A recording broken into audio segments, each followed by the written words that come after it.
Good morning, everybody, and welcome to the Blaster 6 Major Manchester. We're live with FaZe 2, where the real major begins. Hi, welcome to an actual analyst desk.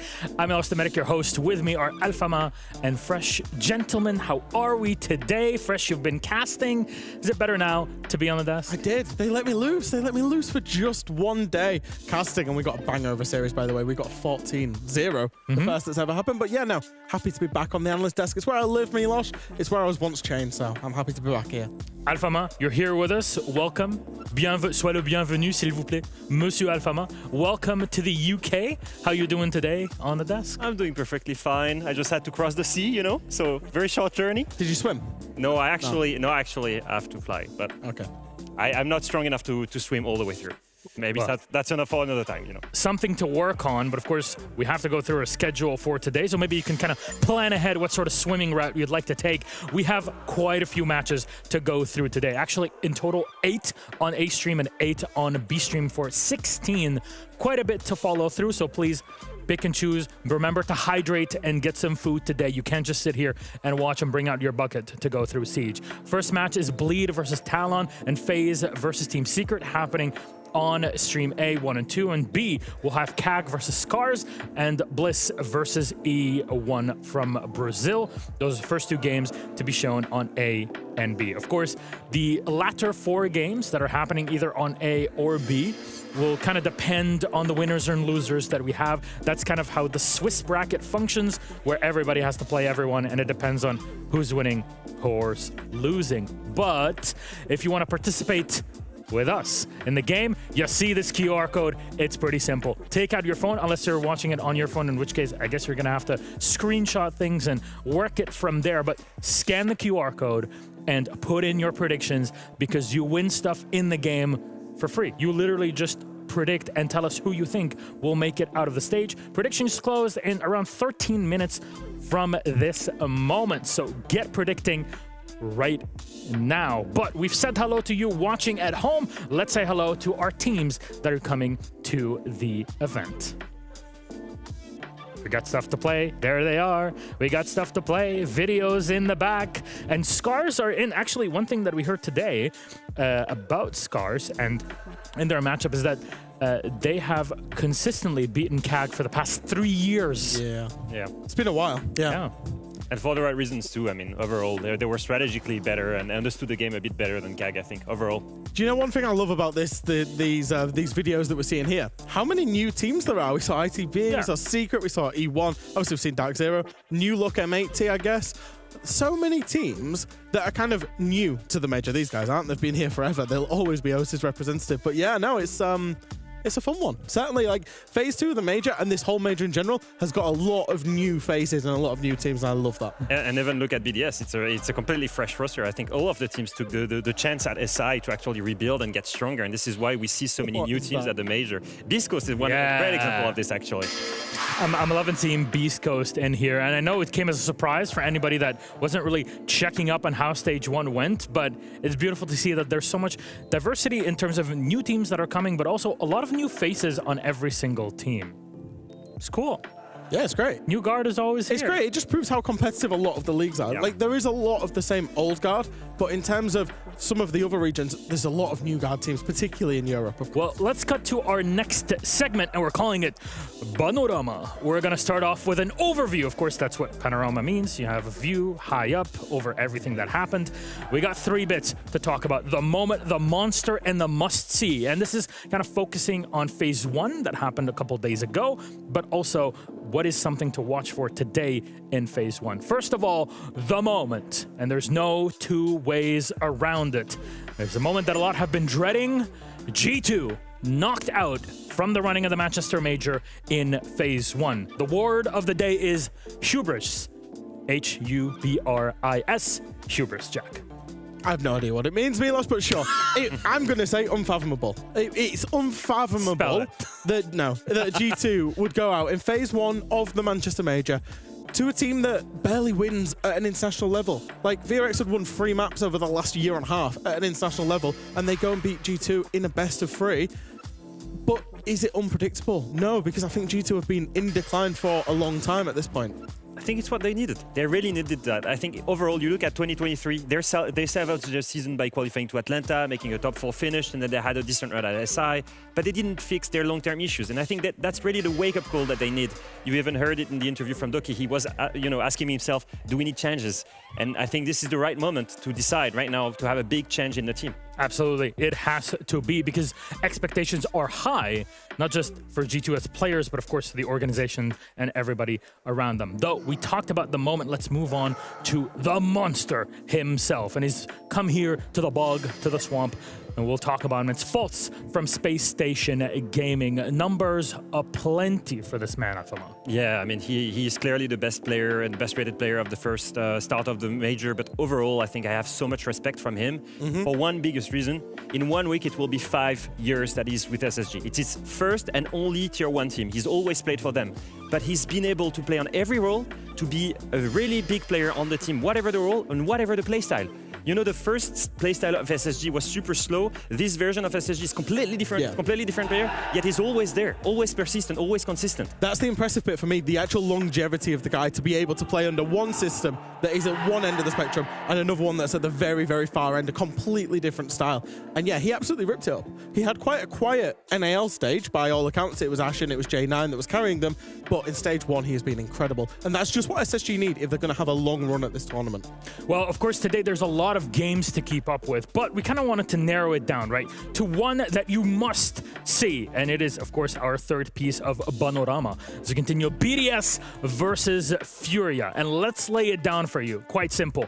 BDS, the #1 team, champions of Europe, overhauled through the stage, play against Furia, the world champions from 6 Invitational 2024, and I'm still shivering.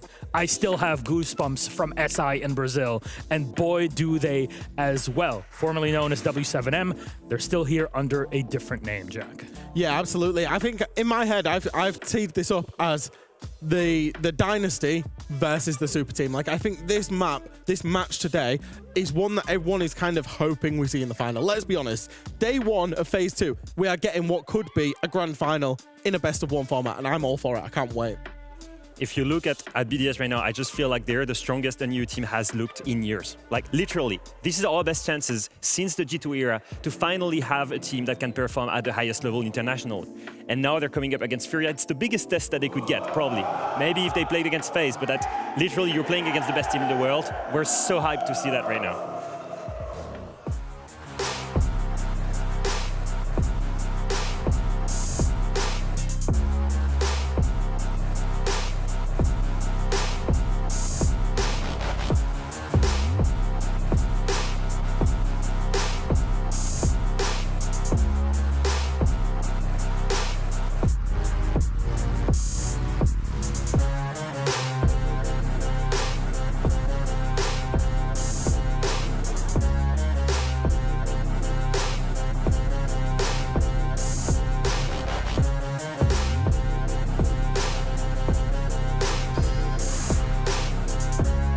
There it is. PSG Talon are in the building, ladies and gentlemen, which means that Fabian is here too. And we're going to have to see what sort of mastermind stuff will be up later. But let's talk about our 2 teams and the rosters that they are bringing here. Because Bleed on the other side, many are considering them the best team, not just in Southeast Asia, but the entirety of the Asia-Pacific region, or APAC as we call it.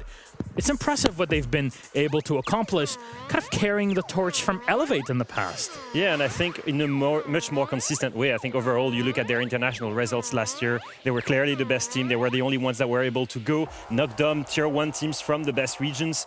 I think overall, because they have everything that a tier 1 team needs, right? They have the mechanical skill, especially in Reaps, but at the same time, they've got the strategic depth thanks to Mentalist, right? That was playing in Fnatic. I played with him before. I know what he's capable of. You look at the track record right now from Asia League, it's very clear that they were super dominant. Their only loss was 5-7 to Elevate. It was super close. They could have went, 7-0, and I wouldn't have been surprised. Yeah, average stats, of course, for the entire squad, and they made it through out of the Phase 1. And here, of course, the region itself only qualifies you into Phase 1. But on the other side, PSG, untested up to this moment. Yeah, I don't think they're staying in the Korean League was a real big test for them. I think overall they had the best off-season. They already had really interesting Korean players. Roy Boy, I used to scream against him when I was in Fnatic. He was super mechanically skilled. Soldier was, in my opinion, in the top 3 of the Korean players. So they had the right team in terms of skill, right? But then they needed the strategy depth, and that's exactly what Fabian has brought to them. Now, on the other side, there are, of course, top players on the Bleed side, and Reaps has definitely been a player to watch out for, either in Phase 1 a couple days ago, but also in local play in Southeast Asia. And here we get all the top performance so far in our hearing the teams in the back, but there it is, Phase 1, and Reaps is on the board, 87 of 56 in KDR. Yeah, and he was even one of the best players at SI. He was in the top 10 at SI too. Like he's been keeping growing through the international events. It's really funny because he has one of the highest sense of all the players. You see him barely move his hand, and yet he's dropping an insane amount of kills. He's clearly one of the biggest reasons why Bleed is performing right now. Although I think their Phase 1 start was a bit shaky. Oh, okay, and it might be somebody who was running a bit too much around in the stage, and that shook the mouse a bit too much. I think Mentalist was telling me about this, that the sensitivity is so high that it's understandable that things didn't go well. But we'll see about that later, because there is a dinosaur here, and it's not a dinosaur that I talked to a few days ago. It is one with Fresh, who's standing by at the players booth. Thank you very much, Milos. I'm live in the players booth. I escaped the desk. I've decided to come and have a little look. So I'm just going to walk past Bleed, because we've got Bleed against PSG Talon coming up. Of course, we've got the Bleed guys here warming up. We've got Turd over there, Boss GA, Cog King. Wonder if he'll get on that today. And what we're going to do is we're going to try and get a quick interview with Fabian. I'm just going to see if I can get him. I can't go much further. I don't know if Fabian's ready, but the PSG Talon guys, they're obviously warming up and they're getting ready. Fabian, can I have a quick interview? Obviously, usually see him on the desk, but he's come. Finally. How are you doing, Fabian? How's it going? Just all right, just all right. It's a fresh start now, and it's going to be a good one. Okay. You're going to Oregon? Oregon Attack. How are you feeling for that one? Oregon is one of the maps we had as actually our #1 priority for this game, so I really got the map as just the way I wanted to. Yeah. We've seen them play it. It did not look great. Then again, they've also seen us play it, and it didn't look great for us. But we have changed a lot of things for it. I've just realized I've leaked the map bans there. Oh well. The whole reason I'm actually here is I've got Fabian a gift. Fabian, so I'd like to present you with a gift, because you were on the desk, you're now coaching, but I never want you to forget about me. So I've got you a shirt to wear, if you want to wear it, behind the players. Hold it up to the camera, Fabian, look at that. Because you didn't have any style at SI when you was on the desk. I thought I'd get you some style and remind you who's the #1. That is so kind of you, but funnily enough, Jack, I have something for you too. Really? Really? Fabian has also got me a shirt. So this is a jersey swap, the first one of the tournament, at least for talent. There you go. There we go. So I've got one of Fabian as well, and that is a lime in his mouth that he thought was an apple in Brazil. So yeah, I'm gonna put this on. I'm gonna be back to the desk, and I'm gonna throw it back to them to go through the map veto. Thank you very much, Jack. I thought I would be stylish by stealing my wife's shirt when it comes to actually going to an event, but turns out Jack is the most stylish of all of us now with a beautiful gift from Fabian. Are you jealous? How can you compete? How can you compete with Fabian with a lime in his mouth like this? There is no competition for this. The patterns are amazing. From a French guy, this is the best shirt I've ever seen. I don't know what that's supposed to mean, but fair enough. I just hope that Fabian wore it, because I still have a jersey from Pengu that has not been washed for 6 years. So I don't know, maybe I should wash it, or 7 years at this point. Let's go through our map picks as he's Fresh has really taken his time to walk back to us. I wonder why. Maybe he got stuck in the middle with Fabian. Our first 4 map bans will take away Skyscraper Club, Chalet, and Labs. And of course, the first map has been leaked, or of course the map for this series has been leaked. It's going to go to Oregon. Thanks, Fresh. Very wonderful of you to give us all that flexibility to figure out what to do with our graphic. Very nice. Yeah, sorry about that. You're looking good. I was like, what's the interview question? Yeah. Jack is massive, I'll be honest. You have never looked better. Never looked better. This man... So, for everybody out there, that is what a lime looks like. Please do not bite the rind of the lime unless it is thoroughly washed. Oh my god. To be fair, that is the best selfie you've ever taken, Jack. Honestly, You're incredible. not good at those. Just to explain it, when we were at EUL in Copenhagen, obviously Fabian knew that he'd qualified. It was the later end of EUL. And Fabian goes, Jack, it would be hilarious if we wore shirts with each of us faces on at the major. And I thought, yeah, let's do it.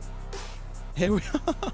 Here we are. And you've gotten the seal of approval from a resident French citizen like here. it? Yeah, I like it. Nice. It looks great on you. Lots of cool patterns it's and huge. colors. It's like a dress, I will be honest, but you know. £100, it's yours. Holy shit, it did not cost I'm never, £100. I'm never buying it. Never. Okay. Anyways, let's have a chat with our casters for a moment here, because I know they have to, I mean, look, there we go. Stylish Man, that's James, and Carter. Lynx has also made it here. James and Lynx. How are we, Dev Marta? Yeah, how are we? That's a great question. Where are we? When are we? We're right here, right now. We're in Manchester. We are in Manchester, and it's the first day of FaZe 2. I'm really excited because it's my first chance to cast with you. I actually don't think I've had like a proper event where I've casted with an American before. Yeah, because at Atlanta I casted with Mandy, but I did not cast with you. I casted with Sam. Yes, you? that is true. I'm not gonna lie, I felt a little slighted. Yeah. I sat there, I'm what? like, oh, Mandy's great, you know, very smart, rocket scientist now. But then I'm sitting there and I'm like, James doesn't like me, I guess. Yeah, I mean, that's true. And you were like my 10th person in line to cast with okay. this You event. know, that's double digits. But Okay, wow. All right. I'll take it. I'll take whatever we can get.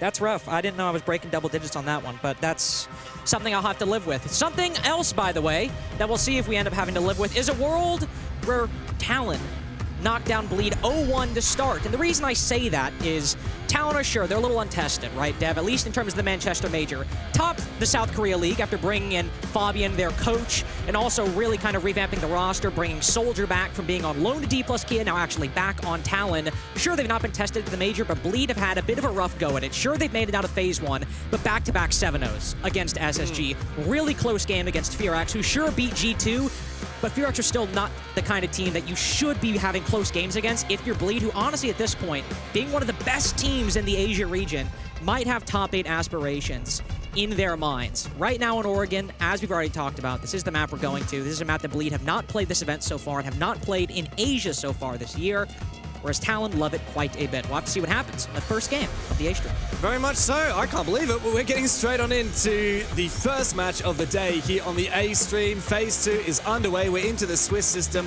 It's an awesome part of the tournament because we really get to start sorting these teams into who we reckon are going to be the top teams and who we reckon might be eliminated. And let's be real, neither of these teams have ever made it out to FaZe 3 before. Talon have only ever actually gone to one major in the past.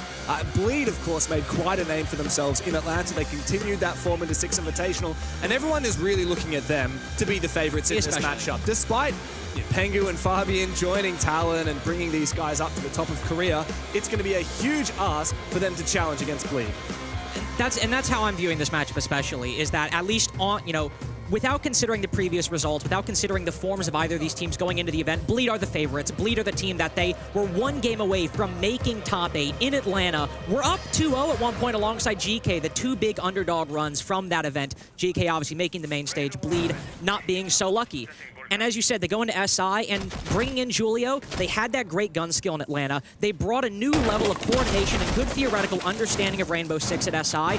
But here at this event, inside of FaZe 1, Bleed have shown a bit of a reduction on those. Reaps is showing up. That much we can all agree on. But everyone else has been a little lacking this event. Turnsta especially. Talon going into this, sure, they're going to be a bit more cold.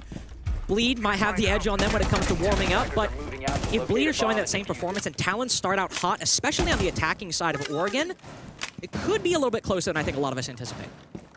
Absolutely, we're looking at Talon to be the ones to come out of the gate swinging here. They've got that direct FaZe 2 slot by winning the South Korea League. But as you said, Dustin, they're a little bit quiet last time they played a game. It was against Furax. Funnily enough, both of these teams, their last opponents were Furax. But hold that thought for a sec, because it is a rush, and it is seemingly thwarted immediately. Reaps finds a good opening pick, and the blitz goes down. Soldier, a nice attempt, but there is far too much util and far good of a read from Bleed. The PSG to get a leg in. However, Reaps was traded back, and that does give Roy Boy an opportunity to take Pillar. And that's what I was going to say. I mean, sure, you don't have the initial elbow push work out swimmingly. You don't take full control of elbow, but you take down the smoke, and Roy Boy's inside a Pillar. He's very low, though, and with that Z-ping is a very easy pre-fire. Oh, that player on Big Tower Stairs in a great spot for a trade, but isn't able to make it happen. And now that early loss of the Blitz is really punishing Talon. Sure, a 3v4, that's a disadvantageous enough, but Misa can't really act off this, but the flash is going down. He's able to find one. The F-Not might blind, and this should be a good spot for a trade. Aspie knows he's behind that Pillar, spots the Amaru, misses the shots. This is a bit of a rough spot, Dev. Yeah, how's Aspie managed to find himself between a rock and a hard place? Taken down. Big from Misa with the shotgun, 2v2 now. As PSG look to settle in, what a chaotic round this has been so far. Half of the clock has elapsed, and I think Talon should be pretty happy. After the failed rush, they found themselves in a very redeemable position. I mean, Aspie inside of E-Box, that was one of those positions where I'm like, how is he not dead? How has he killed somebody? There's a guy staring at him from bunker, and he somehow remains alive. But just as I was starting to say earlier, honestly, with how this round has gone, I think Talon are very happy this is ending in a 2v2. They've got control of Pillar. They can start pushing into Gen. The big problem they're going to face is Turdsta with that C4, because they can still rotate through Laundry and toss it over top. But he's in Freezer right now. A good position, but a bit out of position with that secondary utility. He's able to tag up one. With the Lion down, this round seems done. But maybe not, as Misa does get a kick straight on back. Very low HP. However, Hoven was caught on drone. There is a drone in Laundry. We saw it earlier. And Hoven now has pushed up aggressively. 2 players he must find, both very low HP. 2 flashes as well to play with on Ryder. Hoven's worried about his position being revealed on the drone. He is spotted. Ran in the corner. He needs to find both these players. Misa goes down all up to Ryder now. Hoven rotates back over again. He finds the player. And that closes the round for Bleed. Extremely chaotic round 1. I mean, we find ourselves in an interesting strategic position to start, right? Because the Blitz dies, but they have control of Pillar. But once Roy Boy goes down, it's like, okay, all right, 3v4, what are they going to be able to accomplish? And I really got to give credit to Misa push. It's good to see Bleed in high spirits after that first round. Aspie loves the smack talk. He loves. They all, okay, we can't say Aspie loves the smack talk. They all I mean, Mentalist is the only guy not doing the smack talk because everyone else is talking. I mean, you know, Ashen talks enough smack for 1 player on SSG, but Bleed talk enough smack for a whole team with just 4 players. But this is what I was going to say. We see that push down from Misa to make it a 3v3, but then this retake from Aspie. There were so many good individual plays that round to retake control, whether they were the attack or the defense. But overall, it was extremely chaotic, and I just think Bleed had the better positioning and the better micro decisions at the end, though it did come down to a Hoven 1v2. 10 seconds remaining.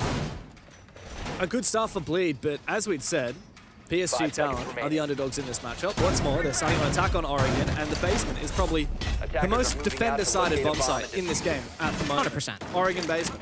You don't expect it to get that close. If this is going to be a lopsided game in favor of Bleed's favor, we certainly haven't seen that as of yet, because Talon have really impressed us in that first round. And I also think Talon's big strength right now that we saw in Korea is, you know, bringing in Fabian, getting a better understanding of the fundamentals, both in terms of theory and practice of Siege, but their strong point is those set plays. Whether they're rushes or overall clears, they could be fast or slow. Their big strength is now knowing how those set strategies work and then executing them. But when they encounter obstacles, that is where this team, which is still very much developing, that's where they struggle, and that's where Bleed can really throw them off guard. A play like this, for example. Aspie starts out early, gets a bit of intel, maybe he stays and gets a kill. That could have really stumped Talon, but instead, he reinforces it off, fall back, and there's Turdsta down below inside a basement. That could be another individual position that if Talon aren't ready for it and don't have it accounted for in the strat, that could really trip them up. I'm trying to figure out what the play is for Talon at the moment. It looks like JLT is soloing this big tower position. With the tin can openers, he's going to be able to open up Attic. Ying's also the perfect operator to try and push down this position as well. The Candelas are going to make taking Attic solo very achievable. It does seem to be a pretty staple master and tower push. And with this wall already open, that does make it a bit easier. However, Soldier goes down very early. Hoven finds himself in a good position here, loses his shield, but he does escape with his life. And Turdsta, here we go. He does have an opportunity here. He does. He doesn't need a flank right now. You can see there's a player on drone outside of the main entrance, but if they get overconfident, if Talon don't think it's clear, or sorry, if they do think it's clear and they don't drone it, they don't re-clear it, they could find a problem. But he's just thrown a Kiba, So I believe they're aware that somebody could be down below. Whether they know it's one or two, that much we're not sure about. But Hoven's been a big player inside of Manchester so far for Bleed. Not the highest rated, but definitely behind Reaps, the second highest performing. Turtsta will find one, though. And with the site structure still very much intact, and Talon without a clear way in, they're going to have to rely on this Ying, the EE1D, and the flashes to open something up. And even in a 3v5, that may very well not be enough. Desperate now from Royboy. Hoven's got it on lock. As everyone seems to fall one by one, very desperate now from Misa, who will prevent it from being a flawless round, but clutch potential in this position is next to zero, and he does go down. A very convincing second round from Bleed. Very convincing indeed. Like I said, He chucks the easy in the chat, by the way. You guys can't see that, but he just turns to just chucked easy in the chat after that. by the way, we're 2 rounds into Oregon defense, and he's dropping the easy. You've won okay, I gotta say this. You've won basement and dorms. Like, let's not get ahead of ourselves. we're not winning a tax on skyscraper right now. Like, let's bring it back into the realm of reality. You go up 3-0. I'll entertain an easy. Either way, Reap's obviously the highest rated player of the event so far for Bleed, but Hoven, I've been really impressed, despite typically on attack especially, being on a bit more supportive of a role. On defense, as you can see, he's able to get very aggressive, get that opening pick, get another one as well later in the round. Really nice play to hold down that trophy position, and again, throw problems in front of Talon. They know the strategies they like to play. They're good at those pre-made stuff, but when it's encountering obstacles, especially good fraggers that can get a kill and then fall back without giving them an easy opening, that's where Talon have struggled a bit. That's where developing teams can really have a bit of a problem. So I like this game plan from Bleed to start. I think it's great not only to counter one of Talon's biggest weaknesses, but also to just to get Bleed back more to the Bleed that we know, the team that's confident in taking gunfights, that plays together while still finding that way to showcase great individual skill. That's the Bleed we know and the Bleed that we've been missing throughout Phase 1. Very true. That's the problem with Bleed. They have such high potential, but sometimes they really struggle to capitalize on it. It becomes a bit of a mental game. And I thought that that was the only thing that was standing between them and becoming the best team in Asia, or potentially even APAC. And we saw them take down Fury in the Asia League, the team that always was their bogeyman, the ones that always knocked them out. I thought that was a marker for, oh, Bleed have finally figured out their mentality problems and their mental fortitude in these tough games, but of course they've been tested this major, and going 0-14 to Space Station was certainly a big red flag for that. Big red flag indeed. Another red flag for this round, just as the previous one, might be Hoven in this position, sitting on the back tower side. A player holding both of these entrances with a shotgun can really stump teams, especially if you got a great player in that position. So Hoven, well, he's felled pretty quickly. Ryder just hops into the top floor, and credit to Talon.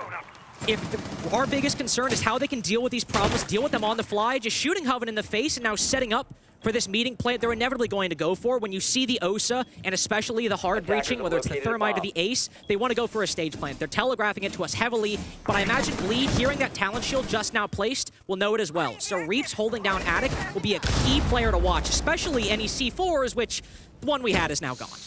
It does also burn the Vulcan canister as well for Bleed. That does make things a little bit more difficult in the late round for the defense, locking that on down. Still some solid positions here for defense. They've got Mentalist here playing the sandbags. He's got the ability. Oh, also Turdstea. That's a nice angle. Very naughty angle here. But the Talon shit on the other side, not just picked for the namesake of the team, but also very powerful on this bomb side. You can see there's been a swap in positioning, by the way. Reaps has fallen down from Attic, and Asfi's retaken the spot. That's because, well, nice. One, Reaps is a nasty player and can land shots like that, but also, he's got to use the impacts to destroy those Talon shields. That's a really nice rotation to get the right utility in position to stop Talon's execute. Now that we're in a 4v4 as well, and Ryder's got to push forth to get this diffuser down, this could trip them up with the low time remaining. You said it, Reaps is the perfect operator for this position, and he finds another kill as well. Ryder now taking a huge chunk of damage. He needs to leverage himself with those Kiba barriers, with those Talon shields rather.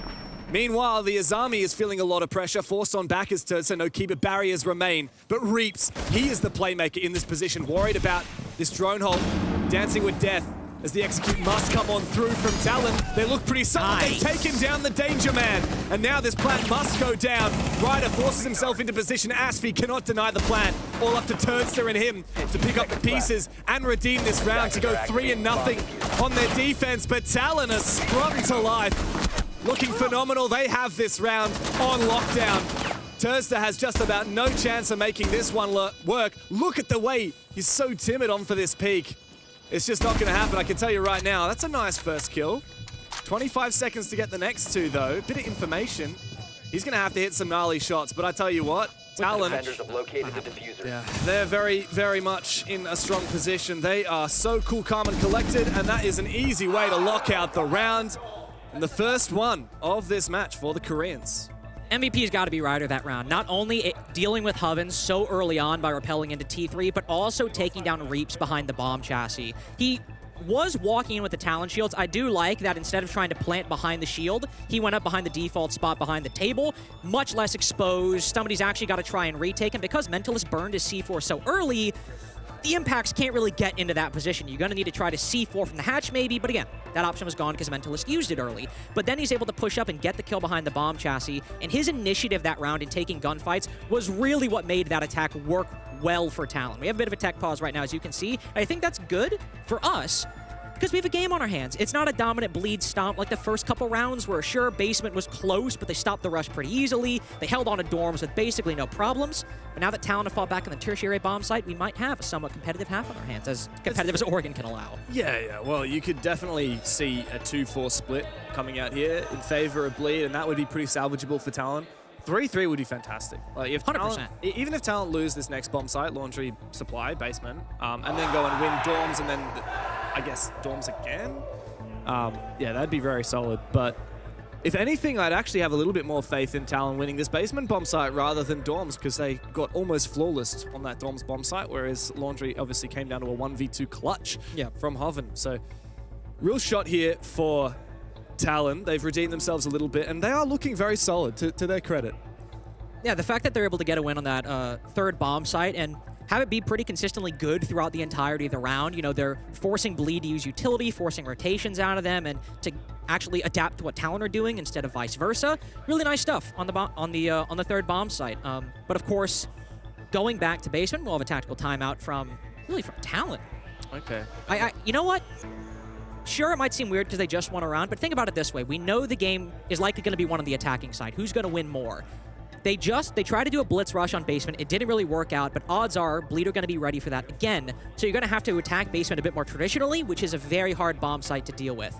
And they also want to talk about the dorms attack, which just did not really even start in round 2. I think this is a good timeout from Fabian. They're going to game plan how to deal with either basement or dorms to try and get that third round, as you mentioned, to get that 3-3 half if they can reliably win that third site. I think that PSG Talon are the only team in the world that have a coach who doesn't speak the same language as the players. That's true. Most of these players don't have great English. I was talking to Pengu this morning, like before this game, before the roster change, bringing Fabian as coach, these guys didn't really speak any English. I think it's Dong-Uk, who's the manager, is the only one that really has solid English. 2 of these players have like 0. Like you can say something and they might understand, like you might get a laugh out of them. But we don't have a translator here in that tactical timeout. It's literally just Fabian in English trying to communicate to these people in Korean. Yeah, I do wonder how much value you can get out of a tactical timeout like that. Really, it's just a huge ask for these players, right? Really challenging for them. And I mean, even for a team like BDS, I mean, one of the best teams in the world, but we can still see that communication is still a bit of an issue. You have Shaiko, Leaky Fact, Bride, who calmed in French for a long time, now switching to English. It's causing some bumps. Still, not enough bumps to make them not win EUL, but still, in terms of the eye test, in terms of their play, it can cause a bit of issues. Going back down to basement, I will say I'm actually surprised we have the Blitz back into play. I want to see how Talon do this. It's a showers clear this time, instead of a quick push into Alpha. Asfi's gone down very early. Good pre-placed drones, completely bypassing these mute jammers. Asfi is caught out of position, rotating through green into kitchen. A second round in a row where PSG Talon have found the opening pick. Bleed have a lot of questions now, and you can see these players changing up their setup on the site. They need to get a little bit more aggressive now. They need to adapt. I'm not sure they're aware of the blitz as of yet, but playing with a player down so early in the round, Bleed are feeling the need to put some aggression back onto Talon to even up the numbers. And again, I think this is a really good decision. I'm not surprised either that it's Hoven who decides to take this burden and place it on his own shoulders to push up freezer stairs with Reaps behind him. Good trading structure as well. But even if they go 1-for-1, that's still man advantage for Talon. It's still them with a better position to convert onto the bomb site. Soldier now moving down the stairs, but nobody's bit this freezer pressure yet. We see the drone, and we do see them spot the player's top freezer. They don't need to act on this intel. They don't need to go for this kill. They still have the 5v4, but more importantly, it means that attempt by Bleed to take the man advantage back hasn't worked out. See Soldier slowly forcing them back. They've still got half the round to go, but Talon need to start asserting themselves into this position, especially on back tower stairs, freezer, and main stairs. You can't give Bleed the opportunity to flank up and go back down. Basement's already hard enough, even with a 5v4. You don't want to especially lose your Blitz to a play you'll regret. And the jig is up as well on this Blitz. Bleed are now fully aware, and they can change their strategy as a result. Where is the Blitz intended to drop in the end of the round? PSG Talon have actually made pretty good time. All of the hatches are open. They've got over a minute to play with as they can start droning out this site, identifying the weaknesses and figuring out how they're going to split up their players on for this push. For now, a lot of attention onto Freezer and the front of Laundry. Nothing really on blue or on the rear stairs. But the big concern is, one, this mirror window, and two, the smoke canisters. With all that time and the advantage Talon had, they can use this utility, and as the Blitz goes in, those are going to be the two biggest issues they have. Look, it stops the Blitz in his tracks. The gas, very good from Reaps. And Turnster finds JLT. Turnster has this mirror window. He should be good for another one. What are PSG doing? Straight into the meat grinder. They fall one by one. Reaps has a very solid position in Freezer, all up to Royboy. And just about nothing that he can achieve here in a 1 versus 3. He's going to walk straight into the mirror window as well. What are they doing? Talon obliterated at the end of the round. They found the opening pick, but they were kept at bay. No worries from Turnster. In isolation, Basement's, you know, a perfectly fine site to go 0-2 on your attacking side, but given how close that previous round came, I mean, a 1v2 in the end that Hoven had to win to bring that round back and Bleed to get there first. With the tactical timeout that Talon took, we're hoping to see a little bit more, and I think the overall strategy was fine. I like the Blitz push down Freezer, the front side take, but not bringing the right utility to deal with it. Sure, the Twitch can deal with those mirror windows, but with how many players were actually anchored on the site, getting a Twitch drone in there is going to be very hard, and no Ash to try to compensate for that. You just have the mirror able to play behind there the whole time. You've also got the player playing close up on the freezer wall who can swing in and take down anybody pushing in behind the Blitz. And that doesn't even begin to talk about the C4s and the smoke canisters that the defense still had going into those final 30 seconds. Bleed just had a better utility game and better positioning right there, and not enough counter utilities brought by Talon to either clear some of it or to deal with some of those positions. But it's still Basement. We'll go back up to Dorms, which was definitely the most dominant loss Talon suffered on this attacking side so far. 5 seconds left. And bringing the Ying and the Grim, something we only saw one of those on the previous Storm's attack. That's certainly a good way to get you an advantage over the defense by the time you get to that execute. You have a lot of good operators on the board here, and I like how much that Talon used these zoning operators, like the Grim, the Ying, and the Capitao. The Capitao not here, but just last round, I believe the Capitao was used to try and clear that mirror position. While we were at face cams at the end of the round, I saw that Turdster in the chat actually said, "Nice Capitao arrow," and I'm pretty confident that he was being sarcastic. He was allowed to find 2 kills from that mirror window position thanks to those missed Capitao bolts. And it does go to show Talon have so many great ideas, but execution can be very challenging in the heat of the moment, especially playing against a team as mechanically talented and aggressive as Bleed. And a team that mechanically is really all showing up this game. I mentioned Hoven. He's only got 3 kills since that. He got 1 extra kill in the Dorms round, and since then, not much else. But Reaps is showing up, and most importantly, Turdster, the lowest rated player, or one of the players I think we expected to show up more than he has been this tournament, putting in a good performance so far on this defensive half. On this roam, we saw him downstairs in Basement, now creeping up Freezer to support that player inside of security, while there's 3 anchors actually on the site. A very common setup, especially good at repelling a big window take. If anybody hops in that window, Reaps down below can shoot him with a shotgun, and if anybody tries to clear Reaps, Turdster can support him from the freezer stairs. So a very normal, but also a very good setup from Bleed. And half the round in, Talon haven't actually broken through anything just yet, but the Nomad might have something to say about that. Located by attackers. These Mew Jammers are making it very difficult for this push to come in through. Oh, look at this sneak up the white stairs here. Mentalist around the corner. Yeah. Ryder attempting something here. He gets caught out by the FNAT, the Dread Mine from the Fenrir, and he falls on back again. Turdster still in a very solid position here, but Mentalist has gone down. Another opening pick for PSG Talon. But are they going to be able to convert it? They failed to do so last round. Ryder in a solid position as PSG rotate. A player now on the kids' windows. my big concern here, I see they're trying to commit to the big window take, but Reap's down below with this shotgun. They need a solution for this. Turds just supporting him, Ryder holding passively. If they don't deal with Reaps... There's no way they can do this. Jumping straight on inside, JLT fall, and Reaps does find the kill that he was looking for and attempted to repel inside. Ryder completely lost, completely caught. He knows the player down behind him. Looking to retake up the white stairs, but he is caught in such an awkward position in the middle of sight. Asfi misses a few bullets and looks to run away, looks to try and support his teammates. Ryder does eventually go down as the retake has come into full effect for Bleed. All up to Roy Boy now in a 1 versus 4. And Bleed are looking to dominate 2 rounds in a row of utter competition thwarted. Talon desperate now. Roy Boy coming up the stairs. Not a lot he can do here. So many ideas, but so little time and so few abilities to actually execute them. Tursta locks in the final kill. The shit talker continues to fire up here after a very quiet start to the tournament. And you can, he's typing in chat right now. You literally see he's typing in chat right now on the face cam. He's a warrior. Oh, this guy, he's a keyboard warrior. It's funny. He's very stoic too. He's never the one yelling, but no, he's a keyboard warrior. It's like the GIF where it's like writing the pen and it's like fire all around him or something like that.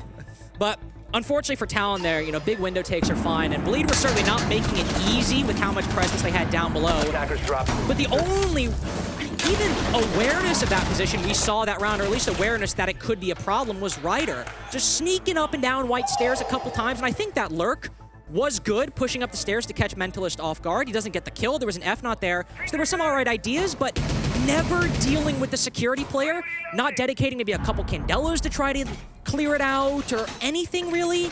It was just, unfortunately, an all right game plan at the start, but poor reaction in the face of what Bleed were throwing at them. So 4-2 half, the absolute maximum PSG Talon to be able to get away with, bringing the OSA back. I think pretty much overall the exact same lineup we saw previously. I think there was an IQ before. Now instead there is a Brava for this meeting take, but I imagine probably going to be the same thing. I actually really like this Brava pick. We've got Maestro brought out, and we've got Valkyrie from the defense. 2 operators that are really solid for that late round denial and information gathering. Bleed love playmaking. If you've got the info, you can enable that. But Brava is the best counter to that Maestro. You have to be so diligent protecting the Evil Eyes, otherwise the Brava will end up taking them, and then the defense is harassed by those Evil Eyes on the site. It's just about one of the worst things that can happen to a defensive team, is to have these bulletproof cameras in the site that are now controlled by the attack. And also, specifically one Evil Eye placement. Remember, I mentioned that the OSA went behind the table to get the safe plant spot. Now you have that Evil Eye right there. If it doesn't get hacked, it can cover that position, as you can see. So good adaptation by Bleed as well to deal with the very plant spot Talon went for before. But as you can see, we actually see the split wall opened up, and I didn't mention this, but that is theoretically an option they could go for. Open up that wall, hop in, maybe use the Talon shield again to try to find a way in, especially if they're not able to deal with the player on that split doorway. We'll have to see what Talon commit to. I mean, still got a minute 50 to go. Already seen an adaptation from Talon, which I really like, in that they've opened the meeting walls from lobby.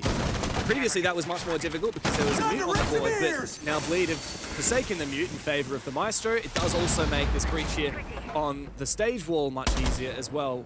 PSG are looking very solid now. A minute and a half left to go. The one thing they don't have is the opening pick that they found last time onto this position.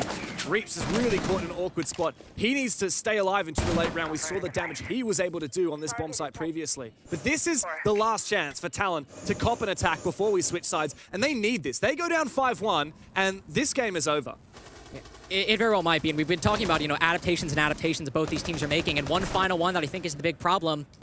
Nobody's getting in the face of Talon. Before, Ryder was able to hop in and kill Hoven on the back stairs. Now he's tucked inside of the site, playing that Maestro. Rapes was pushed up in attic, but he's very quickly fallen back because he knows just the very idea of his presence is going to cause more problems than actually attacking anybody. There's not even anybody down below to go for a C4. Now these Vulcan packs are detonating. Talon are completely stalled out outside of the breach. No opening kick. Utility in their face. So much good positioning for Bleed. Talon might have a way out of this, but now that Hoven's getting active, it's seeming grim.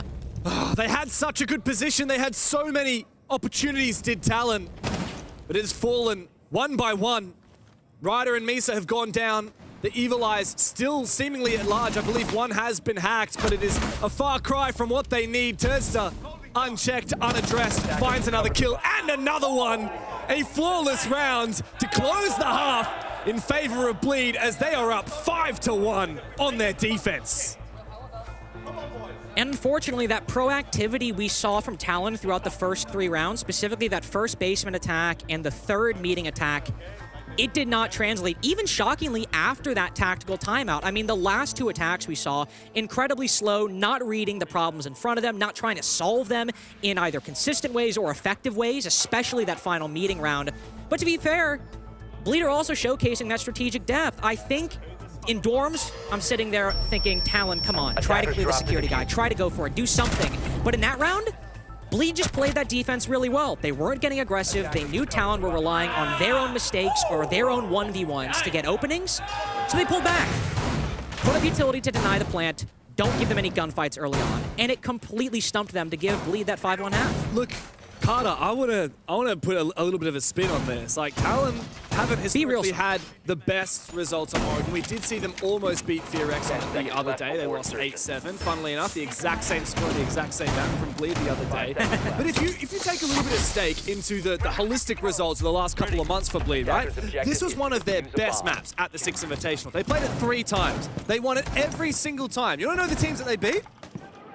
Was one of them the future world champions? Okay, so one of them was M80, right? Big Future world American champions. Team. No. Big North American team, you know, a bit mid back at SI. Another team, Team Liquid, also a pretty damn good team, right? Yeah. And how about W7M freaking Esports, the world champions, right now, Furia? These guys beat the world champions on Oregon, and PSG are picking this map or letting it through the veto in this BO1 just 2 months later. I do think that it was a huge risk to let Oregon through, and we've already seen that starting on attack. It's not been pretty for PSG Talon. No, it's not. Fortunately, right here. Okay, Soldier. Able to take the 1v1 with Asfi, win it, and there's no way Bleed are getting this trade. I mean, maybe they could cut him off from the window, and Bleed clearly knows. Soldier might be aware of it now. They've got JLT to support, but the Frost is in a bit of a difficult position. JLT can't really get aggressive and take the fight with Reaps. It's really only on the Soldier to try to rotate back. This is at least a good way, I suppose, to waste time one way or the other. They got the Deimos on it. Nice. Good Kiba to get him across. Really nice from Talon right there to get their player back into the site and fully solidify that 5v4. As, by the way, as I don't think we've mentioned so far, it's actually Dorms, the first bomb site, instead of basement. You couldn't tell by the very strong top floor hold. Don't know what else could have indicated that to you. Yeah, it is an interesting point, though. Not many teams will go dorms first. Obviously, PSG seemingly better at attacking the basement than attacking dorms, and perhaps that has led them to bias this bomb site a little bit. But Bleed will definitely be more familiar with attacking that basement bomb site as the first choice from the defense.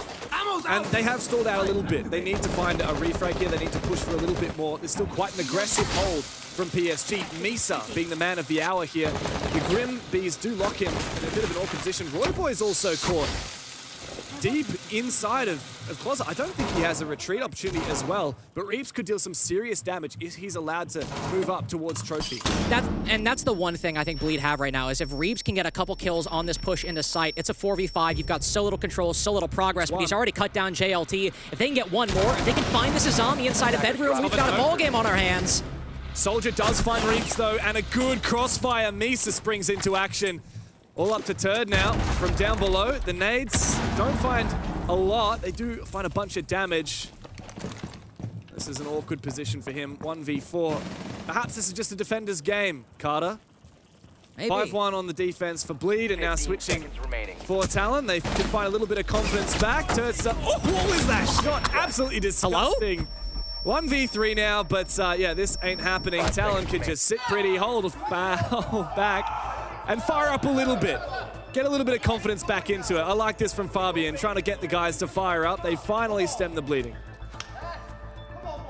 And also, Bleed, bit of a rough attack out the gate. Yeah. I mean, Talon, it was by the end of the half where we were really starting to see the major cracks in their strategy, but they started out with, you know, some good ideas in the basement attack and obviously a victory round meeting in round 3, but there, Bleed drop a player early on, Aspi getting taken down over by Big Tower, and then what was the game plan after that? I'm not entirely sure. I mean, maybe they wanted to go for an attic take. It seemed that way with the presence there early on, and they still had the ace, they still had some semblance of hard breaching they could use, but they see the Kibas in bedroom, they see the Mute playing aggressive.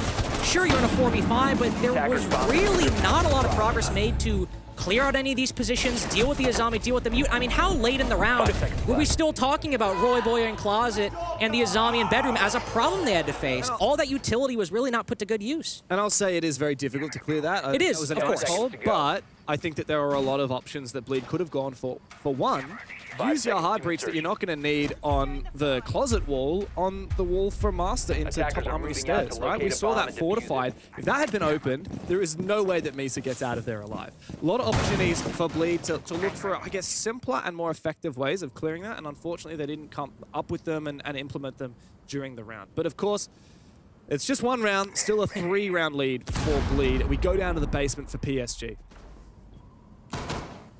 Now go downstairs, and talking about that Azami again, an operator that can be really difficult to deal with on this basement site, makes an E-box push almost untenable. You throw that Kiba on the doorway right as they drop, they can't really get an angle on you to take that gunfight as they fall. It can be very difficult to deal with, and with no Ying on the board either for Bleed, you don't have the Candelas to toss down either. They've got the Blitz as the main operator to try to base this push around, supported by some intel from the Grim, of course, but also there's Deathmark trackers from Turtsta that we saw in the previous round, not put to a whole lot of effective use, but here, if Turtz is maybe able to use one, push down Freezer, get intel on a player holding Laundry Machine, it can make taking a 1v1, that often Basement could just come down to taking a 1v1 and winning it on the attack because of how little options you have to clear positions. If he's got enough intel with that tracker to take a fight with somebody in a very key position, that's something Bleed will be very, very thankful for, especially if it's paired well with Mentalist on that Blitz pushing into sight. Well, I think Bleed have made very good progress so far, Carter. Despite not immediately going for a roam clear, half the round done, they have solidified entire map control. They've started opening up some of these hatches as well. And as it looks like there's going to be a bit of a contest on the freezer stairs here from Soldier on the smoke. I really like this. The first time I ever saw this was back at the old Elevate. Sapper, he used to run this strat a lot, and he had so much success. Soldier's actually going to fall on back with 2 gas babes in pocket, so he doesn't want to overcommit once the hatch is open. I think that's a pretty good decision. But just have a look at this. Like, Bleed have opened up every avenue into sight. Now it's just about identifying the way that they actually are going to execute. Which unfortunately is the perennial issue on Basement is, okay, in the face of toxic canisters, F-Not mines, Kiba barricades, C4s, how are we actually going to tackle this? And you got some good control halfway into the round, but this is where the clock really starts hurting you. The Bees seem to be going into E-box, and I imagine the push will come from this position as well. And yeah, we've got the Blitz outside a bunker. They're going to use these Bees. They're going to jump in, but there's that utility just bleeding a little more time out of the attacking side. Oh, good smoke, though. That does cut off this line of sight here. Mentalist starts to go deep. Oh, the gas, the crossfire, perfect from Soldier, who does start to make the attack bleed indeed. Turnstart does find his kill, his 10th of this game so far, but not nearly enough. 2 players in advantage for PSG. And Turnstart has to desperately find this pick. If he gets it, no, he's not gonna. And it doesn't matter. The ifs and the buts, Reaps and 1 against 4. It's very grim for him now. PSG looking to lock out their second defense in a row. They're starting to build this momentum, looking very solid after a very grim first half. Things are looking up for the Koreans. Things are looking very, very good. These have been some nice defenses, very proactive as well, just like we saw from Bleed. Oh, it's attack timeout. I mean, honestly, I think that's perfectly understandable. Yep, Bleed taking their tactical timeout, as we can see. I think it's perfectly understandable. Think about when Fabian took his. He said, okay, we're going to attack basement. We're going to attack dorms. If we get these, we get a 3-3 half, and we have strong defenses. That could be a regulation victory for us. That was Fabian's logic on the attacking side, I would assume. And here, these attacks have not looked particularly close. Talon's defenses have been quite good, and as I was talking about, they're contesting positions early on. The shotgun up Freezer, sure, it's not unique. We saw Bleed do the same thing, but for a team that is still trying to get their feet on the international stage, their defensive game plan, Talon's, is looking very good. So winning this tertiary site, just as it was key for Talon to get literally 1 attacking round, it's going to be just as important for Bleed to, I'm going to say it, stop the bleeding. Yeah. But seriously, to regain that momentum and stop Talon, because if Talon get a flawless rotation, 7-5 comeback to win 6 rounds in a row, it could happen. I want to take a moment to talk about Fabian and Julio, the coaches of these respective teams, both world champions. Actually, talk about a goated coach lineup in this matchup, actually. And particularly Fabian for a moment. Like, have a look at that. Have a look at the way he's communicating with his players, who, by the way, like, they don't speak the same language, at least certainly not fluently. This guy has quite a reputation, Fabian does. Obviously, not just because of his accomplishments, but also because of his demeanor. He is a no bullshit kind of guy. Like, he does not care about people's feelings. He cares about winning, and he will say whatever he thinks that will make that happen. Like, very famously, before the comeback when he was on Penta back in 2018 against EG, he said, he took the team aside when they were 0-2 down in the grand final. He said, do you guys like losing? Because I effing hate losing. So let's just go and win. And they made a 3-game comeback, one of the most historic comebacks in the history of Rainbow Six. We saw it at the Six Invitational in Montreal over a year ago when he was coaching G2, and he absolutely rinsed them. I have never seen a coach rinse players that hard in a tactical timeout, and they came back and won the entire event as a result of that. This guy has a reputation for being harsh, and that is not at all what we've seen here. He is being nurturing to these Korean players. I mean, yes, Korea is one of the weakest regions in the world. He took a very difficult job in joining them, but he's not applying that like real hard, fast mentality. He's actually identified that trying to support these guys, they need a different kind of softer hand. Yeah, he's taking a realistic approach as well. You know, he's not coming into a team and coaching Alamau. He's not expecting these guys to be world champions in 3 months. He's not coaching Alamau, who's won a major, you know, all the way back in Mexico. He's not coming in with Doki, who's one of the most experienced fraggers in EU. He's coming with people that are still trying to get, like I said, their feet under them on the international stage. He's taking a very good approach, and of course, it also is just great that he has an outstanding theoretical understanding of Rainbow Six. And what's more, these guys were down 5-1. That should be a death sentence for most teams, right? And yet, he's taking even the small victories. 2 rounds of defense on the 2 main bomb sites of this map. Like, yeah, that's not really enough to win this game. But it's enough for Fabian to start instilling some confidence in his players. And also, with this tactical timeout, 2 defenses might not be enough, but 3 rounds in a row on this defensive side might be enough to make that 6-round comeback a very real possibility. And this hold from PSG Talon that we're seeing, again, very proactive. Azami upstairs to make acquiring this vertical control very difficult. And if Bleed don't take that control, well, I was going to say they'd be pigeonholed, but Hovens just killed 2, and the round's wide open. I think the round is closed, in fact, Carter, but closed is the door on Talon's face. Misa in a 1 versus 5, he finds his first. They all look to find him. Eventually he goes down, and that means match point is on the cards for Bleed. These guys have fired up their first attack round, and with it, 1 round away from putting PSG in the dirt. And it all comes off the back of Hoven finding a gap inside of the long hallway, outside of security, walking in and killing 3 people. Beautiful stuff from Hoven in that round. We don't even really have anything to pontificate on what was the overall. What was the overall push? What was the game plan there? They were still trying to probe out and find information, and Hoven realizes, oh, I might be able to make a play here. Just creeps up, and that's the round open and shut very quickly. Very much an open and shut case for Hoven that round. But you know something I do want to talk about, Carl? Oh. We talked plenty about Fabian, about PSG Talon, and for good reason. They have quite a narrative. But I want to touch on Julio, and I want to talk about Bleed. These guys, this team only formed just over a year ago. Literally full, fresh team. Gaming Gladiators, Dire Wolves, several teams basically just died and merged into this roster. And my God, what a stellar roster it has been. 10 seconds Now, to go. what have they been able to achieve since then? Well, they failed to make Copenhagen a year ago. Then they went to Atlanta. They did phenomenally well. They've picked up Julio, World Championship coach. They went to SI and had a phenomenal performance there too. We already know that they have qualified, well, if they make the Montreal major later this year, they will go direct to Phase 2 because they have been the best performing minor region team outside Bliss who got that invite this time around. So what do we expect out of these guys? If they can have a convincing win over Talon here, that's 1 step, but realistically, not a huge scalp to take. They are going to be gunning for a lot more than that, potentially even a main stage appearance in this tournament. Yeah, a 7-3, if Bleed able to win this round, it's great. You're going to move up 1-0 in the Swiss stage, but ultimately, you know, Bleed, unfortunately... They have their sights set high. Exactly, and they're not...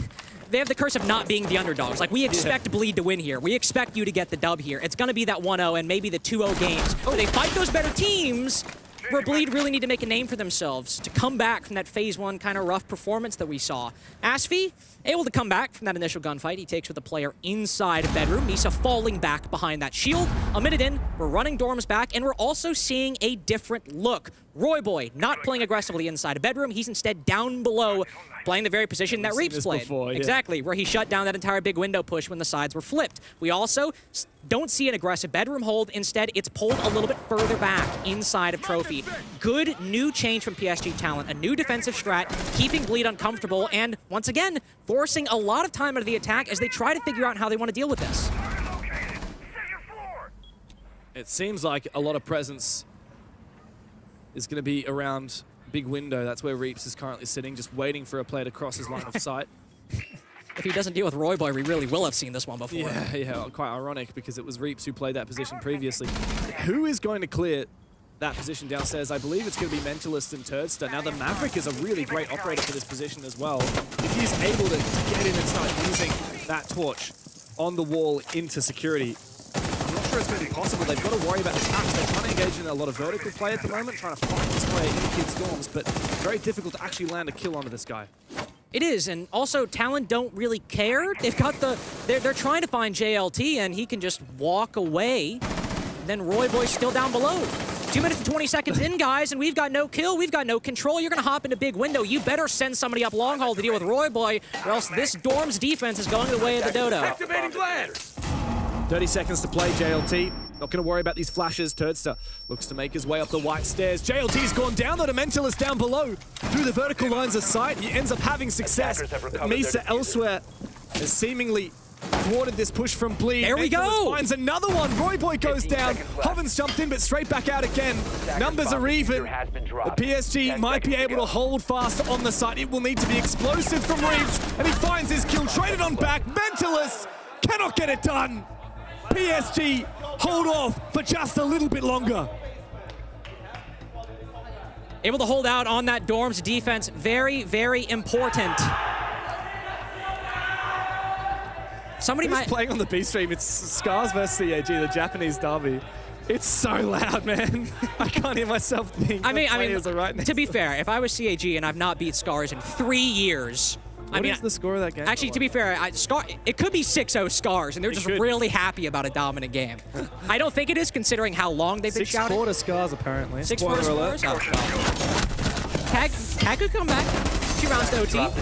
Break the 3-year losing streak in the first round of the Swiss. We'll have to see, though. But as we were just talking about, very good attack from Talon. I still like that Bleed at least were aware that for a big window push, they need to take down that player in security. They need to do that to get their way in.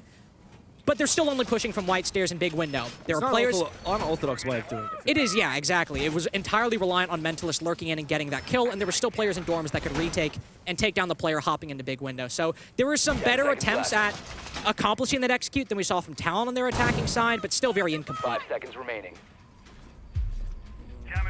And back to basement. Back to basement, Attackers are indeed. moving out to locate a bomb The and real defuse it. test will come. Even if PSG wins this round, of course, they will have to go to a tertiary bomb site, and that was quite grim for them. This basement's not perfect for Bleed, but I wouldn't be surprised if they can close it here. Bleed have looked like the better team in this series, but it has not been an open and shut case. This bomb site in particular, the basement, Bleed looked pretty rough on. Only got 1 kill in that round, and they didn't actually execute until 30 seconds from the end, and they lost the opening pick too. So I really expect a lot more out of Bleed this time. They have match point. They don't want to open up the door and give the opportunity of overtime, but it's going to be challenging because there's a clash on the board. Clash is one of those operators that, as the meta has shifted over the past 2-3 years or so, operators that are key counters, or utility that are key counters to Clash, have just kind of fallen out of favor. Zofia being a big example. She's still broad, but she's not a staple in the lineup after the recoil and the armor changes a couple years ago. And even with the nade changes, you can't cook them and instantly throw it at her feet and detonate it before. Sure, you can throw them and knock away the shield, but she's got ample time to fall back. More importantly, you still have, even if Misa wasn't playing Clash, you still got this freezer and security position that Talon are playing aggressively to extract as much time from Bleed as they can. I mean, we still got players on the top floor. Yeah, we still got players going for this roam clear. It's a very unusual hold from PSG. They're really investing heavy into this security position.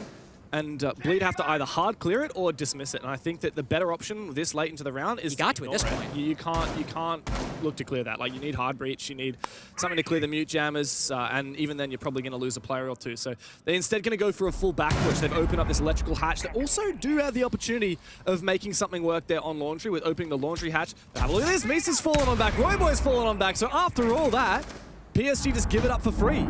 They do, but Bleed have to push now. They've used fire bolts and flashbangs, and Asfi has made his way down, but they need a kill in this position. Reaps can cover, he can get this trade, but the Clash can just rotate over and stall out this push entirely. RC4 comes over, boom! Reaps is gone, and Misa can look to re-aggress. Asfi finds one. He's not going to be able to actually win this duel in a 1 versus 1 against Asfi. Bleed have redeemed themselves somewhat, 4 versus 4, but Turdstick goes down. Ryder retaking this position in elbow. Likely to find a fight here, but he loses his head. Mentalist stepping up once again for Bleed, the old guard, but Hoven's gone down too. Rough position now for Bleed, 2 versus 3, still that clash at large. No firebolts to deal with it from Asfi. They have to get creative, they have to go deep, but JLT's gone down to Mentalist as well. Shield on back, gun in hand now for the clash. This is so winnable for Bleed. Asfi's come around the corner. Oh, Roy Boy, 1v2 or go bust. This could be it, Bleed. The kills come through. 1 HP. 1 HP on Mentalist. He has to clutch up big. Roy Boy needs to keep this game alive for Talon, and he does! They will not go down without a fight. 2 1v2s on basement for key rounds. 1 for Bleed, and now 1 for Talon. To keep the game alive and to keep that 6-round comeback real. It won't be regulation like it was earlier. It'll be OT and another chance to take down Bleed. And maybe not a stunning upset, but an upset nonetheless, were it to happen. I think this would be pretty stunning, especially after a 5-1 first half. Bleed looked like the better team through and through. I just reserve adjectives for, you know, when the biggest, I only use adjectives when Furia, FaZe, or BDS are involved. Okay, mate, okay. Well, I care about APAC teams. I don't know about you, mate. Well, I'm not the biggest NA fan, so you have a bit more regional pride than I do. But anyway, with that, look at this, man. With that round from Talon, overall, the trading structure, the actual players on the site were what saved that, because Bleed had a really good call. They realized the Clash was rotating off Freezer, nobody was in Pillar, and so you see those firebolts immediately go down to stop anybody retaking Pillar from long haul, and they immediately drop and push down the stairs. Really great call from Bleed to take the initiative, and if Talon's guns aren't hot there, if they aren't able to get that first pick and then keep that advantage consistent throughout the round, basically if Soldier doesn't kill Reaps and Reaps kills Soldier, that round probably goes Bleed's way. Yeah. But Talon able to get the 5v4, trade it down, keep the advantage. That's what keeps them alive. And of course that 1v2 as well, but both of those things are why we're still even having a match on our hands. One of the things that impressed me most about Talon so far today is they never give up. And I know that's like a buzzword in sports and stuff, but seriously, like, this is a Korean team, right? This is a Korean team that has never come first in their region before heading into a major, and now they've, for the first time, done that. It's always been FearX in its previous iterations, or D+ in its previous iterations to do that. These guys have now established themselves as the best in their region. They were down 5-1, and they didn't care. Like, Fabian was giving them words of encouragement. They just, piece by piece, brought it back, and when it came down to a big clutch moment, they stood up. I won't make this easy for them. And we can see that good strategic foundation that Fabian has brought, especially with all the strategies we're seeing, because, I mean, at least in conception, it's nothing that I also wouldn't see in the NA or the EU League or the Brazil League. Sure, maybe how they play the strat might not be the best by the end. Maybe how they react to something might not be the best, as it would be in one of the more primary regions. But all of this that we're seeing from Talon makes sense in conception, and they know how these strats work. They know how they play. But with Reaps creeping up the back stairs, sees somebody getting aggressive on the backside, but not only will he force Roy Boy back, he'll also reveal his position inside of Attic. So the defense should now be aware that there could be a lurk from Reaps through Attic into dorms. And Soldier will need to be worried about that as he's holding that verticality, the only player on the defense to consistently hold it. Yeah. No, he is left all alone up here now. It does have a very important role as well. Everybody's so aggressive here. It wouldn't take much for Bleed to corner him and take him on down. So many areas that he has to be worried about, but also a lot of crossfires with his teammates that he can establish. Opening pick would be essential here, and Bleed really need to fight for it. Otherwise, over time, will be looming. That's what I was going to say. Remember, the one round Bleed had on the attack was Hoven finding a gap and getting that opening pick and getting a huge multi-frag, but we didn't actually see what their clear was. Now that Talon aren't giving them that same opening, Bleed are really struggling. Almost 45 seconds left, and they've made less progress in this attack than Talon did on their attacking side. Royboy's still here, might get a kill if he's lucky, swings with the shotgun, there's 3 players around him. That's easy for Bleed, but the time is looking low. Yeah, the opening pick has come through, but as you've said, there's so many more steps to go and 40 seconds to get it done now for this Asian team. Time to step up, time to spring into action. Because if not, overtime will be on the cards for Talon. Soldier looking to duel this position at Attic, but he is locked on down. Hoven goes down. But Ryder also traded on back. Reaps has sprung into action. Turster inches away from executing into Kitchen. Just 2 bodies to find. Misa down on the floor. All up to JLT now. We've seen a big clutch from PSG already, but it will have to be back-to-back to keep them alive, keep them in this game. The plant going down, no possibility of a plant denial from JLT. 5 seconds to go. 3 players to find. His teammate waiting on the floor for him to come and assist, but it doesn't look like it's going to be possible. In fact, it looks like this game is done. Hoven seems to think so. The early GG called out in the chat. An attempted revive. Nisa will get picked up, and there's Reaps to lock it in. Bleed. It took them a little bit longer than they expected, but they put away PSG Talon in a solid 7-5. And ultimately that 5-1 half making the big difference.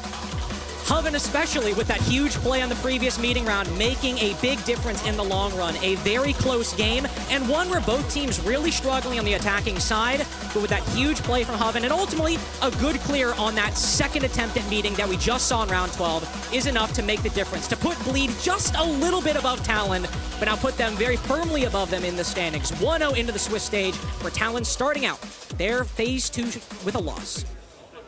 Very solid from Reaps, Julio, and the boys to bring that one back. Yeah, of course, they had such a solid lead, but Talon really pushed them hard for it. You could see the expression on their faces, and there's nobody that's really more evident than that than Mentalist. Now, I've seen him during the Asia League this season. He had some really solid games and some pretty poor ones, and they did get incredibly affected by that. When their momentum starts to strip away, when they start to really feel that pressure, this team does sometimes crumble, and that is the real demon that they have been trying to face. PSG, of course, a disappointing loss for them, but a very solid attempt. 7-5 against Bleed, this team that has gone to back-to-back international events and performed incredibly well. I think PSG should be happy with this result. Yeah, I think what it indicated from PSG Talon is that the strengths that they had in the Korea League were still very much the strengths they had in this matchup on the international stage. The defenses were good, but it was reacting to things on the fly that were a little more difficult. So Bleed, maybe a little asterisk there, not super happy, but otherwise, good overall for both teams. Well, we do have an interview with Turd here from Bleed, as Milos is ready to go. I'm not really sure.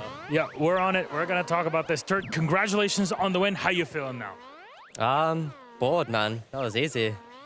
Was it? Because it looked like a 7-5 was a bit closer than what we imagined. No, that was easy. We just gave them some rounds, man. They don't want to let them come to their first match and just not win any rounds, you know? Charity work. Charity work. I mean, you have an old dinosaur on the other side, of course, with Fabian. You have your own dinosaur in Julio, so that's something that both teams have to worry about in their own right. But now that you've won today, you're setting yourself for the rest. Are you going to get some rest? How does the system work for preparation when you have 2 games in the day? It's pretty hard to prep, so we're probably just going to eat, chill out. Our next game's going to be hard, you know? Like, it's going to be a 1-0 game, so it's going to be another good team. So, yeah, we'll just eat, like, make sure our bodies are refreshed and just play our game, I guess. It's pretty hard to prep. Thank you very much for joining us. I know it's not always easy to kind of do more and more interviews with Turd. Very proud of you for it. Everybody out there, thank you so much for joining us. We will take a super short break, 3 minutes, and then we'll be back with Mentalist for a full-on interview on the desk. See you in a moment.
Welcome back, everybody. Thanks for holding on for those past few minutes. We had our interview with Turd, but now we've got Mentalist from Bleed joining us. First of all, congratulations on the victory. You've been on this desk many times at this point and through interviews.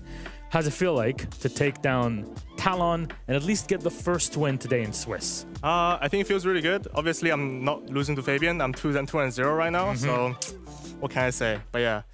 Started off a bit shaky. I think we were trying a bit too much against Talon. Realistically, against them, they're a very default team, a very new team, understandably. So there's really no need to try anything. Just do defaults and win and make Fabian out. Yeah, not much that we need to do really, but yeah. It's a lot of public charity work that's happening here in this team between both you and what Turd was saying. Fair enough. And of course, Alfama is with us here. Alfama, I mean, you two teamed up together back in the day in Fnatic. Like, there's a lot of history between you two, so please, the floor is yours. Ask your friend away. Yeah, I mean, you know, last time we were there together sharing the interview, it was at SI. You guys had a great run there. I think overall, it's clear now you are the best Asia team. But now, in international, you always come short, like 9th, 11th place. Yeah. Which steps did you take to finally break that ceiling? Just to understand the meta a bit more and just give my individual players confidence, because they're some of the best at their like jobs. So all they need is a little bit of confidence and they can achieve great things. Yeah, I remember we were talking to each other back then and you were telling me that basically you're teaching them a lot about the strategic depth, and then they're still young, they're still making mistakes. It's been now a couple of months. Do you think that they've evolved and they understand the game a bit better and your vision better? They definitely understand the game, like at least how I want to play it a lot better. So like during attacks, during rounds, like we're able to give each other help a lot more, like how we want to attack the round and not just me. I think that has been great recently. So yeah. I think overall, when I look at your roster right now, like you probably have the best player in Asia in Rips. Probably, yeah. Yeah, if you look at his record right now, I'm just wondering, like, how do you utilize him as an IGL? Like, how do you set him up for success? With Rips, it's he's a very instinctive player, right? He doesn't work well when you place him on like a very specific structure. You just kind of like give him the freedom and give him a direction and just let him cook. Sometimes he's able to enable others, sometimes he just enable himself. Like you just have to see the day how he feels and how he plays, and design a structure around him on that day itself, which has been pretty challenging. But I think for a player of his caliber, it's well worth the effort to doing it. Yeah, it reminds me a lot of how we used aces back in the time with the stream. You have one lurker and you basically have a push from one side and you let him do his thing and he opens up the whole floor for you. Yep. Overall, like right now, I'm still seeing like a couple of times where you guys have a little bit of desync. Yep. I was expecting you in phase 1 to be a bit more dominant. How confident are you right now at this major? Or do you feel like, no, it was fine and you had a good entry into the major? I think, honestly, not very prepared. I feel like we're a bit crap right now, so I think we're just going to lose. Okay, that's like a red vision to have. Are you trying to play reverse psychology? No, we're actually going to lose this time, like straight up. Every time I ask him, he keeps saying that. He keeps saying that they lose and they keep and they almost made it to main. I mean, that's what it is. Fair enough. I mean, though, I wanted to ask you now, because you've gone from best of 3s in phase 1 into best of 1s now in phase 2 with a different format, all Swiss and all. How do you prepare between two wildly different systems? BO3s is you have to prepare beforehand. If you prepare one night before for BO3s, you're going to have a bad time. And you can ask Julio this, he's so relieved that we're finally coming to the BO1s, because he can finally like be able to relax between days instead of like just grinding away at his Excel sheet. So yeah, obviously for the individual players as well, I think there's less prep to be done and they can relax a bit more and have more rest. That's the most important part. But do you feel that you can experiment less in a best of 1, i.e. today versus Talon versus a best of 3? For my team, my vision, no. Every game is its own. We play each map like it's a BO1, so doesn't matter. We're always playing to win, and if that means playing passive or playing aggressive, like it doesn't change whether it's BO1 or BO3.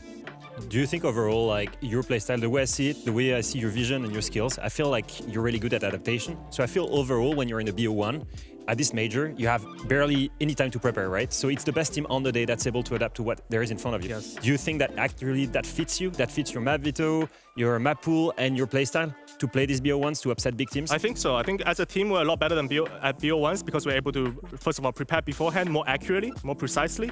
And during the game itself, like, were able to adapt the best because like it's a BO1, people is gonna have more prep done on you as well. So it's the best team on the day itself that wins, and the best team on the day itself is very often gonna be the team that's gonna adapt the best in BO1, like you said. So yeah. Okay, that makes sense. Any team that you'd like to face that are gonna be on the winning side? Oh God. APAC teams, just let us farm APAC teams and go to phase 3. The team that don't want to face is just don't give me SSG anymore, man. So I'm sick of it. Hey, family show. That's always. Okay, I know. I'm getting fined, but it's okay. Fabian done it. I mean, you took the money away from his hands at this point to put it in here, so fair enough. But Mentalist, thank you very much for joining us. Congratulations on the win. For those watching, Bleed and Mentalist, of course, will be playing later on today, as all of our teams are playing 2 best-of-1s for this matchup. It's a heavy day for everybody, but there's a lot of action compressed into it all. We will take a very short break. When we come back, we'll break things down for Bleed versus PSG with Alphama and Fresh. See you in a moment.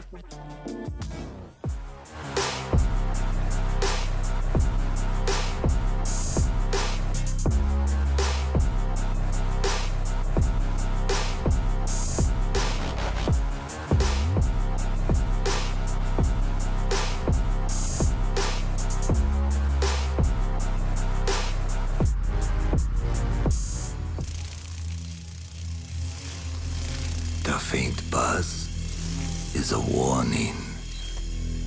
It may be the last thing you hear. But I'm the last thing you'll see. Hello again and welcome back. We are in and we got Fresh with us. A big thank you again to Mentalist and all of the players here at the Major for being so flexible with the interviews, because we want to hear more from them, especially the more silent voices, I guess, through games. Turd being one of them. It was good to hear from him, and hopefully more of them as we go with our day. But Bleed made it through. They won the first best-of-1 that they had to do now in Phase 2 Fresh. They did. They got over the line 7-5, and I think obviously when you're in a Swiss bracket, winning is the most important. It could have been a lot better though. Yeah. And I will say that expectations for Bleed, you know, we were maybe setting them up, Leo, me and you, about is this Apex best team? And I think they're in kind of a head-to-head race with Bliss as to who's the best team coming from Asia Pacific. PSG Talon were there today to be absolutely stomped, and they let them get back into it. And I think that's the one caveat that I would say, but the result is the most important thing. And that's my biggest problem with it. It's not even because PSG Talon played really, really well. It's actually because Bleed gave them so many opportunities to come back. It's something that Turd pointed as well. He even said, like, we didn't really lose. We actually gave them rounds away. And it happened a couple of times by overpeaking or by not being synchronized, which is surprising to see from Bleed because we expect more from them. Yeah, definitely so. And, you know, the scoreboard at some point definitely showed Bleed in advantage, right? Pretty much the entire game, and then slowly but surely, Talon on the other side started to claw it back. At the end, I feel there was a lot of pressure on Bleed in it, and communication faltered, as you're both explaining, but still Reaps at the top with Turd just behind for Bleed. Reaps having an excellent tournament. And he's turning into one of those guys that is very consistent. Even if he's not, he's had pop-off games this tournament, right? Yeah. But he's had, what, 12 and 6 there. It's not a life game, it's not a pop-off game. That's a consistent game for Reaps. That's a normal game, I'd go as far as saying. And look at his cost, 92%. He's always useful, always useful. Even if you place him some kind of area all the way at the end of the map, he will gather information for you. He will always get the important picks as well. Like, many times he actually enabled or opened an area where there was a lot of setup just by winning that gunfight. Imagine if you're someone who hasn't watched Siege in, what, like 2 or 3 years, and coming in and joining us here at the Major. First of all, hi. But 2, you're seeing 2 teams, one from Southeast Asia and the other one from Korea, and their coaches are respectively Julio and Fabian. Yes, if you're older, you will understand, or you've been around in Siege for a while, you remember those names quite clearly in professional play. They've come to coach and they faced one another as coaches this time. And this time Julio gets the upper hand. 7-5, it got close, but still we got something out of it. Now, Alphama, you mentioned that there were some issues for Bleed in the server. Is there like a moment that we can really take as an example for it? Yeah, I think you look at round 8 when they're attacking basement. They do everything perfectly. Like they're well set up. Like Blitz here, the green sends all the utility onto the bomb site, and you see they see the gas grenades in front of them. And instead of calling it off, they will force the rush. So Blitz will actually rush in, but he's completely isolated, and he will die without a trade. Same thing for the player that drops here. He will get killed without a trade either. That's my biggest problem here. They actually use the utility the right way, but they're completely desynced without any trade potential. And that's actually a mistake that Talon did as well in round 4. They really struggled to attack this bomb site. Then Tur just forces this 1v1 and loses it again because he has no trade potential. This is my issue with it right now. They set up perfectly, but they don't wait to have the right timing. Let the gas grenade go away. Even if you can win 20 seconds, it's fine. Just commit at the last moment, but when you're able to all do it at the same time so that you can then trade each other. Jack. I agree, and I think, you know, if you look at the game overall, it will play out and basically go in as a defender-sided Oregon, right? But there was lots of opportunity for the attack to take rounds, but both teams, we saw those desyncs, those lack of synergies that you can put it down to lack of communication. You know, it happens, of course it happens, but it was so prevalent between both teams, and essentially, this Oregon came down to who could win 2 attacks.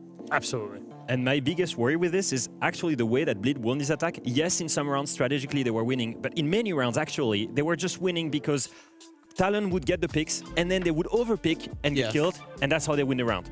That's not enough. You need to consistently be the better team strategically to win the matches. And those are fundamentals, right? Yeah. Don't overpeak. Things that you have to focus up on. Maybe it'll be better for a game number 2, still bleed with a victory. But if I were to narrow it down, the top 3 performers in this matchup on the purely stats, Reaps, Turd, and Misa. But Jack, I know you love to go beyond the numbers, so please go ahead. Yeah, I mean, obviously we've already spoken about Reaps, and we will speak about him at length. I think a lot, because I think he's quickly developing to be the top player of this roster. Turd had a god-awful day yesterday. I think, was it 23 EPS in one of the games against SSG, where it was like dropping donuts, no impact on the game whatsoever. Has had a great game today. The player I actually want to highlight there is Misa, because I think he was actually a shining light for PSG. And he was obviously, you know, you've seen him there, 13 to 12, got double digits, was involved in the game, was getting a lot of big kills, particularly on their attacks. But what Leo just said there about forcing it and over-peaking it on the defense, he was also guilty of that as well. And maybe forcing it a little bit too much to try and kind of compensate for his teammates. And what could be learned from the PSG in this game? I mean, it's exactly this. It's a question of learning, right? Yes. They're missing experience. That's the reason why they're giving back the man advantage. Multiple times we saw actually Misa play a strong position. He plays it really well. He burned time with Asami. He gets a pick. Perfect. Then you fall back. Play on your bomb site. You're in defense. The time is with you. There is no need to overpick there. And it happened consistently. That's fine. I mean, PSG Talon is still a young team. They're actually here not to win the major. Let's be real. They're here to win some experience, to gain experience, to dominate in Korea, and then progressively start to perform in international events. So, if I understand correctly, and again, I'm just a dumb host, I don't understand anything. It seems like PSG Talon's whole mental prerogative is we are a long-term project. Yep. We first want to make it to the major if possible. They did, great. And now we're here to get experience to later go back and improve over time. Yeah, consistent baby steps. I'm sure with Fabian it will not be baby steps. He will be pressuring them to have the best possible results. But let's be real here. What they need is consistent improving. And this is exactly by losing. You learn more by losing than by winning. And I'm not saying that obviously they're planning on going 0-3, but I think the expectation for a lot of teams is that they might well go 0-3 in terms of PSG Talon. But like you say, the learning is the key experience to then go back and then go and dominate Korea and then come back again for the major, you know, in the autumn. And you know, that's the whole mantra. They will learn. They obviously spent a lot of time inside of Europe scrimming, probably losing quite a lot of their scrims inside of Europe as well. So yeah, it's all about the learning. What they can take away is actually they did mount a comeback. They do have some substance from that game that they can take away. They should have forced it to overtime as well. And you know, they've got a little bit of substance that they can take in. Obviously, it's not long until they play again. We'll see them in the latter half of today as well. So we'll see how prepared they will be. Of course, 2 best of ones, or that basically have, a couple hours in between. You really need to be creative in how you get things done for your matchup. But Fresh, Alfama, thank you so much. And thank you for all of you watching at home. We will take a short 3.5-minute break. When we come back, we'll check in on the B stream.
right, guys.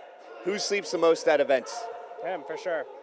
We need to be there at 8 o'clock. He's up at 7:55. Just walks out. Yeah. I'm a rooster. Damn, okay. So tell us, who's the touristy person in SSG? Who's the biggest tourist? Him, For sure. I like to just go around, check out the area. Like, I mean, last night I went to the emoji place. It was crank. He'll get drunk and he'll just wander, and then he'll show up at 6 a.m. So he finds his way back. I've gotten lost many times. Lost. And speaking of tourism, who has the most souvenirs from events? Probably Fultz. He's the most decorated. Yeah. He's been in the most, so probably Fultz. Definitely Fultz. And who do you guys consider the wisest person on the team? Definitely Fultz. He's like the father, you know. All us, you know, I'd me. say Colin. No, because he encourages like the stupidness. Fultz is like, you got. I'm saying Colin. I got Colin. I'm locking it in. I got Fultz. He reins us in whenever we get a little too stupid, so you know. Who's the strongest member of SSG? Definitely call out. Yeah. Yeah, he benches like what, like 375? Like 365, yeah. Yeah, he squats like 500, 600 pounds. So yeah, definitely call out. And tell us, who reads the most in SSG? Call out. He's a very Call out, stoic coach, guy. yeah. A stoic guy. He's got Reads all the most, lifts the most. I mean, probably gets some bitches too. Like, Okay. Who has the best aim in SSG then? Jack. Yeah, definitely Jack. He's a beamer. He's like a Yuki aimer. He's also a furry, so yeah. Who's the biggest collector? Who collects the most weird things? Not This me. guy. No, for sure you. This guy has like random calendars, random all this stuff. No, he is a gnome on a toilet, bro. So He bought me a gnome on a toilet. But you still have it, right? Yeah, but he made the purchase, so like, you know, it's already on his head. So it's like the weird stuff, you know, it's on his head. So like he collects the most for sure. Yeah. Right. And looking at gameplay, who has the best game sense? Fultz. Yeah, he very proactive guy. Very proactive. Fultz. Yeah, Fultz. And then lastly, who gets lost the easiest at an event? That's it, me. This guy for sure. He'll wander up in some random person's, you know, backyard, show back up at the hotel at 6 a.m. So, you know, definitely him. I might wind up at a college or something, bro, like down at the university. Fucking show up for classes. Show up for classes. All right. That concludes those questions.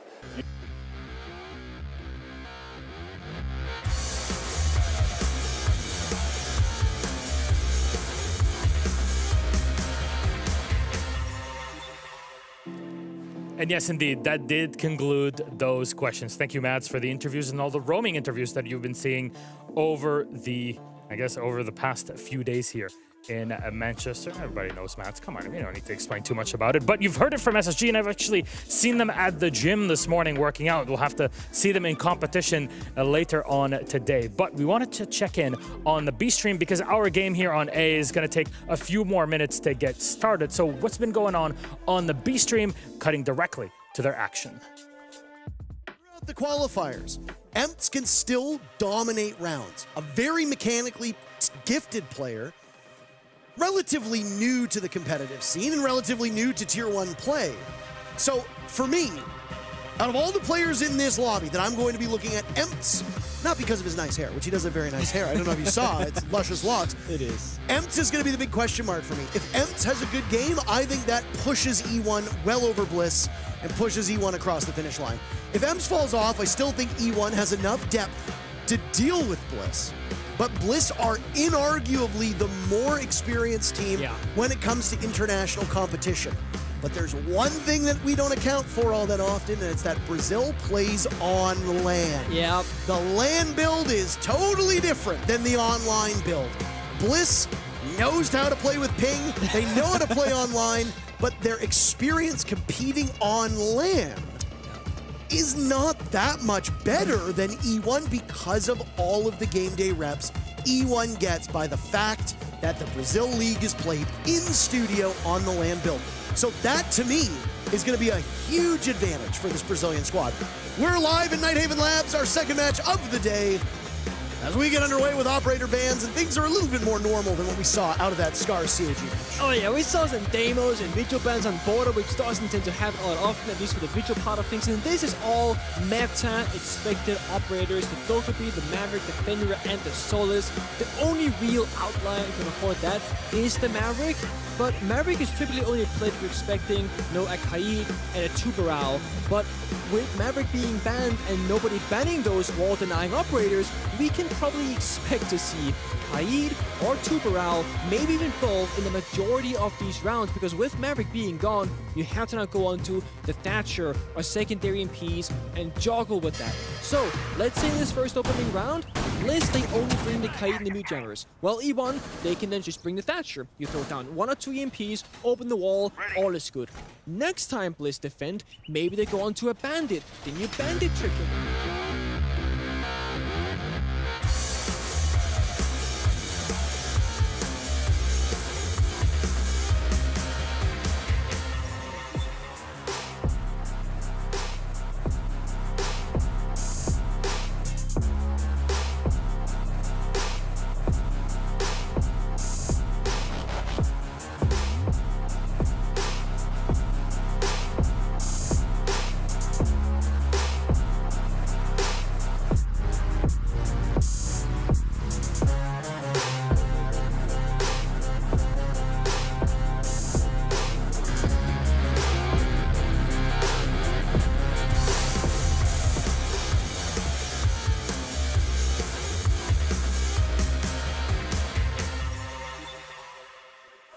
I tell you, the music has been banging here in Manchester, of course, a big home of music in the United Kingdom. And we come back for a matchup, things mellow out. There's some mellow piano music to really get you into the action for the next one. Team Secret playing against FaZe Clan. Secret in more ways than one, a dark horse. And FaZe Clan, honestly, some would even consider them the best team in the world, because they were so close to winning it so many times.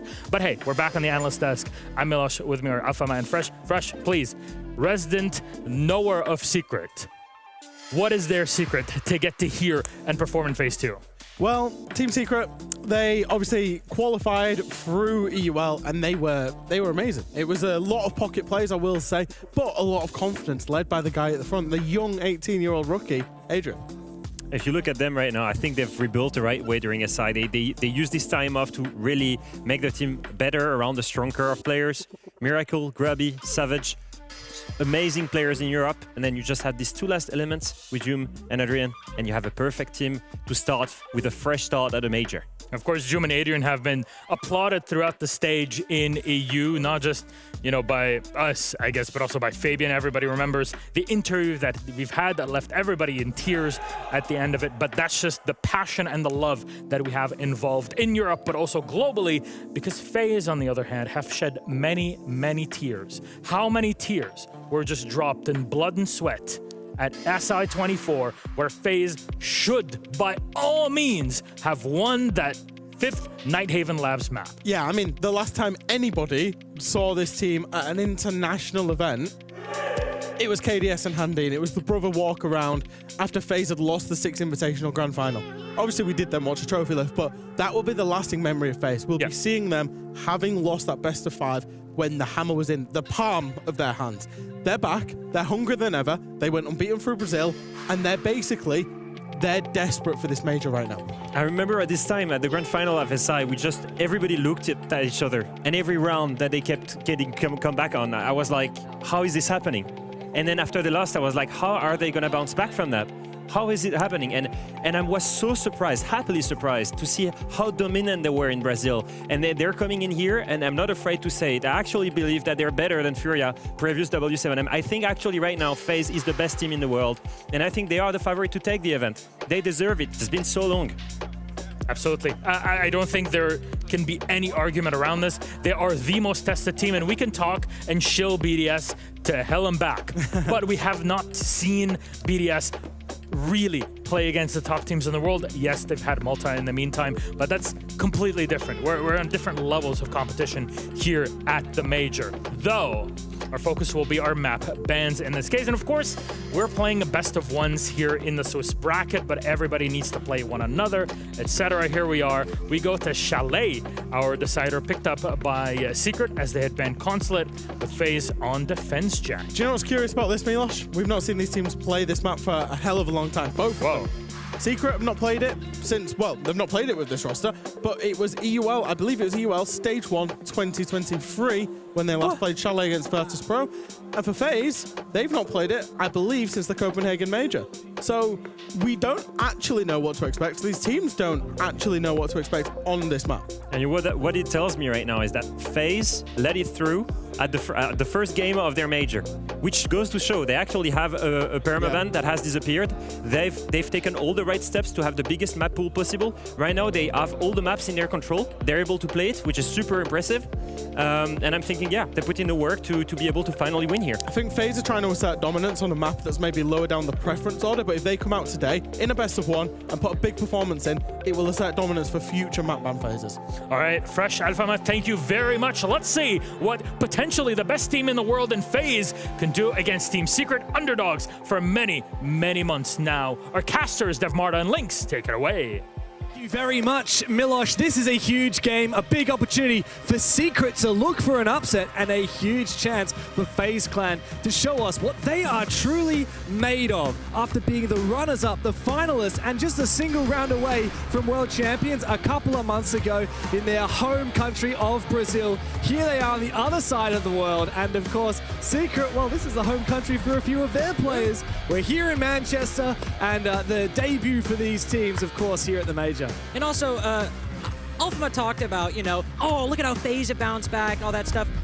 Bouncing back, by the way, doesn't really convey the extent of it. They bounce back by choking probably one of the most heartbreaking matches any of these players have ever played in. And they bounce back by not dropping a single map in Brazil. Yeah. Sure, they went to OT on a couple maps. They were 1 or 2 rounds away from losing, but they didn't drop a single L inside of Brazil to get here. And as Leo talked about as well, they've not played Chalet in over a calendar year, a year and a week or so since they last played Chalet. And they've brought it out here as a statement, Dev. Our map pool is just as deep as you think it is. We're still FaZe Clan. We're still here to show up. And ultimately, as you said, Secret have performed good inside of Europe. A very pleasant surprise that they're here. But in a best of one against FaZe, where they brought out a permaban as the one map they're going to play in this series, I think they might be a bit out of their depth. This is certainly going to be a bit of a David and Goliath. Yes, you're right. And just to triple down on what you were saying, that's 13 maps in a row that FaZe have won. Undefeated, right? Ever since SI, it has been their world. We're just living in it. And yeah, these guys are the favorites to the Major. I think there is still a chance that it could be a shake-up. BDS obviously looking great. That's true. I don't want to count out Furia just yet. Of course. World champions for a reason. They've won every event for the last year. But yeah, Secret, I'm having a look at Twister there. He's looking very happy. He's looking fired up. And Secret know what they're getting into. They had a great stage as well. They qualified by taking down Wolves in their final matchup. And they took some pretty big scalps as well during the stage. It's been far from flawless, but now they really get to show us what they're made of. They can, but something we do have to talk about, I will say, getting directly into the game is FaZe don't have, consistent bans. They're very flexible when they're with their operator bans. They might ban, a Solus one day, a Zombie the next on the same map. They banned Glaz here. Yeah. On Chalet. They've banned Glaz.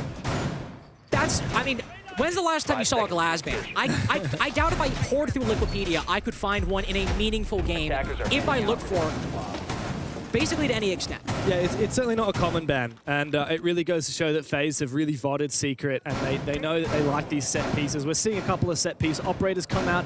I'm mainly thinking about the Capitao here.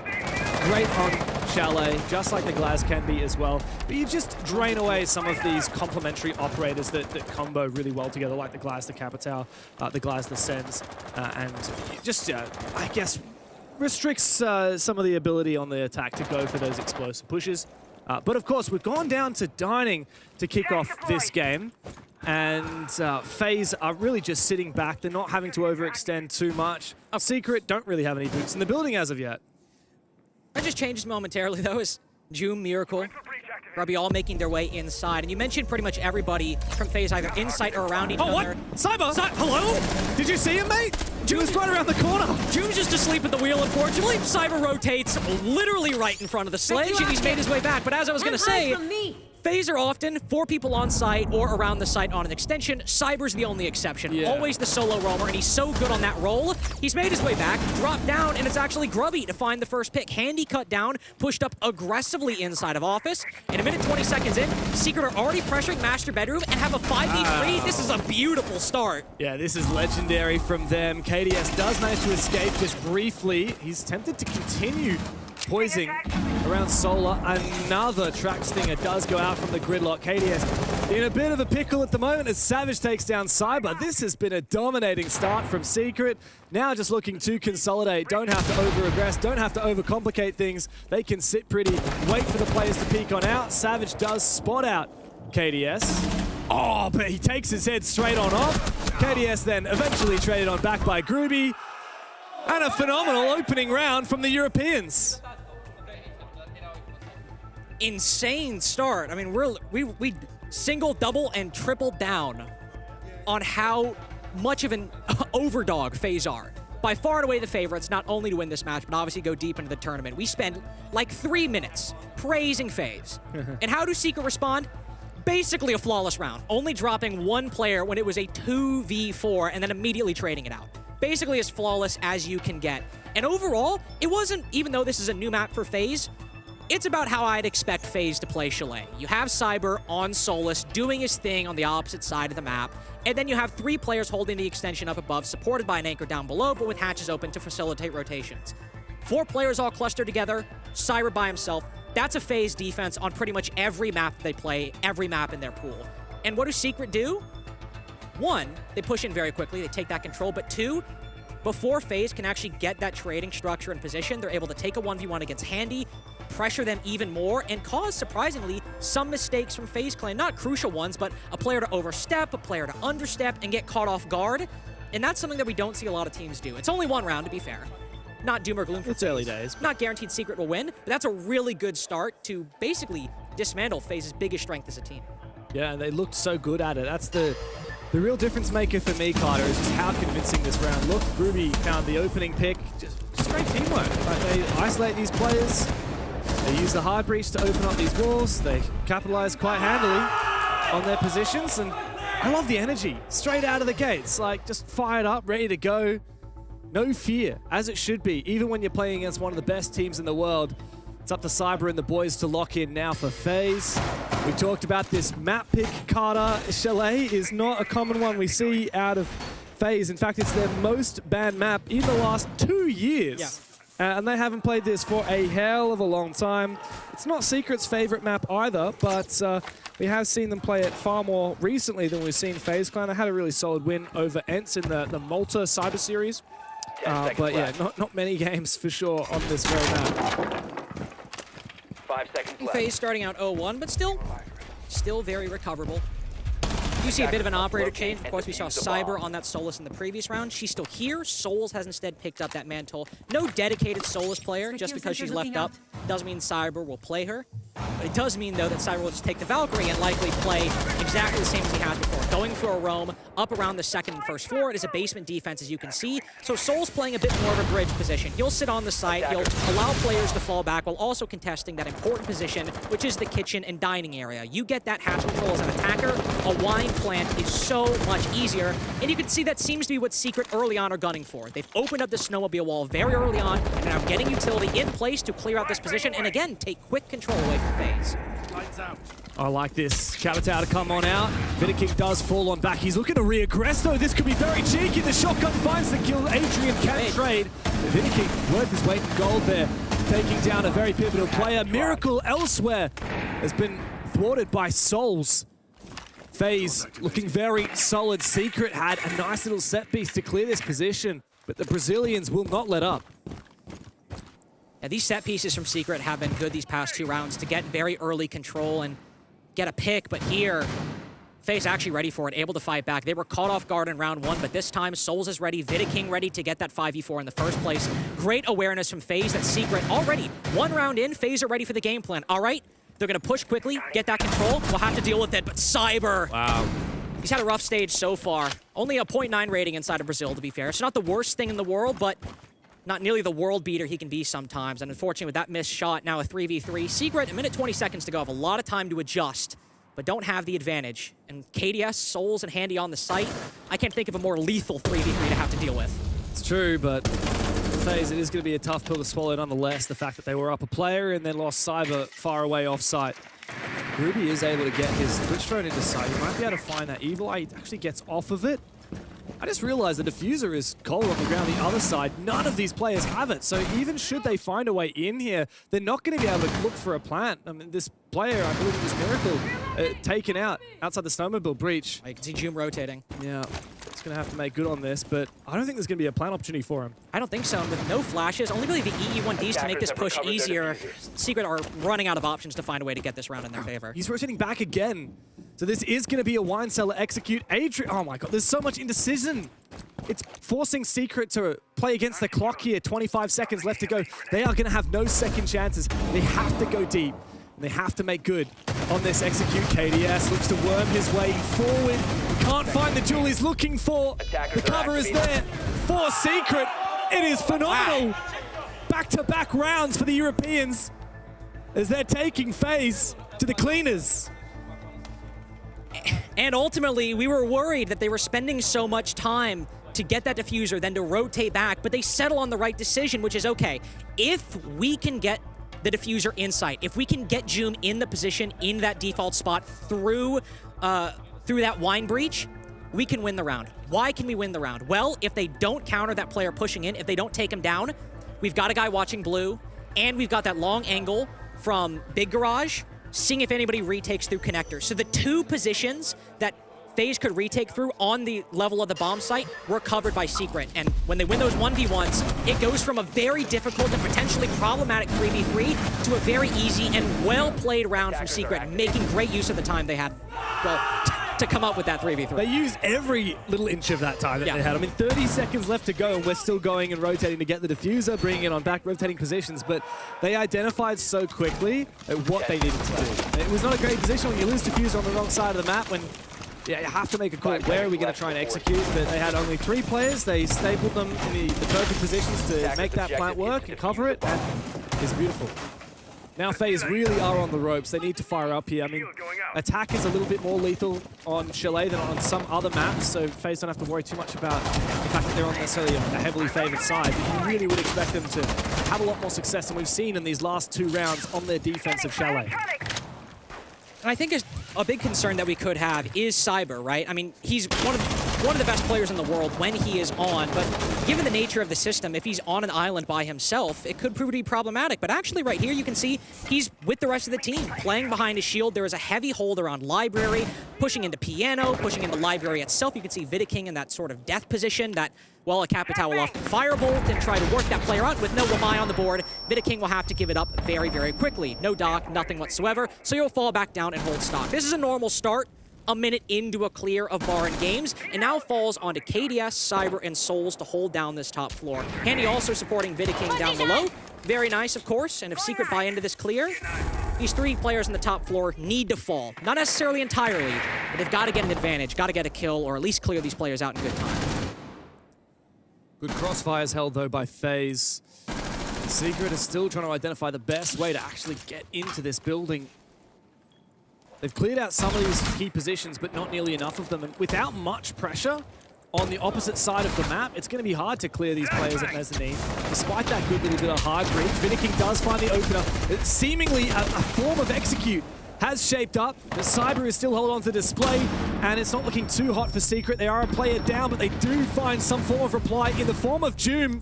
Hold on. It's a bloodbath back and forth here. It's still this duel happening on the top floor. Meanwhile, pressure on the site has bled bodies away from both teams. Solid position still from FaZe held. The round could still hinge, again, 2 in a row on Cyber's position. If he wins this fight, they might be able to secure it. But even if Secret trade him and go 2v2, they could still have a winnable round here. Cyber's got to get a kill to make this impactful. DMR around the corner. He wins the fight. Cyber changed his mind at the last moment, and he pays for it. 2v3 now for the Brazilians. Still searching for their very first round. And Vidiking may be the one to give it to them. He finds one, but he is traded on back by Miracle, leading up to a 1v2 for poor Handy. Low HP on Adrian, the newest in the roster, and he's the one that must now clutch up for Secret. Handy holds his position. Adrian injured, but not out as of yet. Low HP. Handy must hold firm. He's got the strong position. All he needs to land is a single bullet, but Adrian gets him! The newbie on the roster steps up for Secret. When he's called upon, he delivers. Handy hit some shots there. You saw how low health Adrian was. Handy still hit him and did not secure the kill. Handy has been one of the most impressive players we've seen this entire past year, and I'm talking calendar year. On FaZe, he has been one of my favorite players to watch. And what do we have? A 1v1 that he normally does not lose. And FaZe, who have not won a round so far. And this isn't sure, maybe you could say is a FaZe that's a little weaker just because of how strong they have been. But I think the big worry I have right now is FaZe are seeing their weaknesses in previous rounds, correcting for it, and still they're down 0-3. And when I say that, and I imagine Raphael is probably talking about something similar, Cyber has been caught out 2 rounds in a row now. In the previous round, in round 2, the Valkyrie caught out, loses the fight, that gets Secret back into the game. FaZe adjust. They put him closer to the setup, and somehow Secret still find a way to isolate him. This was devastating, right? So that's what I'm talking doesn't commit to the peak. He goes for a 180 on a 1-speed operator. He's running away from a fight.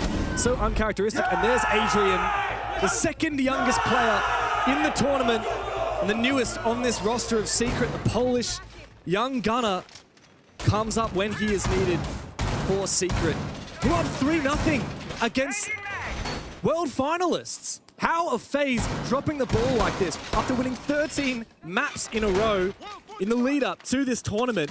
Could this be their first loss in 3 months? It's the attacking side on Chalet, but with FaZe still putting up a decent performance and keeping their strength at recognizing their mistakes and adapting to what their opponents are doing. And Secret still finding success 3 rounds in a row. Even if it came down to a 1v1, they still had the advantage. They still had the 3v2. And they dealt with both players roaming off site, Souls and then Cyber, to make that advantage a reality. Even if Vidiking did get that first pick, Secret identified the way back in to round 3, and they made it work. 3 rounds now gone.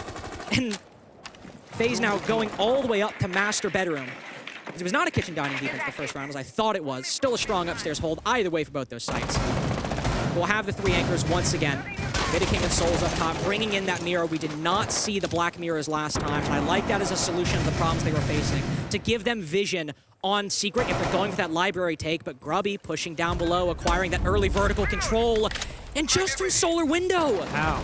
Miracle has found a pick, those Cyber trades back. An essential trade and an essential first kill for Cyber, who needs to build up some confidence and start having impacts in these rounds. We talked about him, the most experienced player in the lobby by a fair margin. Also the oldest. He is, in a way, the sensei of this team of FaZe. A major champion himself once upon a time, just a few years ago. And this could be his best chance to find another trophy, but he's going to have to fire up a lot more than what we've seen from him in these last few rounds. At least he's got a kill here. His first of the series so far, so the roam working. He gets another. Adrian cut down, but they're able to trade it. Finally, though, FaZe have a solid advantage. A 3v2, but Grubby's found a way into the site. That castle barricade open, only a couple rotate holes to push on in. A 2v3 plant might be possible, especially with that kill onto Handy. 2v2.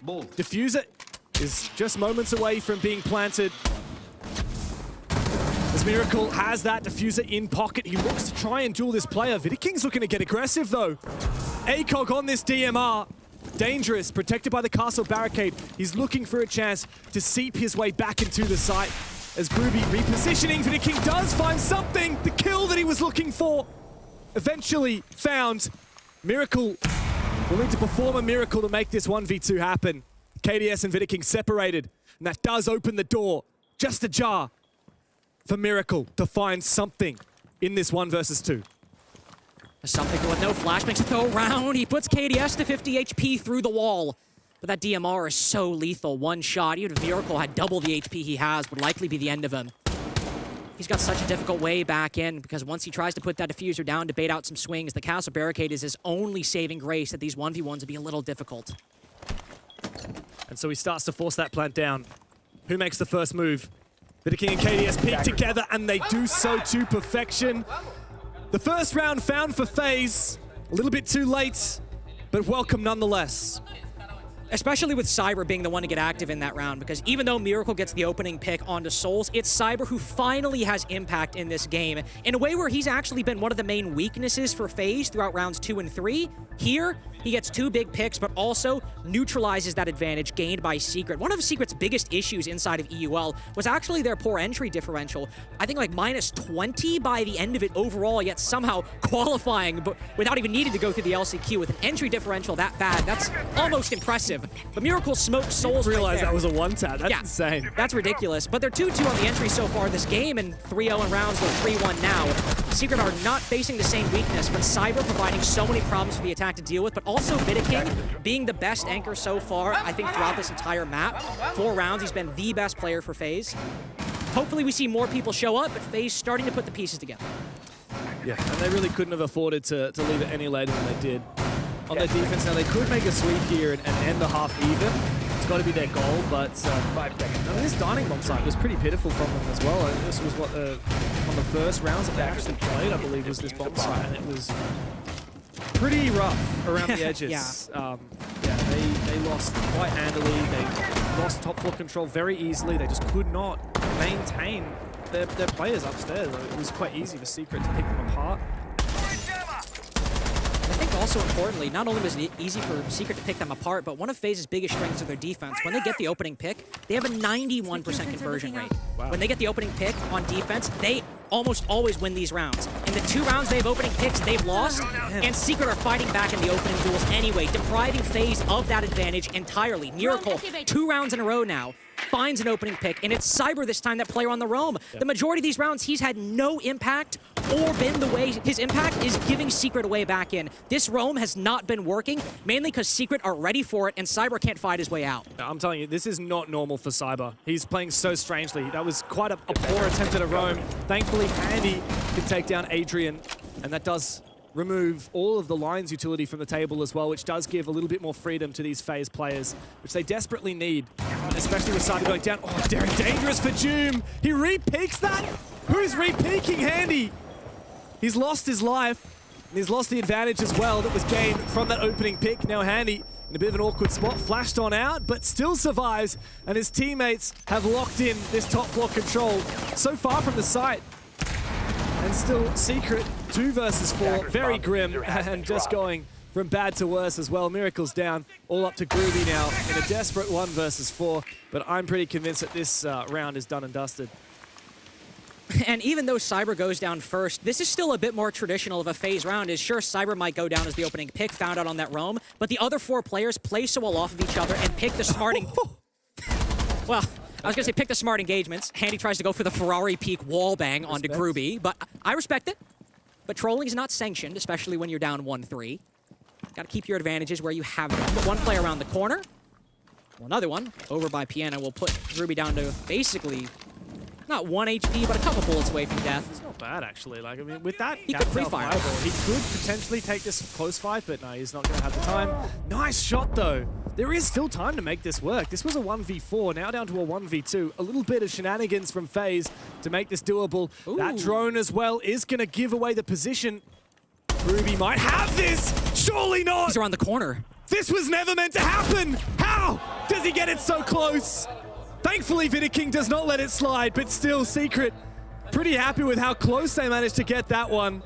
FaZe might have won the round, but a bit of sweat dripping down their brow after that one. They got it way too close. Yeah, we can see Cyber laughing, but Vidiking's shaking his head. He's like, what? I'm not happy. He's like, boys, what the hell are we doing?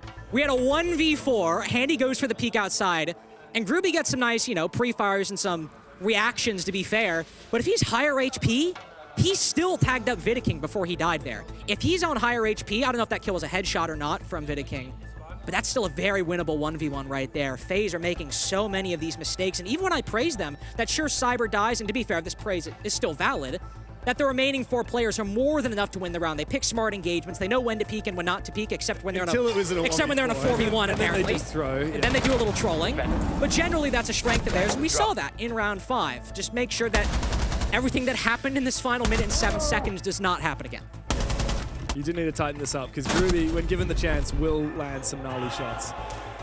A much-needed round win for FaZe, but you can tell the lack of celebrations, the lack of energy from FaZe really is a testament to how good Secret have been so far this game. They're still up, and they could realistically lock in a 4-2 split on their attack, which would be pretty phenomenal against the reigning world finalists. Can we say that? They're not exactly champions. They were so close to being champions with FaZe. I mean, to be fair, I've also been pretty unabashed in my statement that based on the eye test, this is the best team in the world right now. Yeah, everyone seems to think that, right? Like, everyone seems to be putting their money on FaZe to take championship here in Manchester. But I tell you what, I'm going to call it right now. If they continue playing like this, Carter, there's no way in hell that's happening. I actually back at SA, I made a similar call when Furia 2-0'd Furex, but it was like 7-4, 7-5, and I was like, if they're playing like this, they're not winning. Yeah. And then they won. Yeah. But to be fair, it was a 6-1 comeback, so that's my code. If you're going to have a rough game, you want it to be at the start of the tournament. You do. And if FaZe is just taking a little bit of time to warm back into things here, that's fair enough. Especially on a map that, like we said earlier, this was their permaban for a while. Haven't played it in over a calendar year. Over 365 days. Yeah, and most banned map in the last 2 years as well by a long way. This is not a map that they historically like, and maybe this was a little bit of a gamble. Just maybe they've been testing it in scrims. They wanted to test it in official. Maybe after that, they'll change their mind, and it won't be in their pool for the rest of the tournament. And the thing we got to consider is that going back to this site, this was a round that FaZe almost won, but that Adrian somehow, on such low HP, was able to win a 1v1 against Handy. Speaking of, not Handy, but Cyber. Again, going down early, but KDS is able to find impact, able to get that 4v4. So Cyber playing a lot more passively this time, still found out. Soul's likely going to fall back soon. Both these players died in this position all the way back on that previous Bar Games attack, and now with Vidiking on low HP, again, so many options for Secret to find a way into their attacks. But FaZe, seemingly unfazed, holding these long positions, holding these solid fortified areas of the map. Vidiking, a shield to play off of, can aggressively contest here in Piano, and he finds a pick. Big on the Savage. And Souls as well unaddressed. Vidiking caught in a crossfire, over peeking, but Souls is able to trade. He's the last man standing on this extension. He repicks with the revolver, lands the damage, but not the kill. Adrian 1v3. He's clutched up in a 1v1, but he won't get it done here. Souls with the Magnum to find the final kill, and FaZe are well and truly back into this game. 3 rounds on the trot. Yeah, 3-3 on Chalet defense, you're not going to complain about, even if the start of this half was very, very shaky. 2 good rounds to finish off that half to actually get themselves a tie game. That is very good for FaZe going into their attacking side. And momentum. Like, that's 3 in a row for FaZe. Yeah. Momentum back in their camp. I wouldn't say dominantly. Those rounds, though, I guess 4v1 aside in round 5, even though it came down to 1v1, a lot of the rounds they won were still competitive from Secret. Still able to find advantages or fight back when they could. I mean, FaZe had to trade that back to a 4v4, but I think the biggest issue they had, just look at that operator lineup. Who's dealing with a deployable shield on that lineup? Are you throwing the Twitch at it? Are you going to like try and firebolt behind it and burn that before they execute? Unfortunately for Secret, based on the setup that FaZe had, which, you know, to criticize a little bit, FaZe ran back the exact same setup and Secret somehow still didn't bring the proper utility. Bit of a mistake on their part. Yeah. But they're not able to deal with those shields effectively. And it allows FaZe to get the 3-3, allows them to regain that momentum. Now we'll see how Secret's defensive side on Chalet goes. Well, I'm already loving this straight away in the operator pick phase, the prep phase, the repicks from FaZe. Attackers are moving. We got the Monty. No Glaz, but the Montaigne. And look, FaZe were already a pretty bloody good Monty team before Vidiking's one of the best in the world. Yeah, I mean, Vidiking is phenomenal on this, but yeah, I personally haven't seen too much, because obviously you cast in Brazil. I haven't seen too much of these guys and how they use it post-rework of the shields, but I can only imagine that FaZe are more excited to use this operator than ever. Vidiking is just so disciplined with the Monty, whether he's pressuring on the roam or actually going in for a plant. He knows when to unshield, he knows when to extend, and he also really knows how to play Monty 1v1s very well. Something, you know, that was kind of talked about in Atlanta was players using the Monty poorly, exposing themselves and dying in key positions. Vidiking doesn't make those mistakes on the Monty, but it's also it's a very easy read to know that Vidiking is going to pick Monty when it's available, that FaZe want to make use of his skills on that operator, which is probably why Jum has picked the Oryx. Of course, he's a very famous roaming operator. When Oryx had the 1.5, he was always picked in operator lineups as a player or as an operator who could go for kills. With that Rima dash that the Oryx has, if you can get him into position, Vidiking, as good as he is, if the Rima Dash lands... You just can't... If you're a Monty against an Oryx, there's no way you should ever win. Exactly. Vidiking can be as good as he wants. If a Rima Dash hits him, he's going down like anybody else. But June cut off a bit right now!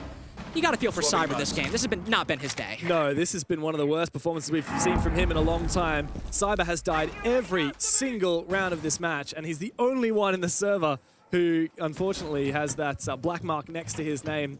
Still not done yet for FaZe. There is still a roamer at large elsewhere. Doom continue to deal damage, but we have seen FaZe take solid map control here, and Souls is also on lockdown, covering Doom should he attempt to go for a flank through West Main. So I'm not too worried about FaZe as of yet.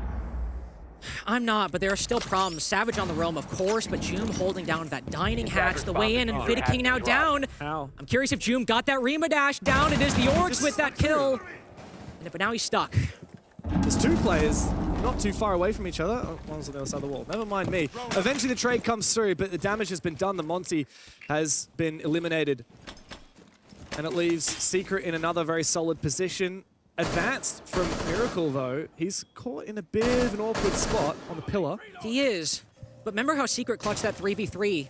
FaZe are in a similar position. If they can just keep Miracle at bay and maybe dodge that C4 from Adrian, they could find a way and go for this diffuser, but given the man advantage Secret has, it's much harder than that round the attack won a few rounds ago. This Evil Eye dispatched with. Miracle's going to get concussed as well. They need to make good on this. They need to swing him and take him on down. This Maestro could be the determining factor, but he gets eliminated. A good reply, though, from Adrian. FaZe losing players by the minute, but Handy. Diffuser in hand, looks to go deep in the site, finds his pick. There's a player on the hatch. Savage could look for a flank. Handy has to force his plant on down, which means it's up to KDS to cover the C4 over the top. Plant denied. Savage to clean house. Secret firing up once again, now on their defense. On the defensive side, something I rarely say, on both sides, one step ahead of FaZe, consistently. They have a read on Cyber's game plan. They've been able to find him in the opening pick 3 rounds in a row now, and as you said, Cyber's barely been a factor in any of these rounds, died consistently, 2 and 7 at the moment.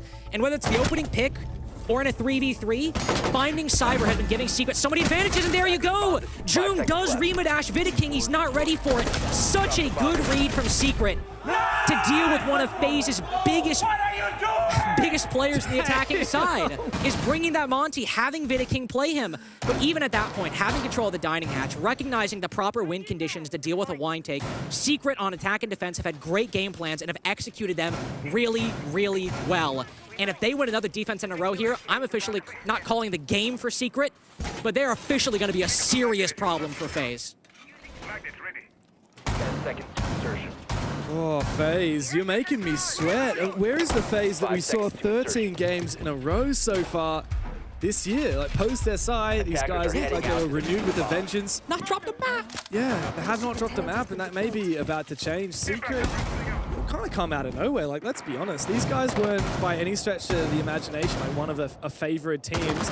You look at their last year for Team Secret, right? Stage 1, 2023, 5th place in Europe, didn't qualify for Copenhagen. Stage 2, they actually dropped down 7th to 8th place, failed to qualify for Atlanta, failed to qualify for the 6th Invitational, and now they've fired up 3rd place in Europe. They've managed to get that direct seed into the major in Phase 2, and they've been looking bloody phenomenal. Now they're keeping pace with one of the best teams in the world, if not the best team in the world right now, or the favorites for the event, and they're looking bloody solid.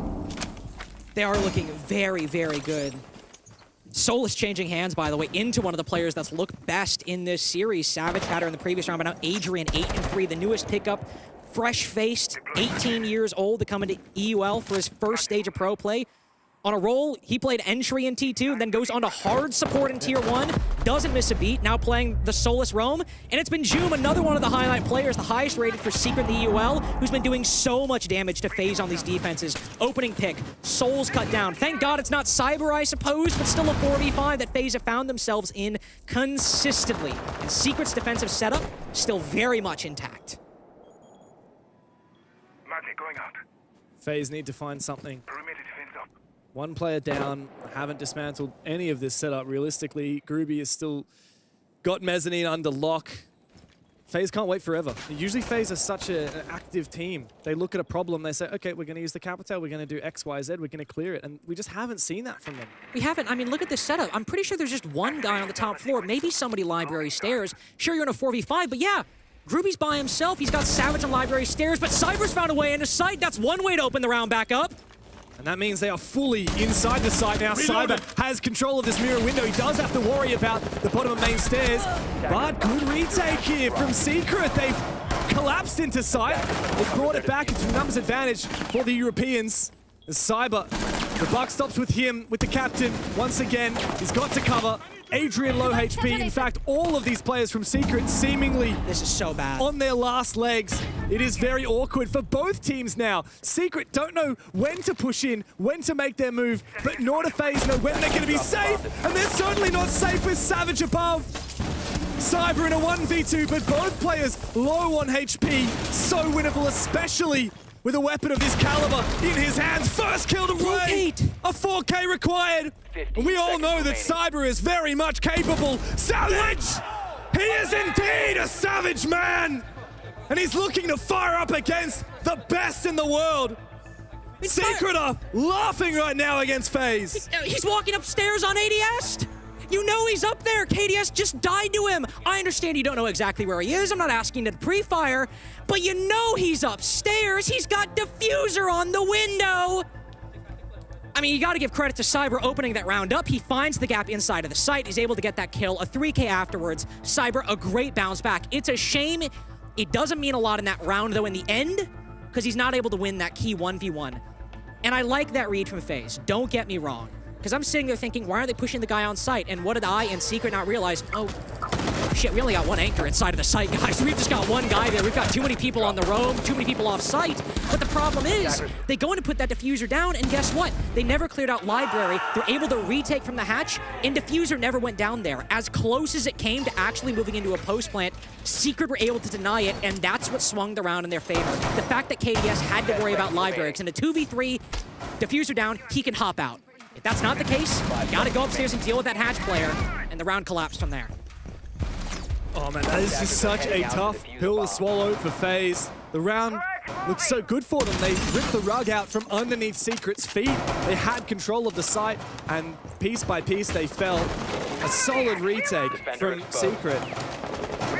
2 rounds away from giving FaZe their first L in 3 months. I mean, Souls at least finds Miracle to start. We'll give them that all the way outside. Are they able to catch Miracle rotating through Soul? That is a tight angle to find a player on Al. Very impressive. And a much-needed advantage for FaZe. First time they've got the opening pick this half, but also outside of the rounds 2 and 3, it has been Secret getting these opening duels consistently, breaking away from that problem they had in EUL, in the domestic league. So FaZe in a bit more comfortable footing. But how will they react to this setup? It's a kitchen dining defense. Again, Groovy on the roam. It's 3 players up top right now. Dwamai, the Castle, and the Solus all moving around this top floor. With a 5v4, FaZe can trade this down, assuming Secret don't find a way to retake and catch an attacker off guard. They just need to lock in. They got so much time. Slow and steady is all it takes. But Handy actually wants to get a little bit frisky with it. Look how close he is to sight right now. So close to finding an opening pick. Adrian taken very low, but now the jig is up. And Handy's position is revealed. So close to executing on a site. Adrian, don't overpeak this! The young rookie makes a very ill-advised decision, gives up another pick. Secret, this advantage that they have established for themselves seemingly dwindling. Solus has a good cut-off position as well onto the Solus of Savage.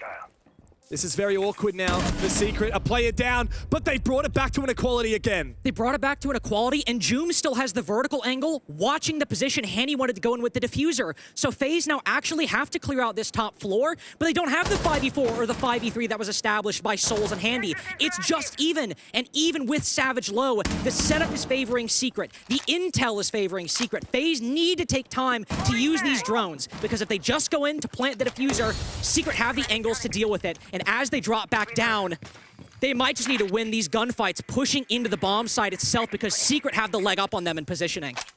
Attackers have dropped 2 players above for Secret, 1 on site. No? Is there an inkling? Is there an opportunity here for Doom? Contesting is Cyber. He needs to win this fight. He knows exactly where this player is. The entire bomb site has been vacated by Secret. Everyone's upstairs, but the door is not as open as you might think for FaZe. They can try and force themselves in, try and force this plant down, but Groovy still above, is ready to try and deny this plant. KDS can lock it in, but this retake is oh so winnable for the Europeans. KDS dancing with death. Joom cannot find the angle through the bars. Eventually, KDS goes down. A 1v3 for Cyber. He almost made it work last round, but not to be! No, not today! Secret, they're getting this one done. 6-3 over FaZe. 3 rounds in a row on their defenses, and they have just objectively looked like the better team. In every round that they have won, Secret have looked better than FaZe. In that round in particular, FaZe get the opening pick. Miracle caught peeking or rotating, one of the two, but then Handy with a really nice individual play. Walks up short, catches Adrian, first unaware, second over peeking, 5v3. And FaZe do something that throughout these past couple months we rarely see. They don't convert an easily acquired advantage. Sure, you didn't deal with the roamers. You need to deal with Joom. But you have a 5v3. You've got flashbangs to deal with it, and they're not able to deal with that roam before Secret neutralized the advantage they had. And I like FaZe's short-term solution. They have flashbangs up top to blind Joom as they push into the site. The problem is, Joom's getting his vision back at some point. Those flashbangs aren't lasting forever, and they have a Solus up above to deny the plant as well. FaZe's solution to that problem was only going to last 3 seconds. If they don't get that kill, the round can still go Secret's way, and guess what happens? He gets that kill, they've got the vertical angles, and they've got the advantage to retake. You can see it in the faces of FaZe when we look at their cameras. These guys are not fired up. You remember in Brazil, right? These guys in the grand final, the bloody crowd was so loud, but so were these players. I mean, Fitterking has quite a reputation for himself, and they're quiet today. Something to note, by the way, Miracle was hiding the tuber out in prep phase, prone behind and connector to dodge the droning. It's worked. FaZe only have one set of hard breaching, just the hard breach charges. So to be fair, you could go for maybe a quick take with the Ying, running through, maybe down the stairs, but with the Ram, it seems they want to dedicate for a full clear and attack front side. They found Savage, that's great, but Secret, even with that, have a leg up on them in utility. Oh, Joom, big kill. Cyber goes down. You're right, though. Like, there is nowhere near enough hard breach to make and execute like this work for FaZe. It's a highly risky strategy with only 2 hard breach charges on Fitterking of the Ying.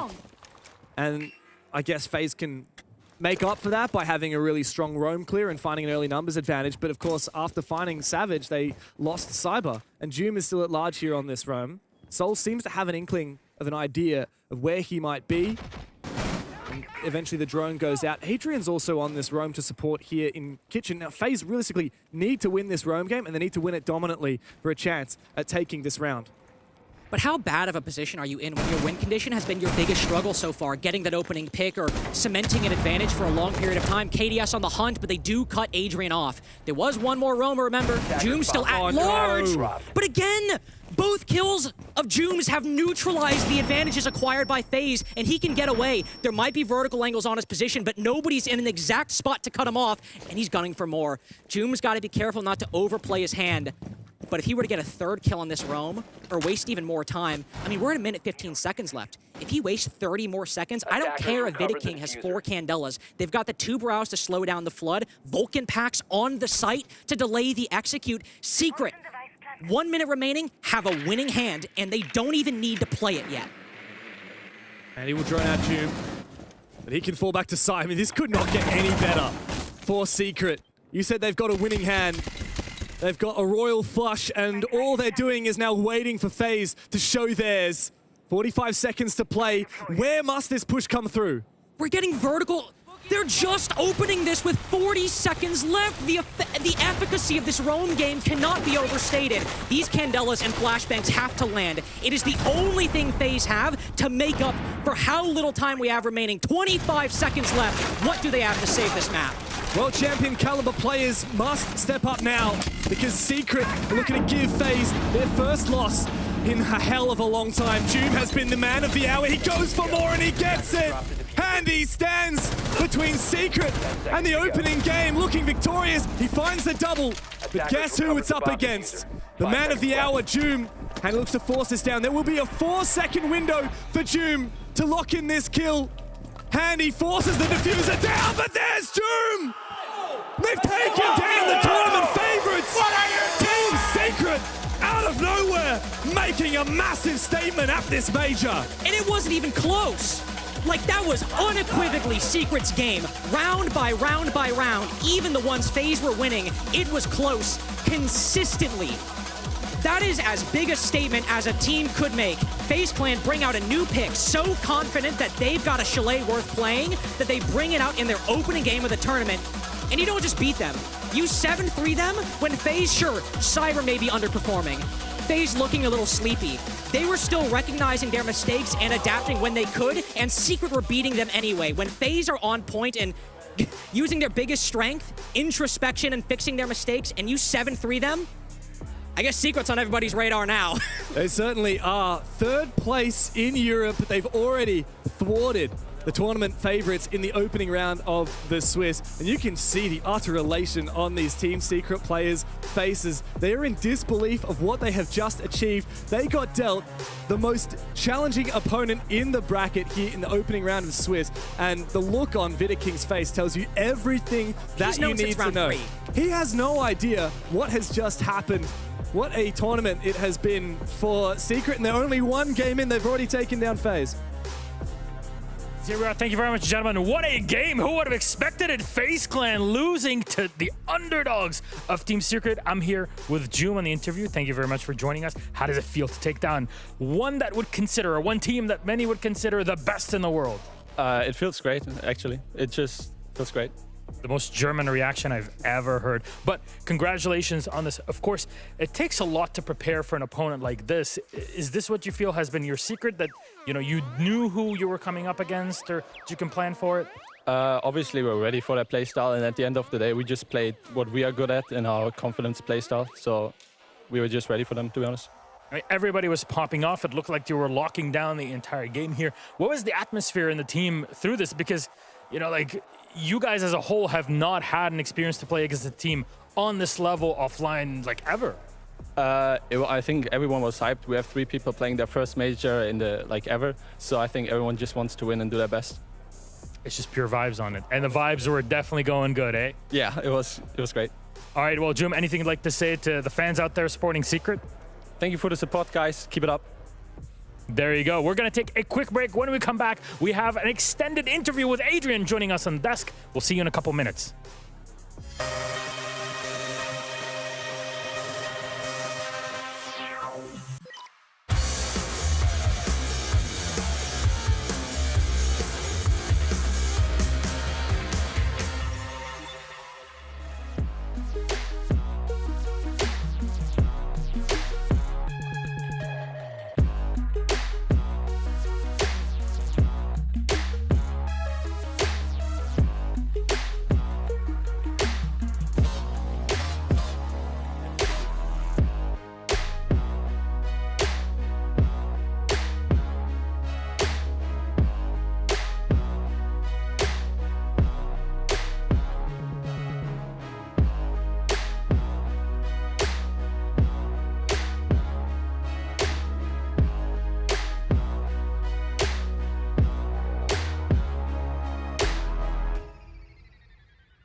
everybody, and welcome back to the show. We promised you an interview, and we have one with us. Of course, we talked to June before going to the break, but now we got Adrian joining us. As you can see, Team Secret are victorious, beating their opponents, a FaZe clan, 7-3. Hi, I'm Milos. It's fresh. We're going to be talking to Adrian. First of all, Savage.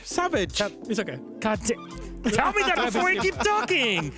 Why we let you have one, Milos. Why do I ask for interviews for people and then I can't remember. I can barely remember my own face. I know. I look at my face in the mirror every day and I just don't know who I see. I'll take it as a compliment. Adrian is a great player. That's very good. That's very good. Well, friends, after my embarrassing bout, I'll just leave it to you, Jack. Ask away. Okay, so I've got a question about the map, Savage. You went to Chalet today. Why? Because I don't think we've seen Secret on this map in... Well, actually, I checked. In terms of Tier 1 play, it was Stage 1 2023. Yeah. So what, a year and a bit? Why now? And when we played it, we weren't great at it either. I think we never won it in Tier 1. But it's FaZe permaban. They haven't played it in about a year, just about the same time as us. So we left it in on to play. If they were not going to ban it, we're happy to play it because we don't mind the map and we know that it's like permaban. So I think going into it, they were more likely, they're going to ban it because we banned it so much that they just left it open and expect us not to ban it. So it was like just a big game of chicken when you was in the ban phase as to who's going to ban Chalet. Nobody did, and you ended up playing it. Yeah, we prepared for it though. We knew it was an option, so we obviously didn't do any prep because none of us had prep on each other, but we just talked about what we wanted to do in the map.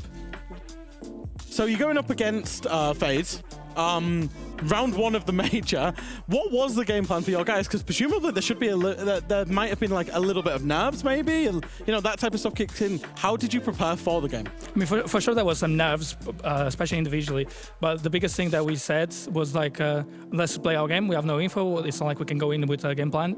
So let's just play our game, play confidently, and make sure we don't go and just let them roll over us. Because obviously they are a big team, and if they impose our game on us, for sure they'll win a lot of rounds on us. So we just wanted from the start to impose our game, and it worked out well, getting 3 first rounds, and then they kind of came back on us, but then we threw it back. It's very easy to talk about theoretically, right? Because, well, in theory, we want to come in and be able to impose our own game, but how do you actually do that on the server and constantly predict them and react to them? It's easy when we have a game plan. When we have prep on the enemy team, we kind of go in with already attack sets, with defense sets, to knowing more or less what they're going to do. So we don't only react, we are kind of playing actively. But with this case, it was really a case of just let's do our plays, and if they work, great.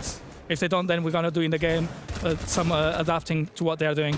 And luckily, we didn't even need to do much reacting. We just did our game, and they didn't really try to impose their game. You say luckily, but are you surprised that you took down FaZe? I mean, if I'm being completely honest, the last couple of scrims, they weren't looking too great, and obviously the top 2 in the world. Obviously, I still have full confidence on my team, and once I go in the server, I'm not thinking about anything else than that. But obviously, on the build-up to the game, maybe I wasn't confident on a 7-3 win against the second best team in the world, arguably even the best team in the world. How much confidence does it give you, actually? Because round one of this major, your first game, you've taken down a top 2 team. You could even argue the best team in the world, depending on how you want to argue that. Does that must give you a lot of confidence going forward that no matter who you face, you're going to take them down? I mean, for sure, but I hope it doesn't work the other way where we are just now underdogs. So obviously there's no pressure. No one expects us to win. It's a lot easier. I hope now we don't put into our heads that we are the favorites or anything. I just hope we stay the same, and obviously confident in ourselves with this win, but don't make it go to the other extreme and add on pressure for us. Well, you said that a big part of this is also preparation ahead of the game, right? But now the biggest challenge is that you won't be able to really prepare for your next opponent. So how do you factor that into your next step? I mean, we're just going to chill now for the next game. Just wait to see some other games, see how the team's playing. And then once we get to the game, we'll ban the maps. And then once we see the map, we'll just talk over it briefly, because obviously on this kind of stage, Swiss stage, we can't really do a lot of prep. Obviously, we did the prep before. We got some small details, but you can never tell it down to the minor situations. So it's more about ourselves.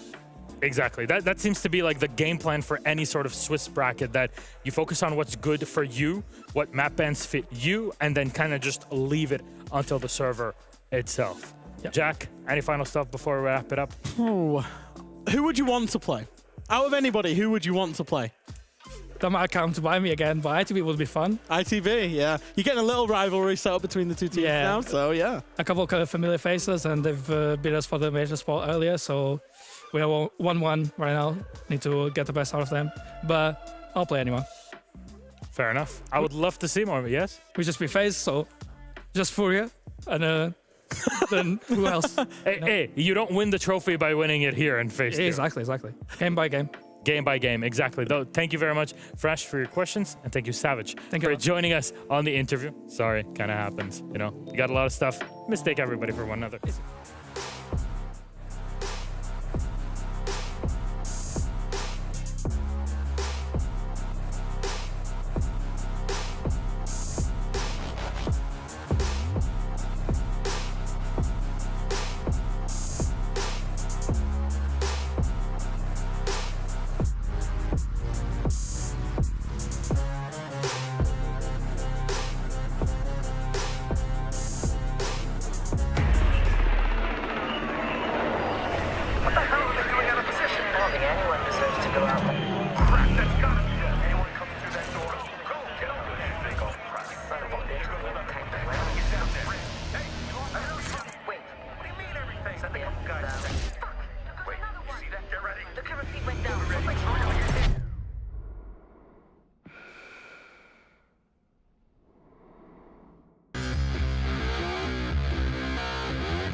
Hello, everybody. Welcome back to our post desk here, which means we're going to be talking about this smashing victory that nobody expected. Not even Secret, if being honest. We're just hearing Savage talking about it here and Joom on the interview. Alpha rejoins us on the analyst desk to break things down. 7-3. You take down FaZe Clan. If you're Secret, you are over the moon, but you cannot stop here. It was definitely super unexpected. I think the BO1 helps that, right? Especially with the playstyle that Secret has. Every round they were looking for these opening engagements. Every round they were being super aggressive, trying to get that intel, to be in the face of FaZe, never let them control the pace of the game, and it happened again and again and again. And the reason for this is Secret is built around super strong individuals. When it's not Joom, it's Adrian. When it's not Adrian, it's Grubby, it's Savage. Anyone can frag on this team, and it showed even against the best team in the world. Even Grubby there on that almost 1v1. Yeah. Oh, that almost 1v1 that he got it done. And yeah, Joom coming up obviously with a 4-piece at the end there. I think Secret have had a little bit of criticism leveled at their playstyle through Europe, from the European teams.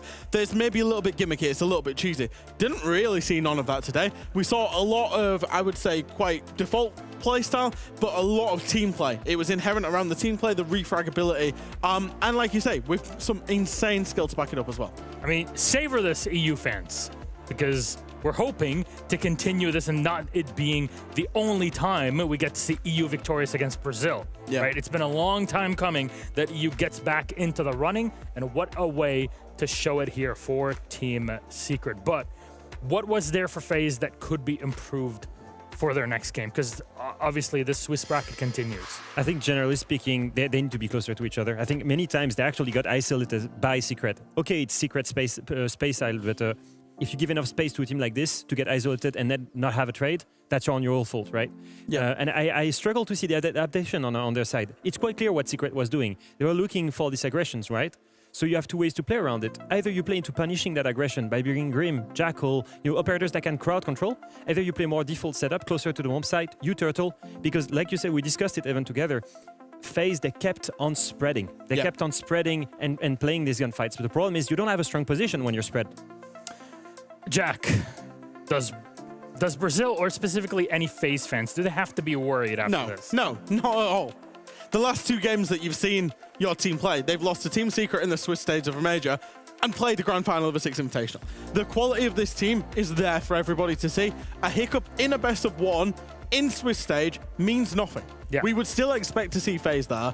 Yes, they did get humbled, but also it was on a perma-ban map as well. You know, we saw Savage speak about it. It was a game of chicken as to who would actually ban the map. Nobody did. They ended up playing a perma-ban map that they've not played in over a year. Cool, write it off. Get on a nice map for FaZe or a comfortable map for FaZe. Whoever they're against next, they'll get a weaker opponent because that opponent will also have lost, and they'll just kick on from here. All right, let's move on then to Joom, because he was on the server kind of performing in an incredible way. We've seen Adrian, of course, doing very well over the stage in EUL, but Joom today, something else. Yeah, he was absolutely incredible. Obviously, I mean, look at some of them shots as well. Oryx dashed to Monty, managed to find that kill as well. And the one thing about Joom is he's always had that sixth sense, that kind of FPS game knowledge, if you will, to just find kills, to pre-anticipate what people are going to do before they know they're going to do it. Look at a lot of these kills. It's not him aggressive. It's him being in the right space at the right time and finding those kills and making the right plays. Obviously, in the very final round here, big clutch up for Joom as well. But yeah, a sensational play that's finally coming to fruition. And I think that's the most important thing to say about Joom is his evolution through the years. Because I remember him already when I was still playing, he was smashing FPL all the time. He was one of the best in the lobbies every single time. Yet at this time, competitively, he was not on the best teams. He struggled. And now he's come such a long way to really understand what is the right way to play Siege, how to position yourself to get these kills without getting punished. He got away with so many, and every time he was disciplined. He came back to bomb site, didn't get traded. That's the Joom we like to see. And we got Sigrubi also performing quite well. You see our top 3 players from this matchup, with Handy showing up for FaZe. Unfortunately, not enough to drive the Brazilian, at least grand finalists from SI over the line. Yeah, and I mean, the fact it is Handy as well, you know, not some of FaZe's strike players. It has actually been, I think, across the board for FaZe, quite a quiet day at the office. They'll go and look at their wins. They're way too experienced not to come back from this, but, you know, you would expect them to. But it's all about celebrating secret. You know, we're all European. Honorary European. I paid enough taxes to be European at this point. You got the stamps. And yeah, it's all about celebrating Secret, and I thought they were incredible today. It was the right way to start the major, right, for Secret. I think on the other side, FaZe took a gamble. It's fine to take a gamble on the first day of the Swiss bracket, especially when you're as experienced. They tried something by playing, you know, their not a usual map. It's okay if it didn't pay off. Now they will play, like you said, against a weaker opponent. I think it's completely fine to have tried that. We just need to see them a bit more awake, because that can be really scary for them to enter that way and have such strong defeat. All right, Alpha Fresh, thank you very much. Now we're going to take a quick break and then check in on the B stream, so catch it right here.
Welcome back, everybody. And just to kind of let you know what's going on, we just finished our A-Stream game with Team Secret, bringing down FaZe Clan 7-3. However, at the same time, in this moment, our B-Stream game of Beastcoast and Dark Zero is going live, all North American. So we're going to keep you with that through the map bans or the operator bans. And when we come back, we'll set things up for our big next matchup here on the A-Stream, BDS versus Furia.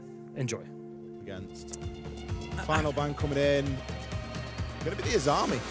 Yeah, I think those bans are pretty default, like very default. I'm very happy with that ban selection. Look, you still have your Grim up, so it's not going to be totally done for the attacks. You know, they still have some form of pushing power that they can gain, and also the shields, of course, which hopefully we'll see some of that Monty and Blitz action, especially for, you know, Kitchen, for example, a very strong site for the shields.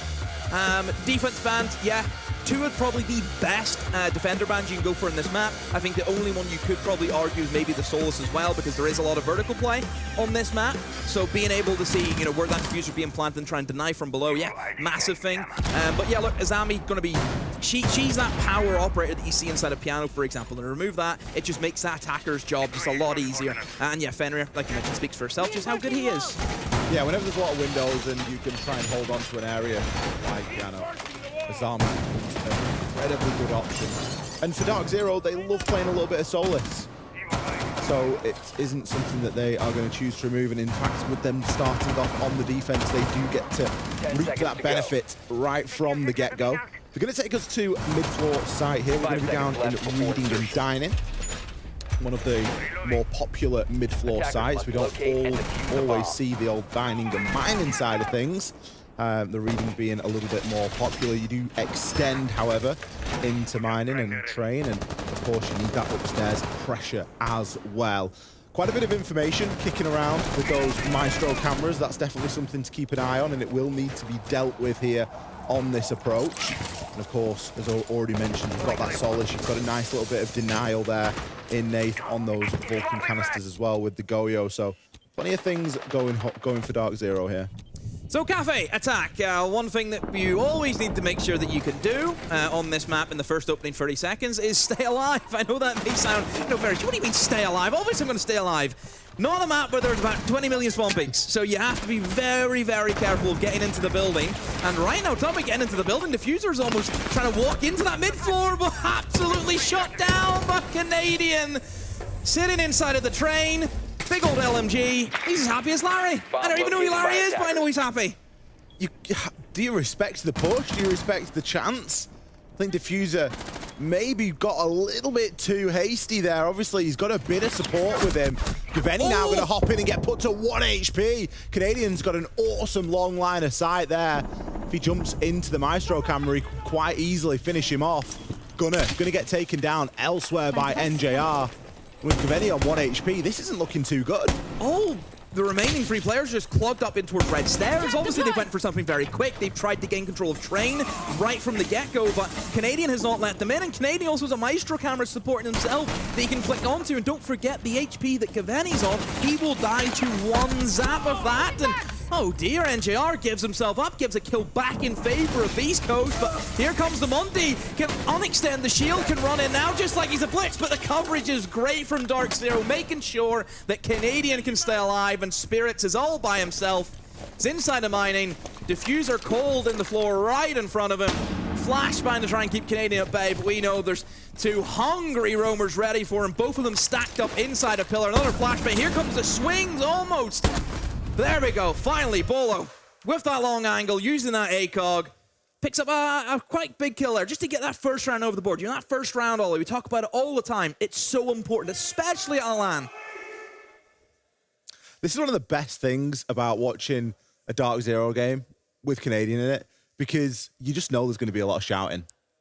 There is going to be so much banter going on, and especially with it being against a fellow North American team. You know that it's just going to get more and more and more over time. 2 matchups I want to see is Canadian up against Ashen. Yeah. Of course. And I also want to see Canadian up against Twister. Twister! You know, that's what we want to see. I think it's just Canadian up against anybody, and if they're going to talk back, even better, because you know that the banter will be flowing. And what I love as well is that Canadian will beat anyone in orbit because he can just say, I'm an old man and I'm killing you. That's it, you're done. There's no comeback. And he said it before. He's even said it himself. I'm just an old dude. You're losing to me. He's usually got the worst gun in the game. That's it, worst gun in the game. Didn't have the worst gun in the game last round, though. The Alva's class. Alva's good. Alva's very good. And he made it work. Especially whenever you have a lot of different softballs. Where he had that first set of softballs in towards mining and then that triple softball. With that, Aldi just spray. You get a bit of info from Maestro, just go for it. We saw just how devastating that could be. Downstairs we go into kitchen. It's Nath this time on the Solace. Canadian going to be bringing the Echo. Nothing really got going in the previous round from Beastcoast. We never really got onto their lineup. But this time, at least, they do have a Ram in tow. So that means one thing. It means that they are going to be taking that top floor control. Some serious screaming going on in the arena. Don't have a clue. Don't have a clue. Not sure how much of that you can hear, but the team's certainly sounding up for it.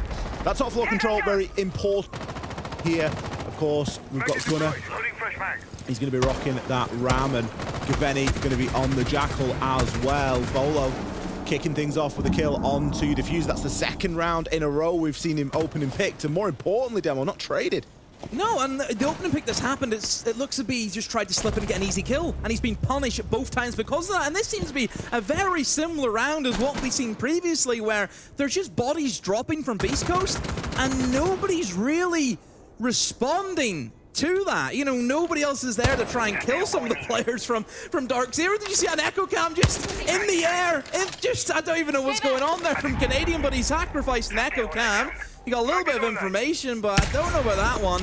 But yeah, 3 versus 5, minute 30 to go. You've lost the round, which you mentioned, you know, very strong operator, especially for the vertical sites such as Kitchen. He's only managed to get just opened up that top red corridor, and that is it. And especially when you're trying to use the Hibana to get the breach open, you need that Ram, you need that ability to just ensure that no one's tucked in behind the wall. There's no denial on the wall at the moment, but you're going to want to get that dealt with because you need to take control here of Bakery. And with NJR's positioning, you know, you should be able to clear a warden out of a Bakery position. It isn't the most difficult thing in the world. Now the stuns start to come in and we can start to see a bit of a push. Spirits is going to find one, but immediately traded out. Canadian there, just happy to peek out from beside that bomb chassis. Gets a couple of shots into Gaveni as well, and with Gaveni super low, Hot and Cold now needs to try and come to the fore and assist him. Oh, there we go.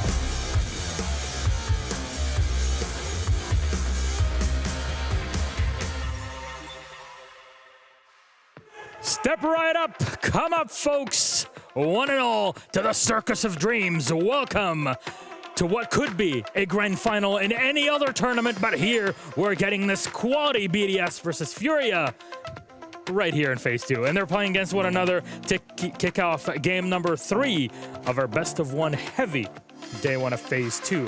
Hi, welcome to the analyst desk. I'm Milos. With me are Alfama and Fresh, and these two squads have a lot to talk about. First of all, I'd like to talk about BDS and what they've had to offer through Stage 1, Fresh. Yeah, they've been basically incredible through European Stage 1. They, basically won every game apart from one slip-up in 1BO1. It was a super team that was kind of concepted throughout them BDS missing out on SI. They didn't make SI, therefore they thought, you know what, let's make some changes. 2 key changes. 1, they actually went away from being all French team. And the second part of that is they had to change from speaking French in the team to speaking English. Now, this was a massive, massive jump, but I think they'd realized that they'd hit their ceiling and they needed to push through that ceiling, and this was the way to do it. Yeah, and I think that change was a long time coming. Ever since winning the major in Jönköping, I don't think we've ever seen them, really breaking that ceiling or coming back anywhere near the same heights. And I think they knew deep down that the core of this roster, Likefak, especially Bride, Shaiko, that's the kind of player that you cannot remove of the team, right? They're too good at their positions. They're the best, arguably, in Europe at their positions. So it made sense, actually, to recruit these two new players, and they've looked stellar since then. So let's take a look and compare these two team stats. Now, you'll see BDS specifically from their stage 1, whereas on the other side for Furia, focusing on 6 invitational average stats for these two squads. Post changes, of course, for BDS. Gents, how can we compare? Because right now it's looking pretty equal, if you ask me. I mean, it goes to show just how good these teams are. It goes to show also why we both think that they're heavy favorites, right, of the event. Furia at SI was absolutely crazy. It's the reason why they were the reigning world champions.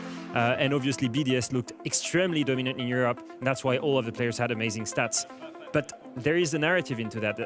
The time difference, right? Yeah. SI was 3 months ago, and the stage just finished. Yeah. I think there's a big difference here because BDS is looking the best right now in the most recent matches, whereas if you look at Furia, it's not the same story. What a crazy, crazy world we're living in, where we've got what we think could be a grand final in day 1, but also that we're not dismissive of Furia, but they've won the last 3 events inside the official circuit. Like, crazy. They're still crazy good. They're still crazy good. They've got the best players in the best roles. They're essentially, well, I'd say BDS are essentially the European version of what Furia is, in my mind. I do think, however, they got very slightly nerfed by some of the changes that the balancing happened inside of the game, especially the ADS change, I think, took those players some time to adapt on it. And let's hammer it home here with the top 3 players of Furia from the Invitational back when they were known as W7M, which is why, those that have not kept up with the stage might not be able to follow fully. This is what happened. KZ, Herds, and JV92 are on, and they showed up every single moment at FaZe. Yeah, and it was one of the main reasons why they won, actually, is that if you look at strategically in the grand final, FaZe versus Furia, FaZe should have won every time. Theoretically, they were the best team, right? But they kept getting away. Furia kept getting away with a lot of picks. And actually, something that Jack said that is very true. The ADS change probably nerfed them a lot because if you see the way they were playing, most of the time they were just running around un-ADS'd and it would just be really quickly aiming into it and having crazy headshots. But the thing is, you cannot do that anymore. At least it's not that easy. And when that happens, then if everything around your playstyle revolves around getting these kills, if the kills aren't happening or the confidence isn't there, you just drop in performance. If we do the same to BDS, we end up with the 3 players. And yeah, you're going to notice there's a lot of flexibility here. Users has joined the top 3 with Shaiko and Likefak, GOAT, as Fresh would say, are on. I would say, I think Users has had an incredible stage, and I think what Users brings, and he brought when he was on M&M, and he's now on BDS, is consistency and match-winning potential. It's not necessarily the flashiest players, it's not necessarily the entries, he's going to leave that to Shaiko, he's going to leave that to Solotov inside of the team, but when you need somebody to be really smart in a moment, to win you around in those clutch moments, in those high-pressure moments, that's where Users steps up. And then, of course, we've got Shaiko and Likefak, who basically carried BDS between them to a win in the Jönköping Major, way back when in, 2022?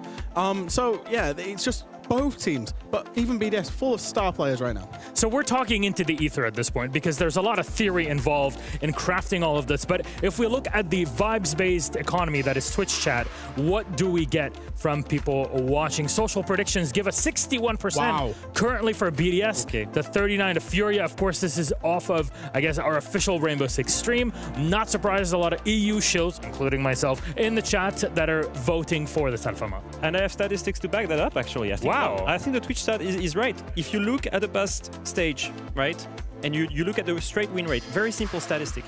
Furia has a 56% win rate versus BDS having an 85% win rate. 11 wins, 2 loss when you look at Furia, 9 win, 7 loss. Be right back, I'm just putting my channel points on Furia. Oh, that is no. Utterly ridiculous. I've got my channel points on Furia. Maybe that statistic has changed just a little bit now. Utterly ridiculous. They've won every event the last 3 but times. do they look as good as before? They don't. I'm sorry, they just don't. Jack, you've been groveling at the feet of BDS for the entire stage. I have, but you've got to respect the juggernaut that is Furia / old W7M. They won SI24. They won Atlanta Major. They won Copenhagen Major. They were in the final of SI 2023. We haven't seen a grand final without them in it for over a year. Yeah, FaZe just got kicked down. Humbled, yeah. Secret. So who knows? Yeah, and one more thing. There's the SI curse. Every time you win at SI, then the stage after, you struggle because you've just won everything. I don't know. I just feel like BDS are the favorites here. So let's pull it back to something more tangible. Our map ban. What does it look like? Well, a lot of them are going to be banned. Actually, 8 out of the 9 and will be given Clubhouse here. Our decider, as BDS has banned out Cafe, and will take us here where they start on the attacking side. Clubhouse, I guess no more of a perfect map exists for this sort of matchup. I think it's the best map for both teams. Yeah. I'm so happy about it. I'm so happy. I think we're in front of a really, really good game right now. Because not only are these two teams probably one of the best in their regions, if not the best in their regions, but they're also both playing their best map. And they both have a 100% win rate on it, actually. Yeah, these teams have been playing Clubhouse specifically against each other for the longest time. I'm going back to SI 2023. Montreal, these teams played one hell of a Clubhouse. If I remember rightly, and I'm doing this off pure memory, and I'm getting the clocks going. If I remember rightly, W7M at the time had an insane comeback against BDS. And at one point in time, both of these two teams I've named the best Clubhouse team in the world.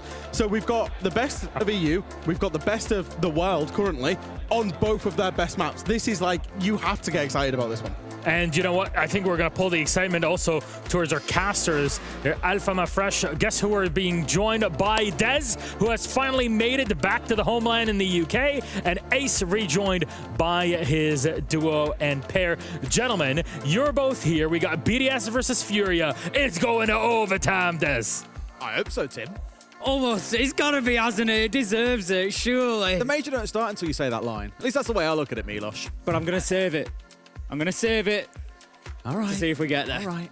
You know what? I won't take any more of your precious time, gentlemen. I know Dez is running 17 businesses as we speak and casting, so it's all yours for the game. Thank you very much, Milosh. Yes! It feels like a grand final preview is the best way to describe does, doesn't one. it? The Desk, you've done a wonderful job hyping that one up as well, because it is that kind of game.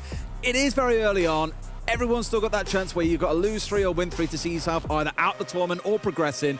But realistically, Tim, to get your campaign underway to a strength, you want to be winning this game. Oh, 100%. I mean, when we saw the matches getting picked for the Swiss stage, I scanned down the list and immediately my eyes were just glued to this matchup. BDS versus Furia, possibly the best team in the world against the current best team in the world. Like, what a way to kick off a Swiss stage. It's absolutely unreal. I know, obviously, the Desk have spoken a little bit about Furia there, and maybe they haven't had the strongest stage one, but that just made me go and have a little look further back, Des. And I can tell you, last year, you know that year when they won every major tournament and SI? They finished 2nd and 3rd in the 2 regional stages.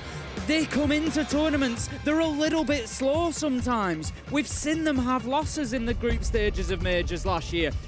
It doesn't matter to this team. They know how to win when they need to. So honestly, for Furia, I just write off any previous one. I write off anything that's gone before. We'll see what they do here and now in the server. But BDS, you know this as well as I do, Des. At times, it looked like they were coasting in EUL. They were. And equally, Fury have had a battle now. Whether or not that tells you that it's the difference of the regional strengths that we've seen or not, you're about to find out. A lot can change when it comes down to sitting at a land desk as well. So we'll see how things settle into it. Fury will start on the defense. And just to rattle through our bans really quickly as well, Grim being taken off the board, really the one I'm looking towards here. This actually got banned against BDS the last time they played this map against ITB, but we know how effective it is for being able to swarm into sight, for taking over Catwalk.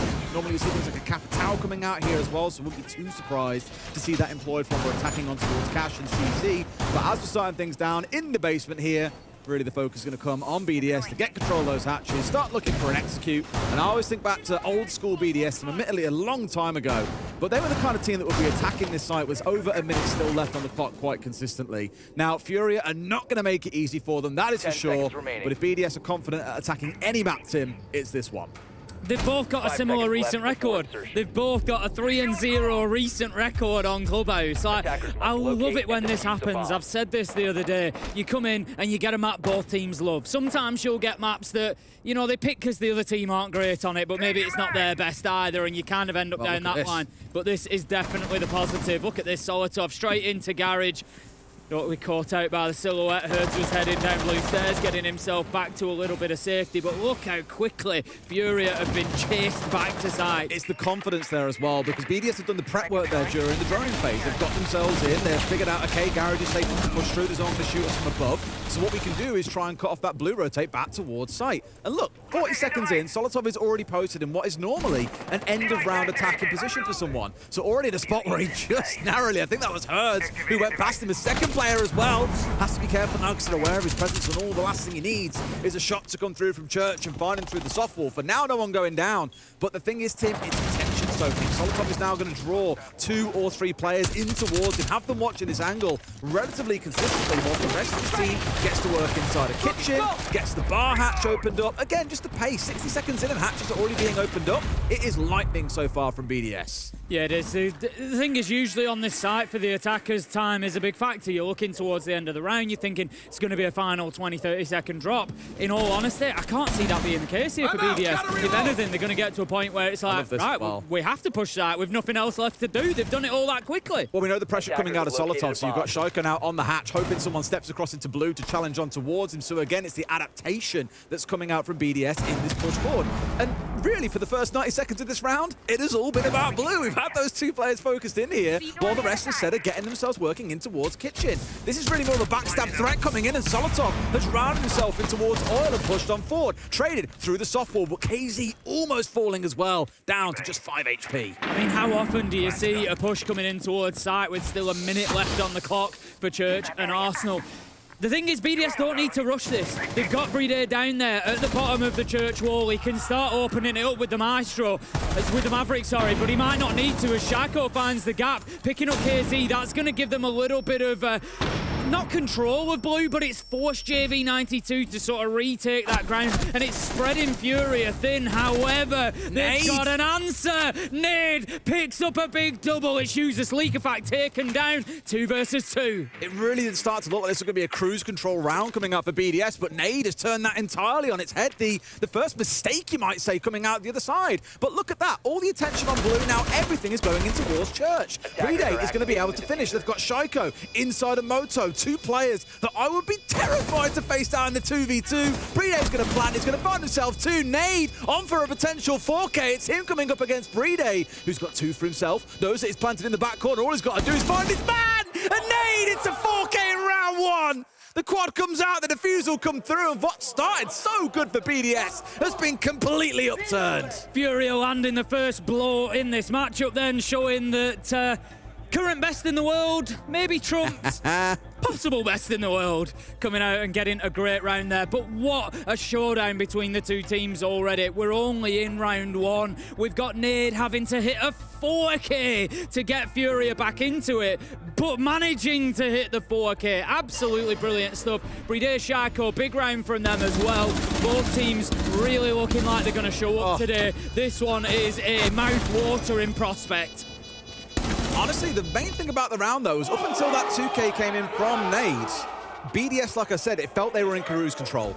10 seconds in, immediately pressuring inside a lounge, controlling blue, so any would-be roamers upstairs have no way of getting back. And Furia, fair play, they respect that. They're already back towards site. You've got KZ, main stairs, also poking his head in towards chains a little bit. But that's really for the first 45 seconds of the round. After that, they're fully back on site, and BDS have got full control of the map. And just piece by piece, they're taking something more. You've got Solotov coming down oil, picking off a player from there. Yeah, a great trade guarantee back the other way.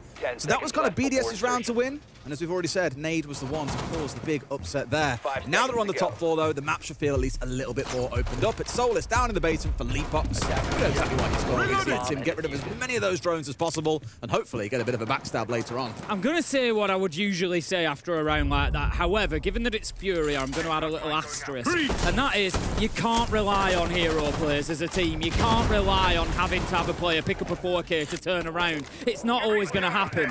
And that's where the asterisk comes in for Furia, because sometimes it will always happen. And for BDS, both teams have got that BDS, in I was the going tank. to exactly follow on to that to say BDS have shown us through EUL that they too are that exact sort of team. You know, looking at Solotov and users who've come into this side, if you look at their LAN record, it's actually pretty good. You know, with M&M, they didn't have fantastic team results, but if you look at Copenhagen, the last one that they were at, they got into the quarterfinal, and it was pretty much on the back of Solotov and users' performances. They were two very highly rated players at that tournament, so they are no strangers to putting up numbers on LAN. But again, just look at the distraction going on constantly. We know the BDS are going to be focused out here on the main breach, but at the same time, you've got Shaiko, who's made use of the Flores, the drone evading a lot of bullets admittedly to get into a spot to open up a hole in the floor, which now means the cash door isn't playable, and that is a power position when you're trying to contest on towards this breach. We saw the C4 in hand. So again, BDS are considering all possible outcomes. Furia showing the max respect towards it, not trying to go too risky with things, but it does mean, again, BDS is sort of free to do whatever they want in this round. They've also got Leaky back on the Capital, let's not forget. So, the Azami of JV92 that's currently sat inside a catwalk may well be under threat. Yeah, it's going to get very difficult to stay in this position. KZ, in fact, taken out, there we go. down by those fire arrows. Breeder manages to pick up JV92 at the same time. And again, Furia are in that position where they're going to need this big hero moment. There's 3 versus 5. Herds takes a ton of damage as well. I've got a feeling here that BDS are in no mood to have this one run back against them again. And again, it's the constant extra things to think about. You've got a Capital Firebolt coming in as you're being challenged from main breach.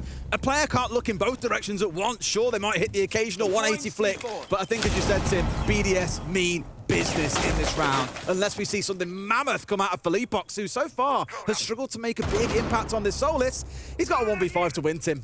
His impact that he needs just got a lot bigger as Herds gets taken out. Philippox sees one in red. Can he win his fight? No! It's going to be a flawless round for BDS then, as Shaiko manages to pick up that final kill. And honestly, Des, we could not have wished for a more perfect start to this matchup. 2 of the top teams in the world coming up against each other. We were excited enough for that in itself. They've come in, they've taken a big round each. We've had a nade 4K to pick up the first to Furia, and then we've had a flawless BDS performance to pick up the second.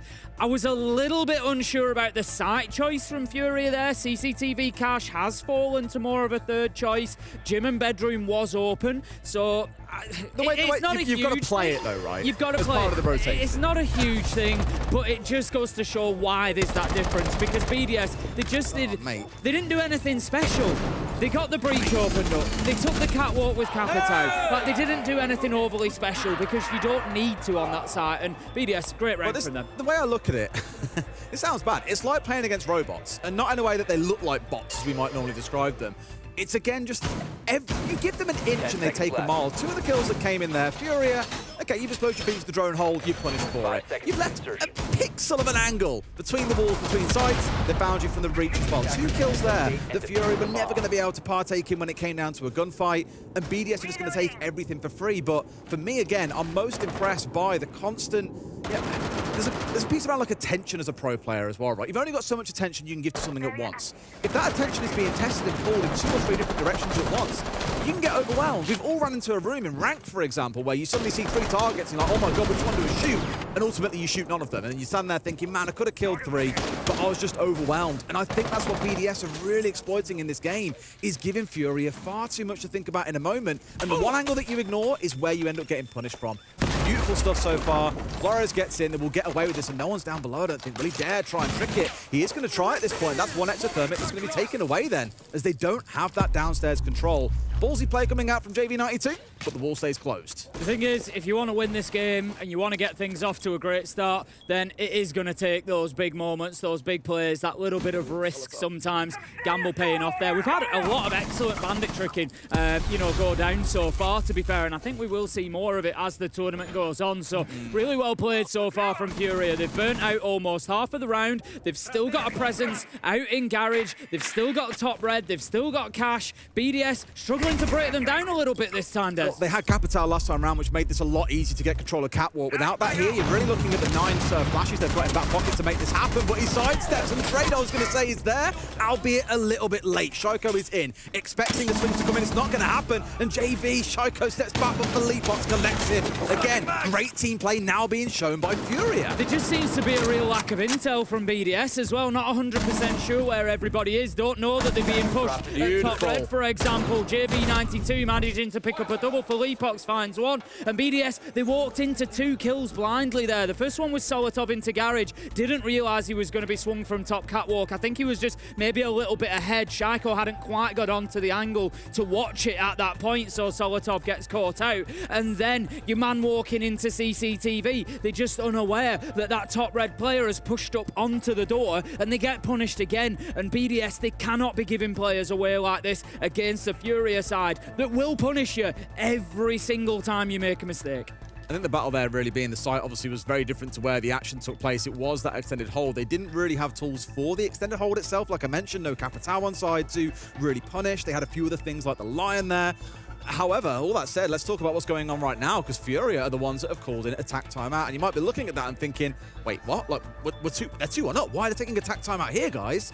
And I think a lot of that comes down to they've noticed these issues, right? You look back at round 1, yes, they won it, but they didn't really win it. Nade won it, right, with that massive 4K. So looking at it as a score when it comes round to the overall team play and the strategy, they've won they've won 1 round realistically, and that was kind of not cheesing, but this extended hold that came through, the BDS clearly were very unprepared for. So all things, at least in my view, are kind of in favor of BDS right now. And Furia know they've got to play those same 3 sites again. What are we course correcting going into basement? What are we thinking about for Cash EC? What are we bringing along to the bedroom to make sure BDS don't completely counter the exact same setup again? So I think it's a real good sign of maturity on their side to acknowledge, yes, we're up 2-1, but there are problems we need to solve before they become a massive issue over the next 3 rounds. Just seeing some of that mechanical ability from JV92 and Philippox in the replays there. Of course, all these players, you know, they're absolutely at the top of the game, but the reason I pick up on it is because the crosshair placement of both of those guys across those 3 kills was sublime. They needed 2 or 3 bullets because they were straight onto the head. You know, that crosshair placement, it's not just about being at head level, it's about accounting for your recoil, getting that bounce off the first shot. It's absolutely beautiful stuff from them, and they're going to be very, very difficult to play against if they can continue in that vein. So we get underway then in round 4. We're going to be back down to Church and Arsenal as expected. Last time around, BDS were able to very, very quickly and clearly get control of the map, force Furia back into the site. They're going to be looking for more of the same because they know that Nade isn't going to be able to deliver a 4K every time they defend this site. I do find it interesting that this time around they're still having to go out the top floor in its entirety as well. If you just saw Leakyfat working his way into that top 5. Last time around they basically had all of this done during the prep phase, and they were in rapid. Like, they were in control, they were getting kitchen hallway opened up. With the initial challenge come out of KZ, for example, that amounted to nothing, but we had Solotov inside 10 seconds. They've really slowed things down this time, probably because of a slight change of play coming out from Fury that they want to be able to deal with. Just getting picked up on the default cam there, I think, before taking it off, but it's not really going to matter too much for BDS because they're not at a point yet of trying to push down into blue. It's more about just getting this verticality in position, taking out those default cams, and then the next step after this droning is going to be to start opening hatches, softening up sight, clearing out that utility. It's going to be a little while yet in the round before we start seeing players come together, before we start seeing those gunfights open up. Yeah, much slower sort of pace. I don't think it's a bad thing. And then you have to face as well off against the Kaid and the Tubarão coming out. No surprise that we're still seeing Brede coming along on the Maverick. They've kind of changed around what one of those hard breaches has been. We saw the Thermite last time around, of course, as well. So small variants, but across every round so far, we've seen at least 2 hard breaches coming along. Ace also in that last round as an alternative. But same sort of story, Tim. Kitchen and hallway, their main focus to get things opened up. Let's not forget last time they planted in just behind Church Wall as well. That's where the main focus came through. Despite blue being the early part of focus, it looks to be the same sort of thing here. And again, because hatches have been completely closed up, reinforced off, electrified, Tuber out the ready as well, having to take things that little bit slower. But look at this. This is so cheeky. They're just waiting for it to open, hoping to find someone, but KZ is... Yeah, BDS well aware of that danger as well. You saw Shaiko the whole time just watching that doorway through the hatch to make sure that there wasn't anybody looking to get too aggressive. KZ at this point is a breath away from death at the minute. Needs to be very careful with an essential gadget as well on the Warden with those lasers just to prevent you know, the use of smoke, the use of those flashes coming in, of which there is plenty on side. We've got 8 flashes left on side for BDS to support them in this push. And the 2 smokes to worry about as well. Shaiko has moved himself away. They're desperate to kill him here, and they might about find him. There's the down as well. Finally collected the angle and got rid of their man. Nova Fire inside, of course, is going to sting, but they've dropped back down towards site here. A couple of kills bouncing back and forth, but it's Furia who come out on top in the 3v2. 2 versus 3 now for users and Leak. In fact, mate, that 1 versus 3 for Leapox and Nade. They managed to pick those 2 up in quick succession, and that's going to be Furia locking down another basement defense and giving themselves that little bit of breathing space. They come out of the tack timeout. They find themselves 3-1 now, and that is good going for the Brazilian side. They're going to be looking for a minimum 4-2 half on the defense. Realistically, they want to be locking down 2 of these sites. BDS need to start finding something quickly. Just don't think they anticipate. I believe it was a backstab from JV. I only saw him on the drop, and I can only assume he's coming from kitchen there after working his way up main stairs, but has got himself into a great position to get a couple on the back of it. Everyone else on BDS was so heavily focused on trying to get rid of KZ. They did manage to clear him out, but that was sort of step 1. Very good to identify the weak condition there. Here we are. It was only just he dealt with the drop coming through. Okay, that makes sense. He was in dirt instead. Thank you very much for that one. But again, in a position where he was ignored. The one player they forgot about, Nade, was the player they forgot about back in round 1, and they've been stung by those 2 forgotten players across 2 rounds. If you remember, I said it on the CCTV cash attack as well. BDS just seemed to be playing with a little bit of a lack of intel, not quite getting a complete picture all the time. So going forward, keep an eye on those drones.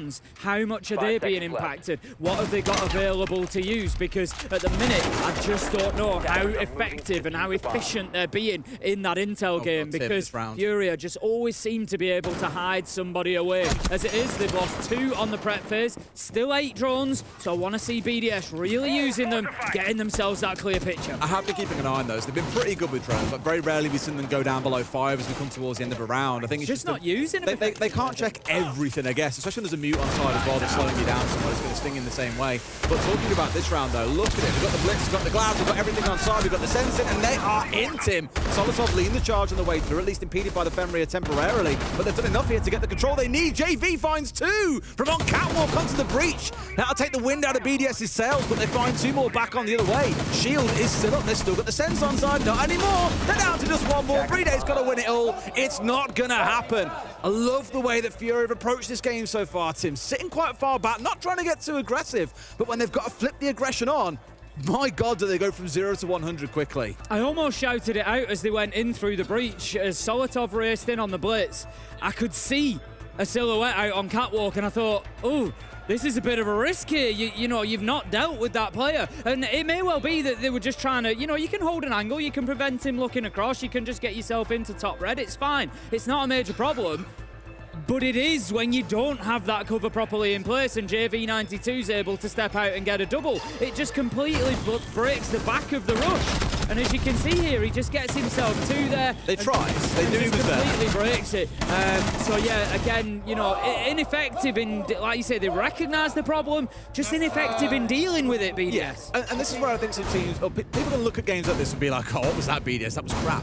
Again, right idea. They knew JV was there. They win that 1v1 against him. Very fair chance that round still goes their way because they have enough left on side to get a plant down inside a site when you haven't got that catwalk control.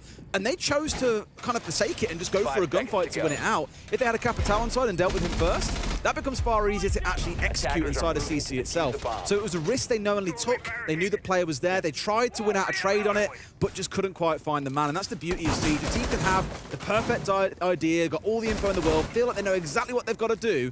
You don't hit your shots when it counts. All of that can be worth toffee. That's it. You know, it's so easy to sound critical of it, but the reality is here that we're dealing with very fine margins. We are. And if the plan, it's a great game, don't get me wrong. Yeah, if the plan is, don't worry about him leaving out there in the cold, we'll hold him. You got to hold him, because at this level, if you don't, you're going to get punished. That's exactly what happened to BDS. So final defense coming in from Furia. They've gone to gym and bedroom this time. So again, it's going to be that attempted CCTV cash side clearance over, and it's been tough for them so far. We've seen quite a bit in terms of, like, I don't want to say cheese operators, but every round we've seen them bring something a little bit different. Whether we're looking at the line, in towards the in towards the capital, Blaz and the Blitz in the last round, there's always been something they've brought along here to try and make their lives a little bit easier. A lot of it very focused around the execute, and that is Leaky Fact's job here. He's had a slow start to this game so far, sat at 1-4, but here he's so critical as a piece to get this one done. You've still got to deal with Herds on the Warden, of course, as well, but for everyone else, expect a lot of white screens. I think they're aware of the FNAT there, hence Solotov throwing over the EMP just to try and support that drop going in. They need to make sure they are dropping logistics if they're gonna do, because there you go, the FNAT didn't have time to reactivate. In goes Leak of Fact, in behind the smoke. Candelas can be used as well, but elsewhere, Herds manages to pick up users, and Leak of Fact feels like he's got himself stuck in a little bit of a corner there, a little bit of a problem for him. Casey is genius here, identifying that no one's on the south balcony because JB92 has got cash control on the other side of the map, and he's doing so much slowdown work here, and they've got an absolute kill lane set up. Herds going nuclear, a 3K in the round. Tim, you said about not relying on hero plays. Well, my God, the BDS need one. It's a 1v2 for the demon himself, Shaiko. Gets himself inside, takes out the FNAT, knows that there's one developing information, manages to find it, 1v3. Oh, man. Very quickly becomes a 1v1. Does he know where the last is? He will now as the shots rain in on him. Shaiko's got all the time in the world here to just have a little creep around, see if he can reposition, remaneuver, and like ships in the night, they just pass each other silently, not quite seeing that angle nade. He's playing this smart. He's got himself into a tricky position to push. He's going to hear Shaiko long before he gets there. And I was going to say, he's still got 2 drones alive here as well, so he's got quite a lot that he can get done. Make use of the Kivas against them. Brilliant, let's go for it. Should be able to look for this plant here as well. They've got the watch on it now, knows that he's rotating his way through. There's only really one place he can be, and I imagine he's got a watch here inside of Jim. Must know that this one's coming. Comes off as well. He's got 15 seconds to play with Tim. This one's looking ropey, of course he does! The sixth sense of a god. Shaiko with a 1v2.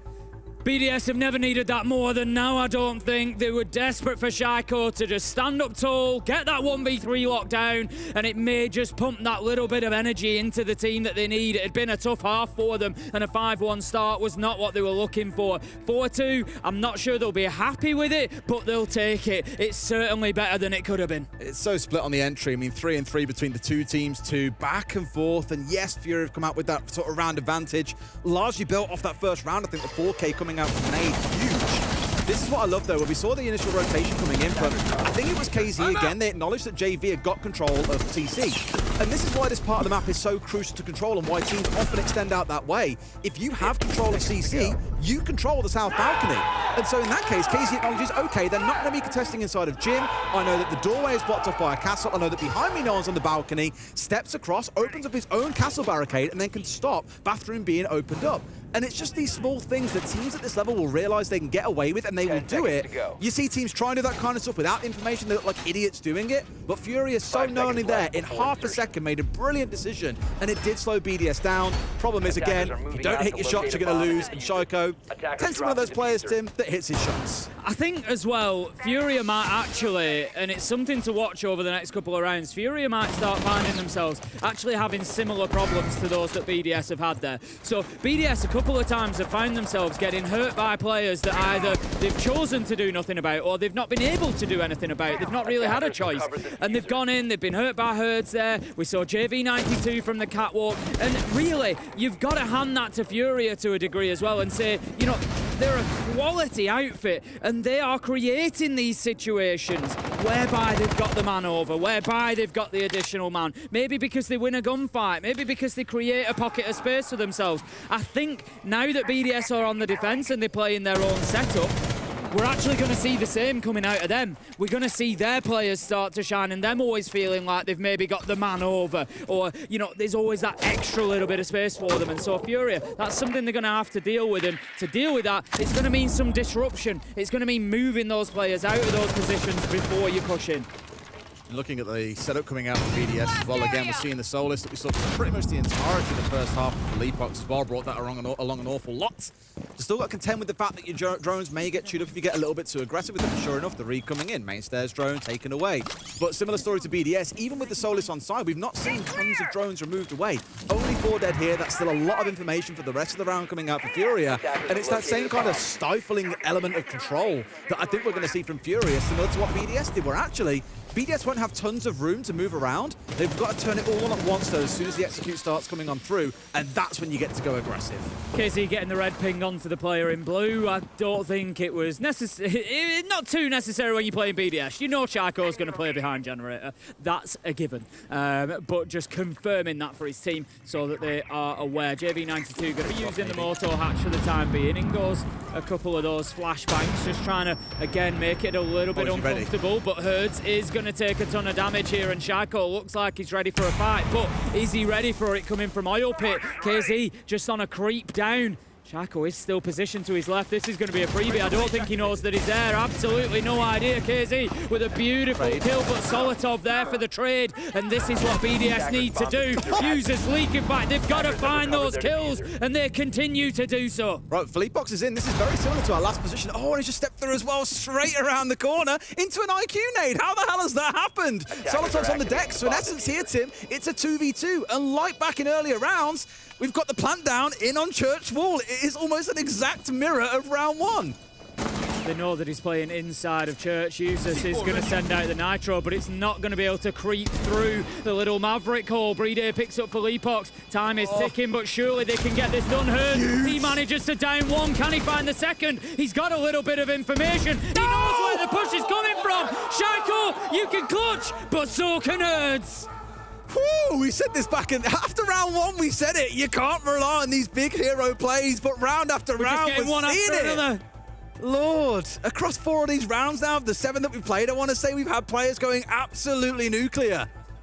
And again, that looked like a BDS round to recover in essence, but it all started with Solotov running into a frag grenade. How does that happen? You can't cook him anymore, my friend, but he's ran straight out the doorway and then realized probably a bit too late that he was going down from the damage. And I think that was the beginning of the end for BDS. 5-2 to Furia. Not the way that BDS wanted this half to begin. No, I mean, it's been a really solid start from Furia, of course, but BDS, you know, everybody there has got experience on LAN. It's their first time playing as a 5 on LAN, so that is potentially going to be a factor. You know, but at the moment, I think the reality here is they're just being outplayed by Furia right now. You know, yes, we've had some great moments from BDS. We've had some nice kills, some great individual skills, but ultimately, Furia, like I said, on their attack, they've been able to do there what BDS didn't. And that's find that pocket of space, disrupt that defense a little bit. Like Shaco, you can't let KZ walk up on you like that from Oil Pit. That's got to be a position that you are holding on to, and that's the sort of position that we saw Furia holding on to. But Furia had a nice complete picture. They knew which elements they needed to remove to get that diffuser down. They got it done, they won their fights. Really, really nice stuff from Furia. They are looking fantastic. I think both teams are looking great. This is the thing that I'll say. I feel like Alex Ferguson talking about they're on the first step to get hammered by Newcastle. Despite them being down 5-2, BDS are playing very, very well. It is coming down to these big plays. Now, Herd's a 3K in that round. The round before, he had a 3K despite Shoko's 1v3. We've seen Nade go nuclear as well. Without those big clutch-up rounds, this could be anyone's game as things currently stand, and it really is looking like a preview for one of those later tournament games that we're so used to seeing become a best of 3. I would agree with you. I think, like I've said, you know, Furia have been able to maybe do the couple of things that BDS couldn't on the attack, but like you say, that's not to say BDS are playing badly. No. They just happen to be playing Furia. That's the problem. And Furia, and it's only one round so far. And Furia are having a good day. They are looking very, very solid at the minute. Nid is going to take a lot of damage at the beginning of the round there, so that's going to leave them with a thermite that needs to be very careful through the rest of this. Priority is going to have to be placed very much so on any breaches that he wants to get open before any more damage is taken. Users takes the lot and takes Thatcher with him as well. Solotov finds for Leapox. There's one in there for Furia in the midst of it all, but BDS having a much better round. And immediately, what does every single BDS player do? They don't go for glory. They're not pushing for kills onto JVF to try and guarantee a trade. They say, guys, we're 4 versus 2. All of us now back on site. Half the round's done. You've got yourself 3 kills. You've lost 1. You've wasted 90 seconds. You've chewed through all but 3 drones on the other side. That is what a successful extended hold looks like. It's knowing when your time is up. It's knowing when you've got enough here to be able to close out the round comfortably. And I love that we've just seen them show that team play to back away. Now, JV and Herds have got to really work some magic. And Tim, I mentioned both of these players a couple of times throughout the game. They can absolutely do this, but it's on BDS to close that door in their face right right here and right now. Yeah, and this is, again, you know, like where I said about BDS maybe not doing everything they needed to on defense. On attack. Now on defense, it's about doing what you need to and closing rounds out when you've got the opportunity. JV92 Herds have both had big moments so far in this game, so give them an inch, they'll take a mile. BDS, they're playing it right at the minute. Nice and calm, they're not peeking, they're not chasing kills, they've got themselves set. Look, they're stationary. They are happy, they've got every cross angle covered, and they're just going to wait for Furia to push in. There you go, there's the first. Herds manages to pick up one. He's unlikely to get any more. Kaiko gives himself away a little bit there, but that's going to be all as the final kill comes in from Brede, and that is BDS really closing that out well. 4 versus 2, we've got ourselves locked. We know what we're covering, and we're just going to wait for them to come in. Much better. It was like musical statues that last 30 seconds really or so.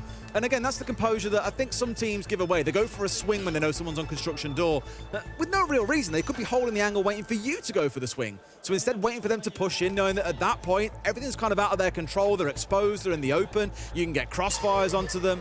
Again, just really good discipline being shown there. Really, again, off the back of a single moment, beautiful. That 2KC4 that really got the round moving. Beautiful stuff. I mean, it's one of the oldest in the book as well, you know.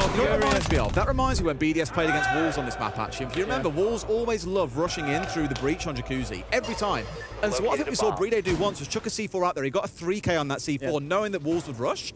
I haven't seen Wolves do that rush since, because it feels like teams start to figure them out. And that there, to me, looks very well prepared, like they know that it's not going to be a rush, but Furia are going to move at pace as soon as that wall starts getting opened up, and users just find it to perfection. So a great little bit of counterplay coming out.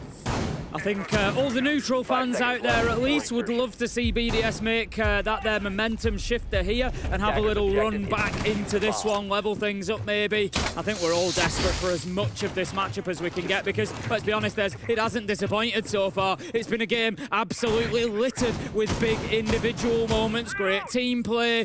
You know, we've had BDS breaking down Furia a couple of times, but by contrast, Furia, some excellent moments as well. They've both had their shouts for rounds here, and hopefully that is going to continue. Leakyfact needs to be careful, though. You'll see the Maverick coming in there, just clearing out that first thing, but I think they've just lost themselves a hard breach charge, potentially, or no? They have used one, yeah, so it's off, that's it. So it's gone. I think he tricked the first one, the second one they were like... Well, they put it on and the mute jammer was there, so yeah, the electricity goes on, clears it off. And I think it's the first one they tried to use on the far right-hand panel instead. They put it away. This is the last one coming out now. That side wasn't electrified, so this will be opened up, but it's not super ideal having just the one, knowing that's your only real entryway. Normally you want one on the left panel as well. I'll tell you what, you want one on the left panel as well, so you can crouch walk in there, get yourself underneath rafters quite comfortably. Because here now, Solotov knows that really he's only getting pushed from 3 places. Garage door, that rotate underneath, or the breach opened up, which really no one's going to vault through, or potentially, of course, to get pushed off towards the doorway towards lounge. And with enough there, like he knows that he can get a little bit cheeky, a little bit aggressive.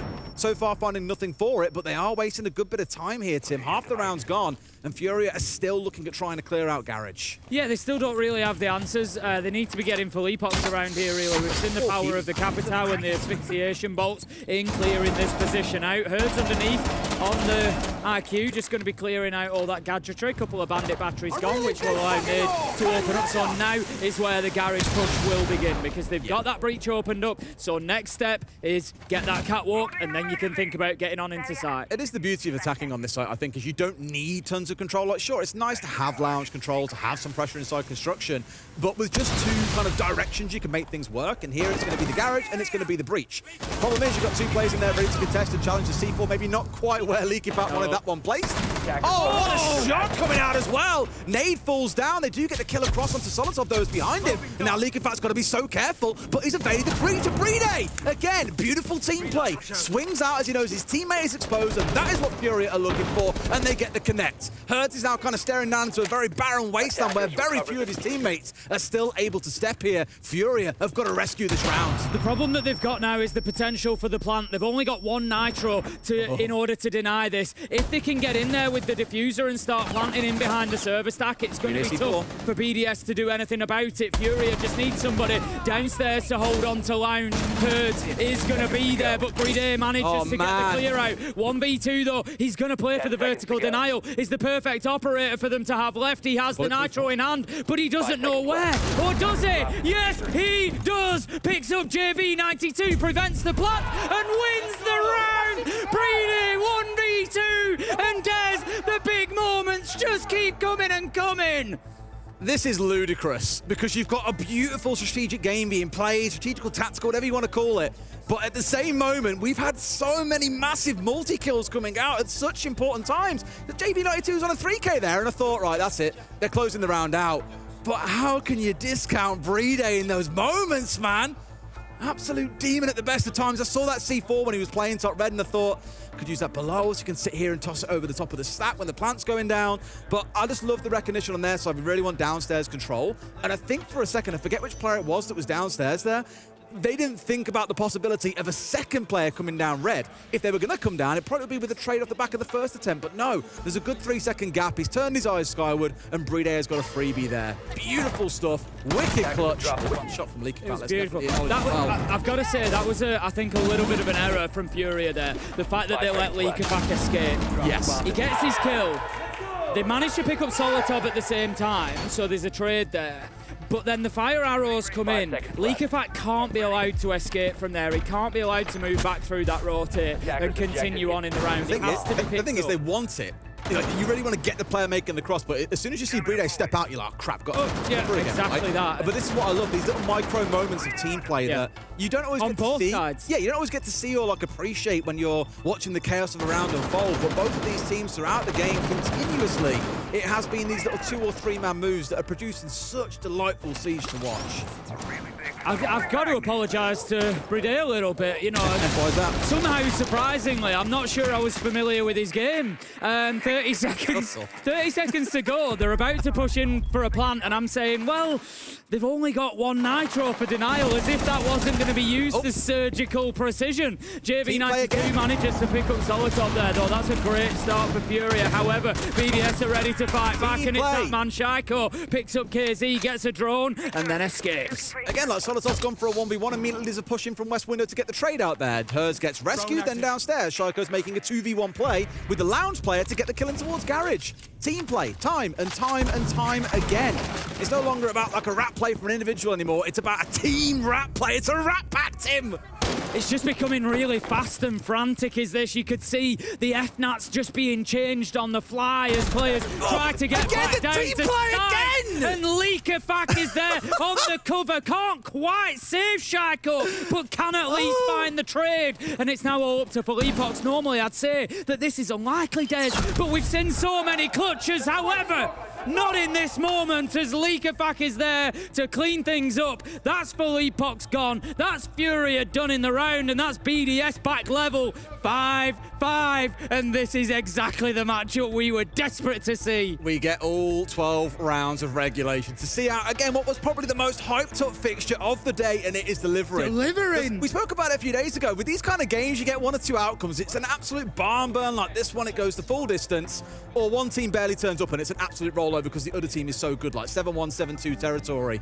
These two are definitely giving us, as you can see by the score, more of the former. It is just so back and forth. Oh, that's 2 rounds now where he's hit. Leakafak's on shot like well, the thing is, Tim, he wasn't earlier because I was sweating buckets. He's in my fantasy team and he was like 3-7. And I was like, mate, you're costing me points this game. But now he's back up to 7-8. He's brought it back online. I'm loving it. The only downside is, Tim, I've also got KZ in my team. He's 3-9. I've got Solotov. He's 4-9. It's not looking so good.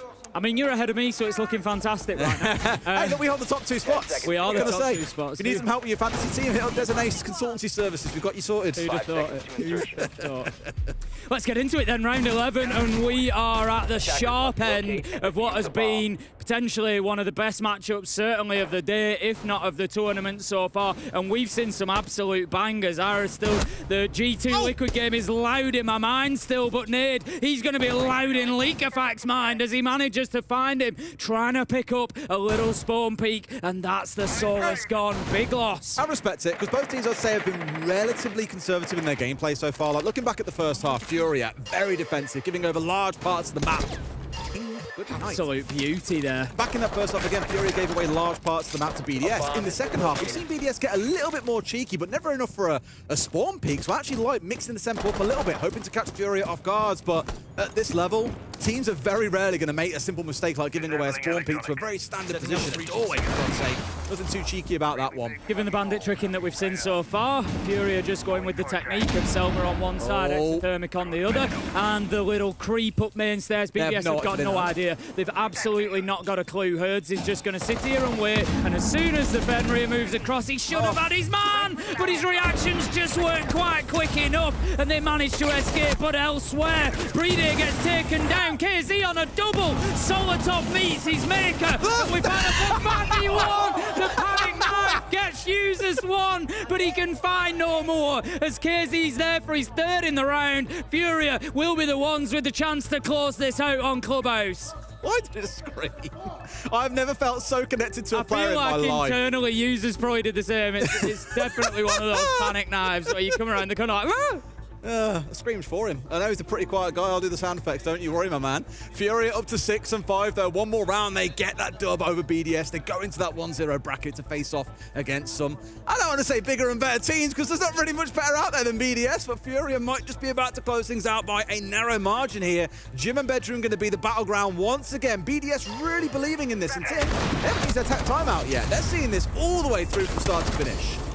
You know, looking at this in the bigger picture, outside of just this game, what I'm really glad about is that two teams that have come in here, you know, heavily hyped coming into the tournament as to how good they are, whether it be because of, you know, Furia's success over the last 12 months or the way BDS have just looked and felt in EUL, feeling sometimes like they were playing at 70-80% and picking up comfortable wins. Both of them have come in and delivered, Des. There's been elements, of course, where maybe little mistakes have been made, have been crept in, but it's always been punished. For every negative, there's always been a positive, and that's both on the side of BDS and Furia. To say that this is their first game here in Manchester, they've both come out at a reasonable pace, and honestly, I can just see these two getting better and better no matter what the result is here. Nobody is realistically, in their heart of hearts, honestly, going to want to play either of these two. No, not watching them play like they have so far. It's just another level play. Now, we've got Philippox going across onto the Deimos here, and I think there's nothing probably more terrifying than saying you have been hunted by Philippox. We've seen this man in interviews. He's a stone-cold killer, and sure enough, Solosov knows that his number's up, the gig is up, and it's time to get out of Dodge.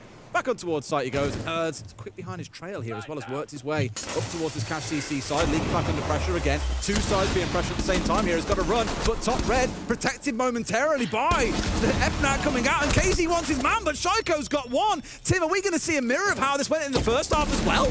Herds, he's trying to battle, but no, he's going to be taken out. Shaiko will not be stopped. He manages to find two. Herds down, make it three. Shaiko just keeps going, and there's 4 kills for Shaiko. Des Solotov manages to pick up the 5th, and BDS, they take us to overtime.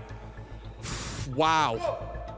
Wow, wow, wow. That looks so much like the shutout in round 3 from Furia. Remember when BDS came in, they didn't really have the tools for the job and they ran up against a brick wall there, essentially.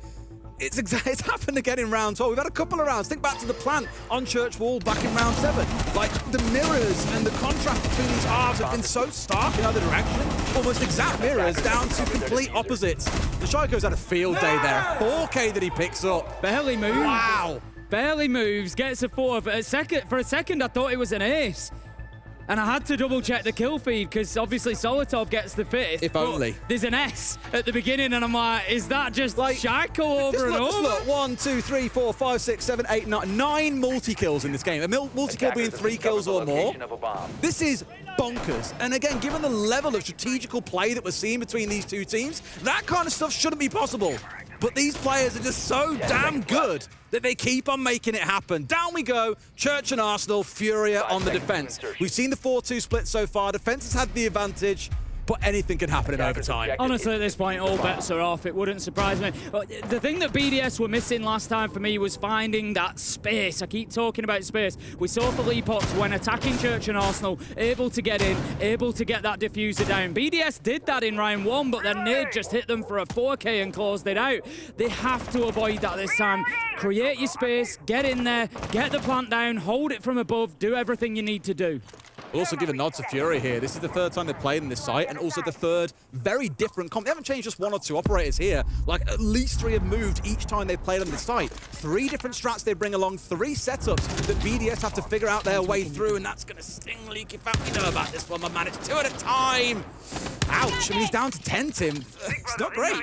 Just wasted 6 pellets, just firing them into electricity, essentially. And it's little things like that. Those are the little mistakes that they can't afford to make. Still hasn't cleared the electrical off, which was the hope with those 2 pellets. So it's going to be very difficult for them potentially to get this open up, and that is first problem to be solved for BDS. But this time, where previously they've been given the entire map, as you've said, Furia have come out with a different strat. This time, we're going to have that presence out there. We're going to force you to come and clear us. There's no IQ on side. There's, you know, nobody there to really track down Hertz here, and he's just going to keep fighting. The Blitz is going to chase him. In fact, 8 seconds, and he's going to close it down. This is brilliant from Hertz. Really well played again under so much pressure as well. There's a couple of players there, drones at his feet, everything coming in. Finds himself flashed out here. He should be dead to rights, my friend, and surely so. Shaiko steps in. 14 kills he steps into, Tim, here in round 13. Yeah, he's really going big for BDS. Is it going to be enough to keep them in it, though? 3 versus 4, and you've got Furia just back on site now, happy to sit and wait. And BDS, I look at it and I think, how are you going to create that space? They've still got the Mavericks, so they can still do a little bit of opening up. They've still got a few X-Kairos pellets left, so they can at least manipulate site a little bit here. But the really important thing that they need, I think, is the next 2 kills as a minimum. Just anything can happen. We keep on saying it, but even in a 4v3, you can see BDS turning it around. You can see Furia absolutely wiping the floor with the last 3 players, and Shaiko is down. That's not what you want. Leaky Fat with it all to do, but Brede, how can I forget about him, Tim? It's the 2 support operators stepping up big here with 30 seconds on the clock. The problem is they've still got Nade in that power position of AKs. He's playing behind the Kiba barricades. He's up on the cabinet. It's such a difficult place to clear him out from. He's going to move as the round develops, and he knows where the push is coming from, and that's why he moved, so he could make the challenge onto Brede. Ultimately, it's KZ that steps out and finds the kill. Furia once again take the advantage. This time it's in overtime. They managed to get round 13 and will have 2 opportunities to close this first map out in the Swiss stage. I'm sweating, Tim. Pouring. The room ain't particularly hot, just this game. The heat does not start picking up. But the difference here, I guess, in that round compared to what we saw before, I mentioned the fact that Furia bring along, again, a 3rd lineup. Not only that, they play the game a very different way. Think back to those rounds back in the first half. I mentioned quite defensive, giving large parts of the game over towards BDS. First round, they were forced back towards site in 15 seconds. The second round, they bring along the Kaid and the Tuber out to deny the hatches. This round, you've got Herds up on the top floor. We haven't seen that before, so BDS is then forced to adapt in the middle of the round, and it speaks volumes to both that BDS still managed to recover the round to a 3 versus 4 execute. That's not bad, it's still good for Furia, but especially towards the side of Furia, constantly making BDS ask questions like, okay then, how do we deal with this new problem that's been put before us? Beautiful stuff. We cannot stress enough how good this damn game is. Back down to Church and Arsenal we go then. BDS going to be trying to hold on, but let's not forget, Furia were very good on the attack the first time out that they went down here. Fleepox was able to get the space, get the plant down, and it was pretty solid from them. So BDS need to make sure that they plug in those gaps and not allowing Furia to get on in and find that plant, because it will put them seriously on the back foot. The clearance will begin from Furia. They're going to look to get themselves map control. We can see they're already getting in towards Garage. They're already looking to get themselves swept across that top floor and just make sure that it's completely clear. All right. Pretty sure we don't see another big KZ backstab, right? This time around he's on the Capitao rather than the Ash as well. Very different role in the round itself. 30 seconds in, they're already at the bottom of main stairs. I'll give both teams have had some rounds where they've moved incredibly quick, and again, I'll never forget round 1. Solotop, 12 seconds inside, he's already staring in towards blue stairs. Like, beautiful stuff. Also going to find Dirt being worked on. So far we've got mainly got Dirt being pressured. Probably going to see something out towards blue side as well, as we've seen a couple of times. That has been a very good distraction, if nothing else. And knowing that Shaiko is going to be playing, obviously, Shaiko spotting behind Generator, you know that the man that's really hitting his shots today, at least, is the other side of the map. And I'm not saying they've moved over here because of that, but you do at least avoid that problem for now. Hertz is just trying to clear out that FNAT. He's just pinging out a lot of the utility as well with his IQ scanner. Just make sure they're aware of what they're going into. But Despite the initial speed, halfway through the round, Furia have not been able to pick up an opener yet. Not the end of the world attacking onto this site. They've sort of reverted back to, it's one of those, have a little poke down main stairs, see if you can pick anybody up. If not, just continue with the round as you would. Get your hatches open, get your prep work done, get ready for that execute. But Leakerpack just needs to be careful there, straying his way across into Moto, almost getting picked out by Herds. This is fine because all you see Furia doing here is taking options away slowly from the side of BDS. Are they expecting this kind of pace? Shaiko narrowly on the other side. They've got no idea that they've got so close inside of Moto, Tim, but surely they start to expect it. You know that you have no control of this side of the map, and surely you start to pay the price. He sees the head, and there we go. Leakerpack removed from the board, and Shaiko's got to really try and recover something here from Blue. A C4 over the top. Down goes one. Wall throws knocks it. Won't open up just yet, but Herds is still in a power position. KZ's going to take a bunch of damage there, but not more than Shaiko, who is now one hit. JB92 manages to find Solotov. It's looking bad for BDS as the pressure keeps mounting from Furia here. They're just turning up the heat over and over again. Shaiko, he's decided that it's time to get out of dodge. He's going for a potential rotate, maybe trying for a little flank play here, just repositioning Des. This could be huge. If he gets away with this, it's absolutely huge. Surely, I was going to say, he has to have gone over a drone. They have to have seen him, and they have. Brede can surely not make a 1v4 happen. He cannot! KZ with the close. They take 8 and 6 in what has been an incredible opening game here. What a start for both of these two teams. It's Furia that come away with the win, Furia that come away with the first blow, and Furia who look to continue what has become almost a tradition of winning at majors. They get themselves off with the perfect start. I've got a feeling that we could see these two teams playing again a little later on in the tournament. We say this seemingly every event, but early on we always tend to get an absolute screamer of a game that we say we really hope we get to see that going into a best of 3. And for these two teams, I really hope we get to that point. Again, not forgetting you have to win 3 in this phase or lose 3. You win 3, you go through, you lose 3, you find yourself eliminated, and all those kind of 0-2 games of the ones, or one-on-ones in this case, all those elimination games could be best of 3s. I don't think we'll see these two down at the lower end playing each other. No. I more expect them to see them playing in a qualification map, so those best of 3s may have to wait for a later date, but I would kill to see that again. I think, yeah, basically, after this matchup, I think, given the siege that they've both played, we're going to see both of these teams now continue on and get wins. You know, more so for Furia. BDS, I think their next win is only a game away, to be honest, if they can play like that. It's going to be crazy to see who the hell can hold a candle up to either of these two teams, but for now, let's go to the interview with Philippos. Thank you very much, gents. And yes, it did go to overtime, Des. And here we get to talk to Philippos from Furia. First of all, congratulations on the win. How does it feel like taking down BDS, only just, but taking down BDS, who is a team that everybody's been saying they're potentially to be one of the best in the world? First of all, thank you. Yeah, BDS is a great team. We knew it's going to be a hard game. They have a super team, like everyone's saying. But we knew like if we play our game, we could win. And then we did that. Maybe on 5-2 we slipped some rounds away, like maybe we could finish earlier. But it was a tough game. They played really well, and glad we could get the win. And how do you prepare for a team like BDS? Because even though there's a lot of people talking about them, they are yet to be really proven on LAN, right? Yeah, so they played online on EU League, right? But they played Malta series and they won, so that's a LAN.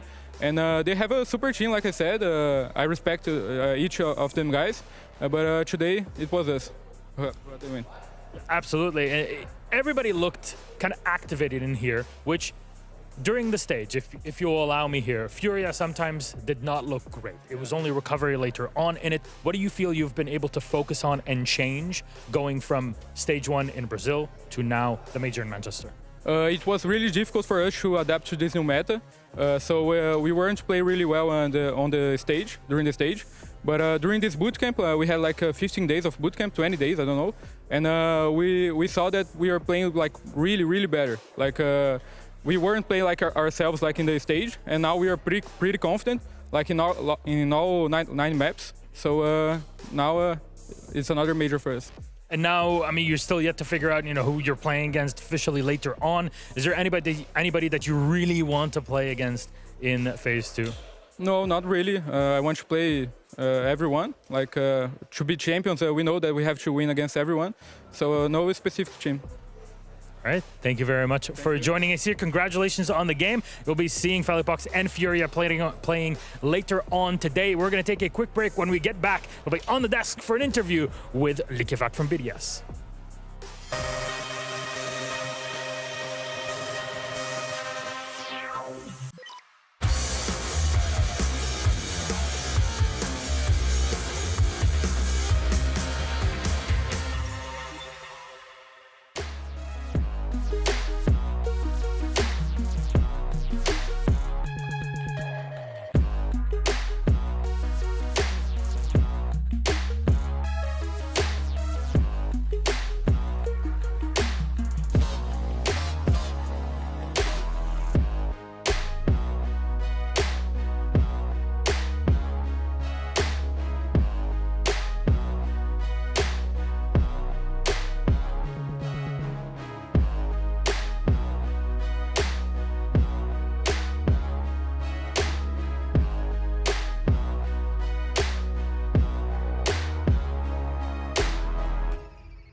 Welcome back, everybody, and thank you, Milos, for the throw over on the other side of the stage. I'm just keeping on with those separate personalities, but hey, we are gracefully joined, humble in defeat in the same way. Likefak, thank you so much for joining us on the analyst desk to kind of ask you a few questions about this. First of all, it is technically your second performance on LAN as this new BDS team. You played a multi, we mentioned it with Felipox, but this is the first time you had a real big challenge internationally. How does it feel even past this loss?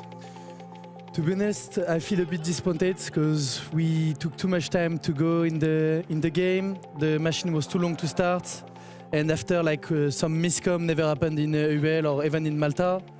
But I see the good point is we lost to Furia. Okay, now it's one more best of one or two more best of one, and after we have the best of three, and I think we will be ready for the best of three. Do you feel that you lost the game through your own performance, or do you think Furia outclassed you, I guess? Because obviously you'll have some learnings, but obviously tough opponent as well. I don't think Furia did something special. I think they just played their game and they played good.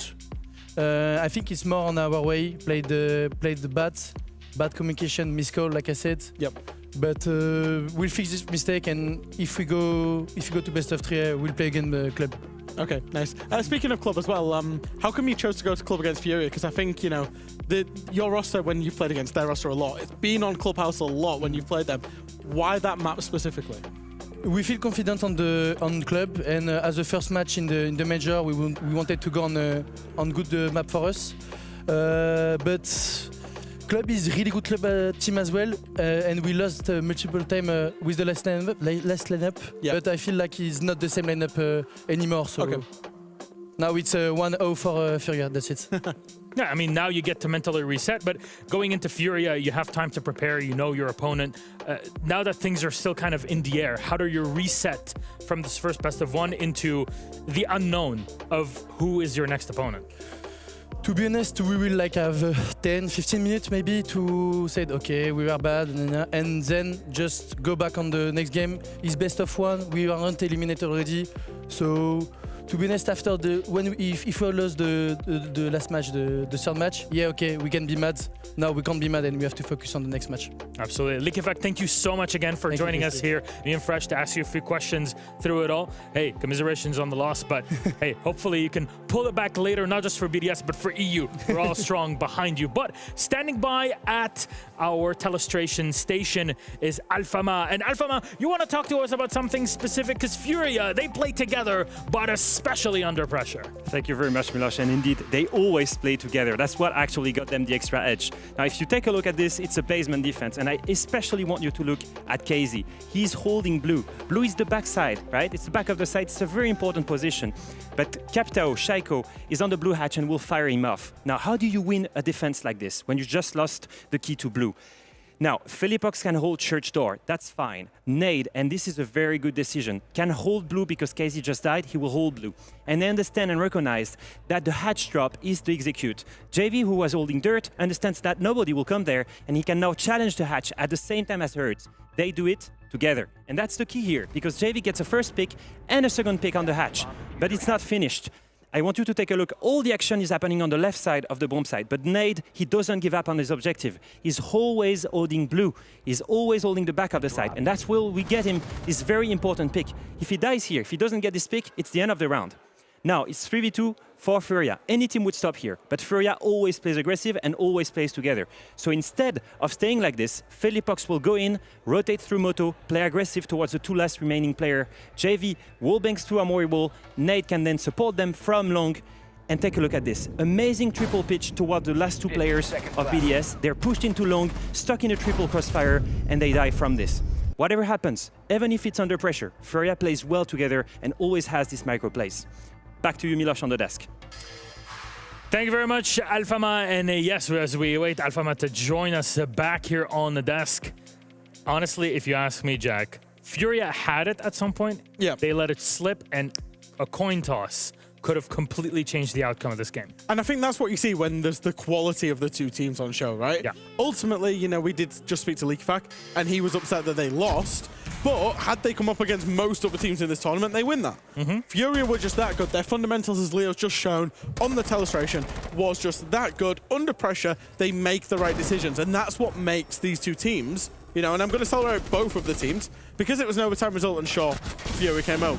But what makes both of these two teams good is they make the right calls in the right situations when they're under high pressure. They don't get it wrong, and that's what makes them so hard to beat. At the beginning of this match, we were saying it's grand finals potential. Yeah. And I still believe it. I still believe it because the quality we've seen from these two teams on club was absolutely monumental. It was massive, like Jack would say. I made that word up this morning. Ginormous and massive together. But overall, in terms of quality, like you said, it's really, really good. And on each side, actually, like the back and forth from these two teams was super impressive. I'm not surprised that it went to overtime. In the end, the most experienced team won. Okay, it's fine. BDS is just warming up into the tournament. I just want to see more of it. Yeah, I would take 5 maps of this all day long. And of course, like you say, as it went to overtime. And I think, you know, across the board, you know, we played 14 rounds, but JV, it's kind of a lot of the usual suspects. Both of these teams are absolute juggernauts. They have the best players in the right roles. And I think, you know, even, you know, we might not necessarily have got the best stats on that scoreboard, but even Breeday pulling out a trademark clutch, right? You know, the game had absolutely everything. They had all the requirements and the bits of the concoction that is the two top teams in many ways. But we have to talk about kind of players if we zoom in, the top 3 specifically from this here matchup. It's a bit tough to kind of pick in between, but we got JV92, Shaiko, and Nade on here. Alfama. You know, actually, in terms of statistics, if you look at this, Nade is only the 3rd best player, but I actually believe he was the MVP of the match. Wow, why? Because most of his skills were the most instrumental one. In the illustration I just did, like here, you could see he was the most important player to the back of the bomb site. He was always doing it also on support to operators, unlike the others. Every time he gets a pick, it's because it matters, because he shouldn't be on the front line, right? And this is the biggest thing for me with Nade. He's able to consistently deliver great results in fragging, while holding the most important utility or control in the right areas. Anything else before we Leo's just made my point for me, so, you know, we can move on, Milos, because I was going to say exactly the same thing. And he's done that for a long time. You know, when there was SI runs, when there was major runs, of course the front 3 get the plaudits. KZ herds, especially when they're breaking records, whatever else. But Nade and Felipox in that backline pick up some of the most vital kills inside of rounds and inside of matches. And they go as, like, they probably are the unsung heroes of this team. And yeah, you know, even in your illustration, where you like, the Nade holds blue. If he doesn't do that, they lose the round. What is he doing? He's thinking and playing at the same time, gets the kill. And yeah, 3rd place in the scoreboard, in the statistics. So important to this team. There's only so many players and so many plays that you can highlight in every single game, especially one that was as close and provided quality siege as Furia versus BDS. I'm sure this one we'll be rewatching throughout our phase 2 here. But gentlemen, thank you very much. For those watching at home, we'll take a quick break. Then we'll set you up for the rest of our day. See you in a bit.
Hello, friends. I hope you've enjoyed our post desk for a previous match of Furia and BDS, and of course, all the interviews that our players are so nice to join us for. And because we have a bit of time before we kick off our next matchup here of Into the Breach versus SSG, we'll pull you over to the B stream and see what's going on with Ollie and Demo. As you can see, Liquid are playing M80. Many would say it's all Brazilian for this one, but hey, don't tell the NA fans I said that. Though, enjoy with our casters. Kill comes through. Cameraman takes Nest down, and the second. Look at him go. Cameraman's on fire today. Oh, what a great attack from M80. We kind of missed the actual execute that came in, but what they went for was actually quite a minimalistic take, where you're looking to go above to open up some lines of sight to try and clear away players who could be in behind, the pillar area and in towards cargo. You're not really interested in going, the other side of the map where you try and push down, the vending machine stairs and try and open up in towards storage to try and kill players who could be inside of the armory room. You are focused very much just on the left side of the map. You then bring the Capitao in, where there's two doors that will look in towards where the tank assembly is. You fire and smoke off both of them, and you can jump in and plant for free. There's nothing really that the defenders can do against that, because there isn't actually any soft walls on that layout. There's just two doors that you can retake from. If you can't get through the two doors and you can't see any angles from the two doors, a plant will go down. So it is a really slippy idea just to walk in and try and go for it, but it works really well as long as you have things covered, like I mentioned, the vertical action. 10 seconds to insertion. Two lightning rounds there from M80 as well, sticking to that win condition. 5 seconds to go. Obviously in the second round, getting the plant down in the first round, they were just overwhelming. Attackers are heading Liquid out managed to get a couple of kills there, but still 3 kills, and we're going into round number 3 now. Still a couple of people that haven't won a gunfight yet, Demo. It could be a bit of a concern, especially if M80 do start to snowball. Noodle 3-0, Cameraman 4-0 right now. We know anybody on this team can pick up kills, but you're not always going to look toward Cameraman to be that shining star, are you? You're going to look towards some of the others. He's been in the right place at the right time, but if he's firing, just wait until the others get online as well. That's the scary thing about it. Cameraman getting on that Maverick. Left open, of course, means that you can open up these walls with ease. You don't have to worry about dealing with bandit tricks or Arcade Claws that could be in tricky position. Also, there's Arcade anyway, but still Maverick makes all that difference and just that ease of access. Noodle on that same angle he was before, which is always a little bit of a risk, because, come on, you got a kill from the last time. They could maybe just try and pre-fire off it, but still going to go for it nonetheless. I think Nesk, he's just trying to keep himself alive this time. He's not getting caught out by that, that little pocket play that Spoit went for previously, and yeah, he's just blocking up all these windows, making sure he has plenty of cover as he can, but maybe it's just that tedious process, isn't it, Ollie? Just getting all these walls opened up. This is the thing when you bring the Maverick to get it done. They do have a couple of tin openers on Kino, and they might choose to use them elsewhere. EMPs as well. They've got the EMPs, so they can get walls open. But obviously, the Maverick is going to be the chosen method just for that line on the top. And Nesk choosing then to make his rotation. Doesn't have another Kiba in his pocket at the minute, so he's going to have to wait for that to regenerate. Flores drone can go in, remove the bulletproof, and after that information is gone, you can then start to look at opening up that Kiba and then start to look to pressure in over onto Garage. Oh, we're seeing the nice little mini game. We've got the mini game going. It's one of my favorites. Yep. The bulletproof camera has an EMP function on it where you can stun a drone or stun a gadget, and a Flores drone is no different. The problem is, it all happens so quickly. The Flores drone resets so fast, you've almost constantly got to be on to make sure that you're stunning that, and it does take you out of the fight. But look how much time that M8 have just let go of the round, because they just have to go for the Maverick trick, and it takes so long to get things ready. This is going to be really difficult, I think, for M80 to get through this, where they don't really have a lot of map presence. They have a couple of walls open. They just try and go for it. And Noodles tried to do that, but he has been picked off by Nesk, who was inside of Rafters, who just has not been challenged. Liquid don't need to move their feet. As long as they can play the retake, play around their utilities, such as their C4s that they still have, they'll win this quite simply. Spoit going to try and nade in here. He knows that Resets is in there. Going to hit a Finker Stim and get himself hopped on in. Does get shut down there by Resets. Resets has played that beautifully. Nesk, he's on 3 kills before being taken out by Cameraman. How many can he find? Gets taken out on the second. Maya going to be the player credited with that final kill. Nesk really coming alive there. I said, It was fantastic the way that M80 were able to get that opening pick onto the Rafters player, and look at what happens when you don't deal with that Rafters player in the first 30 seconds. You can't always deal with him in the first 30 seconds, but you've got to deal with him at some point. And M80, they kind of skipped that step there in round 3. I just thought that was way too slow. You know, Maverick just took so long, and I think a reason for that is because the Mira had placed a mirror window on the connector wall looking out to it, so they couldn't put the tin openers down. It would have been an impact trajectory, just simply would have died, so they then had to go for the Maverick. Just the timing of the thing was just way too slow for M80, and ultimately that is what's killed the round for them. That's how they've been punished, because Liquid know they have all the time in the world, they have all their utils still, and they just don't have to move their feet. They can sit, hold their angles, they know M80 is going to get desperate, but you know, I look at that last round, they bring the Ying, and the Ying did he even use a Candela? I don't think he did. We didn't see it used to great effect, did we? Which is a shame, because there's a reason Ying's banned, and it is because it's a fantastic operator to bring. The Candelas, the full white flash effect. There's no better, you know, there's almost nothing better in a lot of circumstances. It isn't going to be brought this time. Instead, it's going to be a slightly more roam-focused lineup that we've got brought out by M80. They're going to be bringing the Nomad, they've got the Dokkaebi, and they've also got the Jackal. This time, it isn't going to be Spoit on the Jackal, it's going to be Cameraman. Spoit has actually switched over onto the Ram, so still gets a decent gun. It's R4C, which is very good. He's still playing around. Located by attackers. He resets for the Bandit trick again. It's going to cause them issues, considering that, to be fair, they can't even get the wall open anyway. No hard breach on the side of M80. This is going to be just more of a fast kind of take where you're trying to play with kills. Guns up, but oh, here comes Nesk. Cameraman off the board immediately. They've just tried to do the same thing again on the Nesk, but he's tearing them limb from limb. A triple from Nesk. He's mudded the M80 round within a minute. 6 kills in 2 rounds. This is what Nesk is capable of. Maya is going to take Spoit down. Noodle now left as the sole survivor. He's going to be gifted 2 right off the rip. Now, with the amount of time left, this is somewhat doable. He doesn't have the diffuser, and it gives Liquid a moment to consolidate. He can make a full rotation outside, and he's got a bit of drone information to go off. I like the fact that Lagonis has rotated over to Polu now as well, because you don't want to give Noodle these individual 1v1s. You want to try and stay together and just play off each other and just go for the refrag. Like he mentioned, he doesn't have the diffuser, and they know that. Solus can see the diffuser if it's just sitting out on the ground, and oh, what a peek from Lagonis. Takes down Noodle. But I mean, Nesk, he's the guy we need to look at. Massive triple kill. Again, back-to-back triples for Nesk. You mentioned Polu and Nesk. Are they past it? You said, for the record, 2, maybe 3 years ago, this guy right beside me said, Nesk, he's over the hill and he's on his way down. Did you or did you not say that? I think there was I think he could be in front of that. I think he could be. I think over we're the hill. backpedaling, chat. I think he's backpedaling. Listen, chat, let us know. Is Ollie wrong?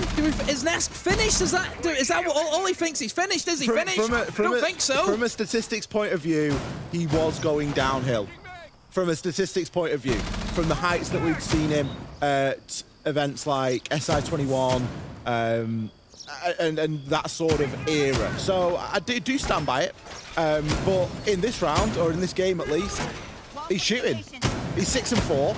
He's died every round so far, so there is a question mark there, but he's also picked up 2 3Ks, which have single-handedly secured Liquid the round, or at least put them into a position where they would have to throw an insane amount to end up losing it. He's played a fantastic role at this point, and we mentioned a best of 1. Sometimes it can be about big individual performance, and if Nesk's on his game, then it could be very difficult to overcome that.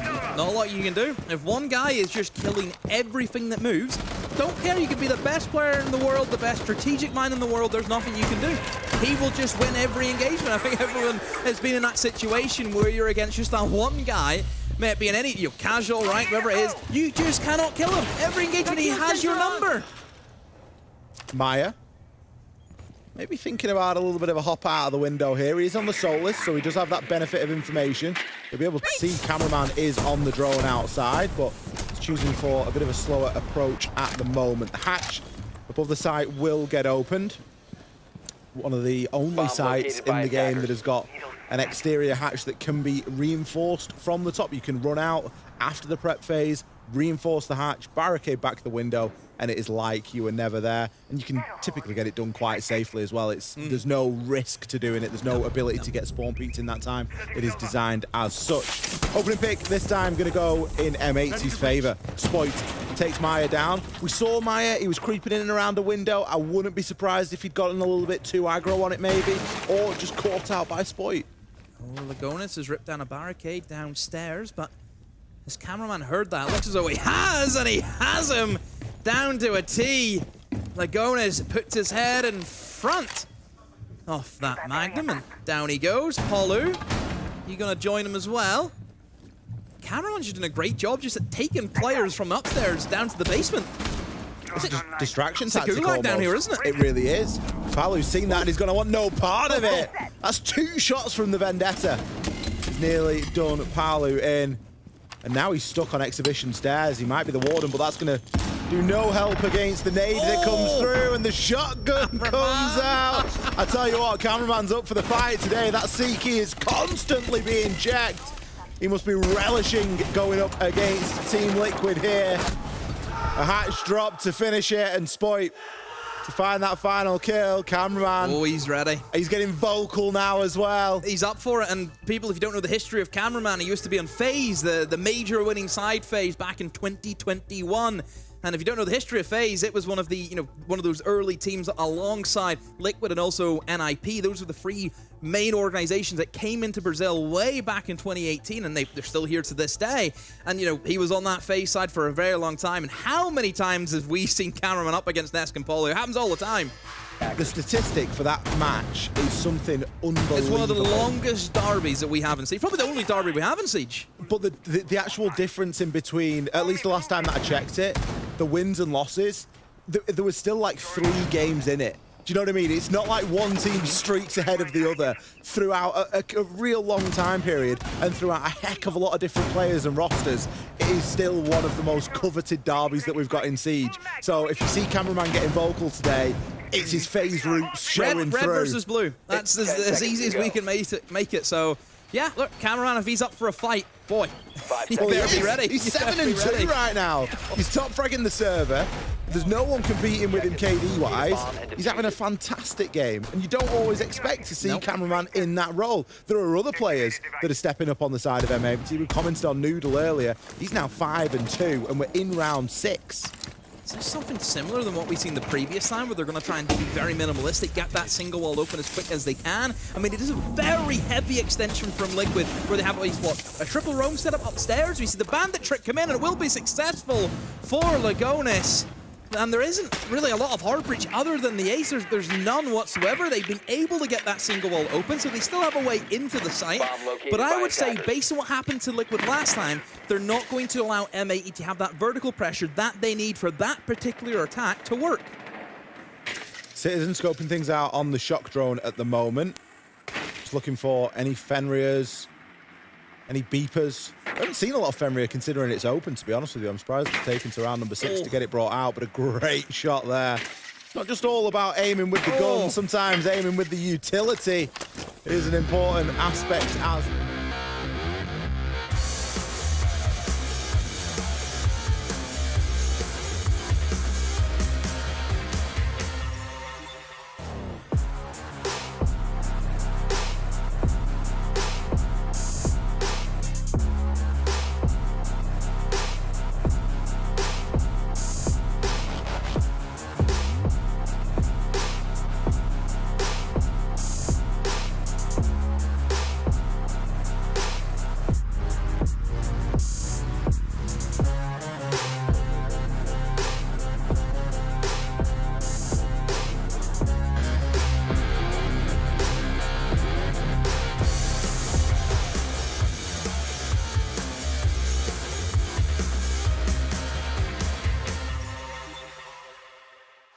Welcome back, everybody, to the Blast R6 Major Manchester. I'm Milos, your host. With me is Fresh and Laxing. Joining us finally, welcome to the UK. It's absolutely not your first time in the country, but you're here You're feeling it. You got some workouts in. I was able to sleep in a little bit, catch up on the jet lag, so that was convenient. And then I'm coming into a game of a barn burner with SSG and ITB, so can't wait to get that started. A lot to talk about here, so let's start off with our players. Of course, we'll be seeing them as they arrive into our arena. But the big question is here, ITB still untested, but Space Station on the other side, like, they've had some major changes going into stage 1 of Manchester. Yeah, I mean, the stage itself, it was a very tough one for them nonetheless. They did start out a little strong, but then they were falling short. And then it actually led them into a scenario that they had to play through the LCQs. Yep. And sure enough, they did grind their way through that LCQ, found themselves in that phase 1, and then clearly found success going through that phase 1 nonetheless. And it looks like they're back. I mean, it looks like Iconic's back for sure. Don't know why he needs so many clothes on in such very cold right now. It's hot out there. I don't These know. These arrival shots are making it look like the UK is like paradise, by the way.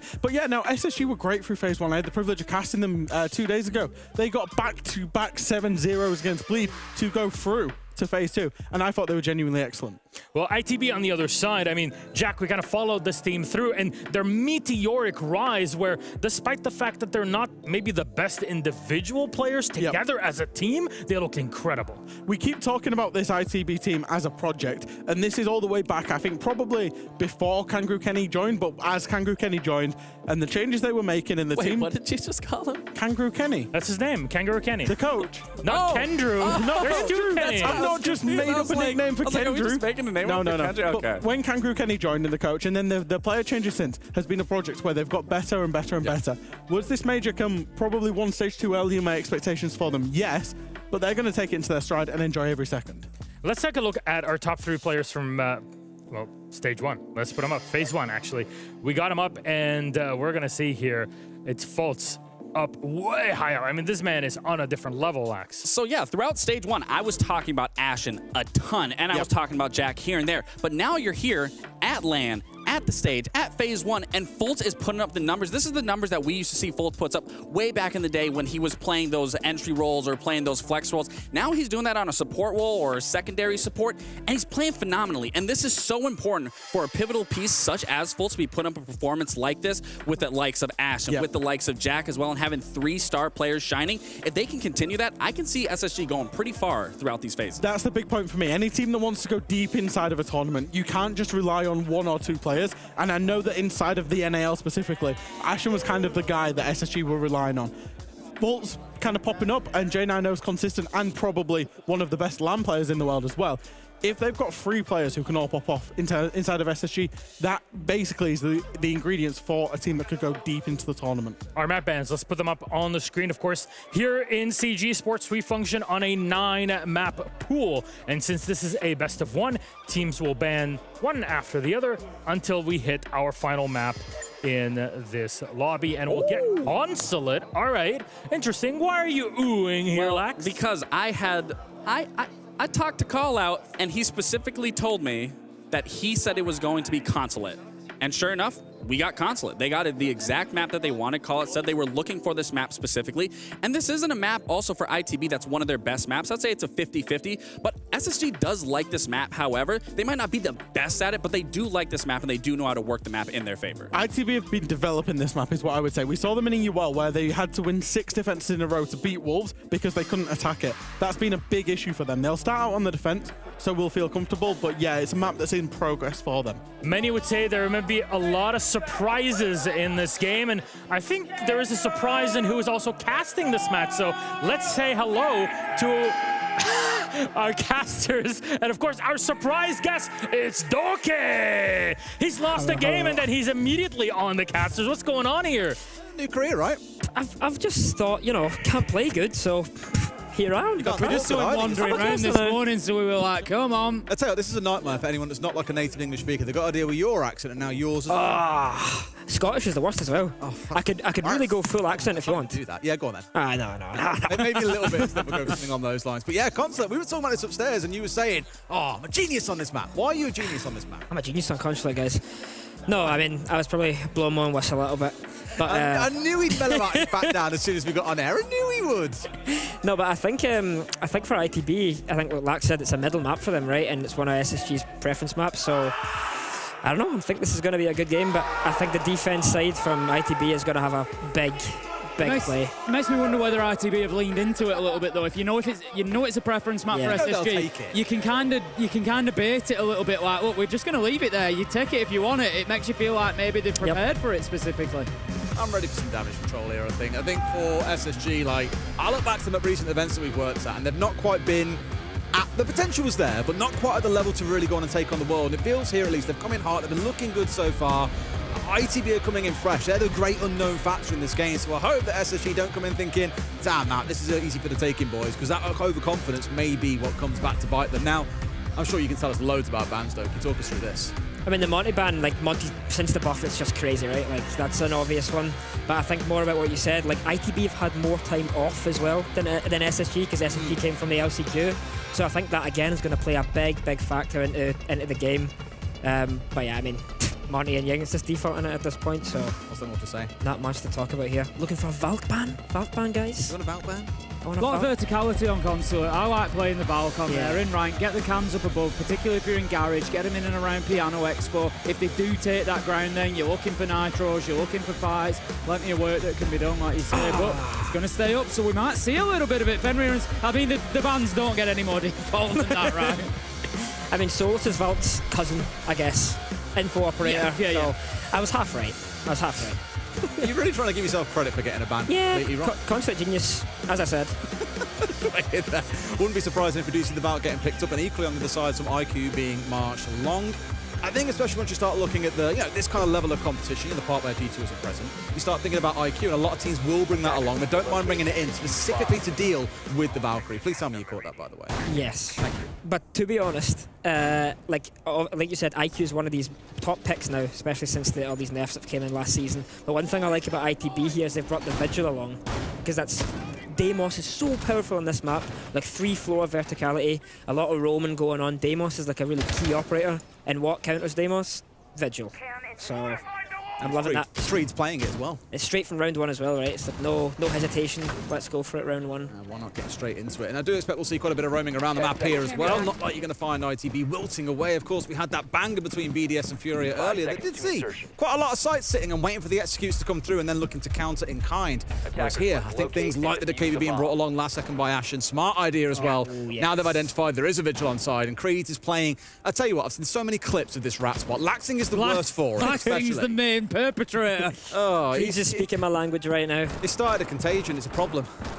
Creed is just going to hold himself inside of this door. Fultz goes up on that, he's ready for it. Fultz is watching that angle. He's well aware of the potential for a little run out there from Creed as well. Can do it quickly with the impact in hand, but probably not going to get an opportunity, so I think he'll probably just try and disappear off into the bowels of the map a little bit and keep himself off the radar for a while until the rest of the round really gets going. There's a bit of respect as well being shown out towards all sides of the map here as well. The consideration of windows. You know that Creed is on the map. Maybe you don't know where he is in this case, but just being mindful, you might find yourself, 60 seconds into the round, someone's going for a little bit of a late, not so really spawn peak, but look outside. Concept one of the more punishing maps for that style of play, I think we tend to see. It's a bit surprising, to be honest. Like, CO is one of the most easy defended bomb sites, and they're playing 2 guys off-site, the Vigil and the Valk, so they maybe have some plan here to counter the aggression, maybe the Buck going below. That's some information that they've had, but typically speaking, CO, you usually see 4 or 5 guys above, right? Is it maybe just looking at a team like SSG who can be quite methodical, quite slow-paced, and maybe just trying to burn out a bit more time? Here's some problems around the map, go and solve them. I mean, here you go. They've VOD reviewed, they've seen the Buck goes below to do that. They've sent 2 guys to kill him. It's pretty good so far, and like, Vigil being one of them is so annoying, right? Like, you can't really find where he is. He's always going to be a pain. So, yeah, like, this looks like some good prep from Kangaroo Kenny. Oh, never mind. I was about to say, straight in there for a second. Fultz hops back out immediately once the smoke starts to come on through. But now we've really got the guns starting to fire off. Iconic collecting Azra as well. A good trade coming back the other way, but only 3 left standing for ITB. A bit thin on the ground here, Tim. Yeah, the problem now is that they could be facing a 3v2 on site, essentially, because there's no real direct route for Creeds to get back here. They're sort of aware that he's around Piano Expo. They're going to try and hold him in that position, so there could be an opportunity for SSG to just play a little bit of aggression in towards site here and start taking some ground. Yeah, I think this is big danger zones because they've obviously called it Vigilus below, so I don't see how ITB can claw this one back, to be honest. Well, never say never. We've seen some madness on the last map, and it may well proceed here as well. And Creed's working his way up towards Spiral here. No doubt SSG going to have a bit of a read on this. At this point, Oscar's found one. Forest falls down. Knows that one's coming in for the plant. Has smoke on side as well. Out it comes. Iconic, I don't think eating any of this. In fact, that's a lie. He didn't start to. Creed's for a second. Thought he was going to miss the lot. But with the plant going down, Ashen's the only player left standing up here on 2 feet with the gunner put to ready. Right sort of idea. He's got to go, and he's got to go now. But turns a little bit on the dime. And Ashen gets the close out there. SSG with a good and convincing first round. Yeah, I mean, just like I said, looked pretty fast. Oh. All right. That's going to happen a lot, as I'm sure you know. Yeah, but the one thing I want to take away is what I said before. It looks like some good prep's been made by Kangaroo Kenny, the ITB coach, to counter them, because that was like obvious plan made from Creeds and Azure there in the round. So if that's what's to come in the next couple of rounds, I think we're in for a game here, to be honest. I've got a question for you. When players shout, Ashen especially, when they're screaming, how much of it do you hear as a player sat on the other side? I don't think I've ever heard anyone scream at me, to be honest, yeah. Apart from Alamal, that's all I hear, because he's on my team. Oh, yeah, obviously. And that's annoying. I was just curious at how much your mics might pick up on the other side, but if none of it kind of feels like wasted effort. Not really. Sometimes you can hear it, but it's more like who's yapping type of thing. Who's yapping? Dog barking. 3k for Ashen in the round, and you just feel like maybe if Kendrew can find that kill on the ward and inside a site, you lose Ashen on the connector window. Your roam game, then you've got that extra man over, so you can leave Creeds out there longer. Yeah. They can cause more of a problem. I think it massively comes down to that entry kill in that round, and like you say, I think the prep was good, and maybe just the execution letting ITB down a little bit. For anybody who's joining us, maybe conscious that we've got people now, of course, from every region watching us that we're here at the major. If you're not too familiar with ITB coming out of EUL, they placed 3rd overall in the groups. A newish team that have been put together. We've got some brand new players on there like Creeds. I would pretty much say set EUL on fire along with Adrian, 2 of the best rookies that we've seen. Absolutely fantastic players, and they're definitely a team to watch out for. Not a lot of major or LAN experience. Kendrew, of course, been to a couple of invitationals, but beyond that, a little bit limited, and that's going to be another factor to see how quickly they can get up to speed with that. That's my big red flag for ITB. Like, are they going to fall under the pressure of a LAN environment? Maybe in phase 2 it's going to be a little bit chill for them, but I think as the tournament progresses, we're really going to see how good they are. Because, I think I was really surprised in EUL as well. Like, they would play great. So now is the real test. Well, at this point, Creeds has really got himself painted into a bit of a rock and a hard place sort of scenario. He's got a couple of mute jammers around Coppin, for example, to support him. But as the pressure has built up, has then got himself out the window, back in downstairs, supported by the Azami. I know it's going to fall for it as well. He stayed a bit too long, even if Creeds got away with his life. Unfortunate for Noah, really. He's there to back his teammate up, and he's the one ultimately that takes the punishment. J9 manager to pick up Oscar, and once again SSG just coming in super strong at the beginning of the round, getting the entry, backing it up, getting that 2-man advantage rather than allowing for trades. They're going to be getting that garage wall open now, and things are not going to get any easier for ITB from here.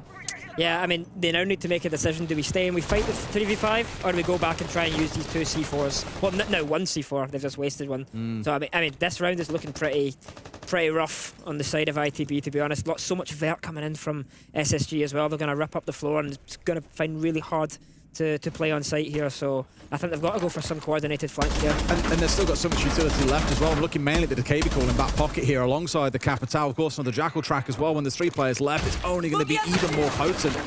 And with half the round still to play, we had a minute and a half when they came down to a 5v3. They can take the time in this. They know the focus is the site, but you can start thinking about, like you said, the vertical control, getting the main breach opened up, really engineering a plant here, knowing that ITB have got 2, I guess, typically power spots, or at least spots that you want to play in the execute, removed away from them because they're down 2 players. I like this from SSG. They're using the time that they've got. They're consolidating that advantage, and they're not getting carried away. They're not in the 5v3 thinking, let's just rush into site. They're still taking the steps. They're still doing their job and looking forward for kills. Kendrew knows there's going to be a couple pushing him from bottom of yellow. He's going to try and hold on to this power position at pillar, and he could be in a real spot to try and help here, but the Capito fire is going to do the job. Iconic dealing with Kendrew. That allows Forest in. The cover is great from SSG. SSG. The smoke is in place. They've got everything they need, but they never dealt with Azza on the flank. He picks up one, but that's all he's going to get before that diffuser goes down. 40 seconds left to go. Creeds and Azza with a huge task ahead of them. And they had a good spot there to get that flank from above, but just nothing being given away by SSG. Maybe one kill could have gone their way, but everything is in their control. They've got the breach, a nice shot from Creeds. However, he also hits the deck. Azza with it all to do has found one for himself, but again, the trade play is there. Just like we saw from our last game, Tim. BDS Furia, these beautiful 2 or 3 man bits of team play. You're seeing the same from SSG, and ITB are really struggling to break that down. Yeah, I mean, that capital use was really strong there. I was just about to say, I'm surprised that the Thermite was playing flashbangs and not smokes, because smokes are so strong for pushing in that garage breach. But iconic, maybe it more in words. Capital from the vert, that was genius. Cutting off the rotates, the way they cleared the guy in the pillar, that was so strong. I have another question for you. Do you turn in-game chat off for all of the opponents? You can't. You can't turn it off. You can't turn it off? No, you can't turn it off when you're on the land build. You can try and mute them. Where Rasha maybe can't be heard over voice, is at least standing there and saying in all chat, headless chickens. He's giving it large. Of course he is. That's what he does. To be honest, I think this is a really great time for a timeout here, because losing 2 rounds straight off the bat, and they've been pretty convincing rounds from SSG. It's, you know, you need to start pulling your consulate defenses together here, because when you go to that attacking side, you're going to realise that these guys can shoot back as well. Looking at that last round, we saw Azza playing really, really deep out at the back of Archives on the mirror in the 3v5. It took him right till the end of the round to get back up and get back into the fight. Do you think he maybe left that, didn't maybe play it aggressive enough? We had sort of faults in there. There was maybe an opportunity for a fight to be taken and make SSG look the other way. I mean, you can't blame him for trying these things in a 3v5, right? Like, in my mind, the round's lost already. You got to just do a miracle play. But that kind of sounds like a losing mentality to me. Well, that's why I'm 3v5 the rounds on, that's why G2's out. Exactly. Yeah. The results speak for themselves. But like I said, imagine if he had that C4 there, could have denied the plan. Yeah. You know what I mean? Like, but these are all hindsight things. You think about that as a player after you lose a round, like, what if I didn't go for that flank? What if I stayed on site? Because, you know, as a player, you're seeing 3v5, but that 3v5 comes into a 3v4 very quickly. And if you die and it's a 2v4, you know, these rounds could be such a hard balance to find. Do I go? Do I? How much does that play on your mind? Do you allow that to change your game, or is it just no? I've got to live with. You know, that was the decision, and I'd make the same one again, because otherwise you sort of end up constantly second guessing yourself, I guess. No, I mean, I think it's completely dependent on round by round, situation by situation, and that's why. Like, you know, the longer you're in a team, the better you get at these situations. Like, one thing we are really good at right now is clawing back from a 4v5 disadvantage and winning the rounds, and that is just over time experience. Like, basement defense, can you win a 4v5? Can you win a 3v5? You know, like, it's these things. It's one thing I'm looking at from this round, really, is seeing if we can see the team play from ITB tighten up as well, because I know I keep coming back to that last game, but really BDS and Fury, that pedestal team that you want to look at and say, okay, what a team's not doing that puts them on their level. And a big part of it for me across those first 2 rounds is ITB are roaming as individuals, right? Think back to previous rounds from that previous game, Tim, and we saw so much team play coming out. Constant 2 or 3 man cute little plays, swings to cover a retreating player. We saw the attempt out of Noah, admittedly, in the previous round, but more of that for those that are out by themselves, I think is what really needs to come together, because SSG are that kind of team that will very happily send 3 players after you, kill you inside 15 seconds, and then carry on like nothing was ever amiss. Yep. I'm hoping this Amaru doesn't make a crazy play here, because I don't know if you've seen, he came from bottom yellow instead of top yellow, so the guys that are playing close and connector will have no idea he's there. Usually if you drop the skylight, you're like, okay, there's a guy here, might be a shotgun.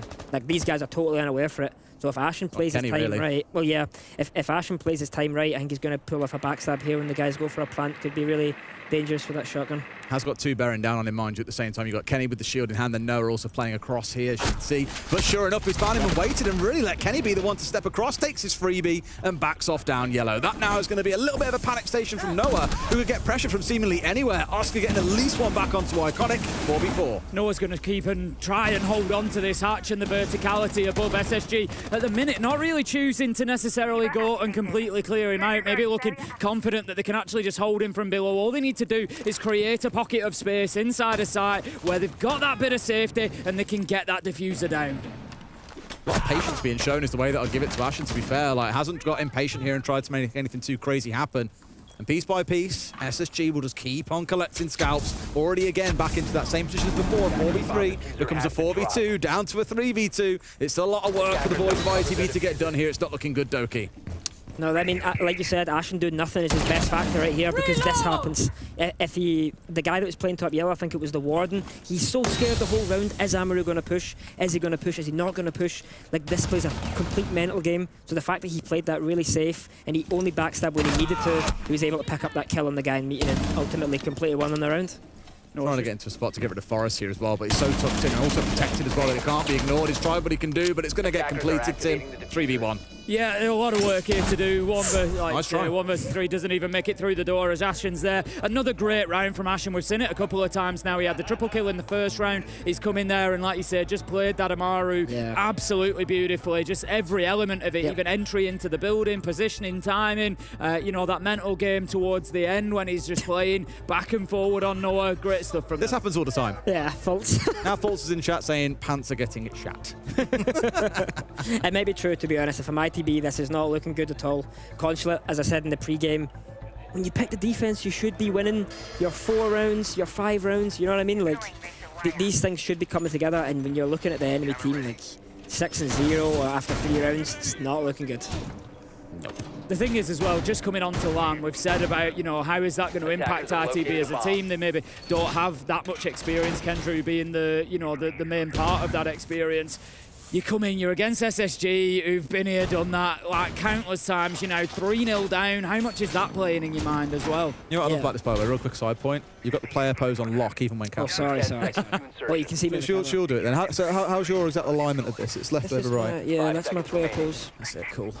Looks pretty good actually, guys. Maybe we should swap jobs. We can if you want. I'll don the jersey, the mouse and keyboard. Yeah. I can't guarantee you'll do any better at next Get me on the thermite. That's a good point, to be fair. You get Tim on support. We'll sort it out.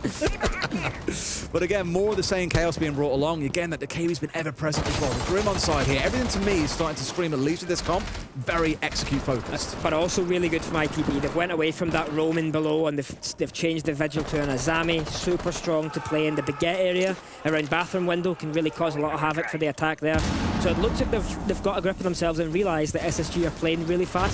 So they've then took the operators they need to counter that. You've got the Goyo, the Azami, and even a Smoke. Like, Smoke's going to be so strong to deny that CEO window plant, and that's what they did last round. So far, every entry kill has gone towards SSG. The round has then been converted. So again, ITB, that's something they're going to be able to do to really help themselves here, is A, not give away a life in the first minute and a half, but also, if they can, come away with that first kill and just put SSG on the back foot a little bit, give them something to think about. So far, it's really felt like this has been all SSG's game. It's been down to SSG when to push, where to push, how to push. And ITB, they need to start playing their game rather than SSG's.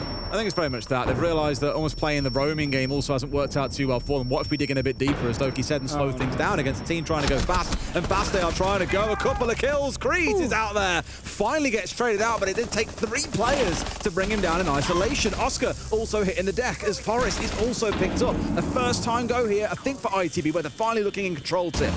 Az has got one inside of the little cubby there. He knows that the push is going to come. Turns his back maybe at the wrong time, but it doesn't matter because Kendra and Noah are both there backing him up and just hitting that turtle defense. Exactly what ITB needed to get that done. Great adaptation. I was looking if he was making noise and I heard a shout and I was like, not ITB is making noise, it was Kangaroo Kenny going, yeah, come on, yeah. I mean, that's what you need in a coach, right? Like, that's the complete motivation that's going to bring a team like ITB back. Because you can see the look on their faces. They're not looking so chuffed with themselves, are they? No. So you do need a bit of that. And I think a couple of more rounds like that and we could have a game here because, you know, that was a complete contrast to the first 3 rounds. So if they finally got a grip on how SSG are playing, and that's so important to realise that mid-game. So whoever's made that call to stop playing these roam strats and play more back, these calls will win you the games. And that's what a lot of teams don't realise. So like having someone on the team from ITB that's able to do that might sound really simple, but it's actually not. So props to that. I wouldn't so much call it like an ego thing, but do you think some teams look at it and go, oh, if we sit back, we're giving up all this map control for free, we're not pushing into them, for example. Do you think some teams will take that approach and go, no, we have to roam, we have to be aggressive, then it costs them essentially like it has done a little bit here? Yeah, I mean, I think they've seen that for the first CEO defense, their plan was pretty good. They had an idea, but just executed it poorly. So I think now they've started to go, let's go back to defaults. Maybe not so much ignore the preparation, but, you know, keep it in the back of your head instead and seeing what's driving the round. So I think, yeah, let's see what happens here. Where are we? In the basement. That's where we are indeed. And last time around, it was that vertical control that really got taken over. Let's not forget, though, SSG did get those first couple of kills, and they just played out a 5v3 very carefully from that point on. It's going to come down to those entries again, I think. How much do ITB give away in the early round? Yeah, I mean, we know that SSG are going to be methodical, and like you say, ITB have come in with a plan for that. But I think, you know, it's as we've seen out of a couple of teams over the years, Virtus Pro, you know, quite recently, Empire in the not too distant past, you know, these teams that will come out and play that sort of game of, look, you can prepare for us.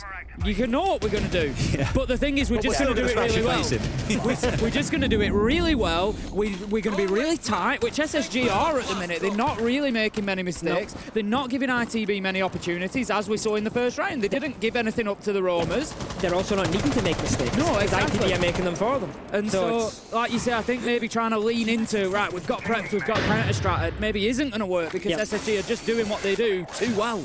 Yep. I mean, it looks like they've doubled down ITB on their strategy here. We've changed the cap can, the mira for a cap can, sorry. Oh, almost. Nice attempt. Nice attempt, yeah. But I was going to say they have so many C4s. So it's one way or another. If I'm ITB right now, I'm starting to fall back a little bit and not make them level this round out because you've got the opening kill already. You get 3 C4s on the board, like if SSG repeat what they did last round, they're going to be able to deny that plant. And it's something in the world, but it's still the buck you're taking away as well. Now, really, all the attention turns towards Fultz for getting the verticals opened up on the Ram. Of course, very adept at doing that. But we were speaking about this earlier on about like bans coming through, for example, and we saw it on the map earlier on upstairs when we were talking. You were saying a book ban, genius sort of thing to bring out. Here, at least, that being taken off alongside the Capital means that vertical threat and the execute threat has really been diminished here. So, a total flip to the last time we saw this map. I mentioned that it was 5v3 to SSG before. Now it's the reverse. ITB are the ones in control. And now that ITB have got that man advantage, they can leave somebody out on the roam. They can take 4 back to site and still have one out there that's going to be pestering SSG and not allowing them to use that verticality. So SSG really going to have to be thinking on the feet at this point about how they do it, and losing another one to Azza is not going to be ideal. We see ITB, that's enough. We're back to site. They know they can hold on to this. Think about the key difference in this roam though, right? Think back to earlier rounds when Creed was alone in admin on the mute, right? Here you've got a pairing running around together the entire round. You know, they've not been alone in isolation. They've been out there looking to try and make damage happen as a unit. Not really been required, as it has all come down to Azza just landing a few nutty shots on the go, and now they see everything because of the Barrel. The C4 comes out, it's all too easy. A big key difference in this round, I don't know if you noticed it, first round they had the piano hatch reinforced whilst roaming, meaning that the roamers can't fall back, they have to fight the roam. They've changed it this round and opened it up and gave them that opportunity. If the roam goes well, you know what, let's fall back, exactly like they did. Or if the roam doesn't go well, the players who are still alive, they don't need to sacrifice themselves so much and then come back. So it's a lot better thought out for the whole round and multiple different attacks that SSG could bring. I think that's really smart play from Fultz there. I'm guessing that Nitro has been put on the diffuser because they'll have it on the cam. Fultz kind of took a breath towards it and then thinks, you know what, I'm having no part of that. I'm just going to go for the kills. I think that's, you know, Fultz's experience really kicking in there, saying, I know exactly what they're going to have done here. I don't have time to try and find the vault cam. I'm just going to have to go into site and see what I can find. 1v4, it's not going to be easy. Manages to pick up the first with a beauty onto Kendrick, to be fair, right across the length of the site. He's going to find a second in the same spot if he keeps looking, but no, he knows that there's going to be somebody. Pillar tries to swing, but Creeds is there to find that final kill, and it looks like ITB, with a couple of rounds under their belt now, are really starting to warm into this. Yeah, I mean, as you see, like, a couple of smiles on their face. They're smiling, guys. They're smiling. So, I mean, yeah. It's looking better for them right now. Kenny's talking back in the chat. Of course he is. ITB are activated. The Nations shut his mouth. All right. I wonder what he was referencing to, but as you can imagine, SSG haven't got too much to say at the moment. 2 rounds on the back now. The fan themselves falling short, and convincingly so. You know, again, ITB have really tightened things up a little bit here. Willing to fall back, willing to get themselves in a spot where they can play with this trade-based play on the roam, and it's given SSG problems. Beauty of a Nitro, it's exactly what I said. If you've got the Valk and you're defending down, you just get a couple of cams up in piano and exposition, you're almost certainly going to get a Nitro opportunity, because you know at some point that they're going to be taking a little bit of control of that area, and they just played it absolutely beautifully. I think, for me, the real takeaway from that round is ITB using right things, right time. So, out on the roam, made it work, got a couple of kills. Drop back, Nitros, made them work. What have we got? How can we use it? How do we get the most out of it? And they did it really well. Kangaroo Kenny's loud, isn't he? Kangaroo Kenny's really loud. See, you'll maybe have a little bit more sympathy when you're screaming in the playbooth. You'll think, oh, hang on, Des and Ace are going to be having a tough time with this. They won't be able to hear anything else. They know how we feel. Yeah. good To be fair, I haven't heard Ashen too much so far. No. Admittedly, like normally we hear him all the time. He's not had much to shout about the last couple of rounds. He's had a reason to be SSG has quiet. gone quiet over the last couple of rounds. They have done. Hopefully they can see themselves getting something out of this round, getting themselves up to a 4-2 half of it. They'll feel great about that going on to the defensive piece of it. ITB have a chance to balance things out at 3-3, and that would feel like a smash and grab given they were down 3-0. It's a really important round, and again, ITB have completely changed their strategy. Last piano defense, they were going for the Maestro cams or the Vault cams to deny the plant. So much info in sight. It looks like they've gave it up this time, and they're playing more for, you know, actual gunfights, actual positions. They don't want to give up things they don't need to give up. So they've got 3 up on the top floor instead of 2 this time. Azza looks like he's got a shield out towards Yellow Stairs. I'm assuming that's going to be in direct response to Ashen on the Amaru last time, sure. Yeah. I mean, I think they had the shield last time as well, but the problem was, I think Kenny was playing in front of the shield. Yeah. So that's a bit counterproductive. But hopefully he'll learn from his mistake. Hope so. At least one in the central hallway control. Oh, such a pivotal part up top. But Ashen's coming pretty aggressive here as well. He's got to be wary of it as well. Play off towards the left, keep himself okay for now. Look at his hard drop as well. Oh, wow. Genius play. Oscar caught out there, really slipping through the net, and Ashen with a bit of pace. Well, that's going to sting. That was good. I think he just said to himself, I'm so good as well. If you watch the face cam back. That was a great play. And you know what? You have to give props to Ashen. Like, he's a young guy. A lot of players are not going to do plays like that in the LAN, because that could be a complete game-winning or game-losing play. So, you know, props to him. That was a really aggressive thing, but I think it was a total right decision to do in this situation. What I really love about him is we're seeing him just kind of improve and grow as time goes by as well. Like, I think last year when we first saw him come in, he was kind of like, you know, this amazing IGL, but not too many celebrated his gun skill. But I think at least so far at this competition, he really is starting to put up those numbers, really starting to show this player that he could still yet grow to be. 8-2 so far. I mean, he's had those couple of strong He's not in my rounds. fantasy team, so I'm livid. Couple of 3Ks. I've got J90, so, you know, if Ashen could calm down and let J90 pick up a couple, it wouldn't be the end of the world. We were going for to me. pick you, and then someone took you instead. We were the last pick. Well, I had Doki. Congratulations. I had Doki through a lot of EUL, to be fair. He To got be fair, mate, Secret Agent Doki has done work in the fantasy league. That's why we're at top. Well, no, you sucked, and that's my whole point. You sabotaged the competition.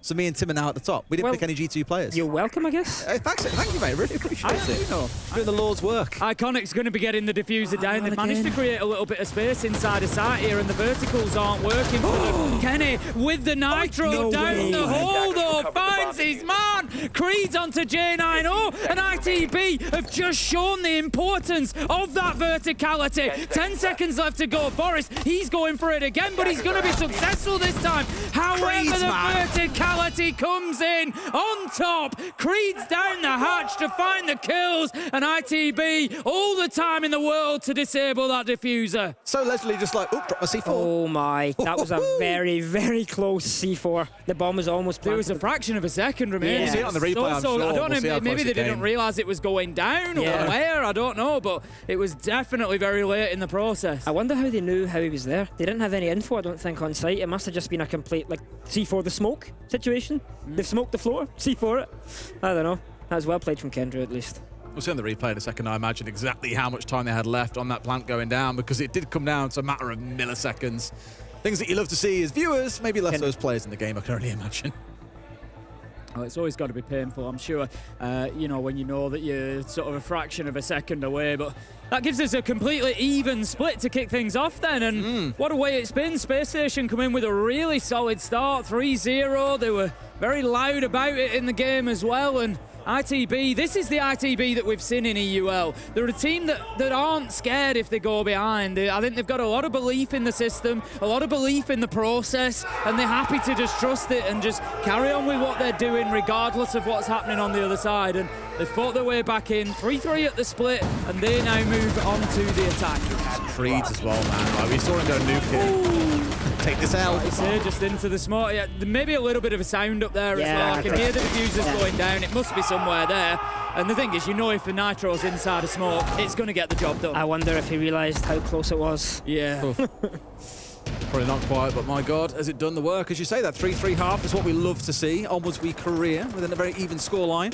Ready for you first. We'll go into overtime, Jack. Or Jack if we have that line. You can call me Jack. Yeah, but Jack. Is that what you'd like?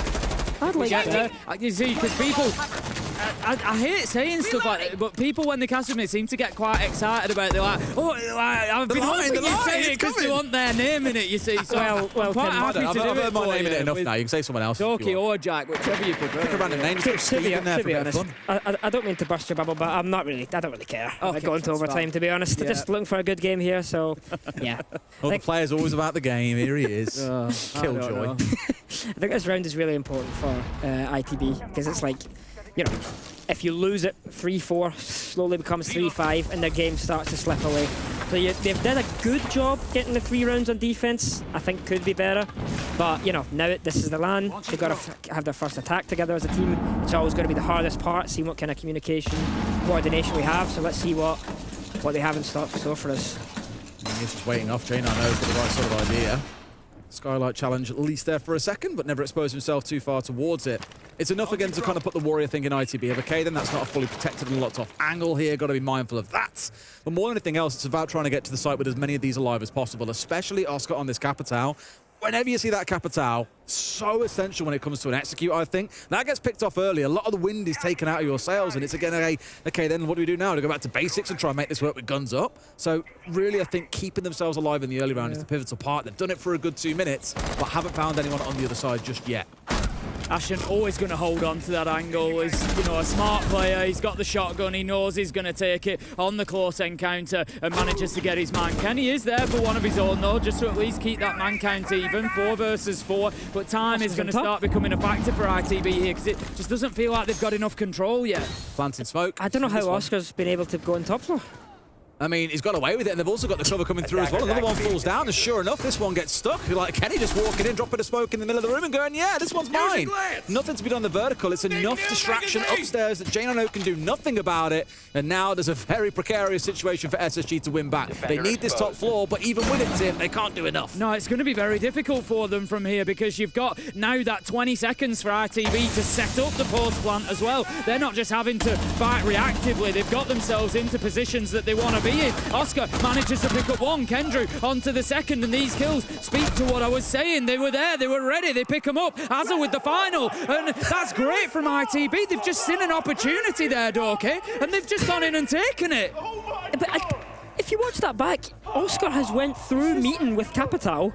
There's no defenders anywhere near him. That was definitely a waddle. And 10 seconds later, you go back, there's 2 defenders in meeting. Where did they come from? I don't know. That's unbelievable.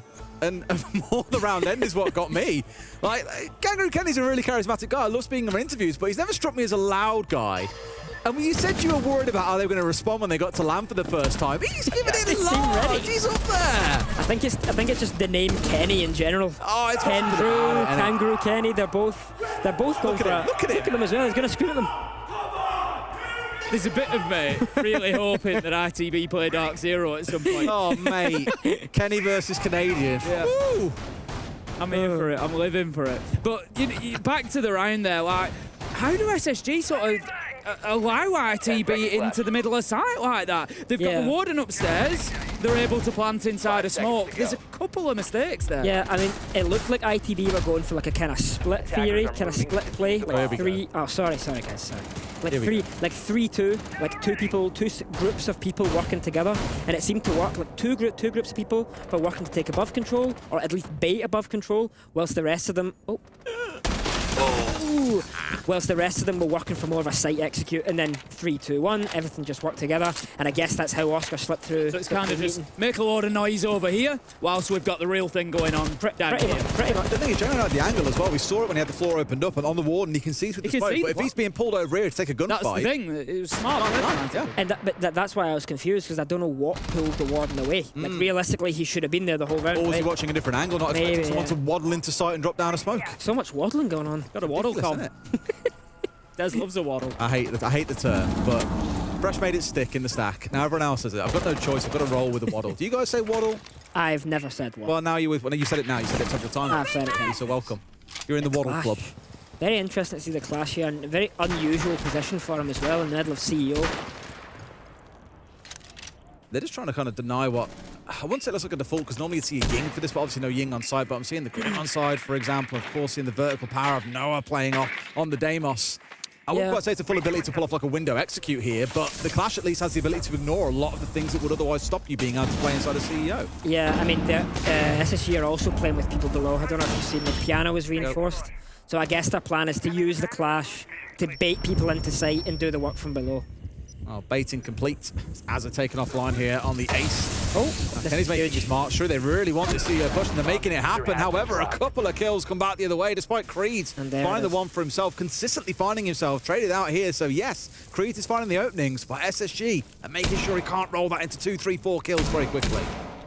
It's going to be tough for ITB to get anything going realistically now. You're 2 versus 4, and Clash is one of those operators that the more attackers lose, the more powerful Clash becomes, because you know, there's no need now for Iconic to ever switch away from that shield. Doesn't need to take a fight. There's spare players to do that for them. Who did we see doing this? In fact, no, there was. In fact, it was when Fabian and Fresh and that having that fun scrum against Talon, but he was playing behind the shield, leaking out from the side of it, just taking some little pot shots. That's exactly what they've gone for, and they've used it brilliantly. As you say, that Clash getting stronger and winning out that 4v2 very comfortably. Yeah, they were using the Clash as like a meter window almost to like have that one-way advantage. And it's so obnoxious because the worst thing is you can see the other side, but you can do nothing about it. Yeah, you can do nothing about it. Yeah, because it's totally dependent on the other guy's mechanics to who judges the gunfight. It's not the other way around. Yeah, that's a really good way to use Clash, but obviously like easier to do that in a 2v4 than in a 5v5, for example. Massively. So you can't really have 2 guys stuck in a corner in a 5v5. I was going to say, you can't commit 2 players towards that kind of play. Not quite when everyone's still alive and on side, but a comfortable round is probably how the best way to summarise that one. SSG not really looking too bothered at all. Very stark contrast to the prior, but 4-4,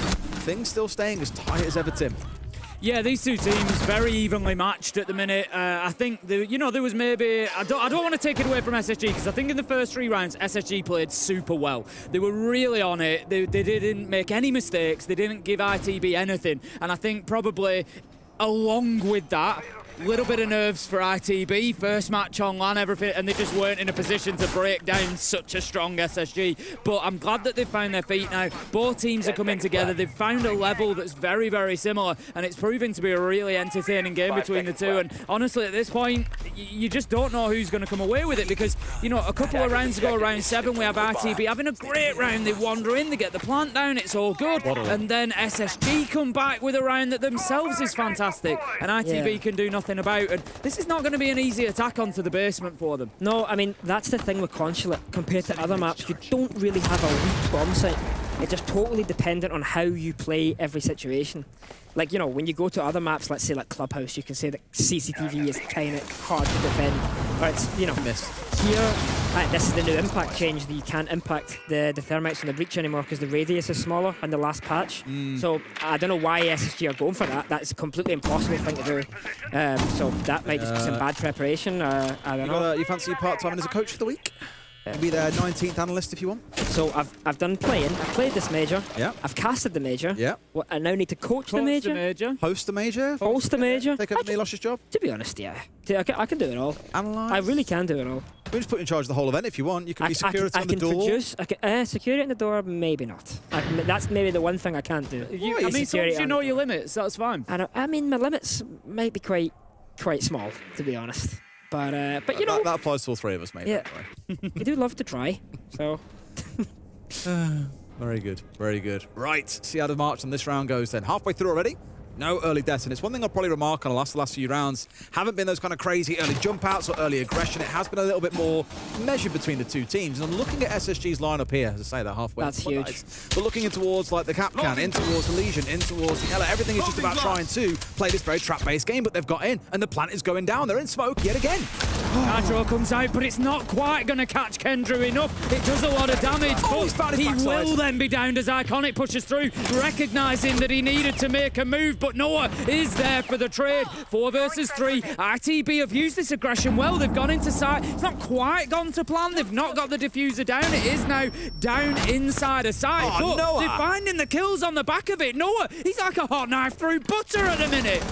Still the 2 on side, mind you. I say that, and Forest is deleted as well. Jane, I know, at least got a backstab, and he's got the vertical here. But the thing is, there's enough obstructions downstairs that ITB can play around this. As long as they don't give themselves too much away, they know where he is. They know they haven't got control, and Azza finds the closing kill. ITB back in front once again at 5 and 4. I don't know if you noticed, but Noah's got the entry kill there onto the Azami, which is typically the pillar player. And the time that ITB took from getting that entry kill to instantly execute was so fast. And that was so good by them. Because think about it, you've killed pillar. That's the really power position of the bomb site. If you give the defense time to rotate another player, then you need to go over another hurdle, which is extremely difficult already to do. So that was really well done by them to just instantly go from entry kill, here it is, into the execute right away. There was no hesitation.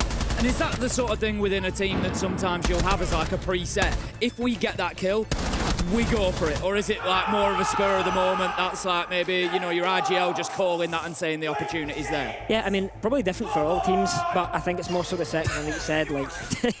It's just how he walks up at the very end there to, I think it's Oscar. He's like, come on! And Oscar's just there, plain face, and just goes, yeah, fist bump. Yeah, but I think that decision lies more with the individuals to say, okay, guys, I killed it, let's go, let's go. Smoke the vert, let's plant, don't waste any time. That was just really good job. And okay, they didn't get the plant off right away because Iconic made a play through the smoke, but you know, the idea was there.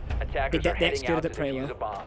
And that's kind of the belief. Like, I remember like a few years ago, we moved from having like a very single like IGL calls everything to this mentality where teams have all players that can call in, like you said there, oh, I spotted a gap, this is what we should go and do.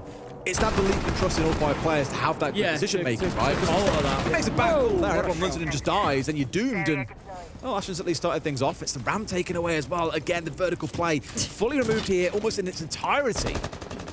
I think one thing I'm happy to see on the side of ITB is Azza and Creed's both doing really well. Because like that was, I think, the really big difference maker for ITB this season, and why they're here at the major is probably in the hands of people like Creeds and Azza, because they've had outstanding seasons. So it's good to actually see them putting up the numbers where it really matters. Even his rookie stage, he's coming and dropped what, like 5th highest rated, I think, overall in the EU. Is unbelievable as a first-time performance, and that's obviously referencing Creeds there. Azza, as you say, definitely not doing too bad either. I think Azza is someone that maybe a lot of people watching who don't follow EU League is a bit unaware of. But Azza's actually been playing really great for multiple seasons now. If you look back at the stats of the past couple of stages, he's actually one of the top players in the league every stage. So I'm happy to see him actually at a major and doing well. On to March. Still a little bit of cheeky aggression coming out from SSG, looking at windows, waiting to find players outside. So not trying to get to him. As I say, Kenny really is on the way to make something special happen there, but unfortunately can't get away with it. Forrest hitting the deck here. Oscar should be able to find the finishing back. No, him in the right way at the right time. He'll keep himself going, and Creed has got a great read. Another player coming on here. Nade coming out, maybe not quite the most effective tool there, but it does give him a little bit of space, and 2 more kills come through. How have SSG let this one crumble, Tim? They were in a 5v3. They're becoming one of these teams that don't know when they're beaten. It's like you can find yourself in a 3v5. Yeah, we've lost the Blitz, we've lost the Ram, we've lost all the things that we were probably shaping up to use to soften up sight and create space. But you know what? We'll create space by finding 3 kills. It's no problem. We're going to go in and just start taking them down one after another. Great stuff. Jane, I know he's going to have to drop the hatch back towards sight, and he's going to have to make a move. He manages to find one, but not the second, as Oscar's there for the trade, and ITB take themselves another round closer to their first win at the Manchester Major. I tell you what, I want Kenny in the bedroom in the morning. Just saying, get out of bed! I'm pretty loud. In the shower now! I'm pretty loud, but nowhere near Kenny. He's overshadowing even me. Lord, a new loud entrant, just what we needed in this siege scene. To be honest, this is some impressive stuff from ITB. I'm not going to lie. Like, I wasn't thinking I was going to see this team here.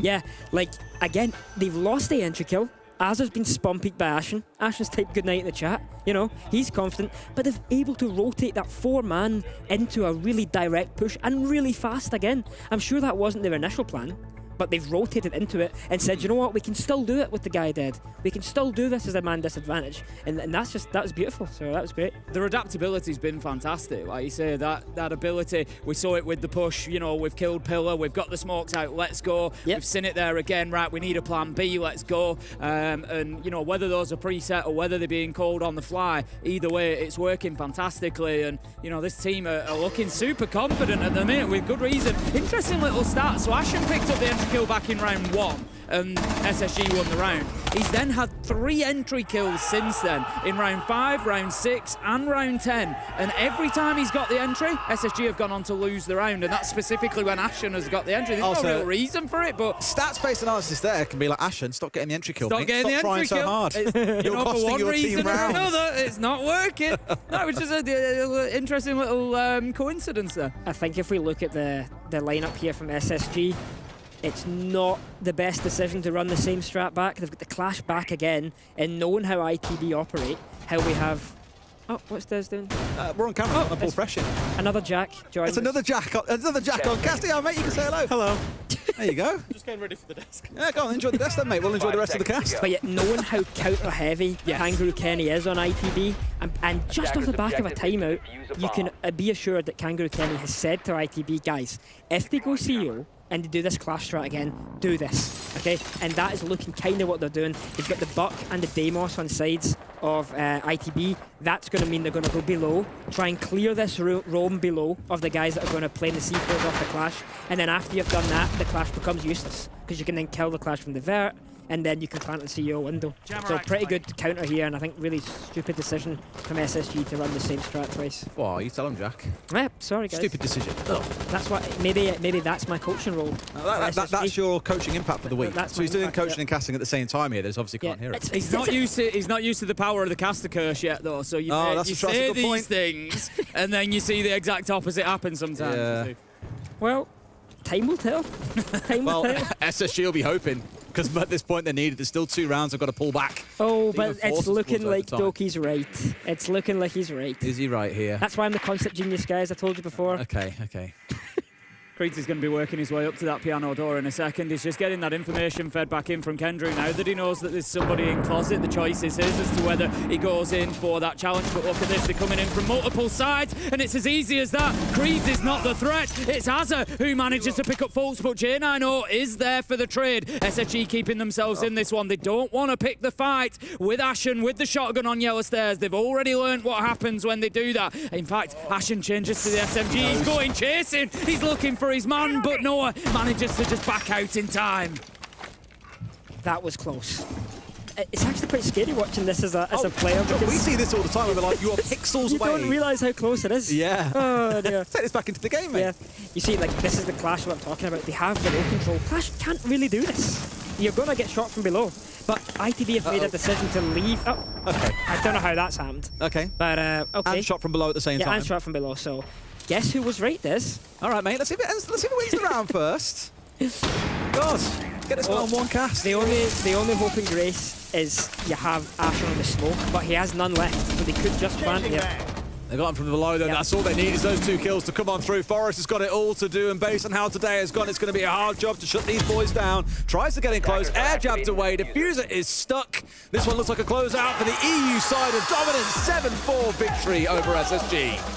That was great. That was really great. I thought every attack there from ITB was just methodical, played out, and energetic.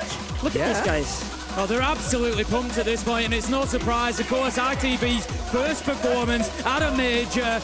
It's in Manchester. You know, it's going to mean an awful lot to these guys to get that first win locked out against a big name as well. I know it doesn't matter who you play. You've got to beat everybody. But coming in here, first match at a major against a team like SSG, who are 3-0 up, getting loud, and then you turn it around from there. And then you get loud. After that 3-0, SSG were only able to win 1 more round. ITB have really locked that out, and it's impressive stuff from them. It's a good point. To win 7 rounds on the bounce is unbelievable. I know we spoke about him already a lot as well in the form of Creed. 7 rounds on the bounce. So the 7-1 they won off the back of that from that 0-3 deficit. But we spoke about him a lot as well for Creed to go 15-6 again against a team everyone's looking at as being really hot. To step up here and put on that kind of show, that is very promising. And like you said, Azza as well. Really all the boys putting in work today, which again is fantastic. Yeah, I mean, is ITB the home team? I guess they are. Technically, yeah. The British org, yeah. British org, British players. Soil. Is this going to be the fan favourites, do you think, coming into it? I think there'll be a lot of support for ITB. Yeah, I think so I can't too. wait to take the chance for ITB. They'll be a nightmare. How'd you find your first cast, by the way, Doki? I thought it was quite good, actually. Enjoyed it? It wasn't as bad Well, as you I were thought it right was in that gonna last be. round. So I'll never drop it. I'm always right, Tim. I'm always right. So yeah, nothing new there, but I enjoyed it. Thanks for having me. I hope I didn't butcher it. Hope I didn't butcher it that bad. Not quite, no. We have got an interview coming up with Kendra, I think, in just a couple of minutes as well, so we'll jump over to... In fact, no, it's there now. Let's go to Kendra right now. See you in a bit. Thank you very much, Ace Dez and our caster, Doki. Who would have believed it? Doki got to cast your game and your victory. I'm here, first of all, Milosh, with Kendra to talk about this massive victory, not just for Into the Breach, but for EU as a whole on home turf in the UK. How does that feel? Feels good, man. I mean, it got off to a shaky start, but honestly, that's one of our best maps. So I think we showed why it's one of our best maps. You were definitely a bit more fired up than that at the end of that game. I saw you standing up and yelling at the other way. Was it specifically about Consulate? No, I mean, I think any map that we went to, we would have beat them on anyway, because I'm not going to lie, they're a bit clueless. But I mean, Consulate definitely helps us, but any map doesn't matter. Space Station Gaming, more like Clueless Gaming. That's exactly what I'm hearing here from Kendra. But why is that the case? Why do you feel that way? I mean, I'm not gonna lie, like all of them, like they're a good team, don't get me wrong, but like I think they just don't match each other like at all, like ever. There's always one person that's playing super aggro, and like it never really matches. It's really weird. It's like it took us like a couple of rounds to get used to, and then you saw like after the defense half, it was like I think we only went 3-0 down, and then we only lost one round after that. So pretty much it was a 7-1 when we actually decided to start playing. Fair enough. And what took you that moment to kind of warm up into it? Because a lot of people say, Into the Breach might not be the top cream of the crop of individual players, but everybody works together like a well-oiled machine. I mean, I think you've got to take into consideration a couple of things. One is that other than me and maybe some like lower tier UK lands, it's these guys, everyone on my team's first major event. So obviously nerves are going to be always there. If anything, it felt like I was maybe the most nervous. But yeah, I think it was just a little bit of nerves, really. I mean, Kangaroo Kenny, your coach, was fired up behind you. Does that breathe more fire into your engines? Well, I definitely fed off his energy, that's for sure. I mean, like I said before the game that I was going to be like a bit more mellowed, because I remember when I went to SI last year, we played Heroic first game, and I was screaming, and it took... I'm an old guy now, I'm 25, like it takes it out of me a little bit. So I was like, I'm going to mellow down, and then he's screaming, I'm like, oh, you know what? Why not? Let the kids have it. Exactly. Right. Fair enough. Well, Kendra, congratulations on the win against Space Station Gaming. I'll let you have your time to rest up and kind of get prepared. Thank you, Kenny.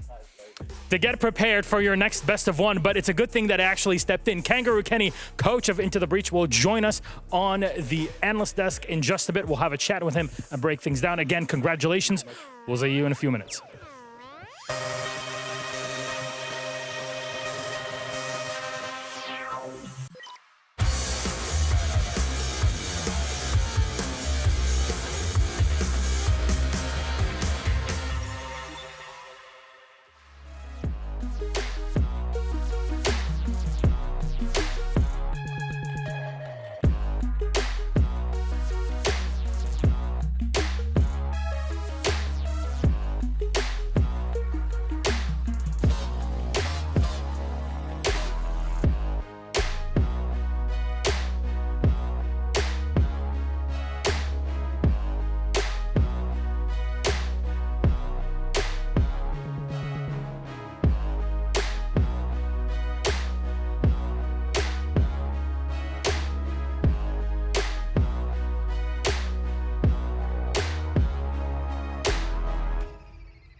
Welcome back, everybody, to the Blastar 6 Major Manchester. Hi, I'm Milos. With me are Fresh, and of course, joining us are victors from Into the Breach. It's Kangaroo Kenny, the team coach. We've seen you 1,000,001 times, and for almost the same amount of minutes and hours, really, on the broadcast with our interviews over the stage. Welcome. Congratulations on the win. How are you feeling? I think a major win feels very different to a league win because it's in person. You can see your opponents, and you can yell at them from the other side. I know, it brings me something different. So I'm ecstatic. But we got another game today, so got to come back down to earth, prepare for the next game. So let's talk about the major win then, because the major start itself didn't start well. You were 0-3 down, defending Consulate, and I'm there in the pre-match, and I'm setting up the viewers, and I'm saying, 0-3. These guys can only defend Consulate. In the EUL stage, they couldn't attack it. This is not good. And then you pull that out. So what was the story of the game? Well, Consulate was a good map for us. Even though I think people have a bad conception of our Consulate because of the 2 times we played against Wolves and Secret in the stage. We only got 1 attack in both those games. So I think going 0-3 down, I think SSG might have thought they had it in the bag. But funny enough, for SSG, they have a worse defensive win rate on Consulate than attacking win rate. So I said to the team before the game, if the defensive half goes awry or it's not less than desirable half, like a 3-3 half or even a 2-4, we can win every attack. Like they cannot defend that map. It's crazy. MAE exported them twice on the map. So I always have full faith. I think we just took maybe those first 3 rounds to settle in. I think there was maybe a bit of panic and overreaction in a couple of our defenses. But like with the stage, like we started off shaky, but once we learned to control ourselves, then we can excel. I love that you have Kenny as a counterpart to finally talk numbers. Well, actually. Yeah, I know. We think about the game the same way as well. Fair enough. So do you just think it was just a little bit of nerves those first 3 rounds? Yeah, I think it was just getting settled in. I think our first game against Wolves in EUL as a first game as a roster was really shaky, and we just learnt how to manage and control nerves. And obviously first game at Major, first few rounds at Major, that's going to creep in again. There's nothing you can do about it. You were hyping everybody up. Like, we could hear you screaming behind all the players, and specifically, like, obviously, here's what it looks like on camera. How does that happen? Because Kendrew told me that it hypes the team up so much when you're doing that behind them. Yeah, I'm just naturally a passionate person. I love competition. Throughout my childhood, I grew up with competitive sports and competing at international events there. Unfortunately, my body didn't really hold up in the combat sports. So coming to esports, it's less strenuous on the body, but I still get that competitive fuel that it just runs right through my body. I can't contain myself. I just love competing. I love winning. So speaking of winning, you won, obviously. So you'll go into the 1-0 bracket. I don't know if this is official, so I'm fairly sure, I'm reasonably certain that you're going to play Bleed next. So if you're going to play Bleed, so tell me about them. Like, obviously, you've got to go away and prepare it, and you've got to get ready, and I know you'll do that, but initial thoughts on playing Bleed, and then how are you going to control Reap specifically? Because he's been popping off this tournament. We scrimmed Bleed before the tournament, and I think that we understand how they play. I think with any team, when we understand them as a fundamental team, how their play style, all the little things they do on attack and defense, we really thrive. And I think we all really understand Bleed as a team. So we'll go into today. Yeah. The best of one, anything can happen. Like, they have players that can just hit 15, 20 kills. Like Reaps has had an amazing tournament so far. But I think someone that's excelled us as a team, we are always a unit, and everyone shows up. So potentially the fact that we are able to shut down an individual because of how we trade, how we play together, I think will be the way that we shut down Reaps. Okay, do you remember how when we did your interviews in EUL, you always have the Muhammad Ali picture behind you? Did you have it with you here today or something? I didn't bring it because it's a very fine print, so I didn't want it to get folded in my luggage or creased or whatever. But I've got my kangaroo charm, my plushie, which I got from Australia, so it is from the source, and that's my little sidekick along the way. Fair enough. I mean, with all of this said, even Kendra at the end is calling SSG clueless in many ways. Is it a bit too arrogant to call it already with the game, or you feeling how the team all is together? Because let's be honest, you're still untested. Many of them outside of Kendra have not really had experience on LAN at all. Yeah, I think going up against a team like SSG who have played, on the Copenhagen stage against FaZe and nearly beat them, a really close consulate. They've been to multiple events. I mean, even the Org and Faults have won a world championship. Yeah. So to come and to show up like that, and even in the comeback manner, really just shows the substance of this team. And even though they're young, it's the first event. All we need to do is just understand the feeling and shake off the nerves, and then we can power up and show the team we are, which is a really good team. Anything you'd like to say then to your fans out there, be it in the UK or outside, for ITB before your next game? Thank you very much for all the support. We feel it all the time. And this wonderful ITB jersey, you can, if you're coming to the Manchester Major, you can purchase this and pick it up at the Major in Manchester and support and show it off in the crowd. The black and red is phenomenal. Thank you all for the support again. We love you a lot, and we will hopefully try and make it to main stage for you guys to get a UK team at the UK Major. There you go, the spot that everybody was looking forward to. Thank you very much, Kenny. Congratulations on your win. I won't take too much of your time. I know you have to go and prep with the team, and thank you, Fresh, for your wonderful questions. Though, for all those still watching, of course, it's a pleasure to have the players and talk to them, but we will take a quick break. When we come back, we'll break things down for a previous game in ITB versus SSG and set ourselves up for our halftime show. We're cooking up a lot here at the Major. See you in a minute.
Welcome back, everybody. A short break just to get ourselves back in. Laxing, welcome back. Glad to be Space back. Station, unfortunately, they take an L here against ITB. And I guess let's focus on ITB first and their victory before we kind of dig through the ditches and see what's happened here with SSG. So, into the breach, what did you feel was really their core strength? Well, the interesting fact is SSG were prepared that there was going to be consulate. And then obviously you touched up on ITB, couldn't find that attack, and that's actually where they found the most success here. Yes. And I wanted to touch up on before going into this match is Azure specifically finding those opening engagements, finding that success for his team. We didn't see that, but he was still putting numbers up on the board which was ultimately helping his team find that success in those attacking rounds. And it was a beautiful display, especially from rookie players that we also talked about, that a lot of these players don't have that LAN experience.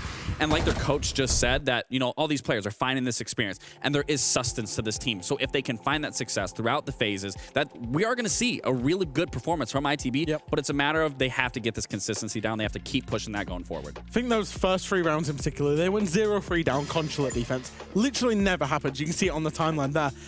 There was a nice timeout, there was a nice regrouping, and I think Kenny said it, we know ITB for being a team that trade each other out, that play as one individual unit. They were not doing that at all in the first 3 rounds. Ashen was genuinely running around and just having his fun with them. And when ITB brought it back around, brought it to the game that they know, and started executing their defenses, it went fine, and they got that 3-3 split. And again, like I said, they'd clearly reviewed SSG's Definitely. consulate. They talked about that and how different teams had had their way with them on consulate in NAL, and executed a couple of, I think that first attack that they got was probably the most crucial one to keep that momentum going.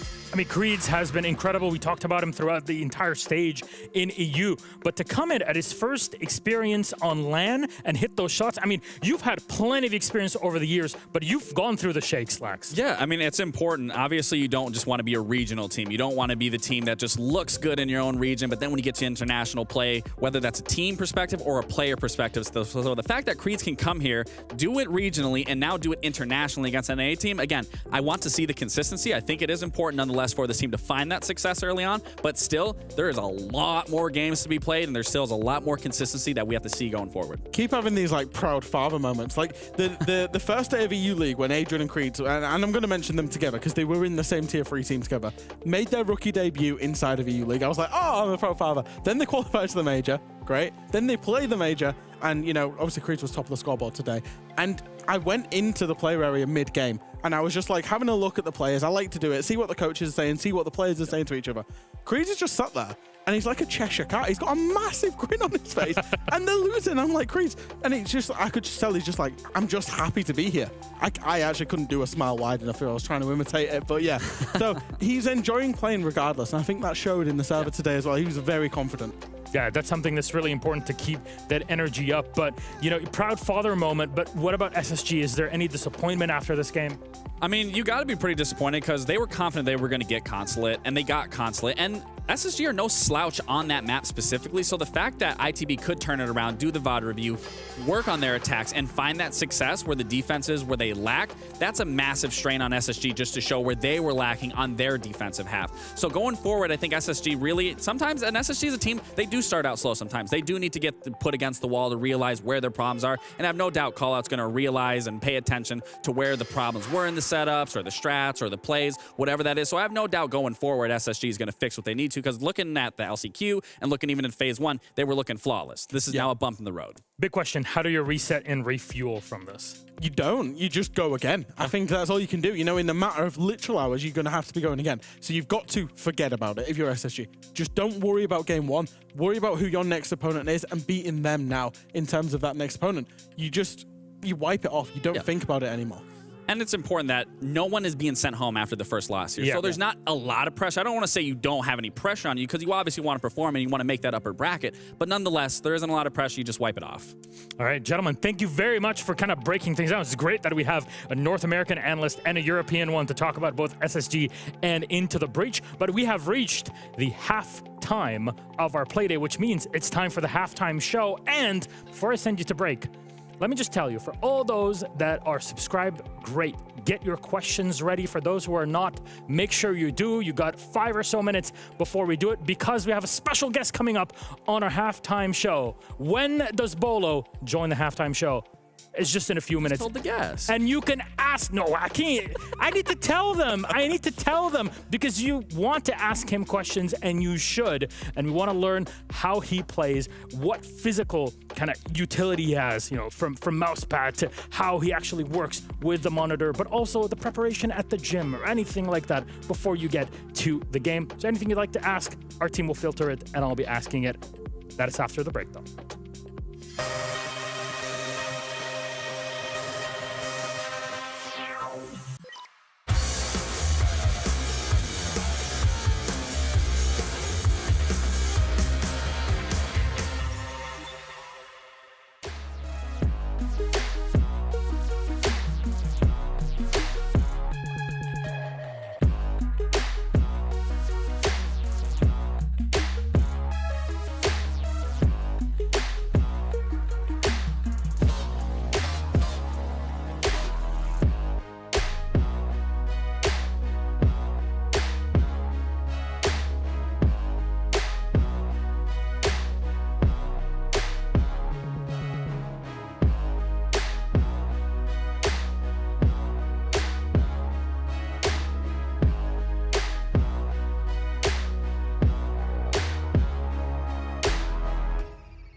Welcome, everybody, to the halftime show. It's time for us to have some fun. Hi, I'm Milos, your host. With me, relaxing, and our guest of honor from Dark Zero, it's Mr. Jason Bolo Doty.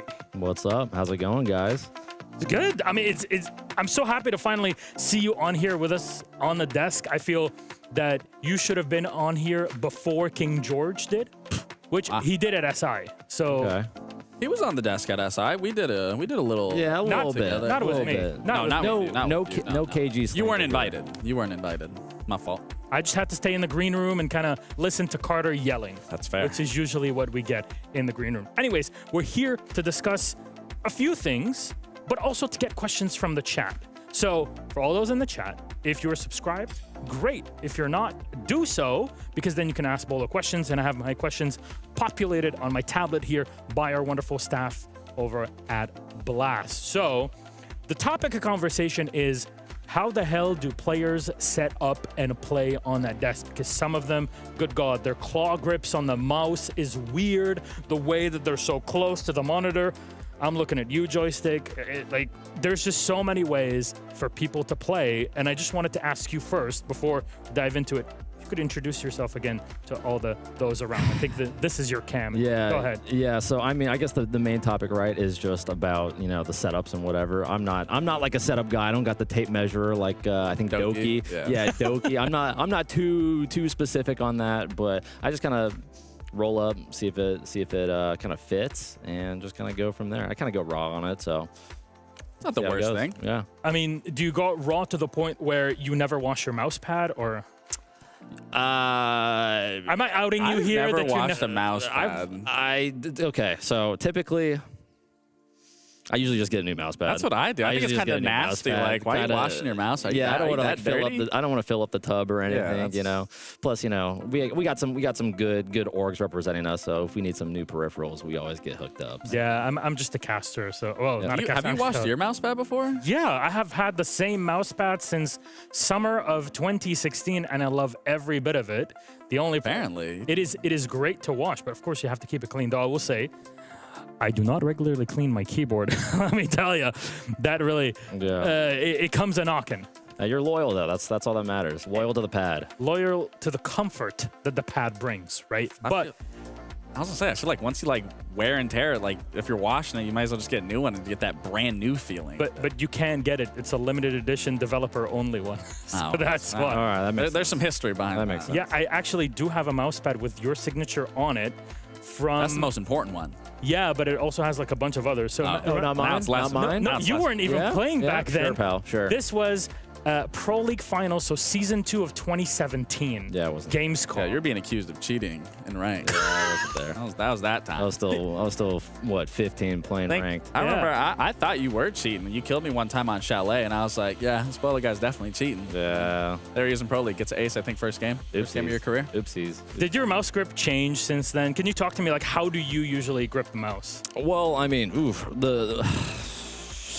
I don't even know how my mouse grip has kind of evolved over the years, honestly. If you really wanted to, you could probably go back from my, first videos, first streams. You can, I had a mouse cam back then. You could probably compare it to now, but I don't think it's changed. I feel like it's always just kind of whatever fits is what fits and what I go with. I think the only thing that's ever changed regarding my mouse is just the evolution of wireless technology. That's true. So that's kind of, a crazy thing. Did you play wired? Yeah, FK1. Oh, that little nasty yellow scroll wheel, Zowie FK1. Shout out Zowie. Yeah, the little nasty one. Shout out Zowie. This is in the days where everybody had mouse bungees also, just to have the cables kind of fit I would always wrap mine around the monitor stand. No mouse bungee for That's actually what I did. Yeah, fair. But at some point, the cables kind of don't really work too well with it. But actually, I wanted to get your opinion on what players here at the Major are doing with their mice. So we actually have a reel for it. So, so far, pretty normal, like a standard. Oh, the little lift off? Yeah. I've seen that a lot.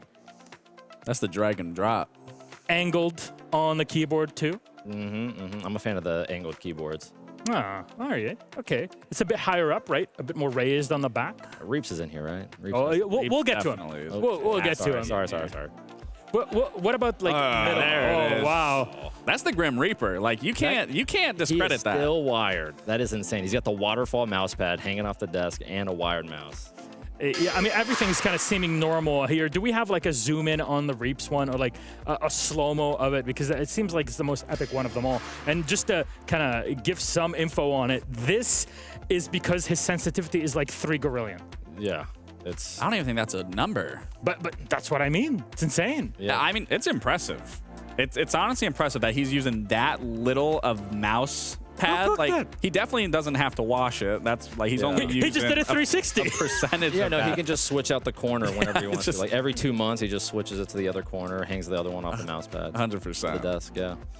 So did any of you kind of, do any of you put your actual mouse pad just a bit off the table, or is it completely on it? So what I do is I actually have a really long mouse pad that also covers my keyboard as well. So like I kind of get a little cushioning on my keyboard hand, and then I also stack a mouse pad on the other one. Yo, double teaming mouse. I'll have like a square one and a rectangle. That's some tech. That's some tech. It just gives a little more height. My pad on the desk, not an inch off.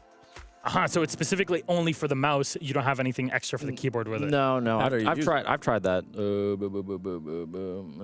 Not loyal to the pad. Not loyal to the pad. I switch it up. Logitech G740 right now. Okay, because I have a 4 foot by 1.5 mouse pad that is meant for everything, and I just put it over the edge because I don't want to get carpal tunnel. Yeah. Watch out for it, gamers. Like, no, you gotta do that. You gotta do the hand thing. stretches. Absolutely. Just need it. Move around and just don't put it directly on the edge or for something that can even cut you or hurt you. You got to be Well, that's careful. why I have that long mouse pad. So like I said, I get a little cushion in there. Exactly. There you go. Some gamer ergonomics. I actually did a paper for that in university. That was a fun time. Did you get an A on it? Absolutely, I did. Oh, okay. Just make Absolutely, I did. You didn't fail that. Beast. Getting W's in general, but why would anybody run wired mice at this point, in your opinion, Bo? I don't know. They're trolling. Or you're on whatever Reaps is on. I mean, it's obviously working for him, but he's an outlier. So literally no idea. I would never, ever try to go back to it. I mean, there's times where, you know, your mouse is glowing red, it's about to die, and you're like, all right, this ranked game's almost over. I got to plug it in, right? And it's still pretty miserable from then on. So I have no idea. No idea, but I'm glad that we are finally at this point of technology where everything is wireless. Lax? You ever kind of cling on to those olden days? No, I've had people like try to tell me like back in the early days of it, like, oh, you know, it makes such a difference to have it wired. You're missing like a millisecond of, you know, the rate to the monitor. And I'm just like, there's no way your eye is tracking that anyways. Yeah. Like I think there is a little placebo when you're like switching some things around, but still you're not noticing that. So I agree with Bolo. Like now that we're on wireless, it creates less clutter on your desk anyway, so you aren't scrunching it even with a mouse spongy. Wireless is just the way to go. Exactly. It's plain and and simple. You can't spin your mouse with a wire. That's true. That's the key thing. That's the Bolo special. Really miss that kind of flexibility with Bolo it. started that whole thing. Ever since people caught you doing it, now everyone does it. I even tried attempting it, but I'm not good with it. I'm not good with the wrist. I'm not flick of the wrist. You need that light mouse. Yeah, it'll probably bite me in the butt in like 5 years when I can't use my right hand anymore. But you know, I think it's worth it for the Twitter clips, right?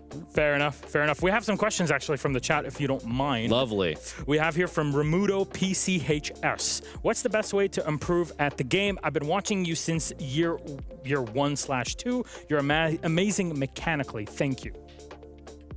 He meant all that? Oy. Yeah. That is a loaded thing. Appreciate you, dude in the chat.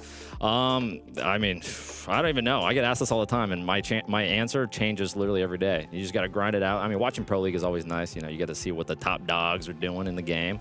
Try to replicate a little bit of what they're doing. You know, you can always learn a little bit. You know, some spots, some drone spots. You know, little rotations, all that stuff from even with site setups. But you just gotta put in the time. You gotta be a good teammate because Rainbow Six is a team game. You always gotta, you know, use your words, communicate. Even if you're in solo queue, you know, you gotta be the icebreaker. You gotta talk. Even if you're solo queuing, be the one, be the change you want to be. Even if they don't talk back, you just got to be talking. Exactly. Yeah, you just be nice, sing a bit. Yeah. Why not? Get all the emotion up. Yeah. Just be ready to learn though, because Siege is a learning game. Absolutely. Actually, we have a question for you, Laxing. Unfortunate. Unfortunate, yeah. So Zexorus is asking, what's better, KFC or Nando's? You're a food guy, man after my own heart. Not a fast food guy, but you can't really compare Nando's to KFC. I mean, I'm not a British local by any means, but Nando's, when I did have it, is by far superior in terms of we're comparing the two. So yeah, I mean, I think chat's gonna love me for that, Nando's. But then if you're gonna go KFC or Popeyes, you have to go Popeyes. Fair enough. I mean, I've never tried it. I don't really eat that stuff anyways. Nah. But if I was to, I'd go with Nando's any day. You just make your stuff at home. You know, what do you eat? Do you like to make any food at home, Bolo? I'm a pro gamer. What do you think I'm doing? Nah. I'll do a breakfast every now and then, but Well, you what's know, that breakfast looking like? you know, just the old eggs, egg whites, some potatoes, How many eggs a little bit of would you say? avocado. Ugh. 2 eggs and then the rest egg whites if I'm feeling you know, clean. Okay. I usually just do the eggs for the yolk. Fair enough. That's fair. So I mean, the yolk is very good for it. We do have a one more question here before we get to keyboards. So Grimrose Gaming is asking, what made you want to return to being a pro player? Now, there's a lot of people that retire and then unretire within 5 seconds. Yeah, so who would do that? Who would do such a thing? Why? Unreal. What happened? I don't know. I got bored. I just got bored. You know, it was just retired life is nice. You know, it's you don't have to scrim all the time and whatever. But I was just kind of sitting around at home with not enough to do.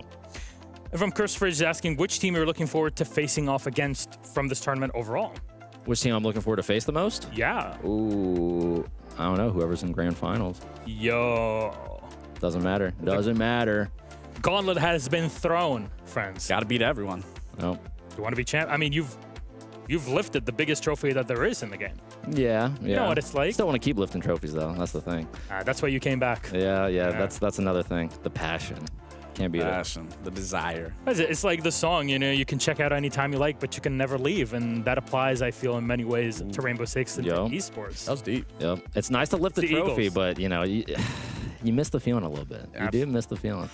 Absolutely. But let's move on then to our keyboards. We also have another bit of video here to kind of help us out with it, and then I can ask you, gentlemen, about your own experience with it. Let's rate these here. So keyboard on the side, you said that's something you like, Bolo. Respectable, yeah. I do the that's kind of crazy. The behind the monitor is crazy, but I usually have it kind of parallel with my monitor stand. Very similar to that, but a little bit different. But angled is nice, exactly like that. That's kind of how my That's too much for me. I like it just slightly slanted, but when it's like a full 75 degrees, it's too much for me. I can't do that. Yeah, I don't know. Like if the keyboard is completely just level with my mouse pad on, I feel like I'm like I feel like I'm a day trader, just clicking around, right? Like I have to have control over my desk. I have agree to have with control that. Everything. How many day traders are running around with RGB keyboards? I feel like everyone a lot wants actually. now, So yeah. RGB on or off? On. You have to have it on. It is on. I used to be one of those guys that would always do the if I press this, the color goes so here. it's bad. Now it's just Pop. default. I don't really, lights are cool. That's about it. So you heard it here first from Bolo himself. The RGB stays on. Stays on. There you go. That's a reference for all the D2 players out there. They'll know exactly what it's about. But any kind of favorite keyboard compositions? Because I've kind of cycled through different kinds, like kind of the 10 keyless, the full body. But if you're going, are you going for a half keyboard? What's the style? Small. The smallest one. Small. Possible. You get the 60. Doesn't matter how big it is. It's how you use it. Small 60 HE. Love that. Love that. The actuation. More tech coming out. The more sensitive you go, the more responsive it is. There's actually pressure sensitive. Yeah. Talking the cherry switches? Yeah. Well, no, it's the wooting actuation thing. I don't know. There's a lot of. I don't know the technology behind it. I don't even know the technical terms for a keyboard. I don't even switches. Yeah, I don't even know if I'm supposed to be throwing all these brands out, but Steel Series, Razer, Wooting, they all got the little actuation where it's it's the lift off distance. I don't know that. I just use it. I'm learning some new tech about Shout out keyboard. to tech. I didn't even know that was a thing. Yep. I just paid attention to cherry switches and used my TKL Corsair keyboard. I love Corsair keyboards. Those are my favorite keyboards personally. So from Sup the Go 2, specifically the second one, because somebody took the first name. What's it like playing with the madman himself, Canadian? I mean, it's an interesting game. Every time we get in the lobby, he's always screaming at somebody, right? I think. What he's known for. Yeah, I mean, it is. But He's screaming at you guys. We had sometimes he's a little bit more gentle when it comes to us. More nurturing. I mean, I think just today we were playing Beastcoast and Fett called a timeout. Beastcoast's coach. The whole time we were up 2-0, Troy was just screaming the whole time at Fett. Like usually whenever like an enemy team would hit the call or hit the timeout, you would kind of, all right guys, what's up, blah blah blah. But it was 2-0. Troy's like, screw this. I don't need to say anything. There was no communication amongst you guys as a team. It was just trash talk. It was the whole time trash talk, and then 2 seconds left, he's like, all right guys, dial in. That's pretty on par with Troy. That's pretty on par. All directed towards Fett. Fett hate, straight over the wall. Dial in, boys. Let's go. The man just knows how to swap from one situation to the other. It's incredible to see. And there's kind of a more general question to us from Shadowhunter 2001 asking, what's y'all's favorite live event in the history of Rainbow Six? That can be as a player, but also as a viewer. We'll start with you first, Jason. I mean, as a player, favorite event, it has to be SI 2022. For some reason, what happened there? You guys didn't have a crowd. We did have a crowd, but we won it. So yeah, no, that's right. That's right. That's 100%. Is that the event where Empire almost won? Almost, once again. Almost. Keyword, almost. Almost once again, yeah. Yeah, SI 2022 is probably my favorite, but as a viewer, I would go to a lot of the events that I could when I was underage before I was playing, so I would probably just say SI 2019. Fun. Oh, wow. Lax, you've played, you've been to them? I would have to say the most recent SI. That was by far the most hype. I mean, I won the SI as well in the first year, but nothing compares to what that lad SI was. Like that crowd, the storyline, everything that led into that, by far the best event.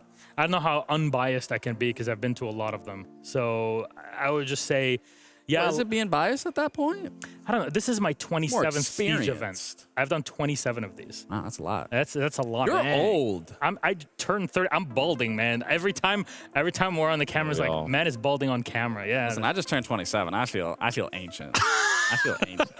But honestly, like you said, for SI in Brazil, it was just something else to the point where I will say, I don't really care much for football anymore, but I went to a Manchester United game here because we're in Manchester, right? We have to try it out. Oh, sorry, MNA. I thought you meant like actual football, not soccer. The real stuff. And it was, I have to say, it was so boring. Like, there was no energy, no nothing. And I'm like, bring me back the Brazilian crowd at SI that were so hyped. This was just not it. But, nothing will compare to it. However, SI 2018, it holds a close bit to my heart. There's so many cool events that we've had in Siege, and we're going to have a lot more of these as we go on. That was my first SI, or my first Siege event I ever went to. Really? Yeah, SI 2018. I have pictures with you. Yep. From those events. Yep. I was there, and I don't even know. Wasn't DreamHack the first 16. One you went to? I don't know. Maybe you touched up on the lore more than I did. I forget. You wouldn't believe how much I pay attention to your career status. No, it was February 2018 because then DreamHack was June 2018. So it was SI. Yeah, it was end of May, early June, and you went there and you were right behind the players. Yep. I was there and I was casting. That was Austin. Austin was a fun time, I gotta say. Anyways, Bolo, it's been a pleasure, and I'm sure we can spend the rest of the day here kind of chatting. Anything you'd like to say to all the fans out there to kind of close it all off? I mean, what is there to say? There's a lot. Thank you guys for watching. Thank you guys for just hanging out, watching the major and Manchester. I'm loving it here so far. We just beat Beastcoast earlier today, so hopefully whoever we play, because I still don't know, hopefully we beat them and we start out 2-0. Appreciate the support and all this talk about setups and all that. Arm sleeve is a must. Pro sleeve GG, boys. Pro sleeve GG. Where is it? There you go. There. The man had to do it, of course, and yeah, you got to chill if you're a player, right? You got to make it work. Yep.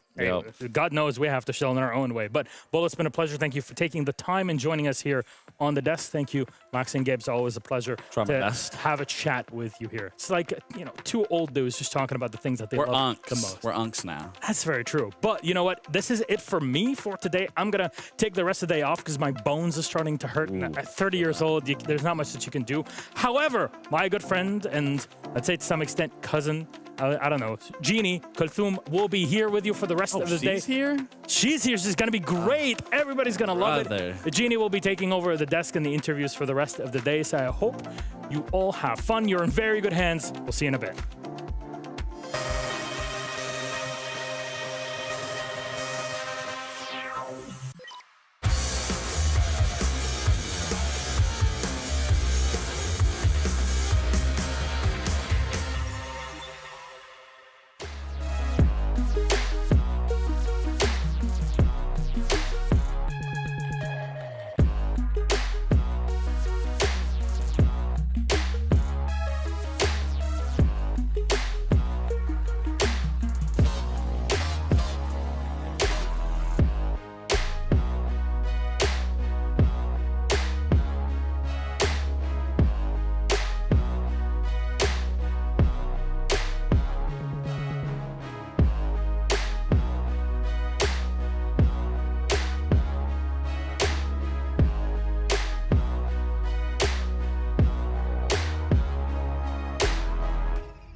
everyone. Welcome back to the Blast R6 Manchester Major. I'm Ginny, your host this time around. Joined with Laxton as well as Alpha. Hi. First time we're working together. Yes. But we're back since we are back. Yay. Since SI. I feel like it's been forever since I've seen you. Oh, you missed me that much already? I did. Either way, let's jump straight into it because we've already had 8 best of 1 happen today across both Stream A and Stream B. And just to give you guys a little bit of a recap in terms of the games that we've had a look at, let's start off with this bracket particularly. It's a lot to take in, but I want to start with the focus on the 1-0 games particularly here, Lax, because the biggest upset, of course, for me personally would be Secret. Really? I mean, yeah, I would agree with that, actually. I mean, one thing that's always been impressive about FaZe is they're a quick team to adapt to many other teams, many different playstyles. So the fact that Secret came here to this event, made this event, and takes on FaZe in this Phase 2 bracket and beats them at a 7-3, that's pretty impressive. I think especially as right now, if you looked at their stage, they were unbeaten in Brazil, arguably the best region in the world, and you kind of saw them, actually I saw them as the #1 seed in the event. I think everybody did. Yeah, and somehow they still lose to Secret, but honestly, Secret is the worst dark horse you want to face as you know, a starting match. Like, they're so unpredictable that I don't blame FaZe on this. And I think a second one that was kind of worrying me was ITB beating SSG. I was actually surprised. I think that's an upset for me. I can agree with that too. One that really stuck out to me was M80 Liquid specifically, because M80, obviously we've known them throughout the last stage and through SI. They were horrible internationally. So the fact they're finding some success, I'm saying it, they were horrible, plain and simple. But the fact that they found success today against Liquid, and Liquid have been putting up quite the performance as well. But this is what I also wanted to see from M80 nonetheless, because this new roster does allow them to be a lot more versatile in these international plays. Yeah, I'm going to be a little bit of devil advocate here and say that in general, Liquid has also been struggling in Brazil. So again, it's very Liquid where they have a struggling period and then they just bring it all back and then it's struggling again. But in terms of the schedule, in terms of the games that we have coming your way, here on the A stream, it is going to be 1-0 matches. The matches of the teams that have already one win in their pocket. I'm really interested to see this because at the end of the day, these are going to be quote-unquote the more competitive matches. These are the teams that have already proven themselves to a certain extent. And we're starting right off the bat with Dark Zero up against Secret. Yeah, this should be one of the better ones in my opinion here that I'm looking at. Another good one is at the end of the day, and that being the Bleed ITB. But yeah, to start out this, I mean, honestly, all the games have been good so far. There haven't really been any blowouts. So to start out the major the way that this has been going on, this is exciting nonetheless for any of these games. So I take that back. All of these games look really exciting and fun to watch, listen to, talk about. So I am looking forward to jumping to this first one, though, of this Dark Zero Secret.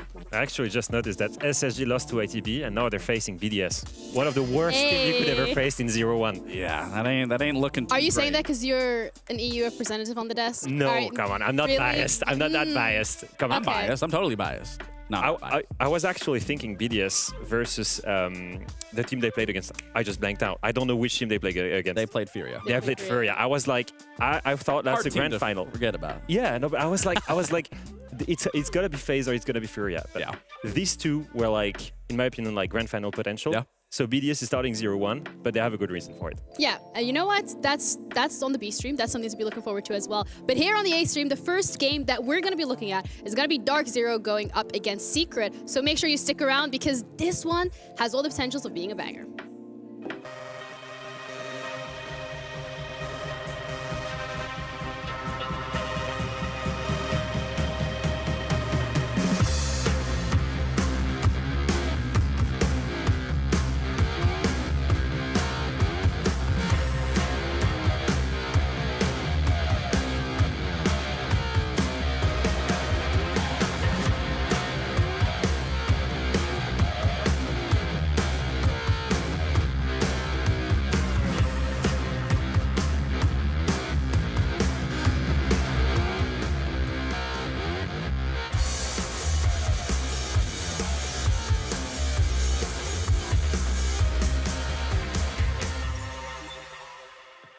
Welcome back, everyone, to the Manchester Major. We have Secret going up against Dark Zero after a 7-3 win against FaZe Clan. That's how they're starting off their run. Yeah, that was highly unexpected. Like we said before, I think FaZe came in as probably one of the most anticipated team here, and Secret as the dark horse. But I'm not surprised, honestly. They have rebuilt the team the right way. They've rebuilt around 3 key players that were grubby and Savage especially. And at the same time, with Adrian, the addition of Adrian Kieran, I think, especially has helped them a lot in the shot calling, in having a more versatile play style.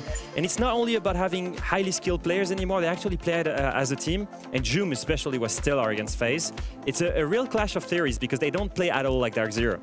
Well, I mean, it was still surprising me that they did find that success against a very structured team like FaZe. Now you're going against a team like Dark Zero that is, again, another structured team. But what's different between both FaZe and Dark Zero is they both have their own little idiosyncrasies of how they have that structure, whereas I do think FaZe is better on that side of structure, but still, DZ is no slouch when it comes to how they play in a structured environment. Yeah, particularly though when we're looking at Dark Zero and the fact that they heavily rely on having these structures in place, my question then comes, they just had a game against Beastcoast.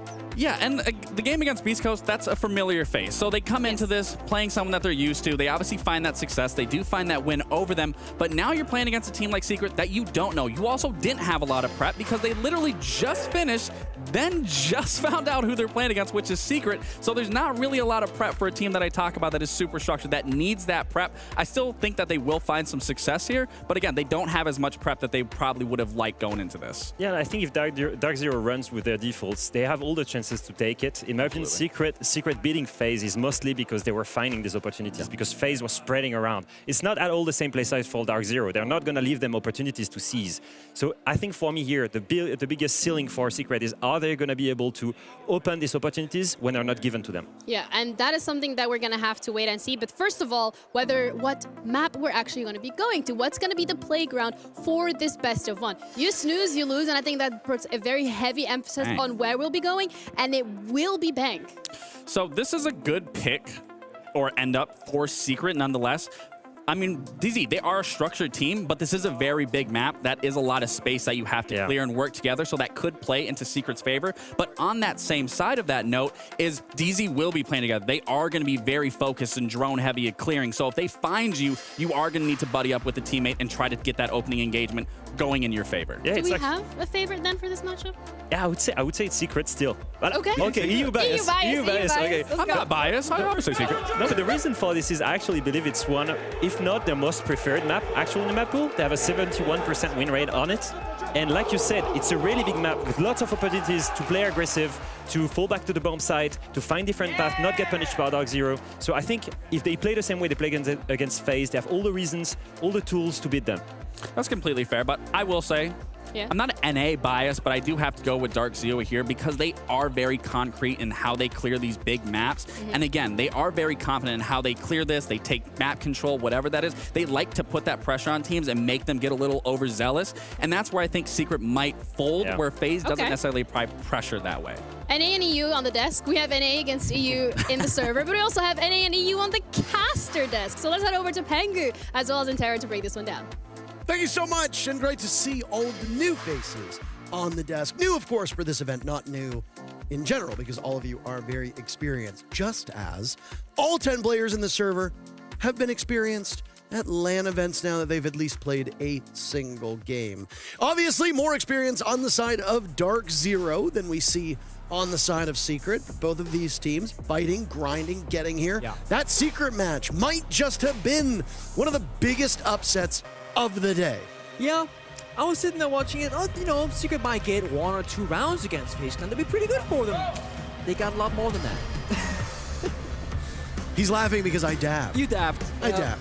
You dabbed. You dabble sometimes. It happens. Sometimes. On occasion. Off camera, of course, usually. This is actually the first time that you and I are going to be casting a number of these players on Secret. Yeah, that is actually completely... I think it's the first time, dare I say, casting Secret, in at least a very long while. I've casted the organization before. Yeah, I mean the org, yeah. But I don't think you and I have necessarily. No, I don't think so.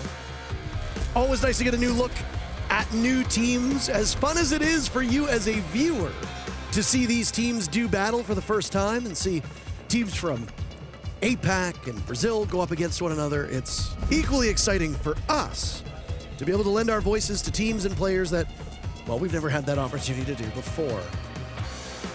Arbiter Benz playing out here on Bank. Nothing too out of the norm so far. Of course, you're bound to do those basement bombs at hatches and, Heartbreach from far away from the upstairs CO attack. Dokkaebi and Assam is just like your staple, very common bank operator bans where, you know, it's hard to roam rather, so Dokkaebi makes that a nightmare. That gets banned off to make defenders a bit safer, but then Asami gets banned to then again weaken the defense. Valkyrie, bank, very big map, especially a lobby portion of the map. Those Val camps can be hit in so many different corners, so that's going to be a move in play. Also gives the attackers a bit more, I guess, versatility on the attacking side. You can now flex, you know, onto other operators, not have to play the IQ that takes up a full operator spot just to find the cameras from the Valkyrie. But this does leave a potentially difficult operator to deal with for Dark Zero, as Solis is in play now, actively in this round by Savage from Secret. And Secret, they're a team that loves to play around information, but also denying it. And Dark Zero, they love knowing what they want to do next. They need drone works to do that, or in this case, Canadian on the Monty operator, for example. So we gotta keep an eye rather on that drone count top left. 4 drones shot already in this first round. Won't be long until Solis loses her ability to use her scanner in the prep phase, so savor it while you have a chance. This is low-hanging fruit. Let me pick it for a second. Good thing they got Canadian off a go. All right, I got it in my system. All right, I mean, I'll be honest, Canadian, he's got the strats, he's got the brain, right? I'm not the biggest fan of Canadian on Monty. Usually, he does it for reasons that it's easier to control everything that's happening, to call the right strategy. You have that top-down overview, don't have to worry about your positioning, just extend the shield, walk around. But Canadian doesn't use the Monty as, like, a quote-unquote Monty player would, where he will get kills and push in aggressively and force defenders off positions. It's more about controlling his own players to shine, like Pantheon Ninja, for example. They got the Ying for the Chaos effect, they got the Monty for cover. They could make a play here just directly to approach the bomb side, perhaps. Not a lot of plant deny, just a single C4 pocket of Doom, that's really it. No smoke, no touch space, no echo. So if Canadian can walk in, and they can clear Miracle's position, they could arguably just stop planting inside a kitchen because Canadian is playing Monty. It's not usually that easy, though, is it? Not usually. There's the roam. That's going to make things more difficult. That's step 1. Clear out the roamers.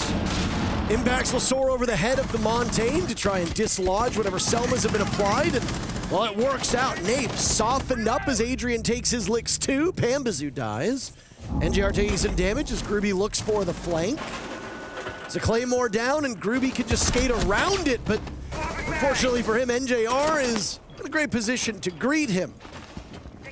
Canadian has lost 1. Boosting advantage. There goes an Adrenal Surge, just to try and top up the players that you see that have taken some damage from DZ. Both NJR and Nafe are not as healthy as they were to start off this round, certainly not. 1 Nitro Cell, so that explosive could deal some damage to Canadian in the Monty as he tries to get the plant down, but doubt it would kill him. Now the roam clear with 1 minute to go, moving their way through Archives. Miracle on the board. Goodbye, Nafe. Goodbye to the Flores. Oh, a nice trade back from NJR. The mayor's office right now at the top of blue, Nick. And with that kill, they can plant now because now Canadian walks in with an extended shield, only planting again. That 1 C4 that can't reach from the back of the bomb side, so Adrian has to get a flank off here to deal with Savage. Not just Adrian, there's 2 of them. Savage taking down NJR, Adrian eliminating Bolo, and the Monty in sight alone. Canadian has no choice but to pull out the pistol himself. It doesn't work. Triumphant, victorious scream from Jooms. Secret, take round number 1. And honestly, I understand what DZ was trying to do, but their failure to punish the Solus early on in the round came back to haunt you as that timer continued to tick away. One thing that I really liked there from Secret is, well, there's 2 things. The late round, it was that they allowed Canadian to plant on the bomb side. They had the Savage playing Solus. He said, okay, guys, he's planting now. Now we push 3 defenders against 3 attackers while Canadian is planting. There's only 2 actual attackers in the server that can fight back. Just a 3v2 advantage for them. Great decision making. But earlier in the round, I think the bigger play was that often we see a Solus player, they will be the one flanking. They can see the drones, they can see the claymores, but then Solus can die. What they did is that they had Solus scan for the claymores and scan for the drones on the top floor of the map, and they had the Frost operator, who's completely useless because the Frost mat's already been placed down, etc. The utility is pre-placed in the prep phase. The Frost flank. So he said, there's a claim over there, drone watching you here. He takes them down, he dies in the flank attempt, but it's okay because Solus is still alive for late round. So Secret, great knowledge of when to use what operator and get the maximum amount of value throughout that entire round from start to finish. Attackers' objective is to defuse the bomb. This is quite the extension up onto the top floor now for Secret. The bomb site is not up there with them. It's lockers down in the basement. So Monty will be brought yet again from Dark Zero, but they have some different tools this time. If you fear the roam, who's one of the best operators right now to deal with it? Monty Demos? And you got both of them for DZ. NJR was exceptional with his shots in the previous round. Yeah. Now you're going to put him on Demos? I like All right.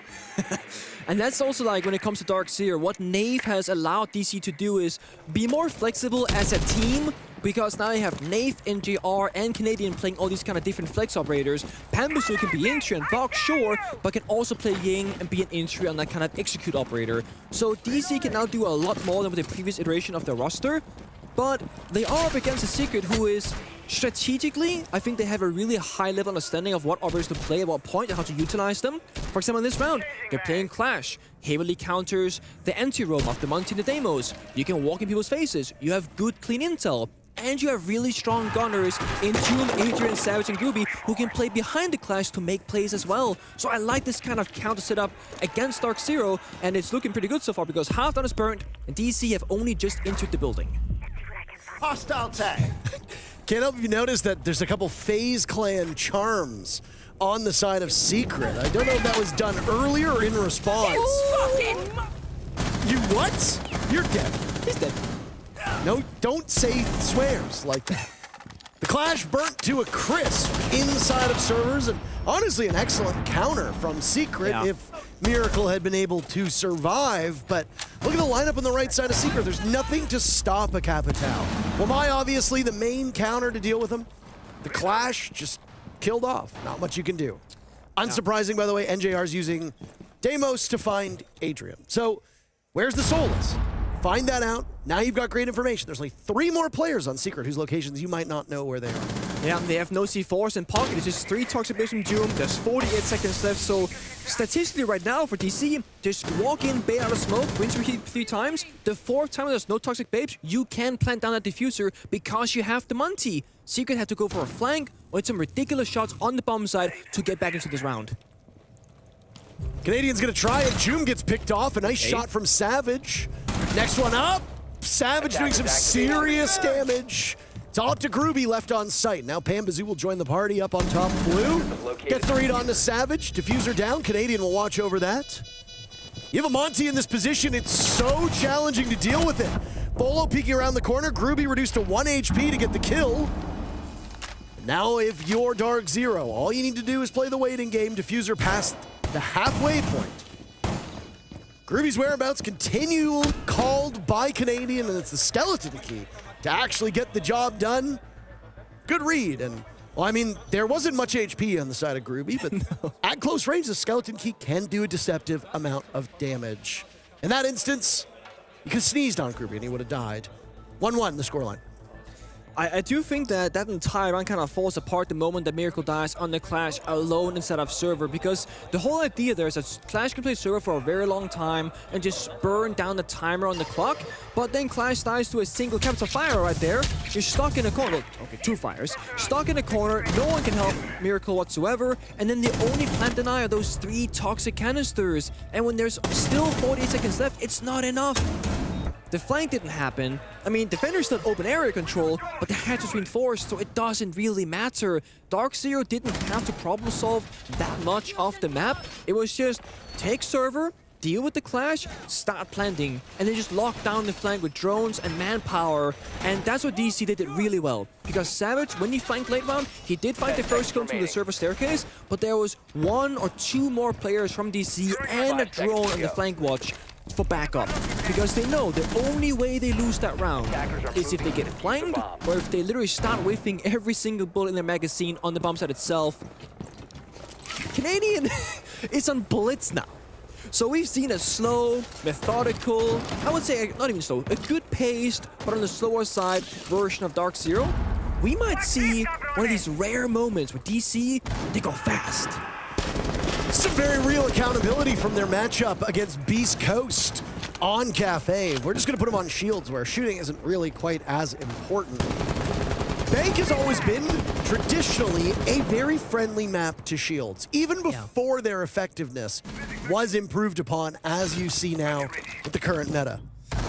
They're gonna fly. Okay, so they might just either rush Janitors, fly down the main skylight, have one guy on the window where Pelt bombs out, of course, and one guy go in heaven. All Canadian has to do is basically get the first kill or get traded by his teammate. They need space. If they can get in and keep the ground that they gain, it's okay even if Canadian dies.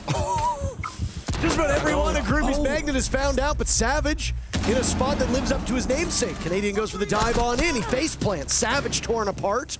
But NJR and Bolo give the numbers advantage to Dark Zero. Now it's Pamba's turn as he drops Miracle. Inside a Janitor swings around. But Joom's just a better shot. With the Roni, that high rate of fire is going to do some serious damage. Joom, another.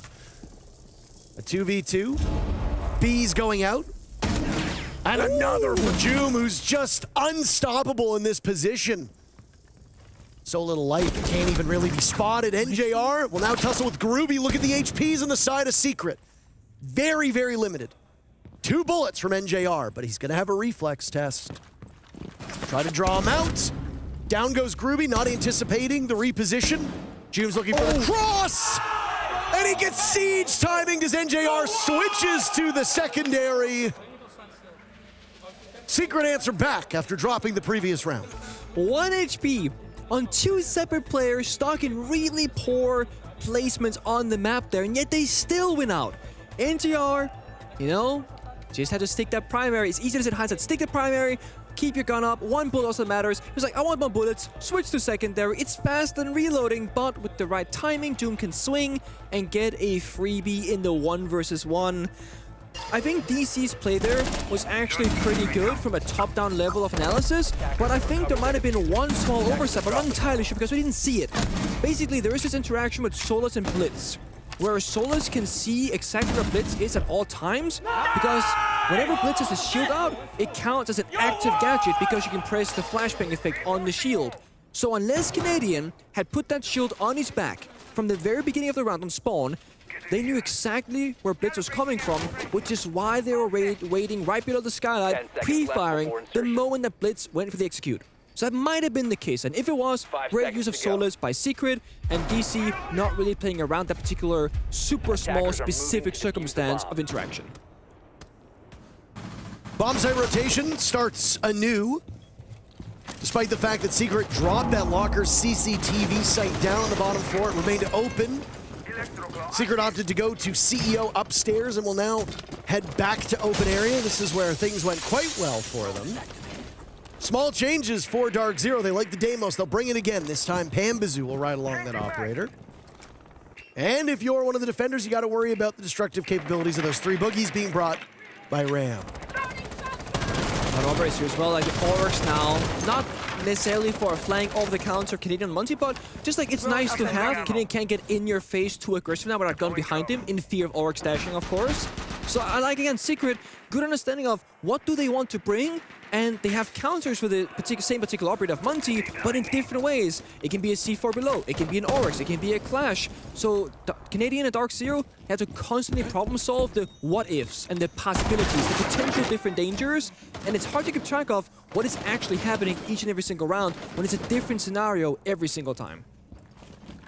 I don't know if it's just the application of the Solus or DZ holding on to their drones quite well, but we've got half the round to go. Only 2 of the drones have been removed from Dark Zero's arsenal. You shouldn't really have much of a problem with information here, especially since you've got those Twitch drones. Might be scattered throughout the map. They are. Dave will go back onto one very briefly, and then, of course, the Deimos, too. So much information right now at Dark Zero's fingertips. Yep. And yet they still get a little bit surprised in the angle there, perhaps. But Canadian, again with the Monty, can just walk in, but be careful because it is an Oryx. If he wants to get aggressive here at Groovy's end, just dash into Canadian. He could go for it, but there has to be a trade behind him.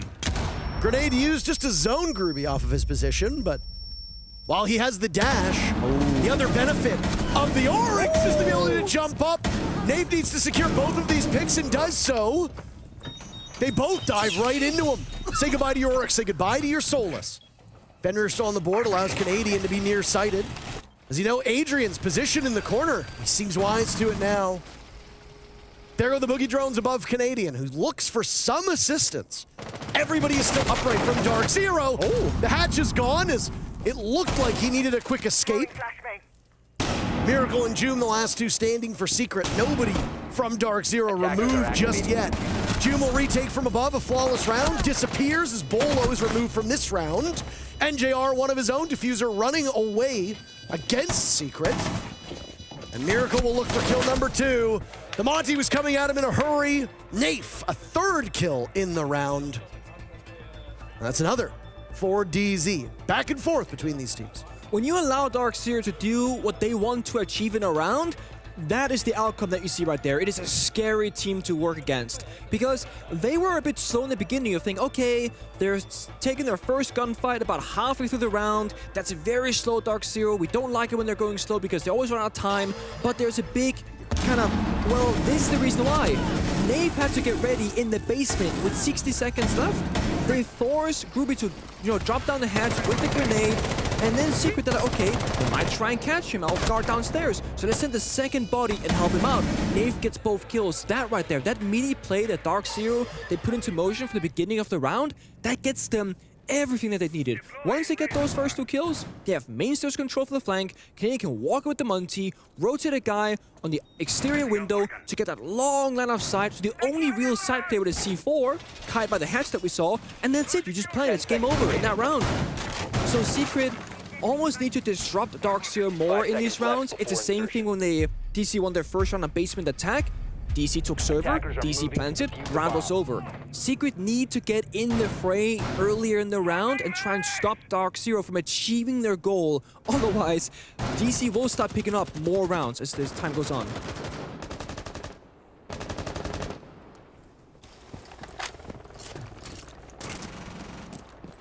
A lot of data that we can talk about in the regional leagues as to how Bank is played, but one of the fun things of live events is after the first to second day of full team action, then we can start to look at these numbers. There's a brief read onto Joom. Nafe secures the kill, and out goes the death mark from Bambazoo. He'll track him down.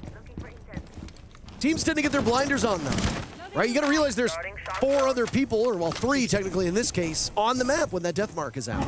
So while you might have this battle to the death between these 2 teams, you can relay that information to your teammates, and then they can try to punish Deimos, who might not know where the other 3 players are.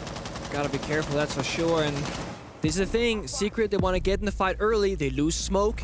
Now they brought a backup plant denier in the Echo, but the smoke is the big time denier. That's what buys you that, the seconds on the clock that's gonna make it close enough for Echo to matter. So now Secret, they gotta play another win condition. They might have to get on the offensive here, try and go for the isolation kills with the Echo. The Solos being shut down again. NJR has 7 kills through 4.5 rounds at this point, and an 8th could be had as well. So that looks like Miracle defending the top of Blue Stairs. This is a successful bomb site for Dark Zero when they last attacked this. And the numbers right now are certainly favoring them, but you've got a Yokai drone still available, at least one that we saw. Miracle's got access to the C4. But losing Joom early, losing that smoke, completely throws a spanner in the works for Secret, because you can't do that usual rhythm to deny time. Yep, and now you lose Solos for intel shortly after, so the win conditions definitely fading away here for the defensive side. Maybe one saving grace here could be Miracle on the server staircase, get a couple of kills, that could be possible, but time is actually becoming winnable now with the Yoga drones. 40 seconds left, DC yet to go for the next step of execution, but it looks like they're rotating to the main staircase, maybe a lobby hatch drop here, and changing up their approach. They don't want to deal with Miracle. There goes the Yokai drone as well. Only one Goyo canister unaccounted for as there's one at the top of Blue. Adrian dies inside of lockers, and now it's free for Canadian to go for this plant. The suspicion was maybe they'll go towards the front of the site. Groovy with what a beautiful flick. NJR reduces Miracle to rubble. It's all up to Groovy, who again is on 1 point of HP. How many rounds have we seen a player just sitting on a single point of HP in this matchup? Gotta think if you're on attack, an operator like Finka can help. On defense, somebody like a Thunderbird maybe. The 3 remaining players of Dark Zero do what we knew they were all gonna do, which is find the remaining portion of Groovy's life and throw it in the bin. DZ win back-to-back rounds, the first time that either of these teams have done it so far. It also guarantees 3 rounds through the first half for DZ. They can't lose the best thing that Secret can do is muster up a draw and then go to the second half and hope to have a better result. And in all 3 rounds that DC won so far, they planted down the diffuser, and even in one of the rounds that they lost, they planted it, basically lost the round as it went down. So very big objective focus here from Dark Zero, just as we know that they'd like to do, and also a very kind of classic approach to bank. The newer style of Siege that we say, it's very aggressive, very in your face, very gun reliant, and I think DC, one of the beauties about them as a team is that they can show the world that you can still play that older, slower style of Siege and find success with it. Yeah, there are certain matchups against certain teams on maps where it's not ideal, but for Bank and for like Clubhouse, for example, it's all about setup and understanding where on the map you need to go, when to go there, and with all the specific small interactions like, is the enemy playing a mirror? Are they playing an echo? Are they playing a castle? All those kind of key operators, they will change how you have to approach it on the attacking side, because what rooms matter now more than others. DC don't do that with the help of... they're gonna rush the bomb side, Parker. They're gonna go fast. And Pamazoo sprints in, but Miracle anticipates this. Now it's the human shield of Canadians. Joom takes a beating. Canadians been forced into a bad spot now and shot through the wall as they don't have Miracle accounted for. The smokes have gone off, but all of this has been completely useless. 30 seconds removed from the timer means that you've got so much of this round left to go, yet only 2 players. A bit of staying power as Finka will emerge yet again to offset some of that chip damage that's been done. Bolo using it selfishly as he was the remaining player on the team that was not at full HP. But Dave and Bolo have quite a task ahead of them. Oh yeah, I mean, DC, they gotta play this perfectly, and Secret gotta do a bit of trolling. That's the only way into this for you. If they sit back, yeah, there we go. Replenish that utility. Put it down again because you got spares in pocket for Miracle, and just establish crossfires. No one can die alone on every Secret. If one guy gets into a fight, there's got to be a backup nearby to make that 1v1 into a 2v1 in your favor. Play the numbers. Play the bodies. Activating shock drone. Oh, usually we talk about how the 5v3 is the least safe lead in Siege. Typically, you'll find 1 or 2 players getting a little cocky, and now all of a sudden it becomes a 3v3. Obviously not ideal for whichever team had the advantage at that point. Almost a minute burn since the slaughter that happened. Let's take some kills here, right? Get some confidence for Bolo Nave's side. Feel good about it. Look better on the scoreboard.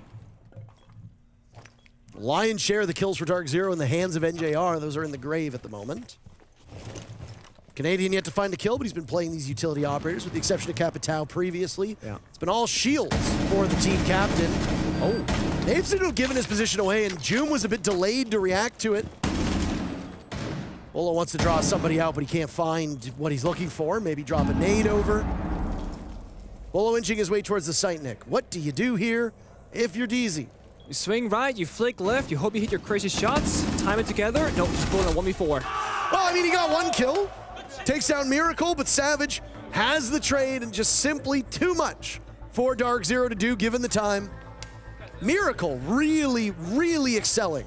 The very start of that round, so effective at shutting down DZ's entry and really defanging what seemed to be quite a vicious entry from Dark Zero, right? You get in the bomb site, or well, not technically the bomb site, I guess it was Printer. But getting close to the bomb site, as close as you can humanly get within the first 20 seconds. Secret adapted so well to this. Miracle not just the first kill, but smart enough and adept enough to retreat over towards Staff, shoot through the wall, and then stay alive for much of the remainder of that round. Secret answer back, and they salvage what could have been a rough go of it. And it denies Dark Zero a lead heading into this second half. I really love the idea of, you know, Dark Zero playing at a very quick last round because it'd be going at like a normal pace all the rounds prior. But 2 things. They didn't use their smoke grenades to block off an outside from the window jump into the close right of the window, so they get crossfired on. And they didn't really commit. It was Canadian in first, Pammers were right behind him, everybody else outside the building waiting for something to happen, so you gotta full commit. That's a secret I think they are very good at. They got those timings down, 3, 2, 1, played together. They got the crossfires that we saw playing around each other on the side itself. Just playing close together, that's all you need sometimes. Secret down their attack. They're gonna bring a similar lineup as the Dark Zero, but without the shield here in round number 1. It's about counter intel, the IQ, and the Twitch, and then they want to lock people down in corners with the Grim and the Capital and use those fire arrows to maybe get a kill or two later on. But first, before anything happens, you gotta go for the roam clear. That's how basement works. Either you rush the bomb site, not gonna happen this round, but it's up in the lineup. So you gotta clear it out. Canadian with a C4 downstairs, misses his timing, doesn't even do a single point of damage onto Groovy, so he's up and alive. And those C4s can be very crucial later on, and that was the only one from DC. So if this comes to a late round plant deny situation, DC not looking too good. They gotta get some wins early in this round. Well, Savage starts things off with Canadian, who has no excuse to not find the scoreboard in this second half, unless he were to play Clash the whole time. Joom traded off, so there go your Twitch drones, which is great news, frankly, for both the Echo and, more importantly, for the Goyo.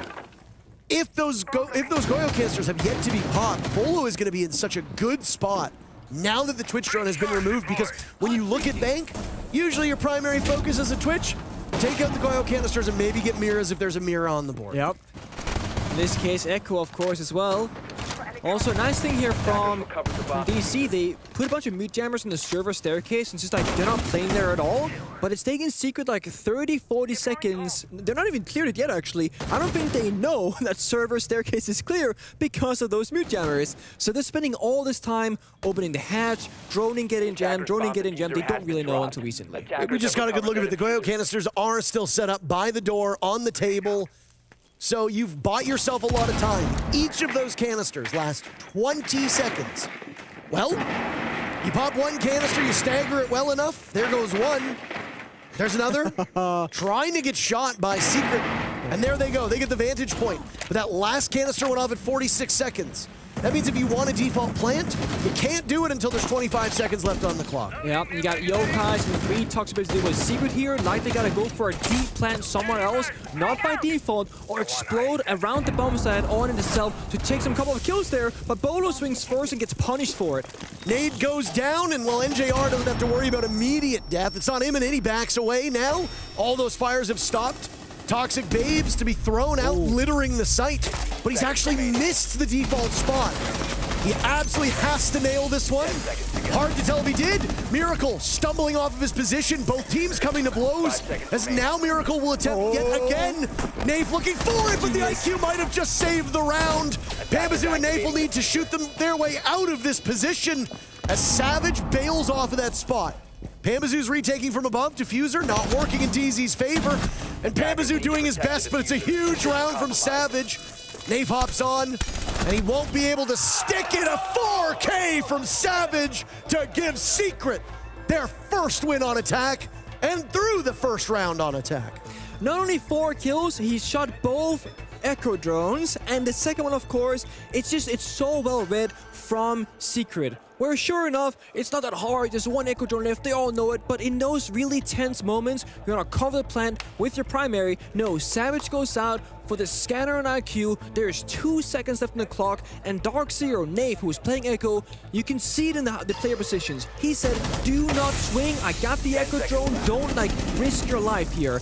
So DC plays so far back, they're not even attempting to get any sort of gunfights because they're gonna win on time. And then, when there's like a second or 2 left, IQ finds the last Yokai drone that could have stopped the entire round, and then the bomb goes down, and now you gotta run into your opponent, which is just not ideal. So much value there. Dark Zero, they almost had it, but then again, almost isn't good enough. The early C4 from Canadian, him dying shortly after, those small things on the basement, bombs out on bank here, they can be crucial.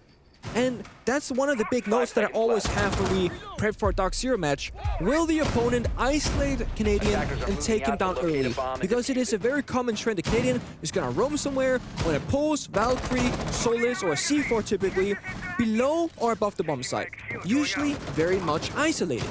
And in that previous round, Canadian dies alone early, and the rest of his team, they pay the price. They played at a 4v5 with less utility, and the outcome is as expected, Secret they win. I know some of the analysts in conversation have been critical of the role the Canadian plays.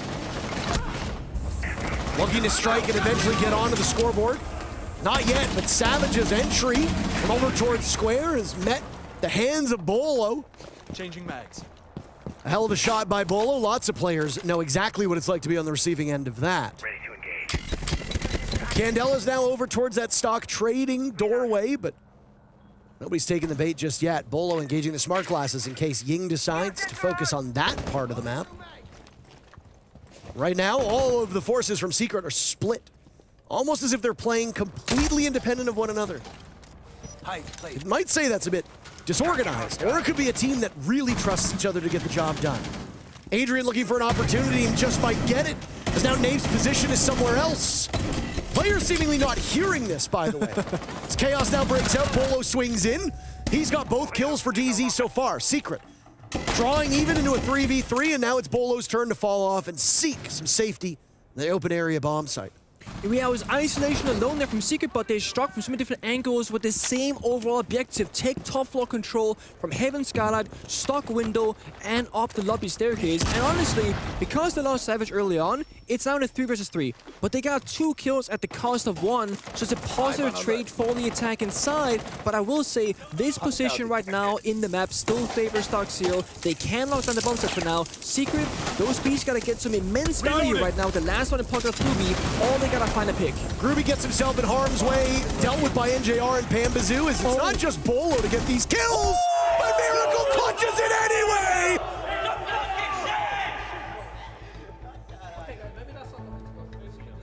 Good Lord of Mercy. His name, literally what Secret needed in that round, and he gets the job done. Takes matters into his own hands. Unsurprising that Dark Zero responds immediately with the timeout. We get to see all the long faces. Yeah. And I suspect if you had player cams, you can assess the exact moment that the hearts broke on that team. Oh, a miracle indeed just happened for Secret, and you know, there's been some close rounds. It's 5-3 right now, but it's been 2 separate rounds now where Secret have had a 1 versus 1 clutch, or in that case, a 1 versus 3 clutch happen. This could have been 5-3 for Dark Zero, but those small moments in the rounds seems to favor one team a lot more than the other right now in the clutch factor. I mean, as I said, like, strategically, Dark Zero's in a great spot in that round, but then what happens? You jump in the window, get 3 kills. What do you do against that? Well, play better together, have that crossfire, or play keep away. Every single person from Dark Zero were happy to swing that gunfight thinking, oh, we got this one, it's easy. Look at this. First swing on Chassis, second swing here. I mean, you're spotted by the Beast. You have no choice here if you're NJR, the last player alive. But that first swing, not necessary.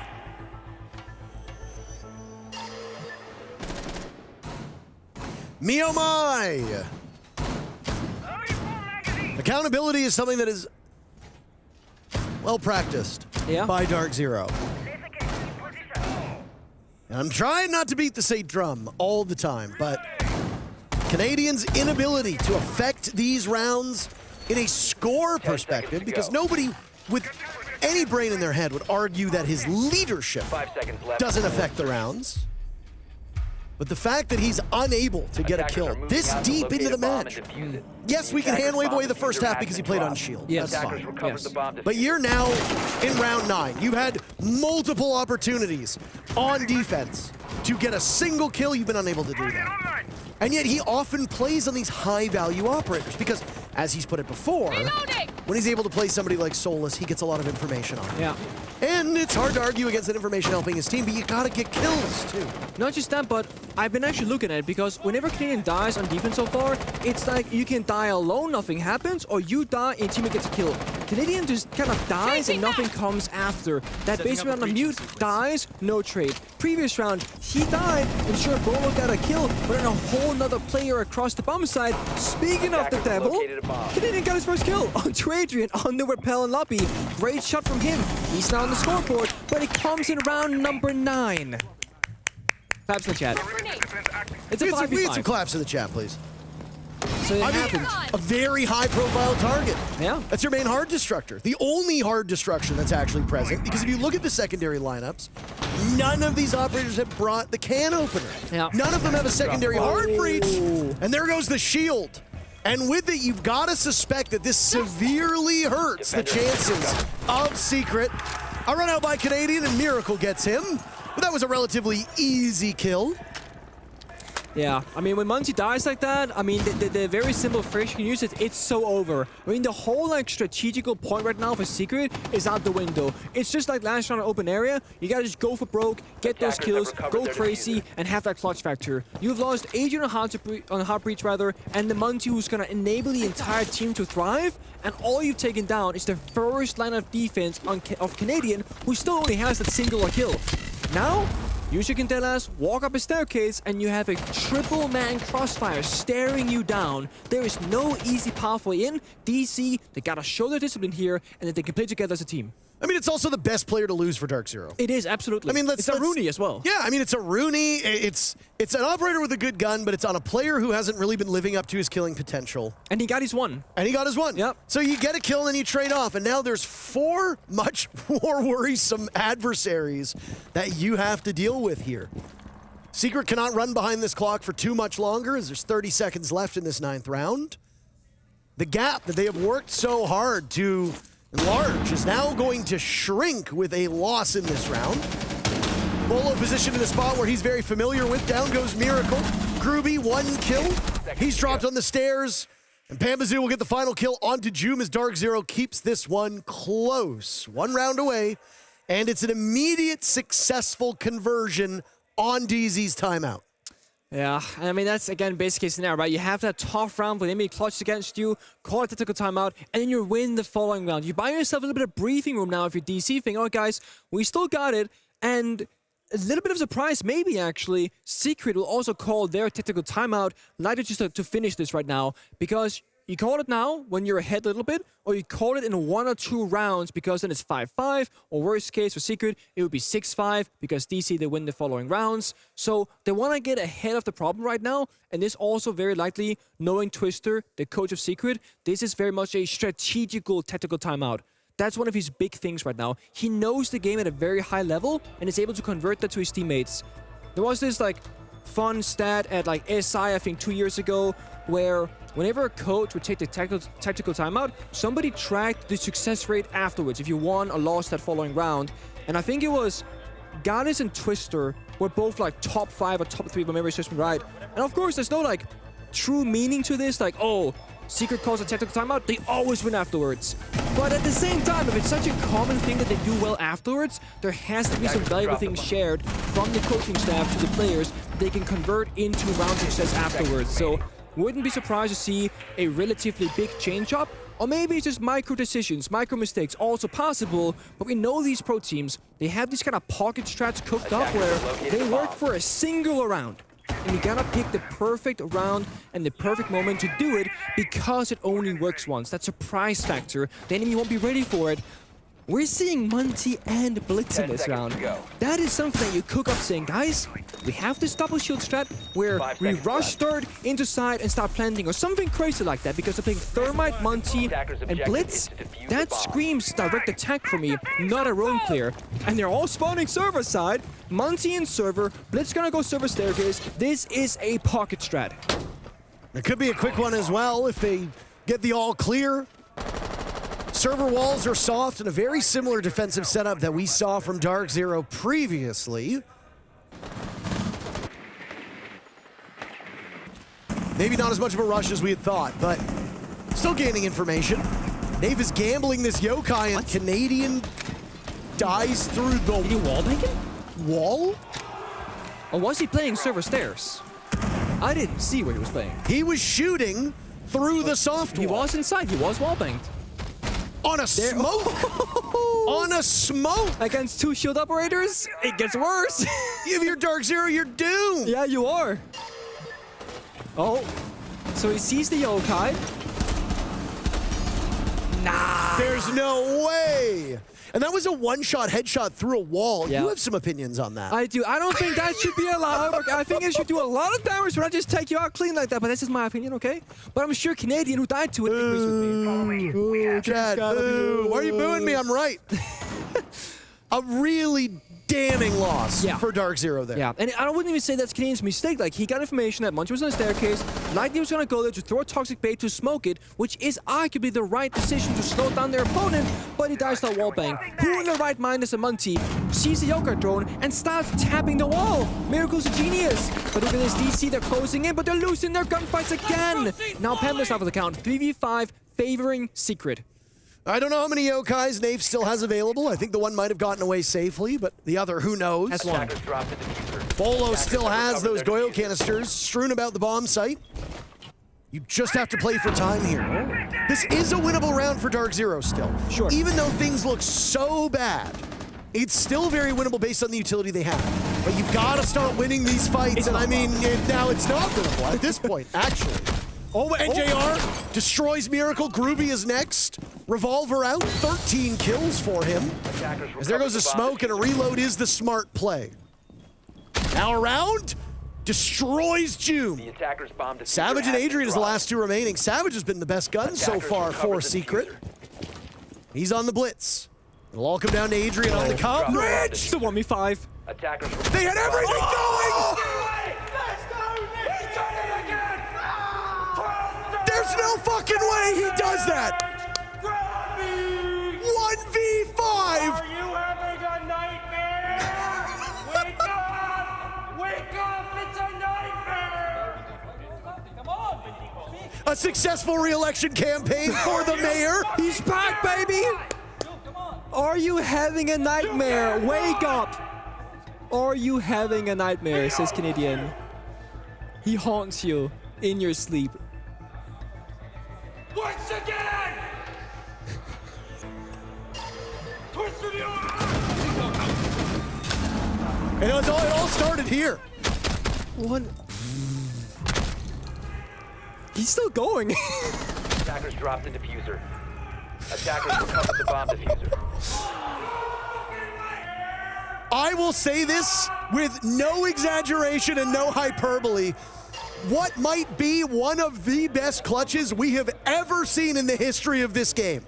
And it's so out of nowhere. It just kind of happened. It's not even like they misplayed it. No. It's not like they stormed him. He smoked them. He did it himself. Attackers are moving to the It was a C4, right as you came in. It was taking down the entry, shutting down the flank, shutting down the second plan attempt, and just firing the last guy on the same angle.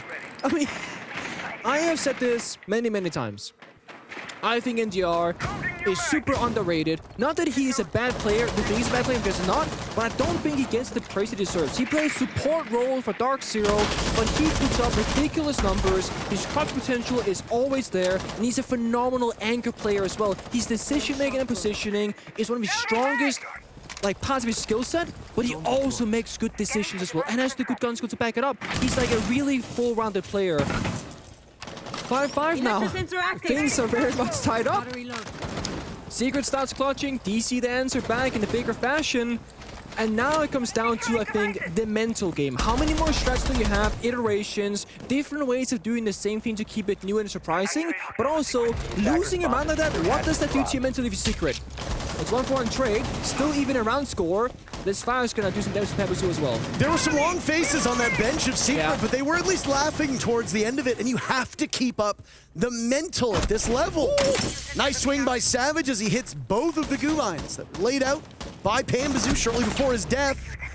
That should have been a round for Secret, and with what they're doing right now, this should be the match.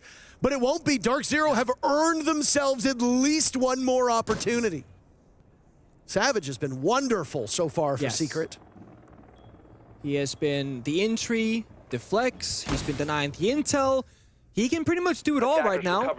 Ruby, we said his name a couple times, but he's pretty quiet on the scoreboard 4-9, but playing those less sexy roles, the cabins on fire, a lot of drone work, enabling other players like Savage, like Joom in these rounds. NDR again alive, 2 versus 4, better numbers than last, so anything is possible, but that C4 goes wide, doesn't find anybody, and he get shut down as well. He couldn't hit water if he fell out of a boat at this point.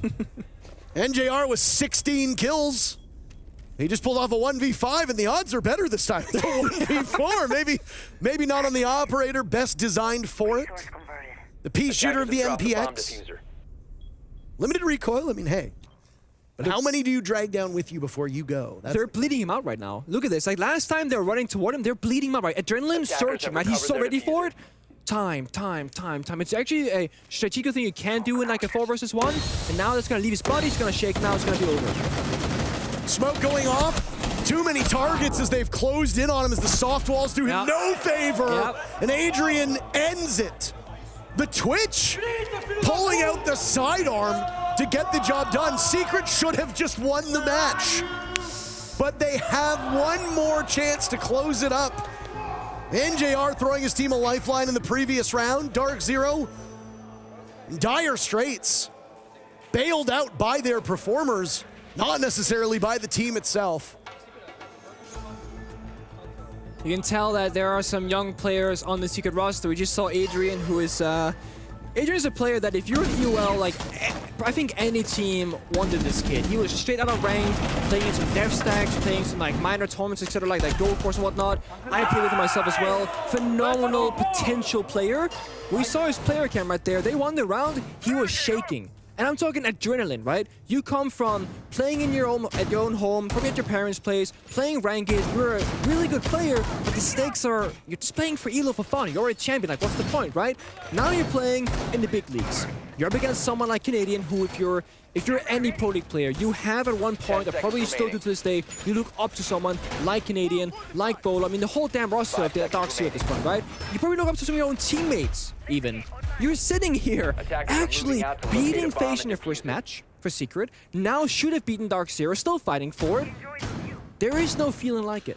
That is your dream coming true in front of your very eyes, saying, I have made it, I am here, I'm doing well, and we're putting up good numbers, but boy, I cannot contain it. Could you have imagined that moment in front of a crowd? Exact. Oh, man. The roof on this place would have been blown right off. What a shame. Listen here. Hi. Are you attending the Manchester Major? I'm talking to you if you are. I don't know if you heard the crowd in Brazil, but they were pretty loud. Oh, yeah. I want to hear similar things from you, not just to the Brits, but everybody who's joining from all over the world. Bad start to a pivotal round for Dark Zero. They're living on borrowed time in a way. A bomb has been located. Nave finds an early grave. Secret get the leadoff pick. There's a Monty yet again. The shields have been the story of this map, outside of NJR, of course. Yeah, this is the thing, right? When you lose a player on match, like down on match point for DC, everyone's gonna feel you have to make a play now, a hero play that is. Jump out a window, go for a stupid fight, because if you don't, you're gonna choke out very slowly, but very surely. So Secret now, they gotta be ready for this. Mid in the front lines, not the greatest player, but he has that experience. He's not gonna shake in these moments, hold his ground, he's not gonna fall back, he knows he's stuck in this corner, but Secret, they have to clear him out. Canadian's just gonna stick it. And Canadian dies to Savage, but his attention was elsewhere, maybe trusting the mirror of NJR's swing. Bolo from long distance.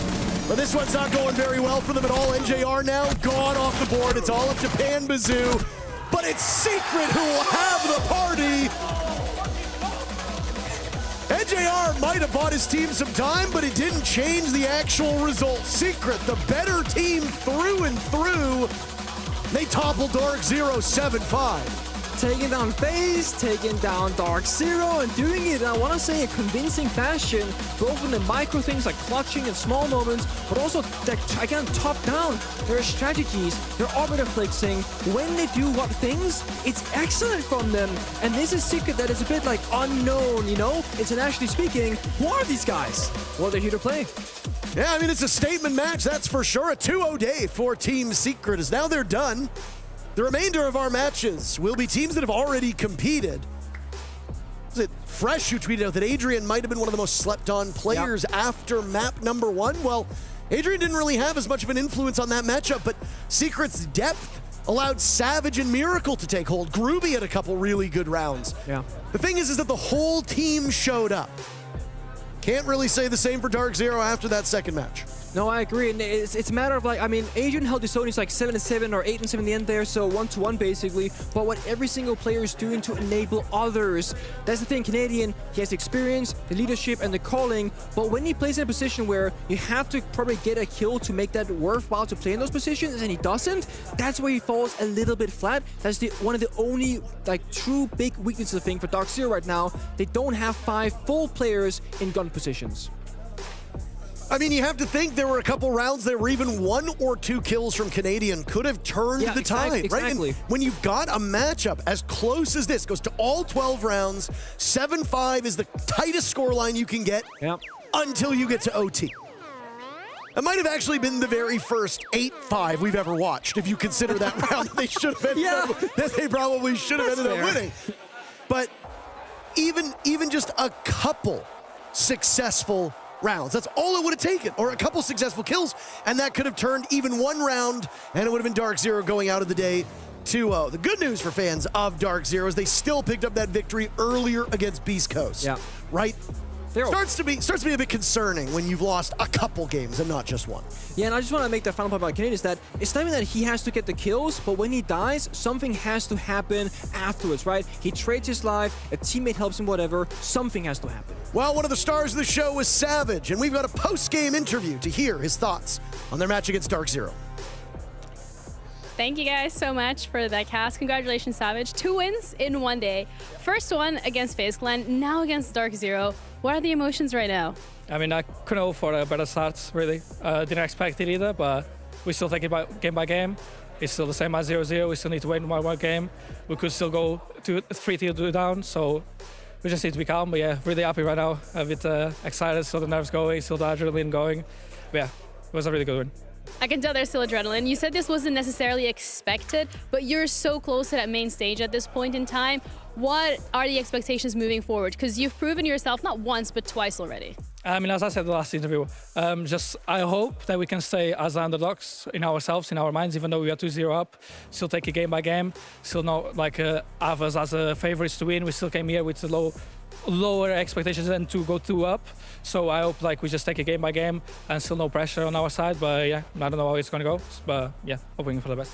You're talking about staying the underdogs in your own minds. Is that as a result of you not wanting to be overconfident, not wanting to get overzealous? What is it exactly that particular point is important? Yeah, I think you need like a middle ground, right? You can't be too confident where you undervalue the opponents, and you also shouldn't be too like low on yourself. So I think where we were at these 2 games was the perfect, where we people didn't expect us to win, but we're still confident in our game, and we are playing with no pressure because we were not the favorites to win. So that's what I mean. I just hope we can stay as the not favorites to win. All right, well, thank you so much for the interview. Enjoy your celebration for the win today. We'll see you around. We're going to be back after the break with an interview with Adrian, so make sure you guys stick around. We'll see you shortly. Thank you very much.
Hello everyone, welcome back to the Manchester Major. I'm Ginny, joined on the desk with Blacks, and we have the lovely Adrian joining from Team Secret. Thank you so much. Let's start it off immediately with congratulations. You've had 2 phenomenal games today. So I want to unpack more that experience in terms of it being a first LAN for you of this caliber, being on the stage, all the emotions, all the thoughts, the feelings, the opinions that come along with it, and how has today been for you? Today has been great.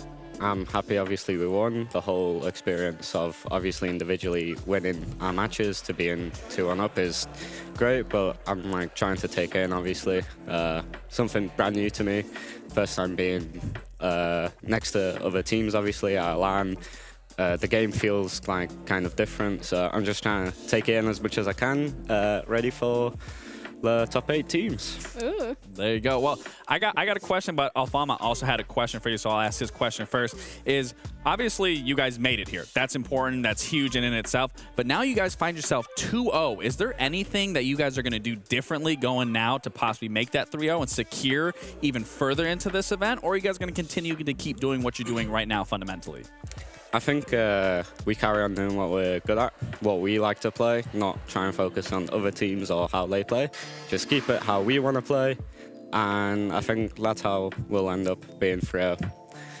And my one question to you is, obviously this, like Ginny said, this is your first time playing at this caliber of an event like this. Obviously there are nerves. We did touch up on that a little bit. What's been the biggest learning curve for you going from the stage and now to here? I think it's just like controlling emotions and playing at the right time with the team. Coordination is like much, it has to be much tighter. Yeah. Because the teams are obviously better. They made it here, so yeah, you just have to play overall better. Well, you guys are 2-0. You're looking better.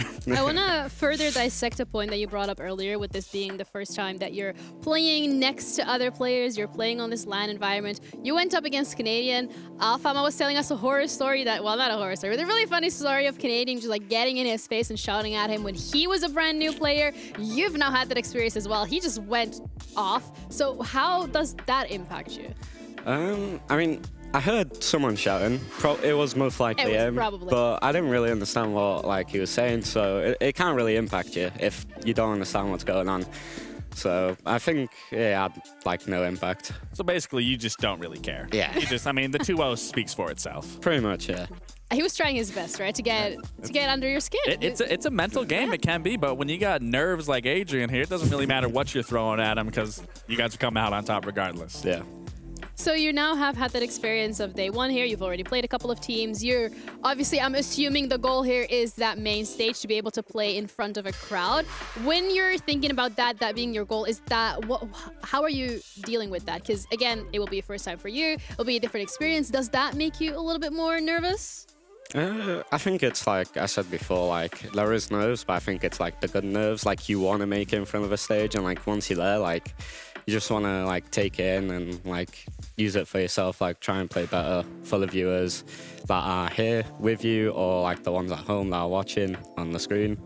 So I think all around it'll be a great experience no matter what happens. And how are you taking it at this point in time, day by day? So you have games again tomorrow, you have time to relax, eat, I assume? Yeah. I don't know, trying to like before the games be chill, be calm, have like a neutral status, and then like just before the game get amped up, get ready for it to play the best Siege we can and try and keep that energy through, the vibes high, so we come out on top. Amped up by having a shouting match with Canadian. I feel like, that could be something that we can look forward to. Thank you so much for the interview, Adrian. We do appreciate it. We're going to be heading over to Alfama, who has a very interesting Telestrator segment on how Secret is able to stay ahead. Thank you very much, Ginny. And indeed here, I wanted to highlight Joom. I think he went from being one of the best ranked stars in Europe to being a phenomenal esports player, and that not only has to do with his skill, but about his positioning. Let's take a look at this round 3. Secret is down in a 2v4, and Joom is isolated here. He's actually drawn by Bolo, and Pamba is ready to take a fight on him. Now, Joom is going to be able to play off that safe position to isolate this 1v1. This is key because look at his positioning. Goes back to Soda. In that safe position, he knows he cannot get traded. Now, another 1v1 has dropped. It's Bolo. And again, completely desynced. Joom can take that 1v1 and isolate him. Look at how Joom is again repositioning himself behind the Soda machine so he doesn't get traded. And he's now ready to take another fight, another 1v1 given by DZ. And he's going to take it from that safe position, exactly the same, from Soda machine to swing him and win that gunfight. Now, they've went from a 2v4 to a 2v1, but it's not done yet. NGR has Grubby isolated here, right? He can see Grubby from elevator. Take a look again at Joom's positioning. He goes all the way up of the stairs because he knows if NGR wants to kill Grubby, he has to walk all the way down. And that way they have a crossfire. Again, very smart play. Now, I just want to point out that NGR has been an incredible player in this game, and he's actually going to do something smarter. He's going to go down the stairs to have a longer, wider angle on Grubby and take that 1v1 completely isolated for free. Joom cannot do anything. That's really well played from him. But again, I just want to highlight how important the positioning here. Joom goes closer to NGR. He has a C4 in head to bait the sound, and then he's going to swing closer to him to surprise him. Instead of saying top of the stairs or Soda, he's now surprising NGR on low HP to get that 1v1. And he gets the pick of that, of playing smarter, of getting closer to him, baiting the C4 here, and then swinging him by crouch walking to surprise him. Anyone can do this in terms of positioning. You can take that back in your rank stack. Back to the desk. Anyone can do this. Thank you so much, Alpha. Anyone can do this, even you, Lex. I was going to say even you. I don't know about that one. Like, I don't see myself doing that anytime soon. But when we're looking at Secret, particularly coming into this, you've already highlighted how aggressive they are in terms of a team and how when it comes to DZ, they really rely on that preparation. Could this have gone differently? I don't want to say it couldn't have gone differently. More so the fact it's just Secret played it really well, and the biggest struggle that DZ has always had is when teams play aggressive. And in Joom here specifically, taking these one-on-one engagements, obviously Alfama explained this beautifully and how this was played, but this is what set Secret up for success, is they weren't letting up on that gas going against DZ, so DZ never could really catch a break or try to get their footing, and the game was relatively close. It was a 7-5, so you see that 1-0 on the scoreboard. Yeah. That obviously doesn't tell the tale of this game, but Secret did play it beautifully in terms of keeping that pressure, applying that pressure, and making sure that they could walk away with this win, securing a 2-0 and pushing them up further into this phase. Yeah, it was a team effort, but also when we're looking at Secret, they had some individual blowout performances, Alpha.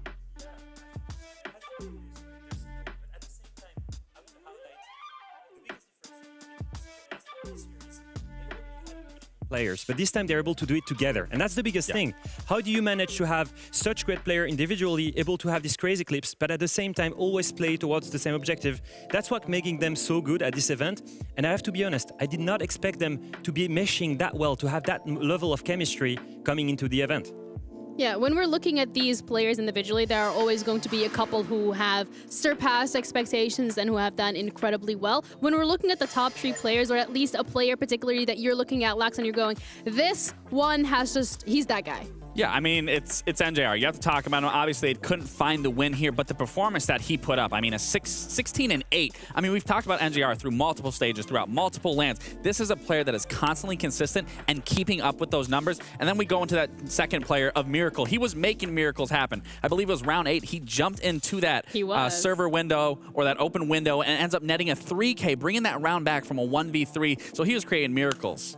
It's actually funny to see that 2 of the top 3 players here are actually playing on the backline. They're playing ace, they're playing, you know, further on the way. It's crazy because back when we played, the support player wasn't doing that. Bad. But I wasn't fragging. Right, and now the support players are the ones entering, are the ones getting these kills, are the ones that are finding success. It just is interesting to see how Siege develops throughout all these years, that these one positions that you thought were just so structured, you're stuck to this, now you're seeing that entry, you're seeing them on top of them. You guys sound so old. Like, back in my day, when I used to play, you know what? Actually, I want to come back to this point when you used to play, because you told us a story when Canadians started shouting, and you're like, I was 18, this little kid at my first international event. So do you want to, let's roll the clip for Canadian first, see what he did here today, and then I would love to hear that story. Story time with Alpha. Yeah, it's basically, I was in Montreal, it was 6 Invitational, I'm 18 years old, it's my first trip out of Europe. 20 years ago, or how long was that? Oh, come on, it was 5 years ago, I'm not that old. And then I arrive and we're with the stream, and we're actually leading against EG back in the days, and I'm up 5-2, and actually they come back, they win, and it's a BO3, so it should not be done. But then Canadian walks in front of me and starts yelling, "You fucking suck!" And starts yelling in front of me like this, and I was looking at him and I was like, God damn, okay, I wasn't ready for that level of trash talk. That's Canadian for you. He's going to try to play in your head. I think that's the role of the captain as well. It's the role of someone that has experience. And then one thing that makes it really smart from him, actually, if you look at Secret, their whole playstyle revolves around confidence. Yeah. So if he can shut down, if he can actually get into your head, it's very smart. It doesn't cost him anything but energy, and Canadian has plenty. And you know what's interesting about that? Troy went 1-9, and he was still the loudest in that entire room, screaming, yelling. So it just goes to show that, you know, he might not be having the most prestigious performance, to say the least, but he is surrounded by veteran players that can play very well around him, and he is the IGL. But like I said, you know, he'll be screaming no matter what his performance is. And it's funny because Adrian was like, oh, didn't phase me. Didn't know what he was saying. Couldn't hear him. We're still playing. So, like, you know, ice in their veins. I'm not sure if 18-year-old Alpha was just as unbothered, but... I wasn't the same, but actually, I don't think that Canadian went into his playing area and started yelling in front of him. That was more personal. That was just on another step, you know? He was just really getting in there with that mental warfare. But we are going to be back right after the break. We're going to have a check-in as well with the B stream, so make sure you stick around for that. And we will see you shortly for the second BO1 of today, of this part of the day, actually. And that is going to be M80 up against Bliss.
everyone. Welcome back to the Blast R6 Manchester Major. This is the A stream, but on B stream we had Furia going up against Scarz. I have certain expectations of how this went, but I could be wrong. So let's check in with our casters on the B stream to give us a little bit of a rundown of what exactly went down.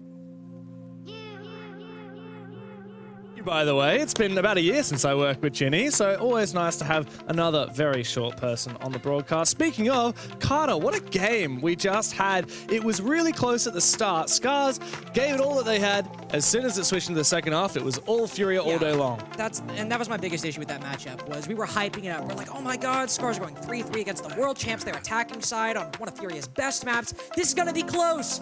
Oh, they're sitting inside of the side, not doing anything. Oh, they're roaming and not getting aggressive and taking gunfights against Furia, not utilizing their star players. It was a very anticlimactic second half, unfortunately. And Furia taking the expected dub, but there was such a better game in there from Scarz. Yeah, I mean, there was a solid game, and we also got to see some cool stuff out of Furia. We got to see Herds really firing up some big games. Philippox had a stunning one as well. KZ popping off too. Yeah, and they just looked happy. They looked good. They looked fired up. But they went down 0-2, almost 0-3, and Igor just got around him and whipped him back into shape. The team stepped up, potentially looking like tournament favorites now that BDS and FaZe are down in the lower bracket, in, if you want to call it that, in this Swiss phase.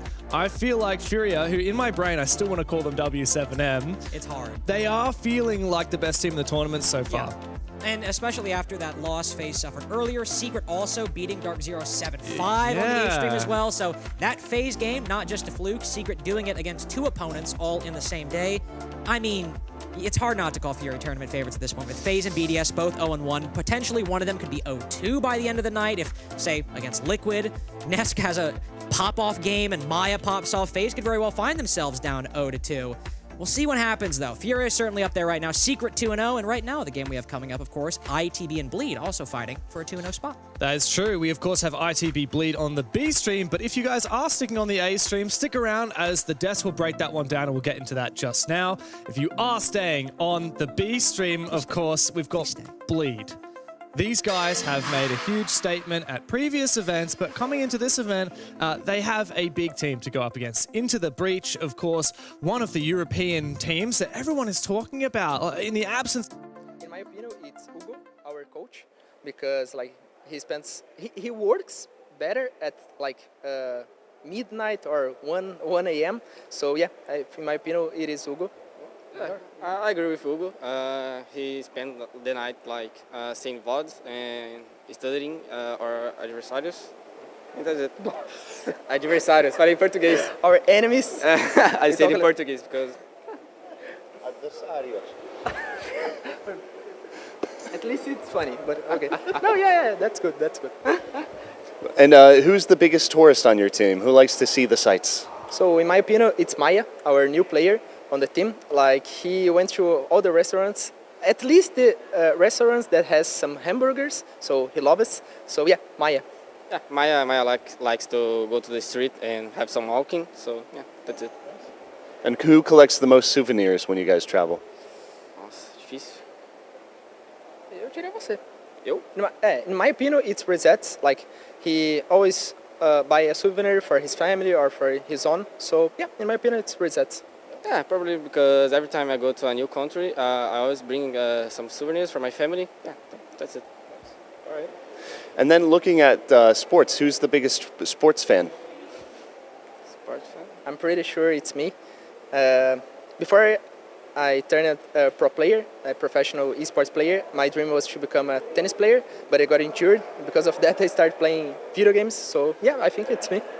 Yeah, Lagones, he plays like every sport in the world, so yeah, that's it. And who has the best aim on Team Liquid right now? In my opinion, it's Maya. He has the best aim. Like, he knows where to, how to win rounds, like solo maybe. So yeah, in my opinion, Maya has the best aim right now.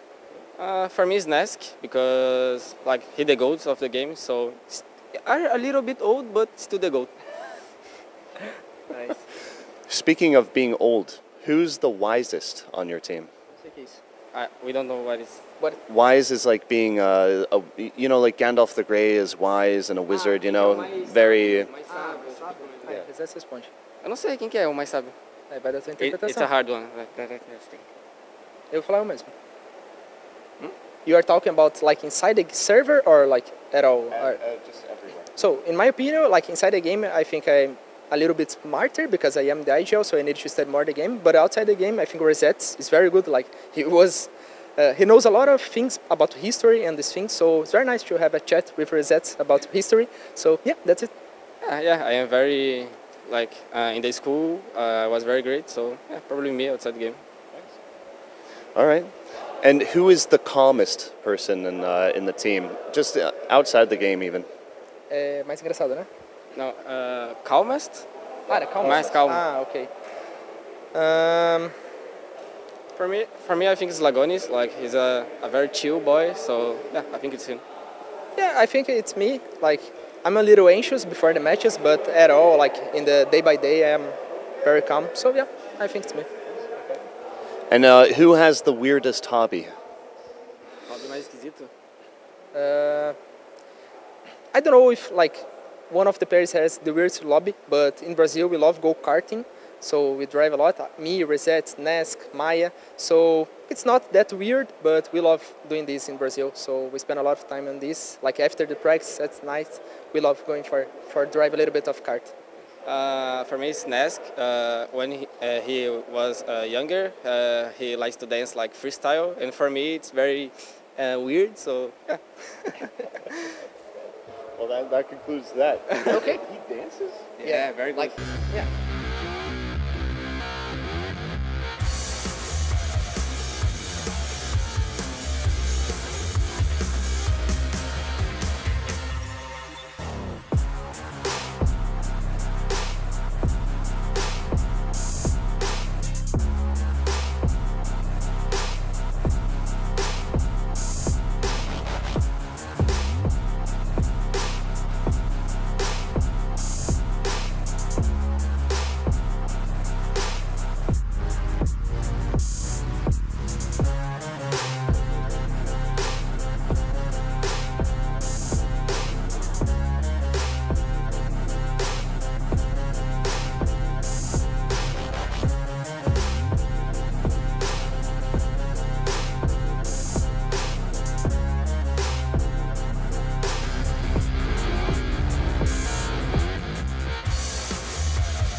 Welcome back to the Blast R6 Manchester Major. I'm Ginny, joined once again with Lal, Alphama, and Laxon. So we're gonna no, Skip me. What the? I went to you first. Now we're just playing favorite. Why are you so pressed? Okay, I was gonna say we're reporting here for analytical duty because we need to break down Bliss going up against M80. Because when we're looking at M80 particularly, this is a team that internationally, up until now-ish, hasn't really found any success. Yeah, I mean, I'm trying to be nice. No, literally. I mean, don't be nice because, and you don't have to be nice because this isn't the same team. The only two players that have been the same have been Kino and Spoid. Obviously, Kino coming back, but this is a team that throughout the NAL they look great. Obviously, this is a new iteration of this team, but now that they're actually here at the event, this is where I want to see the success come in, especially from the IGL of Cameraman that has years and years of experience, and which is why I can see them finding success going into this major. Yeah, I think they rebuilt the team the right way. The three new players are all, fitting in different roles. I think just in general, they come from such different backgrounds, different game visions.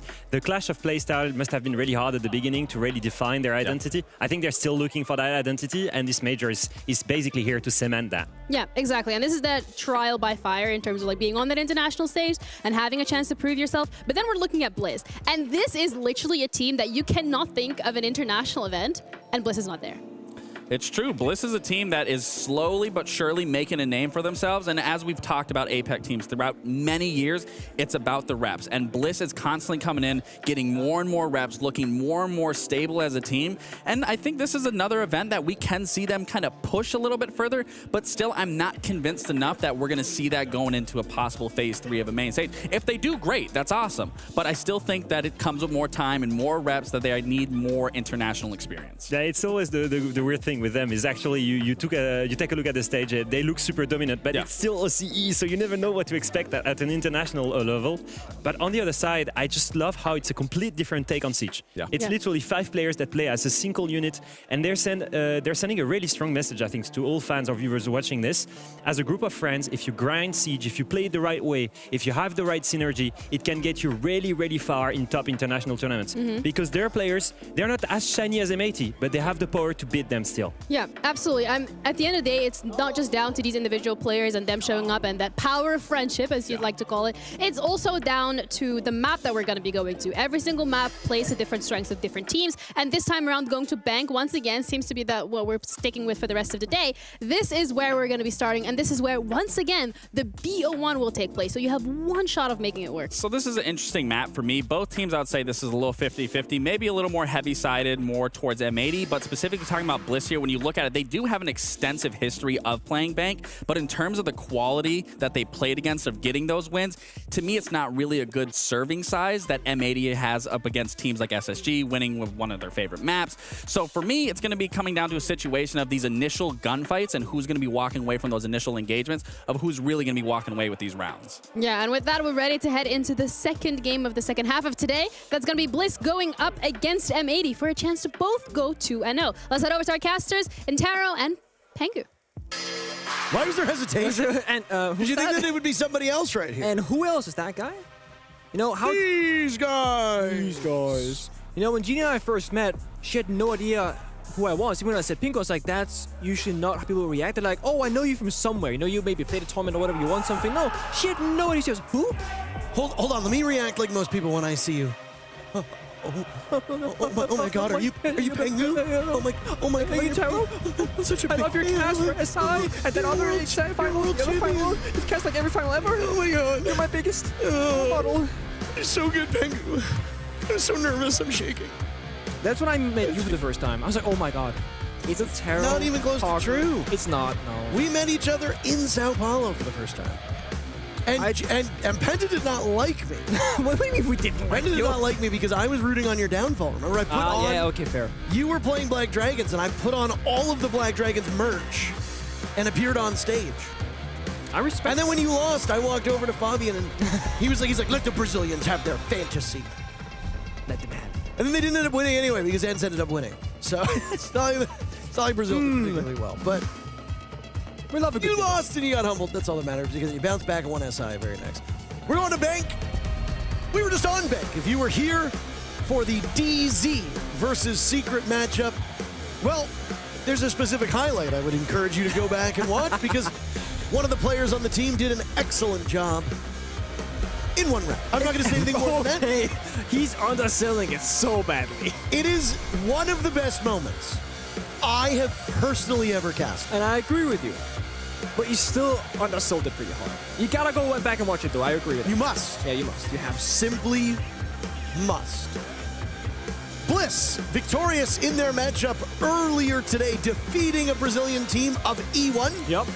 E1 making their debut here at an international event. And M80 did the same thing, also victorious over a different Brazilian team of Team Liquid. So both teams with the same kind of path to, you know, this 1-0 scoreline, now facing up against each other. Bliss, of course, did it on Night Haven Labs, whereas now we're playing Bank. It's a very different map, but Bliss, I think they're the team that I want to focus on a little bit more because they are the less known team with the smaller players, if you want to say it like that. But Bliss have had more international success than M80 despite that the last, 2 years. Incredible! A player who usually is not at the top of the standings, finished as top frag in the previous matchup. Attackers are heading out to defuse a bomb. And what is this? What is that backwards mirror setup? Sorry, can we get an overhead view for a second? Spin around. Spin around. There it is. Immediately placed and ejected. Don't see that on and off. Okay, so it's put on the inside of server because it's harder to put an exothermic charge or any heart breach on that side of the mirror window. You can then C4 into the slit if somebody was to thermite breaching charge it or exothermic charge it or can opener it. But we know that there is no such operator. Yeah, they got can openers, but there's no ace, no hibana, no thermite, so there might actually be some difficulties getting down that default plant position because of that mirror window placement from Bliss, rather. But maybe they have other options. They can go Monty into server, plant behind the Monty, he provides the cover. They can go, as you see here, main stairs, lobby hatches, and just seek out those engagements. The big thing here for M80, they have so much time to work with, still 2 minutes left, they have full roam clear, they can basically hit the bomb site whenever they want to. The only thing missing is cameraman on Maverick duty. There he is. He's gonna open up that kite clawed hatch. That's gonna take about 20 seconds or so. And then Imedi gotta choose for a front or a backside execute. But the C4 injures cameraman in the process. Things are not going according to plan. Almost. Wait, what? Okay. It wasn't that long ago that it was cameraman on FaZe Clan and playing the same Maverick operator, and we had some criticisms, some light criticisms about how he would do with those Maverick hatches. It's good to see that old habits don't die hard. Oh God, Nick, Kino's on Monty. Don't go there. Listen, he was meditating before this matchup. Some of that spoiler thing taught him there. Just like relax, meditate, reset yourself, go into the game with full focus, okay? He is wired in, locked in on the Monty. I believe in him. Until he proves me wrong. And then you're going to become his biggest hater. Yes, exactly that. I will say I do appreciate the level of hate that you aspire to. What is it with the TCSG in this part of the map? Goodbye, cameraman. First kill goes to Wedles. Spoit capitalizing off of that. I don't know if Sage knew how close Spoit was. Down goes Kina to Oda. Brendo will die to Spoit as well, who now pulls out the shotgun. Might as well use that secondary. And Oda, another spraying through the wall. Down goes Spoit. Noodle to follow up.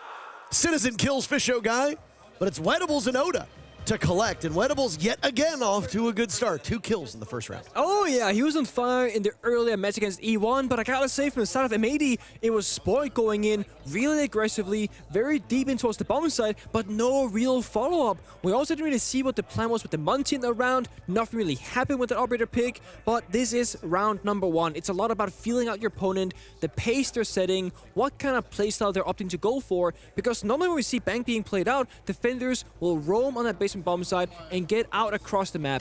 Bliss very comfortably said, we don't care about the roam. They had that C4 below to the cameraman and he's locked down the bomb side now. Oda finding 3 kills, somehow not getting shot down by Sport by that shotgun through the wall and just shutting down the entire push almost single-handedly. Great start for Bliss to also build some confidence here, saying, hey, we can swing with the guns of the Medi because there are some big names in that roster, right? Somebody like Cameraman, Sport, Citizen, you know, very big names in terms of stardom, fan following base, etc. You can get a little bit, oh, what about this, boys? Are we good enough? Well, Bliss, you are, okay? This first round proves that, and your previous performances, of course, as well. New camera feed up and running. 3 kills for Oda, 2 kills for Wedles in the previous round. These are not the players that we expect to be at the top of the standings. Sage and Brendo tend to do most of that work. Brendo in particular, but maybe they've swapped up roles. Maybe they swap up how they play. Sage had a relatively rough first matchup, despite the fact that Bliss beat E1.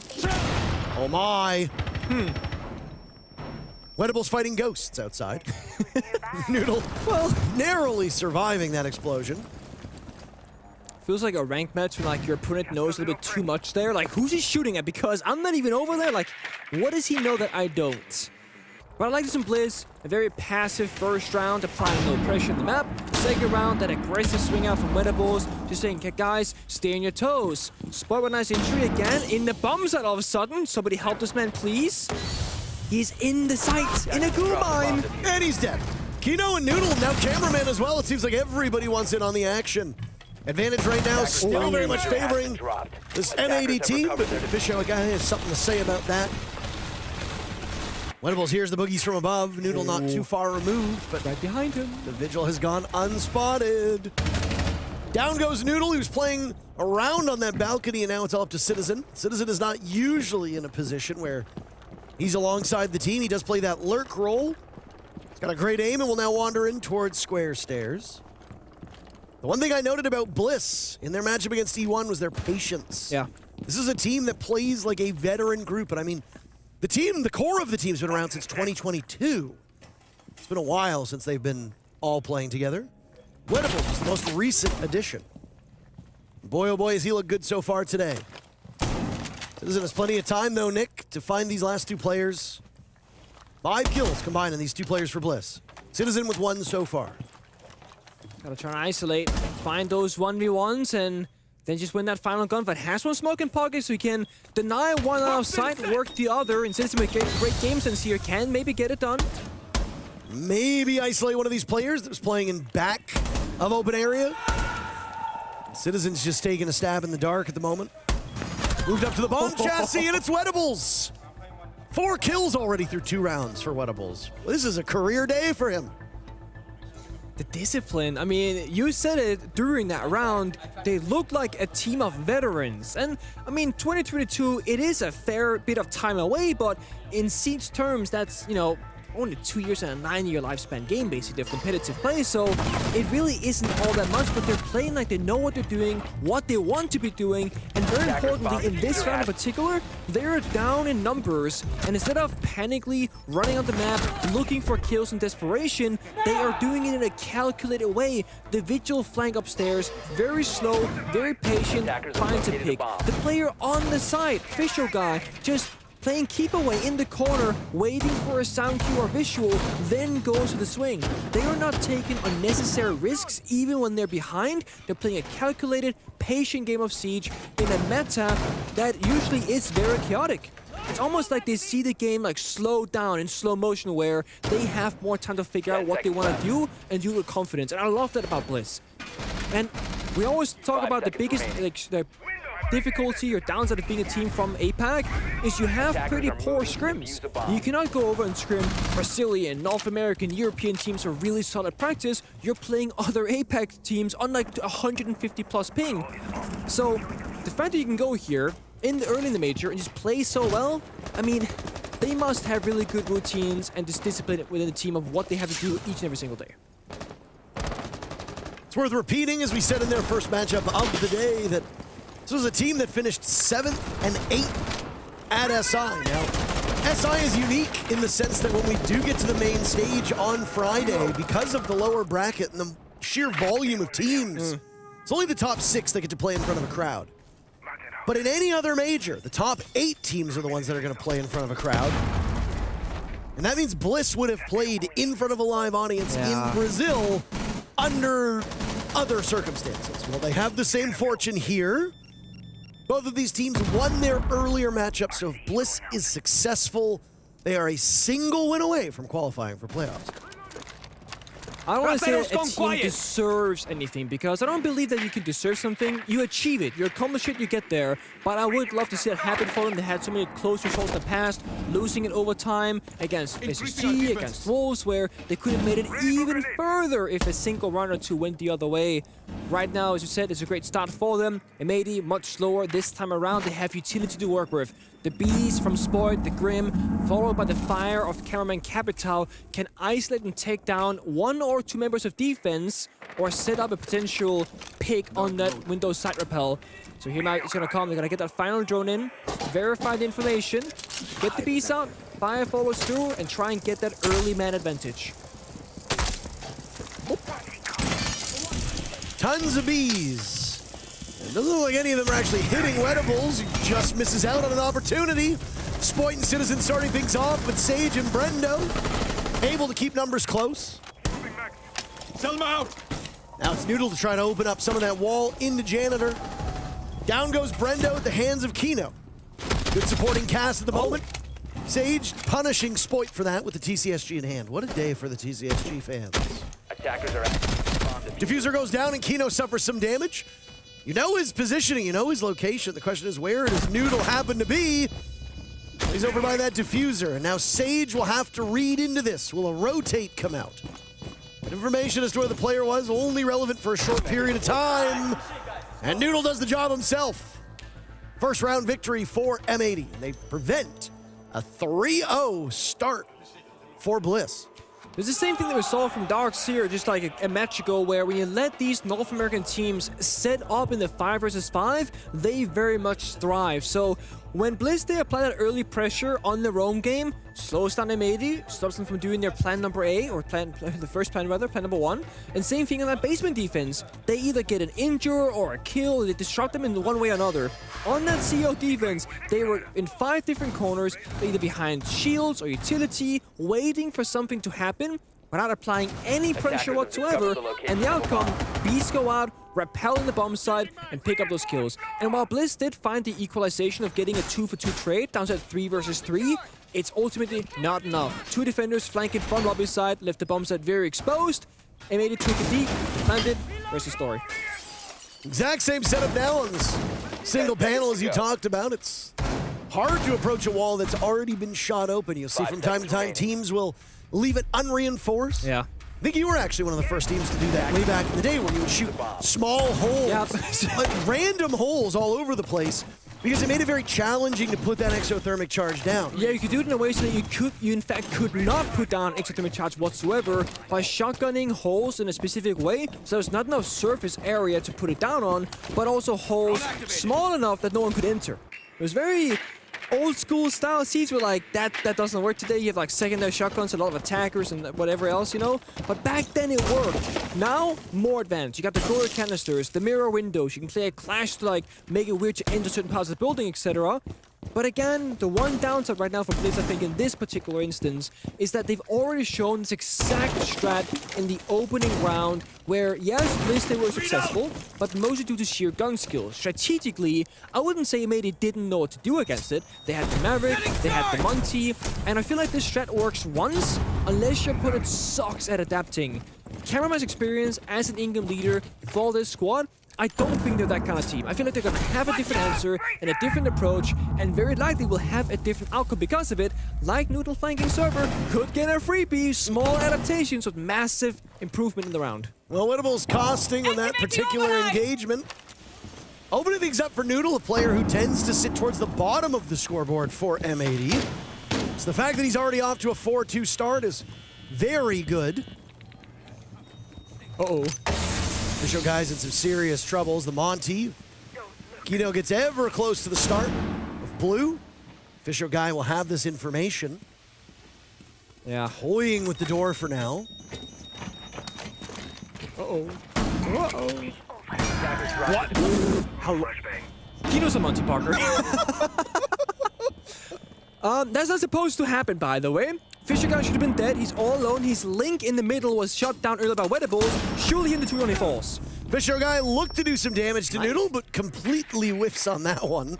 Yes, he used all of his mojo on taking out Kino, but even just killing the Montaigne is a huge value for Bliss. Yeah, I mean, that's a big W right there. Yeah, they use a smoke, but you have 2 C4s planted, but the gunfights, again, just not hitting their marks. Noodle with another one in the round, shutting down the long left side to garage of Wedles. Or of Sage, actually. It's fine. It's okay. I was thinking long left side, ACOG, right? No. It's a holoscope. Damos has so much value now. There's only 2 of these operators remaining. Brendo has information. Cameraman removed by Oda. Now Noodle taking quite a bit of damage. He knew it was coming. Oda holding down the fort. Good coverage by Citizen. Noodle trusted him completely, and his trust was put into good hands. Despite the issue with Kino on the stairs, M80 perseveres in this round, and they tie the game. Yeah, I really don't think that this is a team of M80 where you go the same exact defense back-to-back, again, unless something crazy happened. And it didn't happen last time. Similar result here, but M80 they actually conquered the round this time around. It is close, it's a 2v1, but still, a win is a win. And again, Noodle with the flank, calling off that middle lane, supporting Fisher guy on the server stairs. And if Kino doesn't die in Monty, that round is, I believe, very one-sided in favor of M80, of course. So, This is also what speaks to experience and practice back home domestically. You need to have different strats and different approaches to every single bomb so to change things up and not keep it the same. If Bliss go on their second bomb set rotation of basement, open air, and CEO, the exact same similar setup, it's not gonna go well here. Highest level of play doesn't work out. You gotta have different approach. Right now, it's just the more aggressive stuff like the Capcan, the Lesion, the Vigil, the Valkyrie. Bliss, they want to take fights right now. M80, they see that. They change from Maverick to Lion, for example, to slow things down, lock them in place when they need to. And of course, the Brava is always straight on bank to hack the default cameras, the Val cams. Even Capcan traps could be somewhat valuable here for defending Romo to run back into them, for example. Very dangerous position to be in for Fish Show Guy. Noodle very quickly taking up control of blue and trying to put both of them down and having some difficulties. There you go. Why do you put the other Claymore behind the first one, Nick? Because if you shoot the first one and you don't shoot the second one, you die the second one. It's because the lasers from the second one as well are blocked by the first. Yeah. So you don't see the lasers from the second, you simply see the first, you shoot it, and then you blow up. Yeah. Is it gonna work? I'm not entirely sure, but common practice when you run into a Claymore is to fly several feet away and scatter yourself across a wide variety of locations. And here's an early assault now with 2 minutes still left in the round. Kino looking for an opening. I don't know what he doesn't like about this position in electrical. Looked like M80's advance would be quite direct, but no. We'll go back to the drawing board. Did he miss the jammer or what happened? I mean, they EMP'd the wall, Selmas went out, and then the wall didn't open up. I'm not entirely sure what happened. I might have been shot by Odex and Capcan. He's like archives next to it, so this is the thing. Gotta roam clear first, then breach the wall. Now they're roam clearing, but the wall got denied. Now they're looking for Brendo upstairs with Wedles as well for backup. Brendo's got some sounds going. Oh, the timing. Wedles sees the Monty. Here's Brendo to the rescue.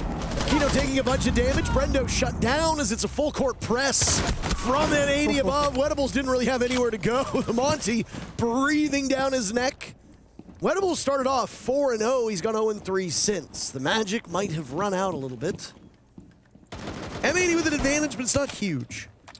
Yeah, Kino is very killable now by an impact grenade, but there are none. But in a Capcan trap, all that last C4 from Sage could do the trick. So planting is not going to be as simple as it usually would be, unless Kino drops down the diffuser and lets somebody else do the job. But then you have one less gun to work with. No real big win here from 80, but countdown, 3, 2, 1, hit the side together. Bliss with only 3 players against 4 cannot cover every single entry point to the bomb side.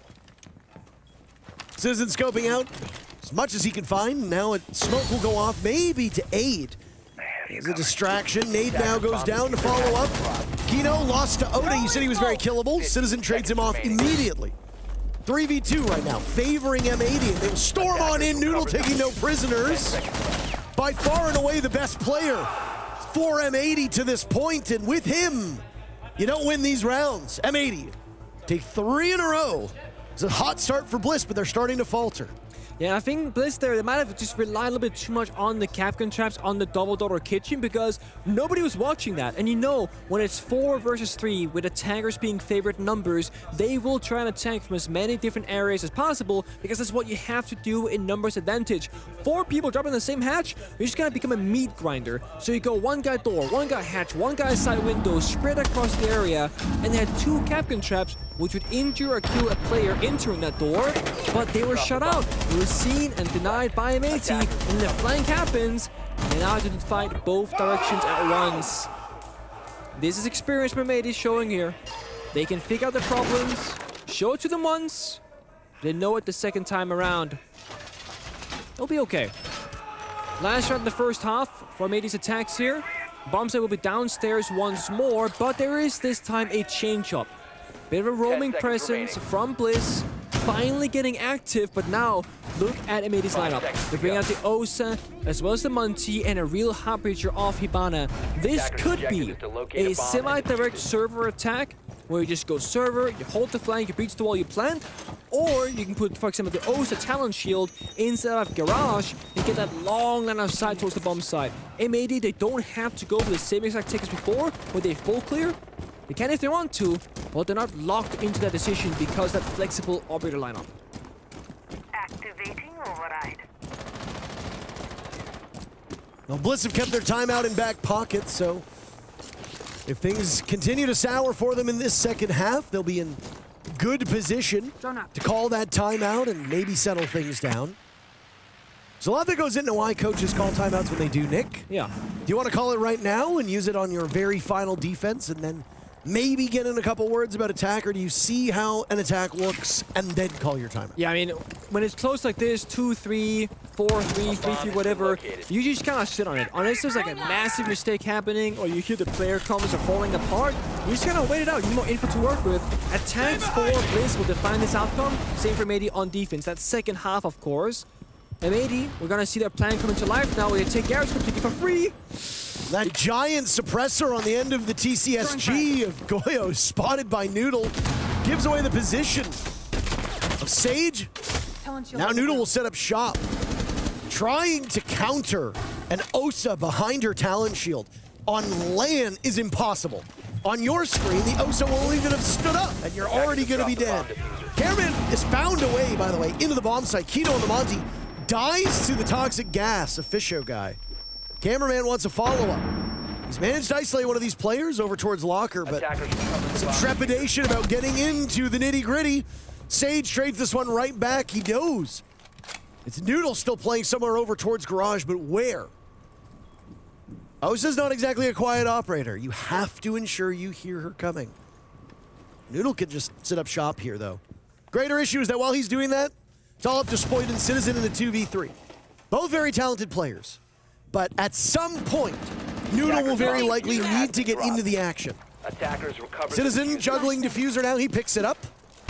Flashes to go off, and very, very vulnerable towards red, but you have to have somebody watch that. Down goes Noodle as he gets compelled into action by Sage. Spoit taking out Wedables. A 2v2. Diffuser running against M80. They're looking for the 4-2 first half. They're only 35 seconds away from it, Nick.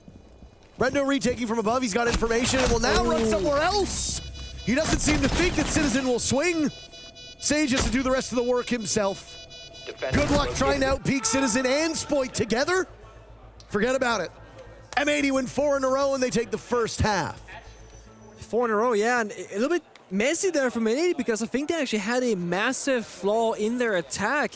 They take Garrett's control for the sake of locking down, like cutting the bomb set in half basically from Garage. But then Cameraman is sprinting around the entire middle where they have the control. He gets flanked, he dies, etc. The bomb doesn't go down, he dies to a toxic bait. It's very messy. And I gotta say, Bliss actually looked like they didn't know what was really going on. They still had the roam control open area. They knew they couldn't plant on the default plant position because the hatch was opened up. Defenders can see it from open area hatch, so they can't plant there. But yet they still got caught off guard by surprise where the plant was indeed going down. So bit of a misread there, miscommunication, maybe lack of information. Just like Bliss let M80 take garage control for absolutely free, which should never really happen as early in the round as it did there.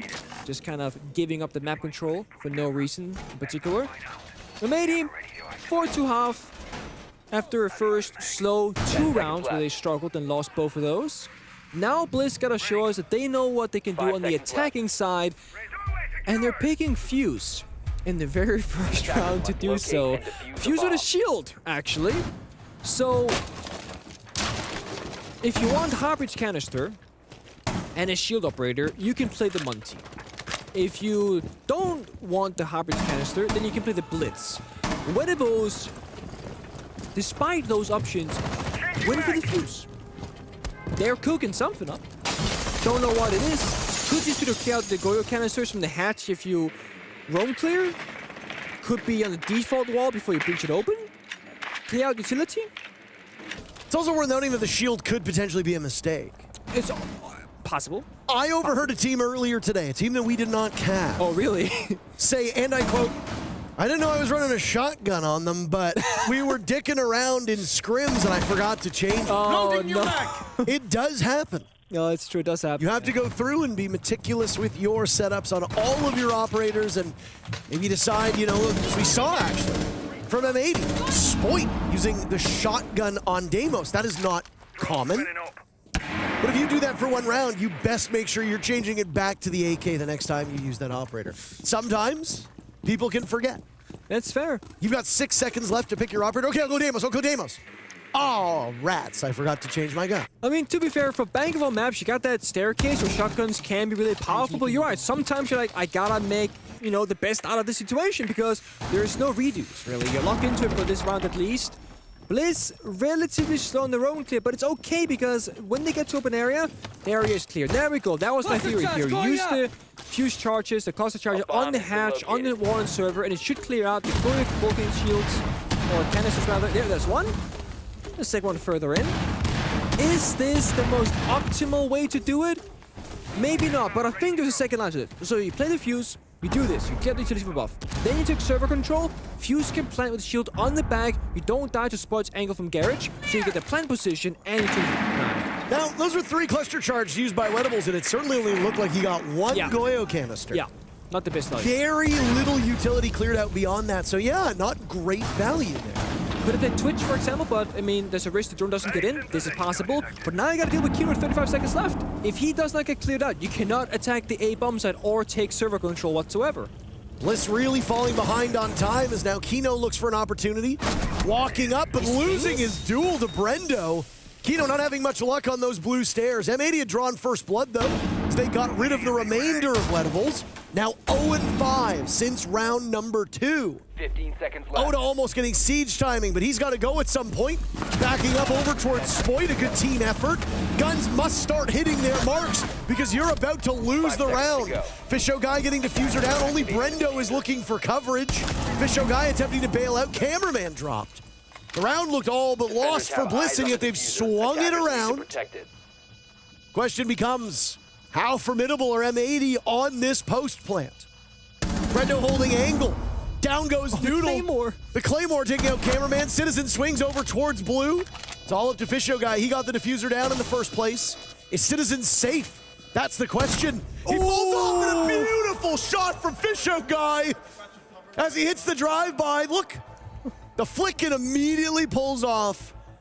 That round was not Bliss's until it was. And they managed to save themselves with but a second left on the clock. Excellently done by the Aussies. Way too close of a call there, but also a gap was found by Bliss on the main staircase. Oda just kind of snuck down at some point, crouch walking, and found Spoit inside of garage for absolutely free right here. Spoit thinking, I got the bombs on lock, right? Finds that first initial kill. Later on, got flanked by Oda. So one of those very small gaps, and there's a Claymore right there on the staircase. Beautiful shot by Fisher Guy. Small things on bank will often define the outcome of the round because that basement bombs in particular is such a rinse and repeat site for every single team in every single region. To boil it down very simply, you attack the front, server, A bomb site, or the back, lobby hatch, main staircase garage, and the B bomb site. That's like the very simplified, dumbed down version, so there's 2 options. Now, there are a bunch of small different things you can do, different operators, take garage control, don't take garage control, plant default, plant deep, etc. But, again, it comes down to those teeny tiny, small things in the round. Getting down the main staircase and getting a free kill in garage, that is a small thing that can win you a single round. So Bliss, they start good on the attack and side, but they gotta keep up the winning streak because there's still a single round behind M80 to tie things up. And they're gonna, of course, just chase the bomb site. Why wouldn't you? Go upstairs. CEO plays out very differently. It's more utility-oriented in terms of like the mirror windows, the castle barricades. You need soft destruction. You have those long lines of sight from the rappels outside of the building as well. So defenders often stuck in corners. You need intel to work with. That's why we see the echo in play. You can make some practical decisions here. Oh, guys, nobody's on lobby rappel. Play aggressive in lobby. Or, oh, guys, nobody's taking stock control. Retake stock. For now, it's Bliss, breaching the walls, joining out the building, the usual. It's looking at an attacker-sided bank, that's all it is, Nick, isn't it? Yeah. It often is, to be fair. It comes and it goes. Back when we were in that very heavy defender-sided meta many years ago, it was Bank that actually bucked the trend. Yep. Coastline was also on that list. Again, we're about a day or 2 removed from being able to get better information as to how teams play internationally on this current meta. Spoy got the leadoff pick on Brendo. Another small misstep by Bliss as the nade is dropped, but it doesn't get rid of the Banshee that's on the top of main stairs. And he's out. Citizen? No sound cue? No. This has actually been happening a lot today, and I do wonder if maybe there's issues with team comms, maybe there's issues with headphones, I can't tell you, but the amount of times you should have known that somebody was creeping up on you was way too high. Those bees, they do be buzzing in your ear when they're right next to you. But the issue is, again, time for Bliss. A minute left, still in the exterior rappel. I mean, yeah, now you know the guy's stuck in an elevator, but what are you going to do about it, right? Wedles, get off the rappel, get in the building, help your teammates, because they're about to probably execute here. Oda's taking no prisoners whatsoever, showing how much damage that DMR can do. All Lion gadgets expended, so no more paralysis for these remaining defenders. They'll be free to move. There's the Malusi to lose most of her HP. Kino not better off for that engagement, looking for his third kill. Oda will deny him the opportunity to find that. Two remaining players for M80, one of whom is cameraman, trapped inside of elevator. He frees himself, and Wedles will finally get back on the board. Bliss tying the game, as they've now won 2 attacks in a row. Wedles got that final kill from the exact same spot he was on 30 seconds earlier, outside the building on lobby rappel. He did not move. He said, you know what, I'm gonna get my one, okay? Hatch is closed, they can't open it, he has to leave the elevator at some point, and when he does, I will strike. But a great understanding of like the map angles and positions there from Bliss. They had one person with the balls, locking down the elevator hallway. Oda on Gems' door, locking down the bomb site rotation. And the last 2 players being the planter and the person window rappel.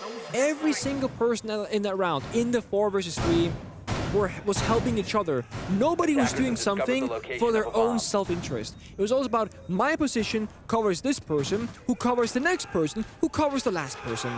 And it's really well done. High value positioning there from Bliss. Basement gets shown again, and Wedles once more on the fuse. Now, we saw the idea, the thinking from Wedles, what he wants to achieve, is to clear out the Goyo Vulcan canisters, the fire on the side. And then because he has the shield, he can go for a push, he can go for a plant, whatever, and he brings hard destruction with the can openers. So this is like, if you're gonna clear the Goyo canisters, just play Twitch, right? Well, you don't get Heart Breach, don't get a shield. Fuse can do all of what they want in this round, but they had to apply with more items. Swapping max! I mean, I guess it answers the question, was the shield a mistake? Nope. Yeah.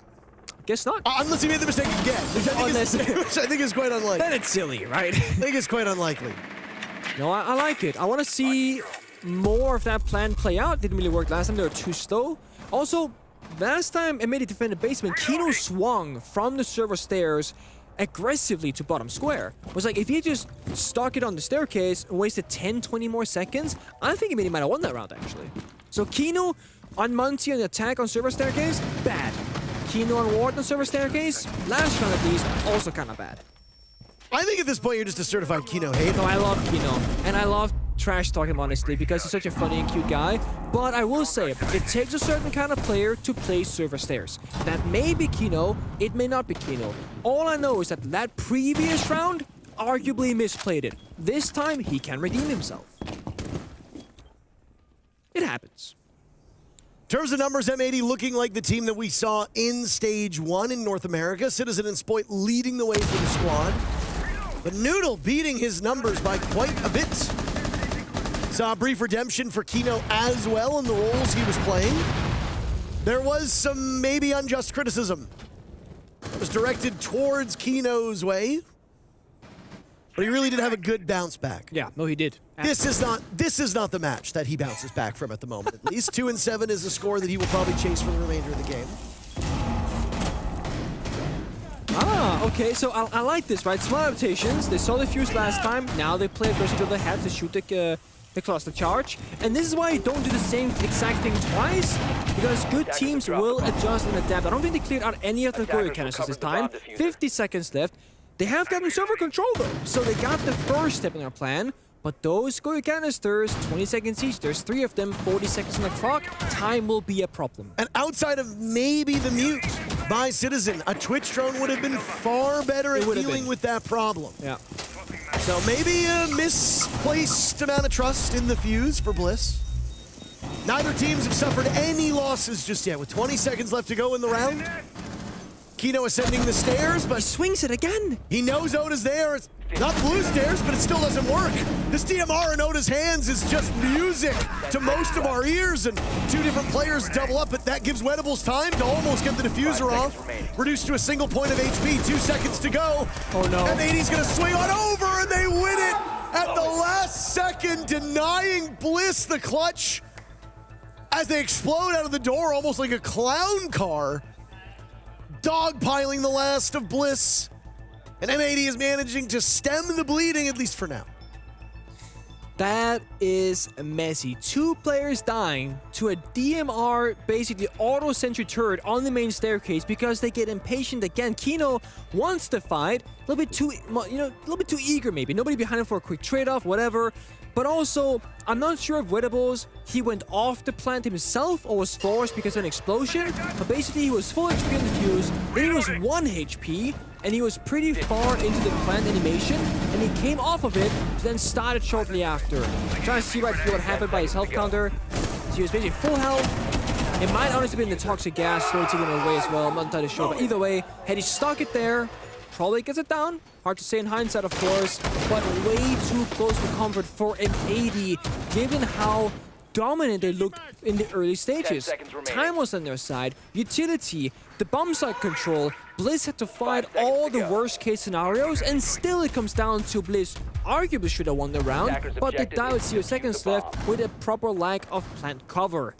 So maybe they get that round 5-4, but they gotta sharp it up here, I think, to bring this home. So, I know I said that I want to wait a day or 2 before actually talking about these stats, because up to this point, all we really had were those 2 days of play-ins. Yeah, okay, but if we look at the numbers, okay, Bank is the 2nd most played map at the moment, with 6 plays already. Well, that's a lot. Which is a fair amount at this point. Yeah. It is overwhelmingly attacker favored. Of all the rounds played on Bank, 36% have been won by the defenders. Cover me! Reload! We have not seen numbers that bad in a long, long time. Not since we just watched Canadian on DZ. That was a joke. Ouch. Come on, man. And they might be winning right now in this particular round, but it's been a rough day for him. Okay? The only other map, by the way, that's attacker favored at the moment is Cafe, but it's only been played twice. So it's very hard to get information, especially when it was only played 18 rounds. It's effectively 2 9-round matchups, or 1 12-round game and 1 6-round game. It's not a lot. So we can look at Bank and say it's been played 6 times. The only defender-favored bomb site is Teller's Archives. It's only been defended once. So that's not really something to go off either. So you have to expect Bliss to win at least 1 more round just based on those numbers alone. If they're not able to win this next round, obviously they are in serious trouble. Oh, absolutely. Because that will have meant that M80 has won far more defender rounds than numbers should suggest that they do. Also puts M80 out, of course, on map and series point with that. We get that 6th round. Bliss's biggest and maybe only issue right now in the attack is they're simply just too slow. Again, M80, they're not really roaming, don't have a lot of presence, no fighting happening, and yet it's a minute left in the round. Bliss just started doing vertical play, and they lose the opening duel with so little time left. Not great. It's not even that they lose the opening duel, it's their best player. Fair. Oda has been fearless in taking these engagements, but hang on! The support is there, both Brendo and Wedles helping out. Kino now taking some damage, presumably at the hands of Brendo, as he engages all the way from Tellers. This open area site's been opened up from above. But what are your next steps? Where do you go, and where are these remaining players from M80? Brendo, a 2nd kill. Kino drops. Sage with 1. Noodle hits the deck and then immediately flees. Nitro Cell goes up. The blast nowhere close to Bliss. So it's a long run back up blue stairs, where Noodle will very certainly be isolated, spotted on drone. And it all falls on the shoulders of Wedles, but Brendo gets there first somehow. This Australian team showing that it doesn't matter what region their opponents come from. Brazil, no problem. Here, right now, against a team assembled from all over the world, but calling North America home. Yeah. Australia's keeping up. And it's that man right there who's been so impactful. Wedles in game number 1 was the superstar. He had huge moments in rounds 1 and 2, and it's hard to argue that Bliss win those rounds without his contributions. Yeah. He just did the same thing on this round. And if you look at him, you can't see the scoreboard on your screen, but he's at the bottom right now of the standings. And yet still hugely impactful. All 6 of Wedles' kills have inarguably helped them win their rounds. And of the 5 rounds Bliss have won, to be able to say that you were one of the primary reasons for winning 3 of those, that's huge value for one player. Absolutely. It cannot be understated. Like, it's a massive deal for the team. And I gotta say here, for Amady, calling a tactical timeout as well, it is a little bit risky because Bliss, they have shown a lot of different strengths in the first 2 matches here in terms of how do they do things differently than other teams. And now you're allowing, of course, your team to talk things out, but also Bliss. And it is 5-5, you know? Amady might have had a little bit of stress, maybe nerves in that previous round. Things aren't playing out the way that, of course, they want to.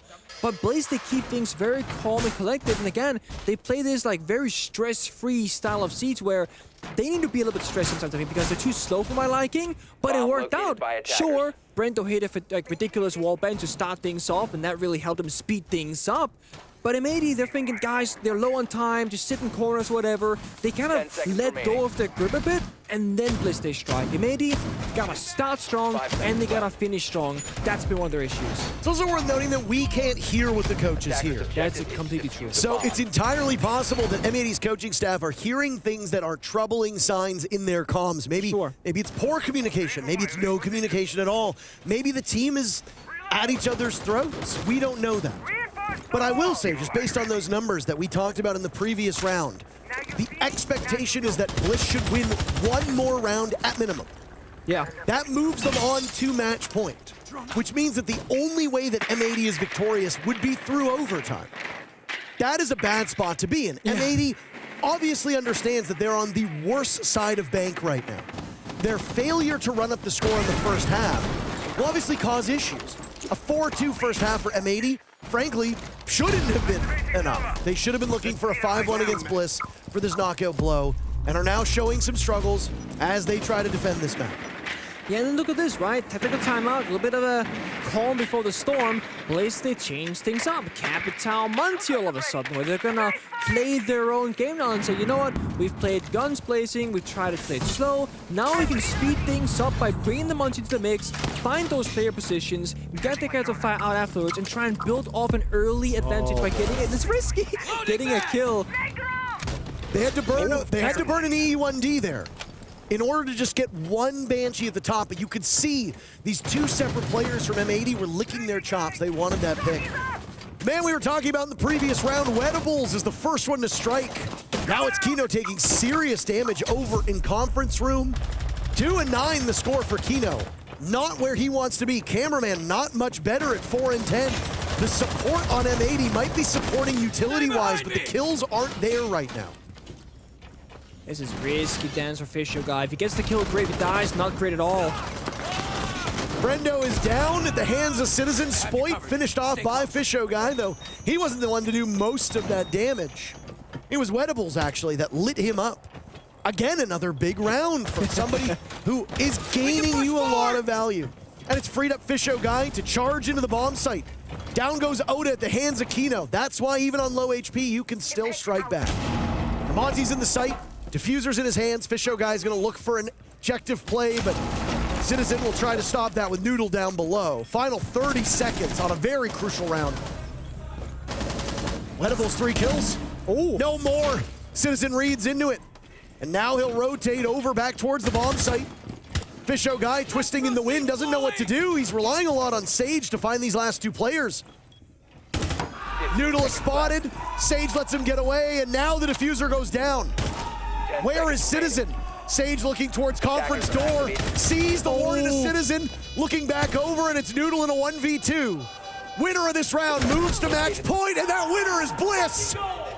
1 round away from a 2-0 start here in the Swiss format for the Aussies. And again, the patience from Bliss. They were in the side with continuous fighting at different areas of the map for over 90 seconds. Half the round was fighting top of lobby staircase, on the bomb side, janitors, main staircase, and they just constantly problem solve time and time again. And I will say, it didn't seem like Amedi had the great case to figure out what was actually going on. You saw Noodle go downstairs with the Mira and C4 what seemed like a random spot because they thought there was somebody planting there, but there wasn't.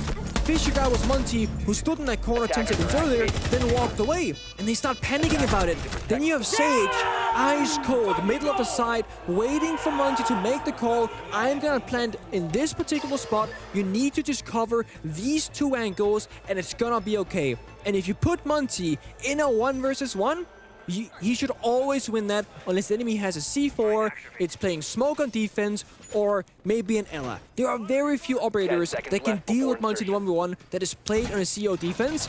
None of those were active in that round. So as long as the bomb goes down and it's a 1v1, Bliss should be okay. They didn't need a 1v1, they had the 2v1, the power of friendship. Well, we have somewhat of a surprise result on the B stream. A reminder for everybody who's tuning in right now, or if you're watching this later on in the day, that there was a whole other stream, and there currently is a whole other stream of matches. You and I actually started over on the B stream. That we did. Before getting promoted. Spoilers inbound.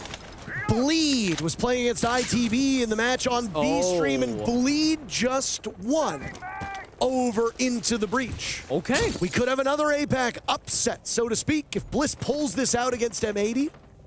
A crucial round, and now you see why that timeout might have been called. Because there were concerning signs for M80. Those signs, though, came to life. Timeout didn't seem to do all that much. But that's the thing, right? Like, I'm not gonna say I thought it was a bad timeout. It's just that it's fine. Not a big deal. But it does present the opponents to do the same thing. Who benefits most? I think Bliss did in that scenario. Now it's 6-5. That's all hindsight. But Bliss, they're actually speeding up their pace right now. 2 minutes left in the round. Almost killed Spot on the room clear. And they got open area control. And they got pretty much everything room cleared a whole 40 seconds faster than previously. That's a good pace to have. If it runs on batteries, I'll see it. Losing Spoit or Citizen, or even both, early in this round could be the dagger through the hearts of the M80 fans. Noodle's been good, but I don't know if I'm M80, if I can rely on Cameraman and Kino in the cut and thrust here. Kino will play, I would argue, the most important operator on this basement bomb site of the smoke. Yeah. Kino will be the cornerstone of this defense. If you can take him out or isolate him or make him unimportant, then you're in a great position to get this diffuser down and ultimately capitalize off of that. What I will say is the last 2 times that Bliss attacked this bomb site, it came down to the wire both times. Yeah. Bliss prevailed the first time. M80 managed to stop them the second time. 3rd time's a charm, they often say. But for both these teams, it would only be the 2nd time. So which one wins? Bliss wins, that's the game. The issue is time. There's gonna be about 25 odd seconds or so left when the last fire goes out. There's still 2 C4s in pocket, 2 toxic babes. Again, you cannot plan default. You have to go for plan B or C here. Spark is injured, that's a good start. But again, it's not about kills, it's about getting down the diffuser. An unfortunate miss from Brendo as Kino throws out 2 toxic canisters, and well, you just can't get that plan down if you're Fisho guy. He's in the smoke, breathing in, army crawling his way towards the safety of the bomb chassis. It will come down to the wire yet again.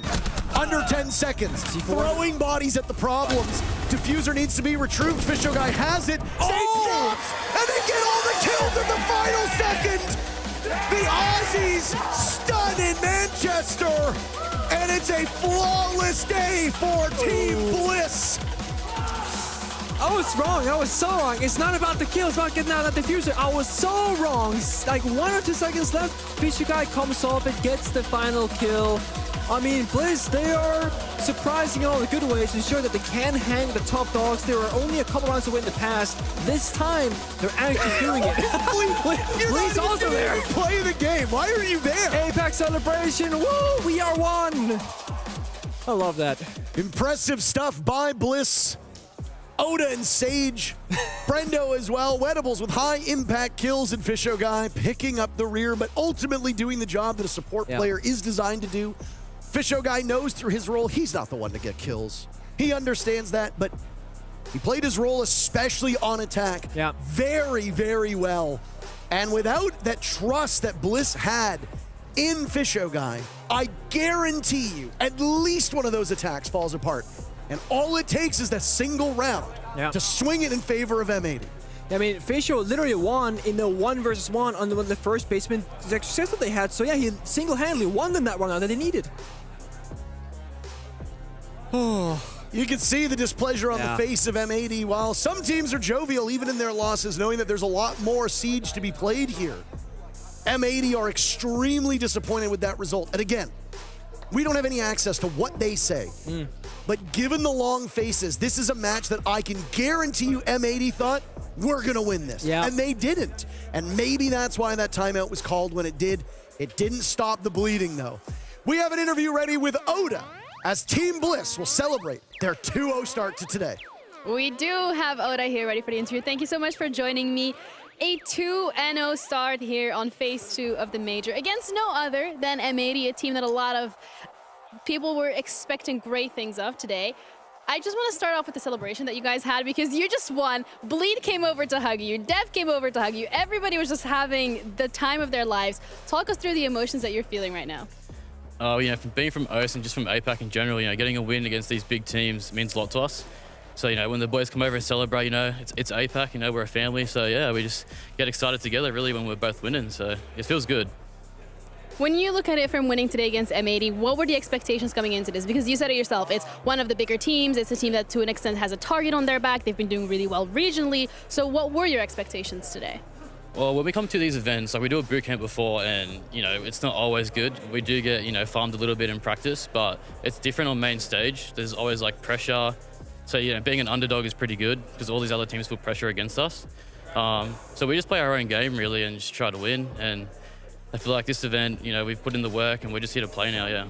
You're talking about there being a difference between the main stage and also just pracs and how you're quote-unquote getting farmed in those. What has been that biggest difference for you here? Because the fact that you've played a Brazilian team and won, you've now played an NA team and won, the confidence and just in general must be great.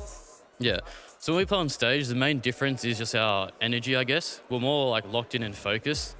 So a lot of those rounds just came down to one or two people just eye-gelling and just shot calling in the big moments, which is the execute phases or just rotating when something's not working. So yeah, it's just the comms really and just the team play was working really well here. We're in practice, it's not as serious and as locked in, I guess. So yeah, it's just different on game day. Just before we throw it to break, really quickly, a short message to those at home who are celebrating as well from APAC. Thanks to all the Aussies, staying up, everyone from APAC. We love the support. It really motivates us to keep going. And yeah, we'll see you at the stage. All right, thank you so much for the interview. I appreciate it. Congratulations again on the win. We'll see you around. We're going to be back straight after the break with a longer interview with Wedables, so make sure you stick around for that. So don't go anywhere. We'll see you shortly.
everyone, welcome back to the Blast R6 Manchester Major. I'm Jeannie, joined with Alphama, and we have the lovely Wedles joining us for the interview. Congratulations. You guys must be absolutely buzzing at this point. Yeah, it's kind of a crazy feeling. You know, we come in, you know, being from O, so being able to take it to these teams and now being up 2-0 in the Swiss stage, you know, first ever like event being in phase 2 and we're 2-0 up. You know, it's a crazy feeling, and, you know, it's, I don't know, yeah, just surreal, really. Not many words to explain it. What's been different this time around? What do you think has been the biggest difference between, you said it, first time, phase 2, 2-0 up? Like, Yeah. you guys are winning. I think all last year, like, it gave us the experience to be able to play on LAN, and then just being able to get over those hurdles of not being able to close out maps. You know, all last year was about us growing as a team, becoming an internationally competitive team. We were one game off main stage invite. G2 knocked us out, but, you know, they went home in phase 1, so, you know, we're not getting no G2 curse now. But, yeah, you know, we're basically at the same point as we were at our side, so no choking this time. We'll see you guys on the main stage. Oh, okay.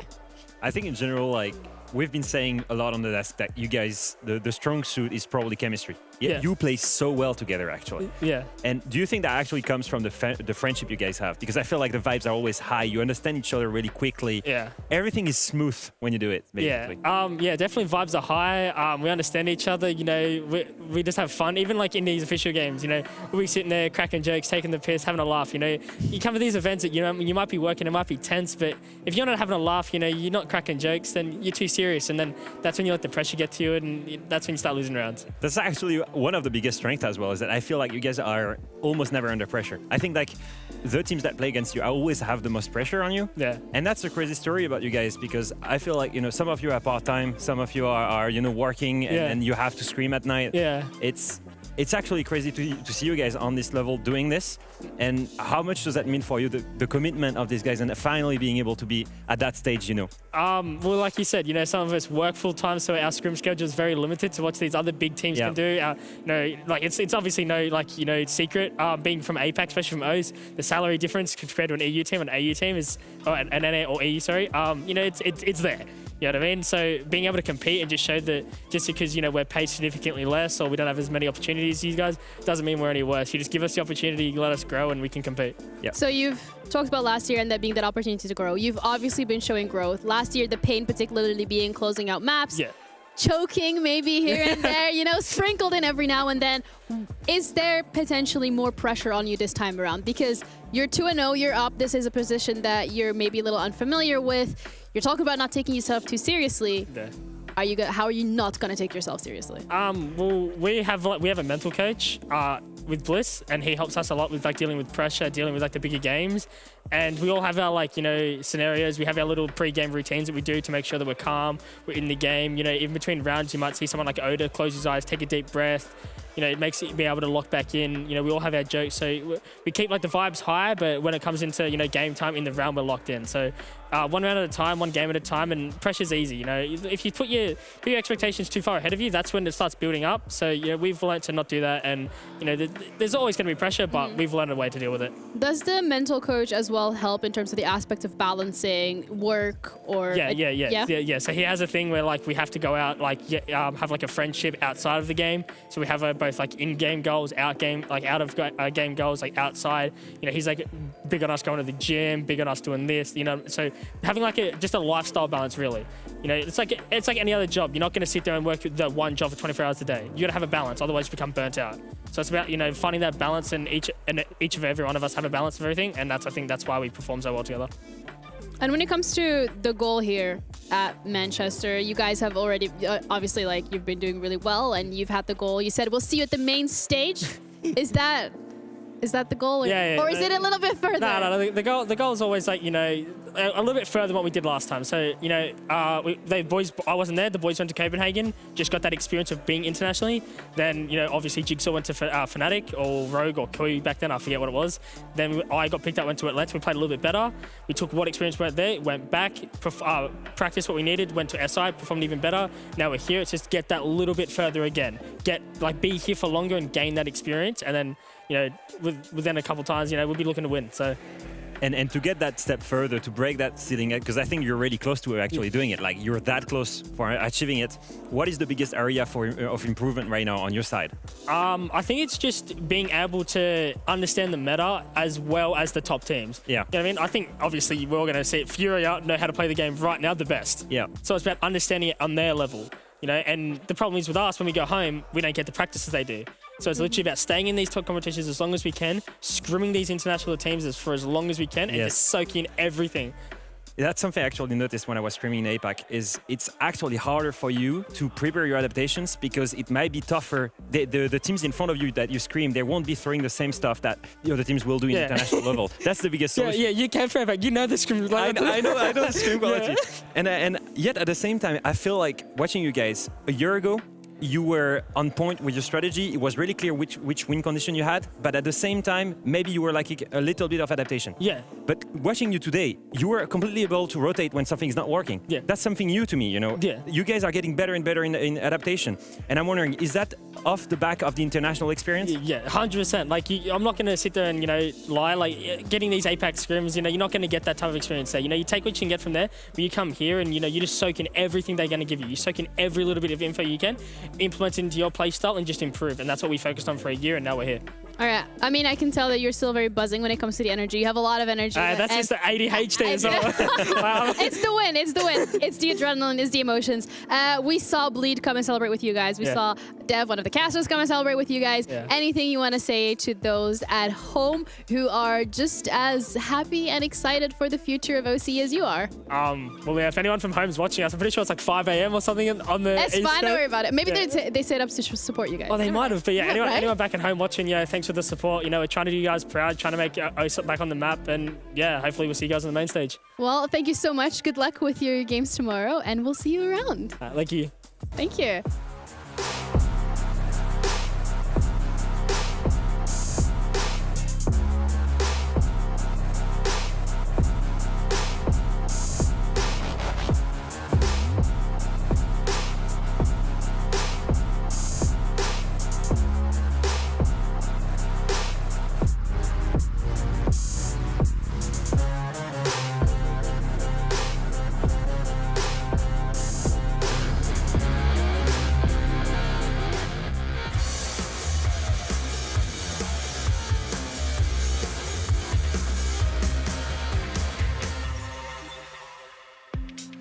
Hello, everyone. Welcome back to the Blast R6 Manchester Major. I just got told to go away by my analyst, so I'm that is what you said to him. That is literally what you said to him. You said, all right, Alpha, don't you got to go now? I got you. See ya. Anyway, Bliss up against M80. I think what we really need to break down here is the fact that Bliss has come away victorious, but I also want to look more at M80 because coming into this particular ULAX, we're hitting home the fact that they have made roster changes. They have been doing really well regionally when it comes to their performance. The roster has been doing incredibly well, and it was this international stage that was the question that was remaining for them to prove themselves, and they didn't hit it home. Yeah, and you know, I've been giving M80 praise for a long time, even through their old rosters and even to now, and they were brought to the brink here against Bliss. Bliss, obviously, I did sleep on them a little bit. I said they need a little more time, and they proved me wrong entirely, and I'm okay with that. I love to see that. I love to see these teams coming in here, really showing why they deserve to be here, why they can push themselves to the limit, push these other teams to the limit, and for M80 specifically, I mean, again, it comes down to the international play and the experience, and you were even talking about that they're still trying to find their foundation. They're still trying to find that footing, and I do think that's true.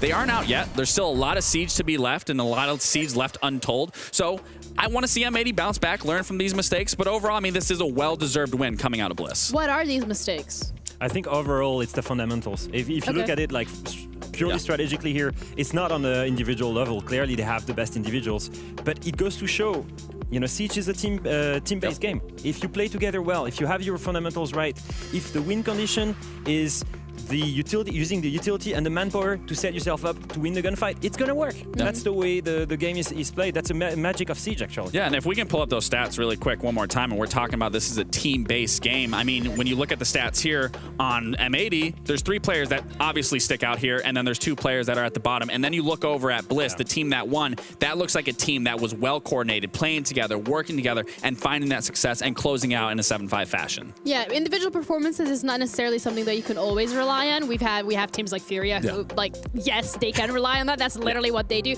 But it's not a recipe that fits every single person. But when we're looking at the game, particularly and how it unfolded and where things went well and where things went wrong, there was a clip that you wanted to highlight in terms of what we should have been looking at. Yeah, we've been saying all the time that Bliss's strength is the team play, and it's true, it's the synergy. But at the same time, they had these individual moments. Take a look at Brando, for example. I couldn't believe that. Like, that's a call, and that's a wallbang. That's straight off communication. Like, we're not saying that they're bad individually. Clearly not. Clearly they have an amazing level. I'm just saying that, you know, being that good in the game or being that good, if your team is better, in the end you will win the match. And this is the thing with the synergy that we see from Bliss, actually.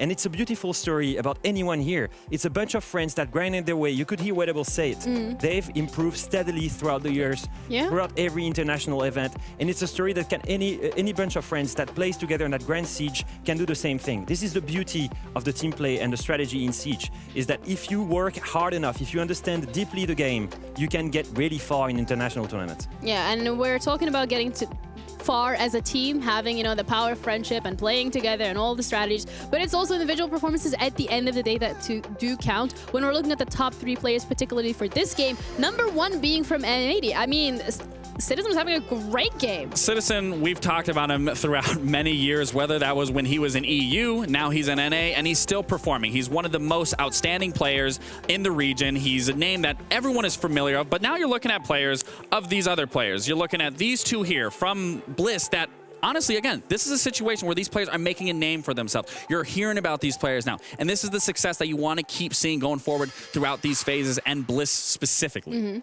I didn't think in general also that Citizens, okay, he had great stats, but I don't think most of his skills were actually that impactful in what he was doing, or at least they were not followed up by a really big cohesive move from his team. That's the biggest issue I saw. But it's not a problem for me. Let's be real, you know, it's new for them. They're still coming fresh into this major. They're a new team. It's normal. They need a little bit of time.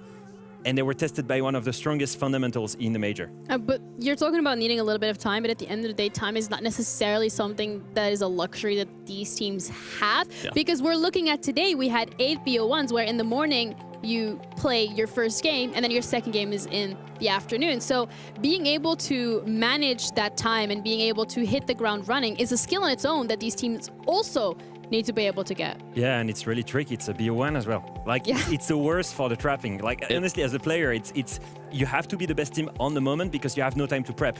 So it's gonna lower the skill ceiling for some teams. Some teams are heavy prepping, so sorry for you. You need to be better at adapting. That's just the way it is.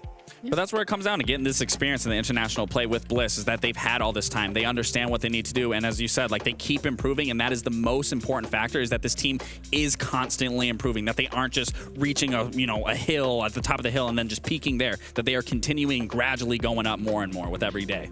Yeah, and that's something that we're going to be looking forward to for the rest of the games today as well, because we still have 2 more BO1s coming your way. But we're going to take a quick short break and we'll be back shortly, so don't go anywhere, or do if you need to stay hydrated.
everyone. Welcome back to the Blast R6 Manchester Major. And this is the A stream, but we're going to be tuning into B stream, which has PSG Talon going up against E1. Both of these teams are currently sitting at 0-1, and they're going to be heading over to Bank to fight it out for one of them to secure their first win here at Phase 2 of the Major. So let's check in and see what's going on. Against Cyclops. They didn't win. So it's one of those that you're looking at and saying, this feels like a bit of a permaban that they've hidden away and choose now of all games to agree to bring it out. That's a little bit crazy, at least on my books. I'm pretty sure PSG would have maybe expected me to go to Consulate, but a little bit of a twist thrown in there at the end. Certainly not going to complain. But here we go though, Tim. Bans are underway, and the game is certainly underway too. Well, like you say, I mean, we're going to find out in the next sort of half an hour to an hour. You look at it and you think, is it a perma-ban because they don't like playing there and it's not one of their best maps, or is it just banned out because, like you say, they're keeping it for a rainy day and they feel like this is the rainy day and they want to get that first win? So, right, we're going to bring out the secret weapon. We will see which it is for PSG Talon as we get underway, of course. But operator bans are coming through. We've got a Hibana and a Monte to begin with. And then followed up by a Solus on the first defensive ban. We'll see what that comes down to next. The Hibana one really being the interesting one. I'm curious to see if they go with like a... what I'm thinking here, not really a Maverick ban, maybe a Thatcher ban, a Kai ban, sorry, is what I'm thinking of on this side. Will they take it away to try and keep Hatches more locked up? In this case, it feels like a very... Yeah, it wouldn't really be worth it now. It's a lot of overcommittal towards that lockup, I think. With Hibana gone, there's not really any value massively. All right, okay. We are going to take the K, but the thing is... Thatcher's available, Maverick's available. That's what I mean. Really, with the Hibana ban, yes, you're forcing alternatives. Now, generally, I would say your first choice alternative for opening those hatches is going to be hard breach gadgets. So you're going to bring your Capitao. Book's not ideal for a basement, but is for the other floors. So you're going to bring that hard breach gadget as an option, but really all you've done there is just lent into Maverick potentially. It's just so easily solved. I'm not saying it's the wrong thing. I'm just saying maybe there's value to be found elsewhere. The main thing is that this isn't really a map you want to be bringing Maverick along, I think, is the problem. No, not just think about Hibana, for example. Hibana is very, very good if you're attacking in towards basement as a wonderful example, or up on the top floor to open up those longer lines of sight. Maverick does not have the same capability because, of course, he's basically melee range with that blowtorch. So I think what you're actually going to see is neither side really wanting to run the Maverick here. Instead, they'll try and get a little bit creative, whether it's micro EMPs coming along. Again, you probably don't really want to bring Thatcher on this map if you can help it too. So it's just going to create a few small obstacles that either team have got to figure out. It's PSG that have got to work their way through it first. And this might be micro EMPs in the back pocket of the Dekebi. It might be a Twitch on side, as you're seeing coming out of Soldier, who is now aptly calling himself Soldier God. That remains to be proven, essentially, as we step through into this game. And with none of the gadgets on side to help deal with that EMP-wise, yeah, we're going to have to turn towards Soldier on that Twitch to be the one that deals with that if we see anything coming along. Yeah, I mean, like you said, you know, with the Cade off the board, it's at least going to leave the hatches available.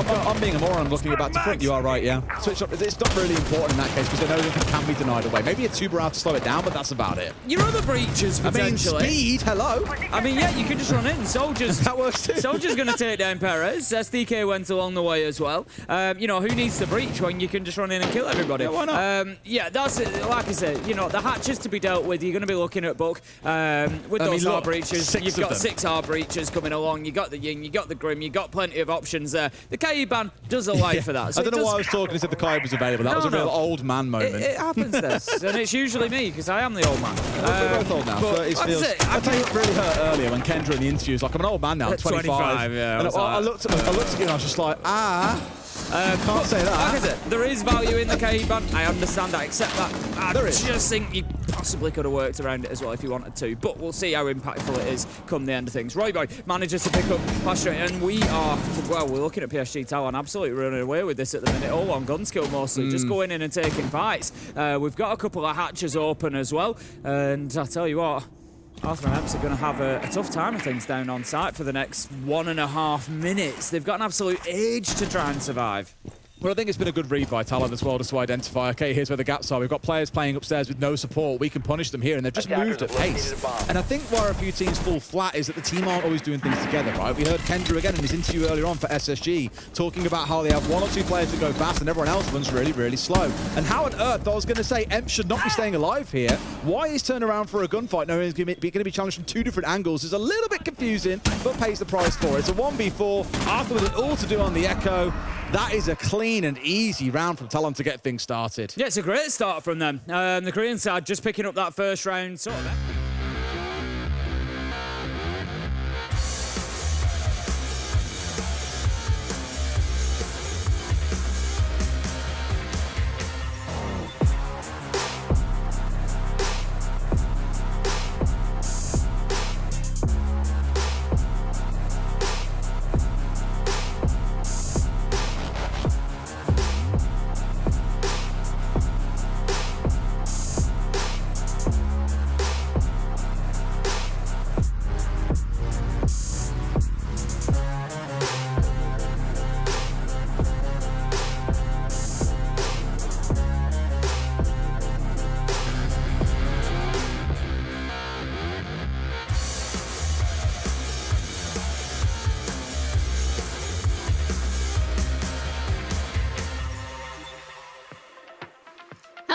everyone, welcome back to the A stream of the Blast R6 Manchester Major, and we have Beastcoast going up against CAG. Both of these teams here, Lax, are yet to have a win on the scoreboard. It's the end of day one of Phase 2. They gotta get the ball rolling. Yeah, both these teams have lost one of their lifelines. Now it's a matter of who's going to lose their next one.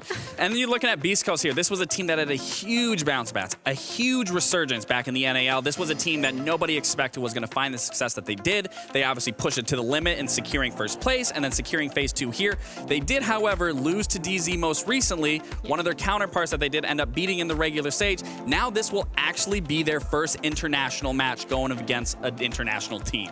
Yeah, and they're going to go up against Kagosaka this time around. And this is a team as, if we want to stick with the fact that they are yet to play an international counterpart as well, and they're yet to win. It's literally the exact same situation that Beastcoast has fought. Obviously, they just recently played Scarz, losing that 4-7 on border. Ooh. This is another situation where they played the counterpart. They played against the team that was actually the best in the region of Scarz. Now, this is going to be the first time they're going to play against an NA team. So this is going to be a good head-to-head for both these teams to really feel each other out, not have to worry about playing against their same region, and really see who's the better region in this head-to-head. What they will have to worry about, however, is the fact that you need to get that win on the board. You need to start winning, and it doesn't mean that necessarily if you don't, you're out, but you're in a very peculiar position that could potentially mean you're out tomorrow. No, it does come down to those lifelines. Obviously, winning here does set you up for better success overall, but losing here, that will put your back literally against the wall. If you lose that last time, you're out. You're going home. That's the end of the event for you. So both the teams do have pressure here. Sure, it's not the most intense pressure because you can lose, but you won't find yourself in a very nice spot through the rest of the phase. What is it with everyone blowing kisses to the camera today? Yeah, like, good. come on. Everyone's happy in a loving manner. I mean, look, this wasn't the duo anyone expected to be on the desk, but this is the duo everyone wanted. We got the curls. Do you we got think the people... looks. We got the brain. I mean, I don't know if people want this duo, but that's all they got working with today. But we're looking particularly at the duos, or the players, so to say, for both of these teams. Who do you want to keep your eyes out on this series for either one? So yeah, I'll go over both teams here. I'll start with Beastcoast specifically. Diffuser, he is the brand new up-and-comer. He is the rookie for Beastcoast. All of those four other players are all renowned players. They have tons of history, but Diffuser was actually the second highest rated player in the NAL. And obviously we're looking at the map here now, going to Nighthaven Labs. This is actually a really good map for Beastcoast that they did pull out in the regular season and caught a couple teams off guard. But I do want to talk about now Keg's roster player to look out for is Anaton. Anaton is also the second highest rated player through the Japanese league, and most recently in his matchup, both Diffuser and Anaton were the worst rated players going into their most previous matches. So these are two players that if these players can find success and find their footing in these matches, one of these teams are specifically going to run away with it, I believe, if one of those two players finds success. Do you have any preference? I know you're from NA. I know there's like a little bit of bias, but Nighthaven Labs being the map that we're going to be looking at today, in one word, if you have to say one team, go. Well, I can't. That's more than one word. I can't say more than one word. I do just want to say Keg specific because they do have a lot more experience as a roster internationally. Yes, Beastcoast do have 4 players that have international experience, but the question is, are you going to bring that Are you going to bring that regional experience now internationally? And this will be the first time that we will see Beastcoast again play international team. Well, I guess let's wait and find out, because we're ready to head into the game with our casters this time around. It's going to be Demo and Ollie. So guys, please do take it away. Hello, Ginny. Thank you very much indeed, Laxing as well. We are joining here for our third game of the day, but I think it's game 7 of the day. There's a lot of games here inside of Phase 2. We are, of course, in a Swiss bracket. Everybody plays everyone, and then the winners play the winners, and the losers play the losers. And it just so happens, Demo, that we've got 2 teams here that started the day off in a very similar boat. They both had domestic opening games. We had CAG play up against Scarz, and we had Beastcoast play up against DZ. We watched the Beastcoast DZ game, and we saw Beastcoast come close, but not close enough. Now they get a chance to stretch their legs and play internationally here against Cyclops. Yeah, we were lucky enough to cast Beastcoast first outing, but it was again a domestic matchup, like you mentioned. But I think Beastcoast, they did start off very slow. Maybe a little bit of nerves getting in there. Maybe the fact that, we're up against DZ again. You know, it's one of those rivalries you get going against your NA counterparts. But here, Beastcoast, you're up against a very unfamiliar team. You're up against a Japanese side in CAG. Look, CAG have a lot of experience playing against NA teams, you know, over the course of the years, them being at these events. And look, I think the map we have to look at as well, we're going to Labs.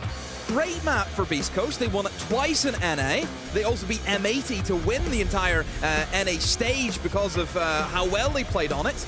And then I look over towards CAG. This is their 4th time playing it, I believe, over the past 3 months.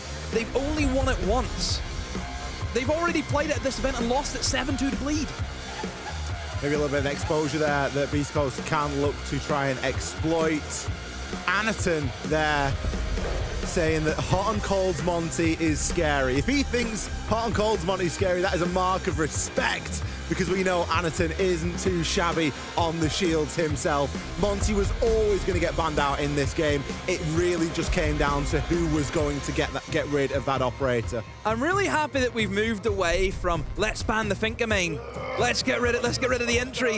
Yeah, let's get rid of the Monty main. The Monty's the entry. The Monty can still be the entry. We saw what Canadian was doing with it earlier on. Dangerous. Extremely terrifying. Absolutely terrifying.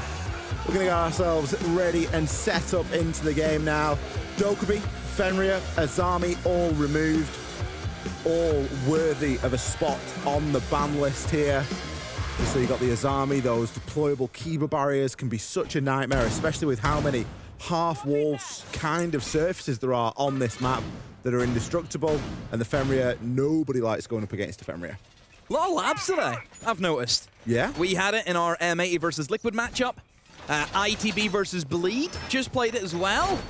Tell you, a lot of teams are really taken to the labs, which, I mean, look, great map. I think it's really found its way into the pool now. Teams are really starting to understand the way that you need to hold it, the way that you need to play it. We've seen some really specific bans as well. It just shows you have to kind of understand, target bans specifically for one strat.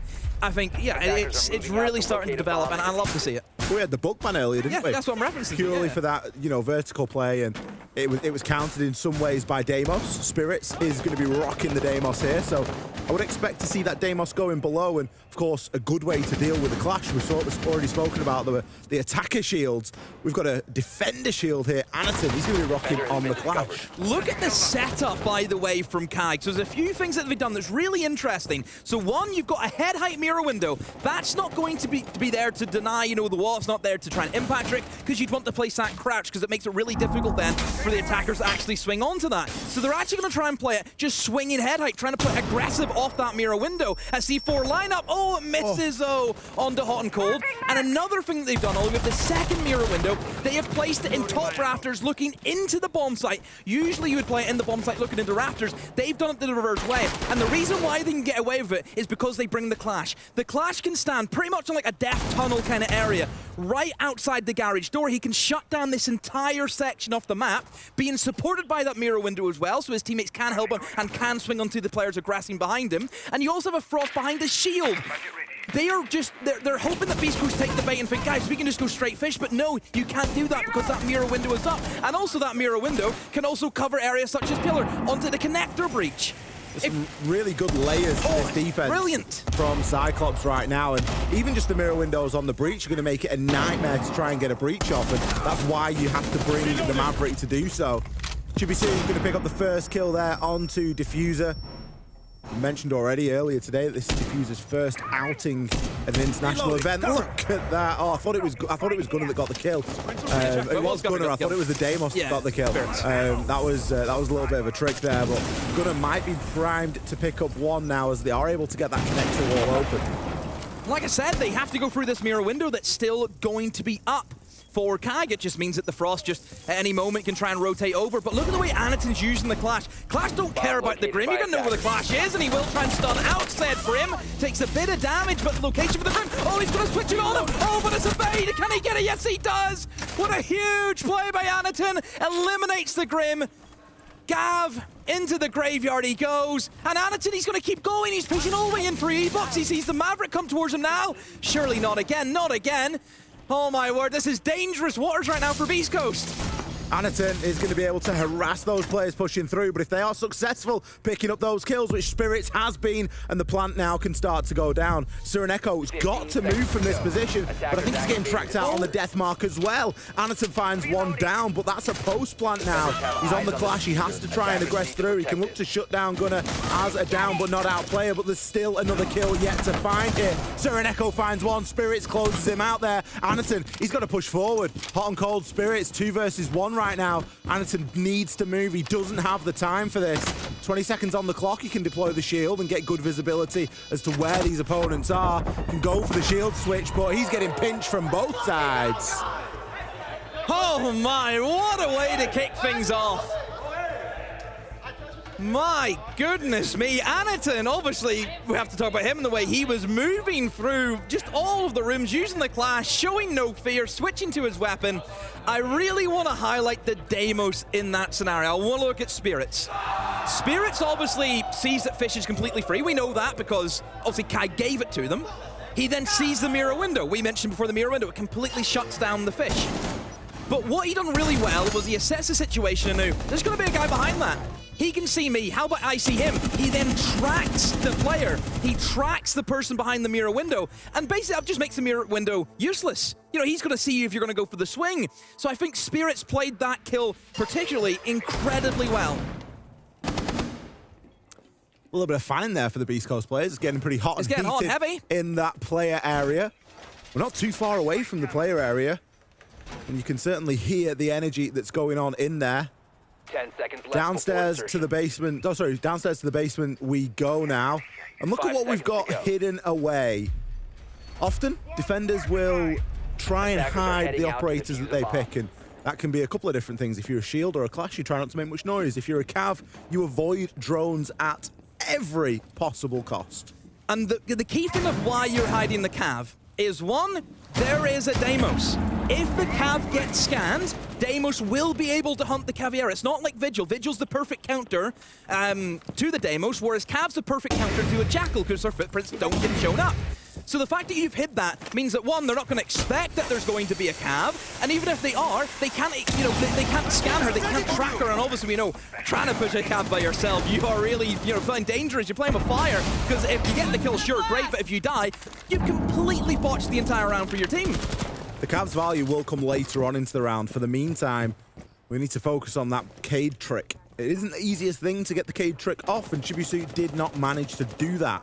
Gaveni was able to get both of these walls open, and now Hot and Cold look to move through and place that Oster shield down, start to give themselves a little bit of a mounting point here. I think this is very dangerous though to go for. No, they don't really have any smokes. There's going to be a lot of angles they need to cover, but hey, if people start dropping in the site and you can get Diffuser into a very strong position, just moves through the site with ease and picks up a second, then yeah, it's working really well. They've completely ignored the roam game. They've seen the castle barricades, they've seen everyone upstairs, and they've said, stop that, we're just going straight for the horizontal take, and they've done that beautifully. Now what utility have you got as a Cav and a Castle? The Castle is getting tracked by Deimos as well. And Cav, well, not long for this world. Gaveni, he's going to see to it that Shuri never gets an interrogation off here in round number 2. Anaton to save the flawless here. Even Diffuser questioning the Cav pick there. The nade's going to displace him. Jorin for the super shorty, getting shot in the back. He takes a vendetta. It's a very scrappy engagement right now, but it's going to be a flawless round here for Beastcoast. Oh boy. Just straight to business, isn't it, for Beastcoast? They know exactly what they want to do. They don't care what Kiger's setting up in. They're just straight to the point. Look, obviously, we see these kind of mid-floor holds where teams will bring in the castle. We've seen it a lot earlier in our game between M8 and Liquid. But there is always that option of you can just go direct. And to be fair, looking at the lineup for Kig, if you're bringing in the Cav, hoping that you're going to, you know, go up against attackers trying to roam clear you, and the Cav will get value from that situation. But if you don't have if you have the Cav, then you can't bring in a Mira, for example, who's great at stopping those pushes, who's great at stopping those plants. I was really worried because it's like going for an Ossus plant without like Vert. Well, not necessarily Vert, but Grim, Capitao, Ying, those kind of operators that you would like to have for that plant going down. They don't even have smokes, for goodness sake. One of the things that I think really telegraphs that sort of a push is the castle. If you bring the castle, you're playing those castle barricades upstairs. Nothing on that basement floor is getting castled. It's very seldom that you're going to see them used down there because the defenders need that free rotation. So as you say, you've got the cav in there. That's an offside play. You've got the castle you're investing elsewhere. If you've got the ability to take the site nice and quickly, and something that Beastcoast did exceptionally well there was their time management. They got the walls open quick, sharp, and all of a sudden it just opens up the rest of the round for them. They can see an opportunity and they can start to work on getting a plant down. Yeah, I think obviously Diffuser done great with getting that opening pick. He then just causes a lot of issues because then he's in the middle of the site. You've got everyone else then from Beastcoast jumping on that opportunity of, hey, this guy's in sight, I'm going to play off him. So yeah, you have to highlight Diffuser, who makes that first initial move into it. And look, Diffuser didn't have the greatest of times in the game against Dark Zero. And obviously for the guy, it's his first LAN event. You know, maybe he's got his in-ears back. Maybe he does. Maybe he has the in-ears back. If you aren't aware, Diffuser forgot to pack the in-ears, which causes a bit of issues because you kind of need them to hear as you have the big white noise cancelling headphones on you, on LAN of course. He's 3-1 right now. He is. Doing really well. Give him a couple of games to warm into things. We never judge people too heavily right at the get-go. Well, that's what we said during the DZ game. It did look just a little bit of nerves. You know, the first couple of rounds was pretty poor from Beastcoast. But look, a team who nobody expected to be here. Nobody thought they would, you know, less coming here, but less coming in as the #1 team, I think, is even more impressive. The fuse action this time, it's going to be countered briefly by the Tuberal Zoto canister. Spirits, he is going to recover his cluster charge and just see if there's anywhere that he can find. If he places it up a little bit higher, maybe sees some success, but a brilliant trick there. The Cade Claw just coming online at the right time. There's a Thatcher, so it shouldn't be any issues whatsoever for Beastcoast to get this opened up unless there's another freeze. But no, the freeze has been placed on the bottom of the wall, which was expecting, you know, maybe a Thermite charge, and then the Cade Claw above. It kind of works in Seldom, where you freeze the wall, the Cade Claw is still active, the freeze disapparates, and then the electricity will get it, which is what happened to his first fuse charge, but you didn't expect the second one to come in. Gav is already moving in and trying to clear in towards the site. Chibisu, though, has responded.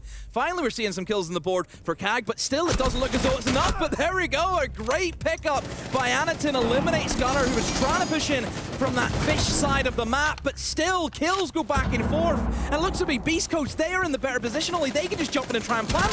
Beastcoast have leveled out for a brief moment there, and they will start to get that plant down. Sireneko too preoccupied there. He jumps into the yokai drone, but it's probably too late. The plant now will be confirmed. Chibisu, he's on the flank, he's going to try and push on in. There will be a bit of information here. We can see the outline of the yokai drone there, but with the player out on the upside down rappel, it's going to be super difficult to get this off. Gaveni, he gives himself away. A lot of pressure now on Hot and Cold. He has to play this one perfectly. Chibisu, he's got the time to go for a bit of a run out here, and he's going to rip down this barricade and send himself out there. He needs to hope that Sireneko is in a good position to at least distract for him. If Sireneko can get onto that disable, then it would be the ideal situation, but no, Hot and Cold, he hits the head, finds the second on the jump out. I don't think Hot and Cold could have played that any better. Oh, Hot and Cold! Huge on the rappel! 3-0 for Beastcoast. Kag, I thought he had him in the sights. You know, he jiggle peeked, he see he was still in the rappel, but then he just waits too long, and maybe it was scrappy from both of them, though. I mean, I think there's a little bit of lack of communication. If that guy's outside going for the run out, whenever he peeks, the other guy should be straight out the window. Don't worry about the defuse, kill the player, then get the defuse. Or bait it. Either way, you know, do something. Oh my word. Great shot there from Hot and Cold. And the thing is, it looks so simple what he's done there, but he's gone upside down, he's repositioned, he's thrown a flash in the blink of an eye. I have a lot of respect for nice rappel plays in this game, and that was certainly one of them. Beastcoast, 3 rounds to 0 here on the attack of Labs. They've done a full rotation. 10 seconds. Kag haven't found success anywhere, and they're going for a little bit of a different setup here. Whereas previously we saw them bring the Clash and look to try and control the top of rafters and that corridor that leads to IT Breach. And lock that down. They've not opted for that. No mirror either. Instead, we're going a little bit old school. We're going Pulse. Pulse from below. Anaton, they're going to be able to telegraph and tell exactly where this push is coming from through the heartbeat scanner. We have a Warden being brought into the fray as well. And obviously last time we had the mirror windows placed on the breach wall. in an attempt to impact trick it and to stop that from going off. This time, we're rolling the years back and we're bringing back a bandit. Bit of a trick, hopefully, you would expect from Sharif, but look, whenever Maverick's on the board, I think Beastcoast understand how strong that operator is, especially for labs where we really look at that top floor and say that, you know, the majority of the rounds are determined on how quickly you can open up those walls, and probably if you can open up those walls is a massive thing just for the tempo of the attackers. Well, I do like the addition of the Pulse. You know, whenever a lot of teams will probably try and send, you know, one lurker, and I think certainly Spirits, for example, would fit that role. It's the Deimos. They're playing the Pulse for the Deimos. Well, this time it's going to be the Nuke instead, but still it's going to do the same thing. You know, Spirits will play the Operator. It doesn't matter what Operator, he's still going to play the same way. So, honestly, Spirits may get picked up on this Pulse and could get taken out very early on, and, you know, without that backstab for Beastcoast, which is something that they do rely on in that kind of later stage, it could cause them issues. Hot and Cold has removed the wall there. Now it is just left with a nice soft surface that can very easily be shot through. A little bit of an air jab being placed through that as well. The Spirits and Raptors right now, did I just see him just, straight up into it. Unluckily, though, that the wall has been reinforced onto the garage here. A Frostmat go off. Gunner has jumped into it, but I still think he's okay just to get himself back up again, and yes, that is going to be the case. Spirits, though, oh, that's the shield he wasn't expecting. 2 shields would block his entrance. One beside the A-bomb site, one beside the pillar on B, but they have now opened up that trip wall. It gives them a way in, but this is where they should be rotating towards Fish now and put pressure to that side of the map. Spirits was in a good spot inside of IT, but he's kind of given that up now, and with him being now on this side of this opened wall, it's going to be difficult to transition through there. Diffuser could find himself a couple here. Are they going to line up for him? He gets some shots in onto Shuri, but Shuri's buddy's straight on up the stairs. Spirits, he's going to find one onto Siren Echo. Shuri eventually shuts him down. He didn't think he realized that there was 2 there, or maybe played the wrong 50-50. I'm not too sure. Gaveni in the hot seat now. 30 seconds left. Beastcoast trying to salvage here. Gaveni on for 2. Anatim, next player to fall. Hot and Cold. These players are very disconnected right now. There's still somebody laid prone at the top of Fish there, and I'm pretty sure that their location... It catches everyone off guard, including Gaveni. And Hot and Cold now is left with no other option but to try and plant this diffuser. The C4's ripped. It's sent too far. This plant's going to go down, Demo. Oh, 1v2 now. Hot and Cold, can he clutch up? He knows where one is because he knows about the second one. No, he doesn't. Sharif. Massive refrag. Oh, Sireneko, he's happy to get that one off the board. Look at him. He just laid back this chair and think, oh my God, we finally got around. Breathing a sigh of relief there, I think. The closest round we've had so far, and it's really livened up this CAG side. Really coming down to fine margins there. The push was good at the start from Beastcoast, but there was a big miscomm as to how many people were downstairs. I think there was also a massive miscom for Beastcoast in terms of why have we sent everyone up Fish stairs and not one person has went towards the Fish door? You know, it must have been, what, two guys at least coming up from the bottom side? We had, who was the first guy? Who tried to cross into it? I forget now. You forget, Diffuser died at the top of the stairs, didn't he? Okay, so yeah, so Diffuser went in first, and then right behind it was Gav, wasn't it, on the Grim. So I think you needed to get probably somebody towards that Fish side. I mean, granted, Diffuser should have had 2 free kills because they lined up for him, but then he just misses his shots.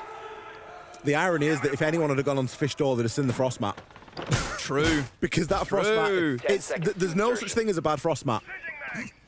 Honestly, there isn't. 2 frost mats, by the way, in that one round. 2. That's one of my favourite little fun fact statistics of Siege, is that Frost's sort of effectiveness is like a bell curve. So the lower the rank, the more effective Frost. Then you get to the middle and everyone's so scared to do anything and drones everything a million times. And then it drops off again when you get to Diamond because people just hit Frost mats and stuff. Why is there a Frost mat there? That's there? Like, it really is one of those things. And at the top level like this, you can just get sort of lost into thinking when you're trying to check a million other things. Yes, Frost is a thing, and it isn't going to get brought every round, but it was a real impact bring there from CAG. Especially whenever the time starts ticking away. Yeah. And all you want to do is just, I need to push this. And the thing is, he was almost lulled into a false sense of security because he knew that guy was, tucked in towards just the entranceway of the site. So he's just trying to focus on getting that guy, but didn't work out that way for him. Look, Houghton made a nice attempt, but just was not enough. But still, for Beastcoast, 3 rounds so far in the attack is very, very good for them. If they can get another one, laughing. Absolutely laughing going into it. So I think they... Look at Gunner's running himself down cargo now. He's taking a ton of damage. Couple of kills traded elsewhere. What are you doing? The Magnum. Anaton. Come on. He's going to say thank you very much. I will collect that freebie. So this is where Beastcoast really need to chill out. Like, mega chill out. They're just thinking, oh, we can just run at them. That's what it feels like. We can run at them. We can just outgun them. We see holes in their defense. But no, just calm yourself. Play the way that they should be playing, and they'll have no problems. The problem that they've got now is they've lost 2 operators already. They've lost the Zero, so the Zero camera is a good gun. You've also... It's a bit mid. Some people like it. You've also lost the Maverick, so whatever you haven't got done on the Breach now is that's it. Your Breach is your Breach. You ain't got anything else. Hatches as well. They have nothing for that, which is, as we know, on a map that has, or a bomb site that has 3 different hatches, it is a bit of an issue. At this point, Couch should just be retreating back down and looking to play in some of these more powerful positions because there is stuff to root defenders out, and obviously the Ram can do so much from above, but there's not going to be someone to watch every single angle. They have rotated Spirits towards Trench, so they're trying to go for the B bomb site and just plant right in front of the door where Diffuser is currently. They do have Maverick lines, so Spirits can try and hold on to that angle, but like it's gonna be very difficult to try and get through the echo cams, the C4s, everything. So there's so much pressure right now on Spirits to do the job. Not only that, Ollie, there's a Solus above who can stop it. Well, Sereneko is going to get a chance to see that, but I'm not sure if he's going to be able to find a clean angle. Oh, he's been faded. Going to get open, but he's been smashed off it by Hotan. Spirits, he's picked one up in the meantime. This plant's going to go down, and it's probably going to stick. Shuri, he knows where to fire, but he can't do anything. Spirits, he's built himself a pillbox here. The Maverick lines are working perfectly, and it's a very difficult shot to hit. A C4 goes out. It's going to blow, but it's too little, too late. Diffuser, he's going to be left on 1 HP. Again, we're seeing Black Ray try and challenge onto Spirits on that Maverick line, but it's an impossible shot to hit at this range. Hops himself over, but Beastcoast aren't taking any chances. A nade to further burn some time. A second comes in. A prone player, a stuck player. He picks up 2. They line up for him here. If he disables this Diffuser, it could be a nightmare. Spirits, you've got to time this perfectly, and he does. Spirits, he was the golden key. He was the win condition there outside. Oh, so close for Kag. I mean, he could have just hit a life shot on the Spirits and that would have been it. Even more so, imagine if Maverick didn't go all the way across with a blowtorch. Could you imagine that? Then there'd be no line of sight. Yeah. Oh, my. That one for the highlight reel it would have been. I imagine that was the plan all along. Oh, so yeah, it was definitely the plan. I'm sure the Maverick knows exactly what to do in that situation. Let's send the Zero right down cargo and get him killed within a minute. Let's do that. That's all part of the plan. The plan worked perfectly. The 4-1 up at the minute, Demo. I don't know how much info they had on the Solus above, but hot and cold, if he does not get that kill and just come off at the right moment, the impact opens up. Yeah. Solus is thinking, oh, he's planting, but he's not. If he doesn't get that kill, that round doesn't happen. Hot and cold, that is the impact kill for Hot and Cold, is getting that onto the Solus. Maybe a Zero cam. Maybe it is all part of the plan. Maybe a Zero cam. I'm telling you, all in the plan. Maybe we'll chat with them afterwards. We'll collar them and we'll say, look, round 5, talk us through it. What was the plan? Yeah, he ran down the stairs and died. Was that on purpose? Well, if he's on the Zeros, he's got a lot of cams to watch. He jumped the cams and we said, go have fun. He jumped the cams and he's got a lot to watch. Maybe that was the play. Round 6 and a very real possibility of Beastcoast ending this half 5-1 up against Cyclops. For all that this has been a very thrilling and entertaining match of Siege so far. It's CAG, of course it's going to be entertaining. But the scoreline is very one-sided right now, and Cyclops need to recognize that and wake up quickly, because things really aren't going their way, and they don't want to leave it too long until they get onto the attack themselves. Well, this is going to be some early pressure that Diffuser is trying to lay down against some of those castle barricades that are going to be in and around the corridors, trying to stop anyone push in towards that lobby side of things. See Sharif on the vigil, seeing what he can get up to. Again, he is going to be safe, of course, with that castle barricade on that double door. Spirits. Can he get him? Oh, it has forced him into the corner. Oh, takes a lot of damage, though, Ollie. Sharif, extremely lucky not to die to the fuse charge. I'm surprised he didn't just go and chill by the castle barricade. He's going to get juiced up there, but he's continuing to take shots. He's a magnet at the moment for Beastcoast right now. It's Gunner that puts a couple down on him, but the first pick is going to go in Cyclops' favor. Diffuser downed on the Nook. His value isn't going to be felt throughout the rest of this round. He can hop himself on the cameras. Gunner, it's one of those horrible occasions where you're trying to shoot through your own feet, Gunner, and you can't find the angle. Well, he's still alive, and as long as they have somebody above who can patrol those vertical angles, I mean, they could maybe just try and walk in and go for the plant. I believe there's only like one guy inside a kitchen, which is going to be the Vigil, is going to be Sharif. If they can get him out of kitchen and get that kill, it is going to be quite easy for them just to walk in through the breach and go for the plant. Here comes a few shield. Spirits, no, he misses out. A shoulder shot takes him. Kills. Flurry of kills for Kag. Beastcoast in the 2v5. Gav makes the push in through the corner, in towards Games, but Black Ray is ready. And hot and cold by himself. Into the window he goes. How many will he take? Not a soul with him. Kag, they hold firm. Well, we said that Cyclops needed to pick a round up, and they did just exactly that. Snagging themselves one in round number 6. More importantly, converting that opening pick as well. They got the opening pick in round 1. They got the opening pick inside of round 5. Neither of those occasions were they able... Sharif's going mental. Don't have a clue, mate. No, that's next week. No, that's... I'm not sure. That's next week you play in the grand final, mate. Chibisu, Sharif, they got kills in round 1 and round 5. Anaton got an opening kill inside of round 6. This was the first opening kill that Cyclops have converted. Beastcoast have played exceptionally well from behind so far, but Cyclops finally managed to get something going there. They do end on a 2-4 split, and they celebrated like they've just won an SI, but maybe that is the momentum shift that they need. Oh, Kag. Never stop cagging, guys. That's your motto. But Beastcoast on the defense. 10 seconds remaining. Again, they'll be very happy with getting the 4 rounds on the attack.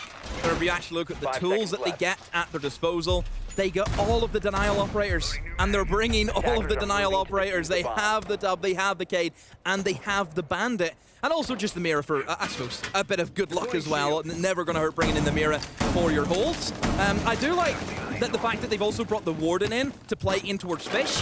One thing that Kag have shown is that if Monty's banned, they will bring Blitz, for example. Blitz through Fish can be a big issue. As we know, Warden, pop the goggles on, Blitz ain't really an issue.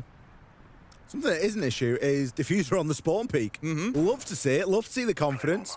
Chibisu going down straight away. I'm not even sure which Ang got him there, but no Nomad available for the rest of the round. We are going to see the Thatcher thrown on. We are going to see a Selma placed and a Maverick line all at the same time. So it stops the Bandit trick. It's a very extravagant way of doing it, but it gets the job done. Anaton now, he can switch over and look to get this connector wall open. I think at this level of Siege, you just need to be ready for everything. Yeah. You just can't hope you can't take a chance. You can't hope that they don't bring the Cade and they don't bring the Bandit and they don't bring the Tub. It almost does, just because the bans, it does kind of force the attackers into picking these operators that maybe you wouldn't want to pick. You maybe would want, you know, your Ying or your Grim or your Capitao, for example, who's 3 really powerful operators currently in the meta with the utility dump that they have.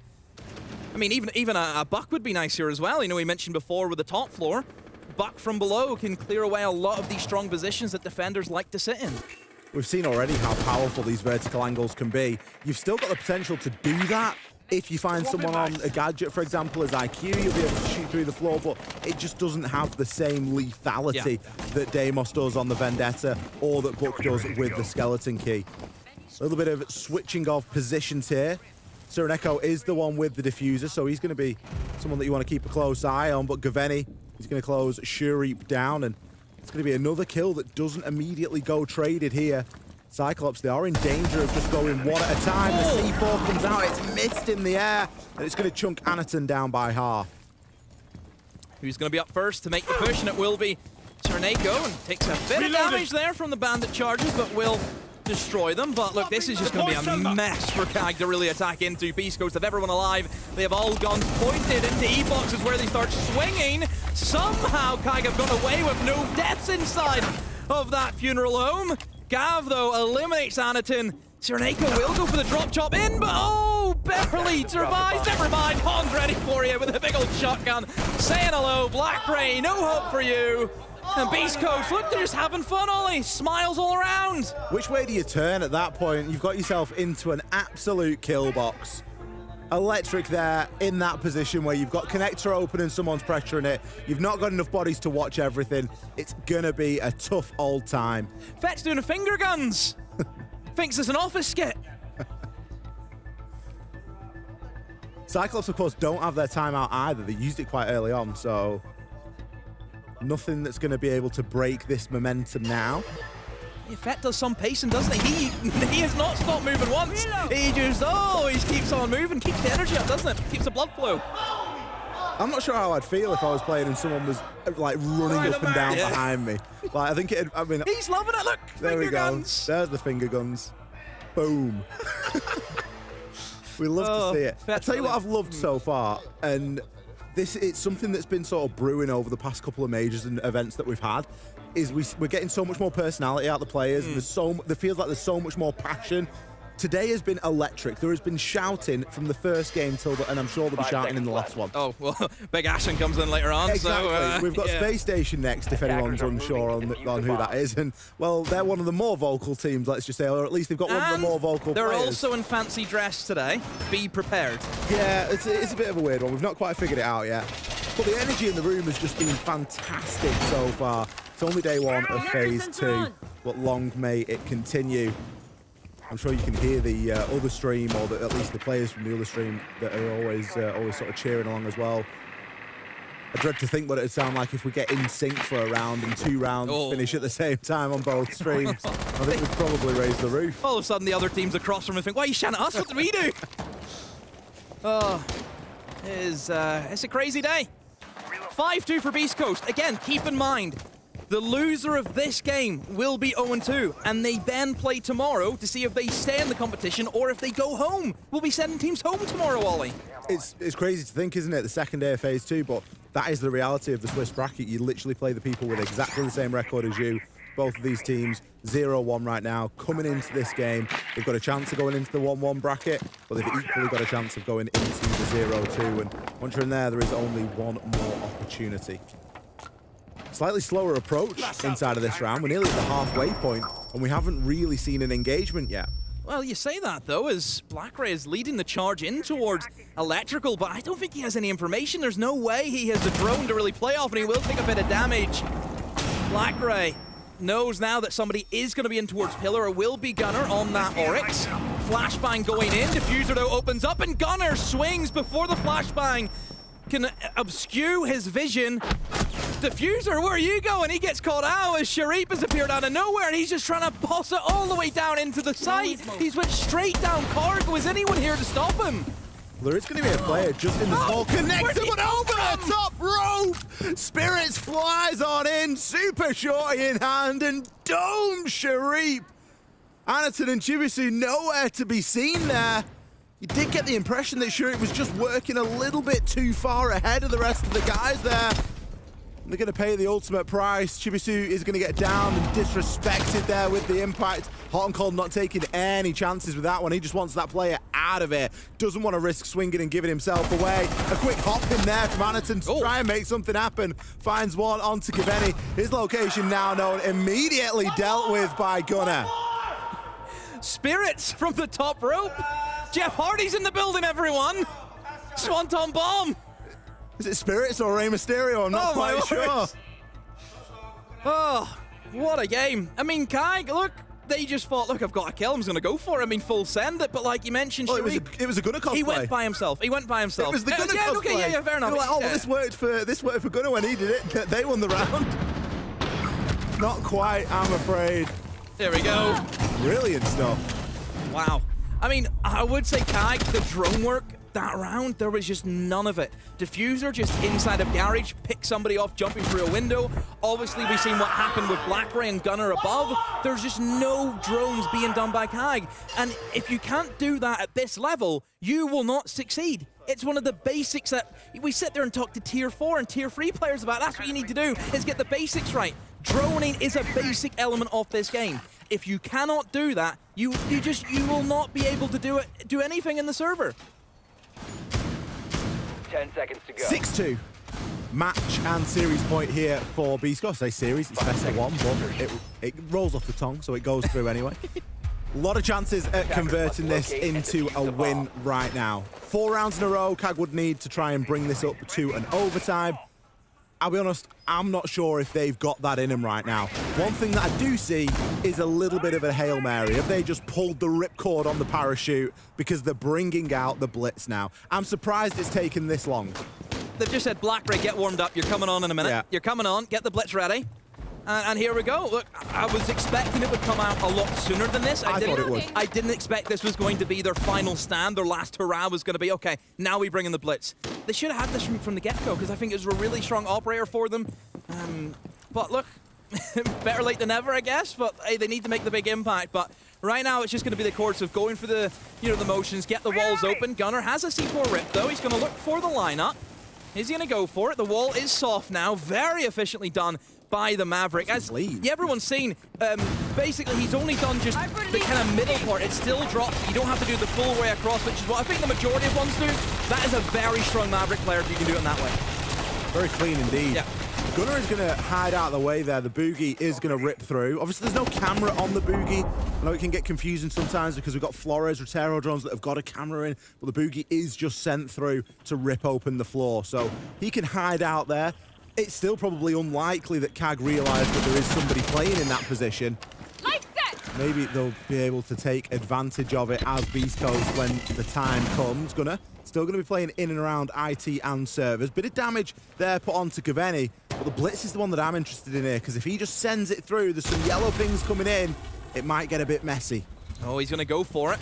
Diffuser is in the hands of Anakin, so Blackberry is playing for the kills, and only the kills, but he gets shut down from above. The cover is not there from CAG. Gunner is able to abuse those holes being opened up by the Rama. Gunner, can you win this against the Rama? Flashbang goes in again, but he's still alive. Anakin's found Spirits, and Diffuser will be planted by Anakin. Gav is going to be locked out of the sight from his own castle barricade, and 2 kills come in for CAG. It's only down to Gunner. He's above. He knows where the Ram is. Can he win it? No, the R4C is better in that engagement. CAG, they're still breathing, Ollie.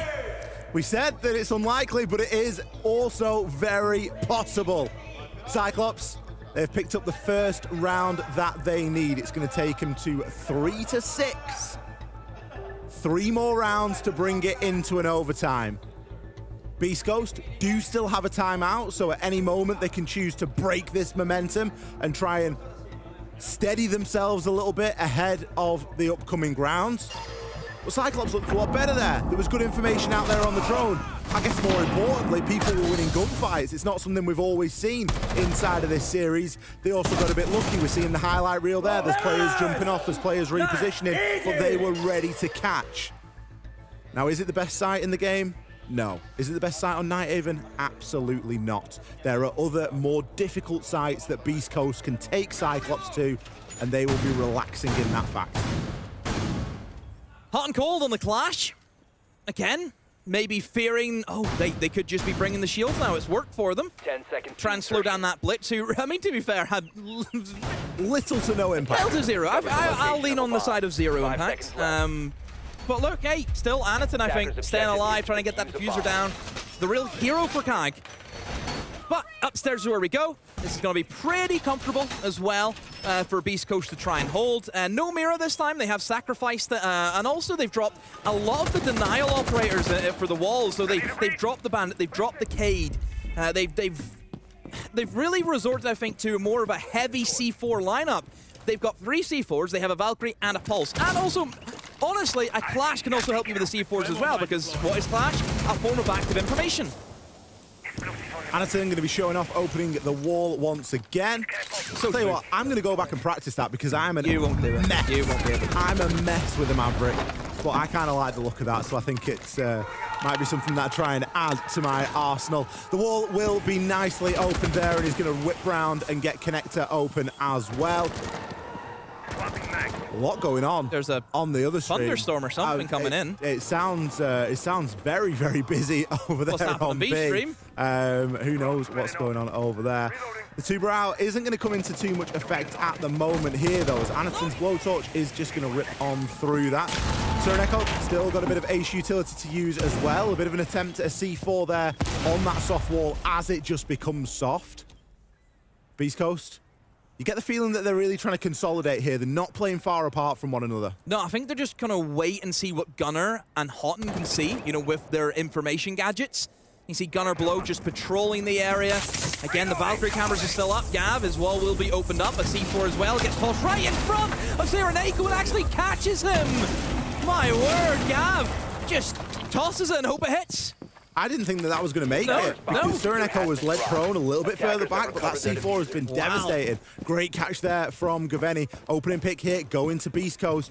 And Cyclops still don't look too much closer. I don't want to see that 1-by-1 approach once again. Black Ray, you're worrying me with where you're looking here. You need to be a little bit more focused. There's a Rotero drone working at your feet. Gunnar, he's going to take down Chibisu. Hot and cold, he's going to call it out there on the clash. The impact, the EMP is going to go out there and just try and slow things down for the meantime. But what a shot from Gaveni! The C4 landed earlier, the headshot onto Sharif.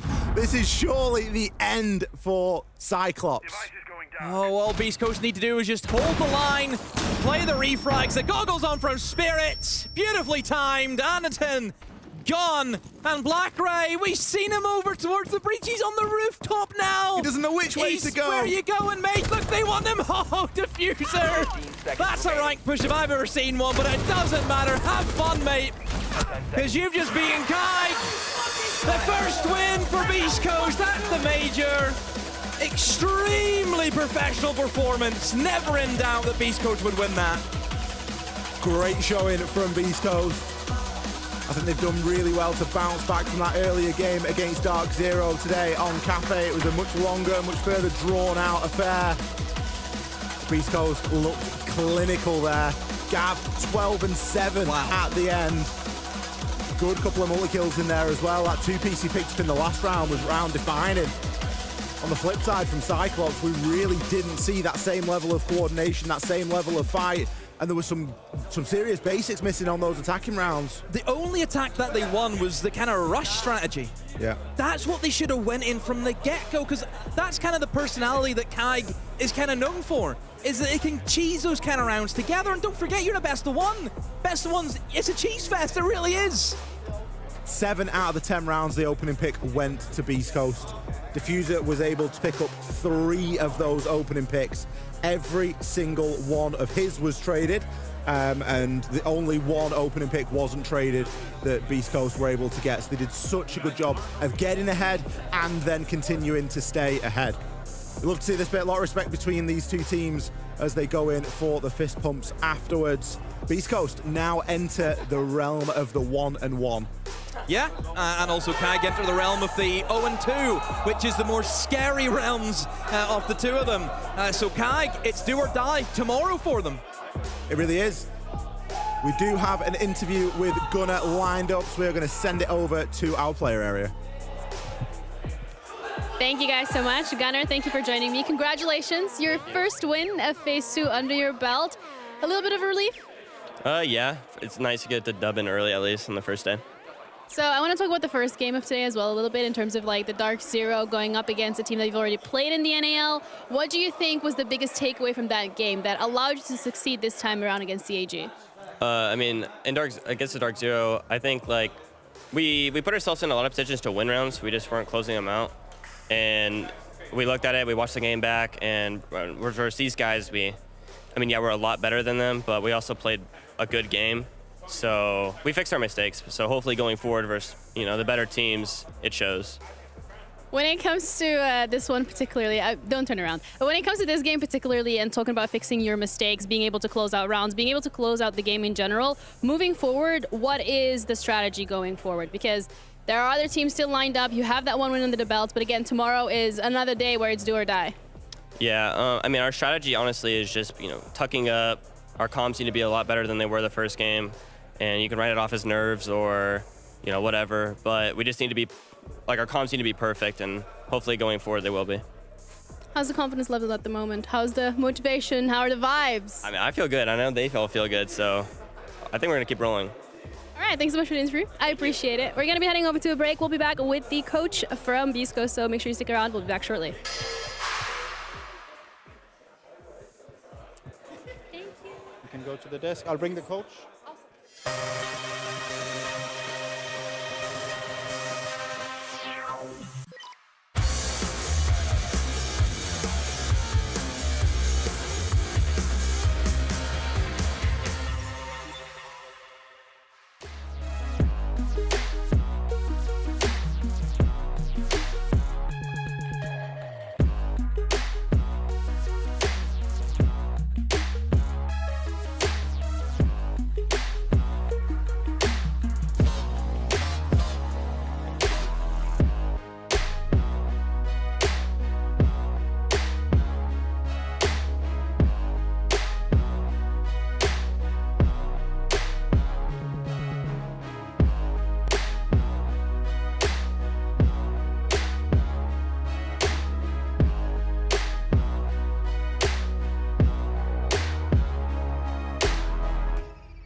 Welcome back, everyone, to the Manchester Major. I'm Ginny, joined with Lax, and we have Fett as well from Beastcoast. Welcome to the analyst desk. Thank you so much for joining us. I want to start off with saying congratulations, but then I would really like to do a little bit more of a deep dive into your fashion choices. I like your outfit a lot, so could you, like, you know how they say, what are you wearing? Could you just, like, walk us through it? So this is just, like, a suit that's, like, Chinese style. It's, like, I like it. It's not a Western style suit, so, like, the buttons are, like, kind of, like, oh, the camera can't see, but like knotted, right? Yeah, they're like knotted buttons, and then there's like Just don't open them. We don't do. Like, it's not that kind of show. We don't do colors over there, so yeah. No, it looks great. Yeah. You should I take could notes. rock it. Yeah, I mean, I definitely. Well, I mean, I can take notes. It doesn't mean I'm gonna look as good as Fett does it. Okay, well, let's start talking about the game now that we have the fashion choices out of the way. Dark Zero, particularly a game that regionally went really well for you guys. Maybe not necessarily so here on the international stage. We spoke to Gunnar about it, bringing up the fact that you guys struggled closing out rounds. You had a chance to look back at it. What was your takeaway as a coach from that game that allowed you to bounce back in this one? I think you just have to look at every game individually, fundamentally. I think we played that game fundamentally horrible. I think like literally every time we lose, we're just not playing our fundamentals right. Like even when we win something in the NAL, the two NAL playoffs games, I think we played horribly. So like I think when we're on top of our stuff, like literally no one can stop us. But with DZ, I will say, like, you play a team a certain amount of times, they eventually figure you out. You know, like, they're kind of, like, figuring you out while you're trying to, like, predict what they're doing to figure you out. So you play them a certain amount of times, it gets repetitive. They find out our maps, map bans, yeah. You know, like, it happens. It's just how it goes when you're facing your own region over and over. But a question for me is, obviously, congratulations. You guys are not just a regional team. You guys actually can compete at the international level. But what was the mindset going into this game, playing against Keg? Did you guys switch up anything going into these strats, or was it just playing your game and obviously, like we talked about, learning from that DZ game? Yeah, every game, I just beat him up about the fundamentals. Every single game. I think that was the mindset that got us to first in the NAL, and I think I'm going to press that forward. Like, it's not about, like, doing what you did and, like, just keeping it that way and you'll be fine. You have to keep improving. You have to keep staying at, you keep the charge forward, you know? Like, you can't just stay in one place. So every single game is just think about us, think about us, think about us, think about our fundamentals. Yeah. What makes players or the team as a general kind of slip up and let those fundamentals slide? Mostly communication. I called a really early timeout during the DZ game because I felt like our comms were horrible. I now kind of look back at it and I kind of thought I was wrong to call it maybe that bit too early, but I think it's mostly just if we go into the game with not the proper energy, not the proper communication, it takes a while for us to, you know, get that energy back and start playing well. And then at that point, we're in such a round deficit that it's really hard to bring back into BL1. Absolutely. I mean, Diffuser didn't have the best game going into that DZ game. Did you talk to him personally? Did he take any like ownership for that? Because I talked about going into this game that this is a player that I wanted to see. He obviously is an up-and-comer. Was there anything that came out of that game that he took or that you even said to him?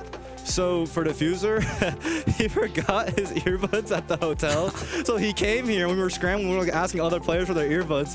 And then he was getting so tilted. And then I realized after that, I was like, D, I told him like, D, like I get that you didn't have your earbuds, but like you're such a good player that you could be on the wrong sense, the wrong mouse pad, and you'll still use your decisions to kill everyone. Yeah. Right? So it doesn't matter. Suboptimalness is where you can thrive. Yeah. So it's fine. Yeah. So it then also kind of comes back to that confidence, and you mentioned as well having a certain level of energy coming into the games. As a coach, what is your role in instilling that within players?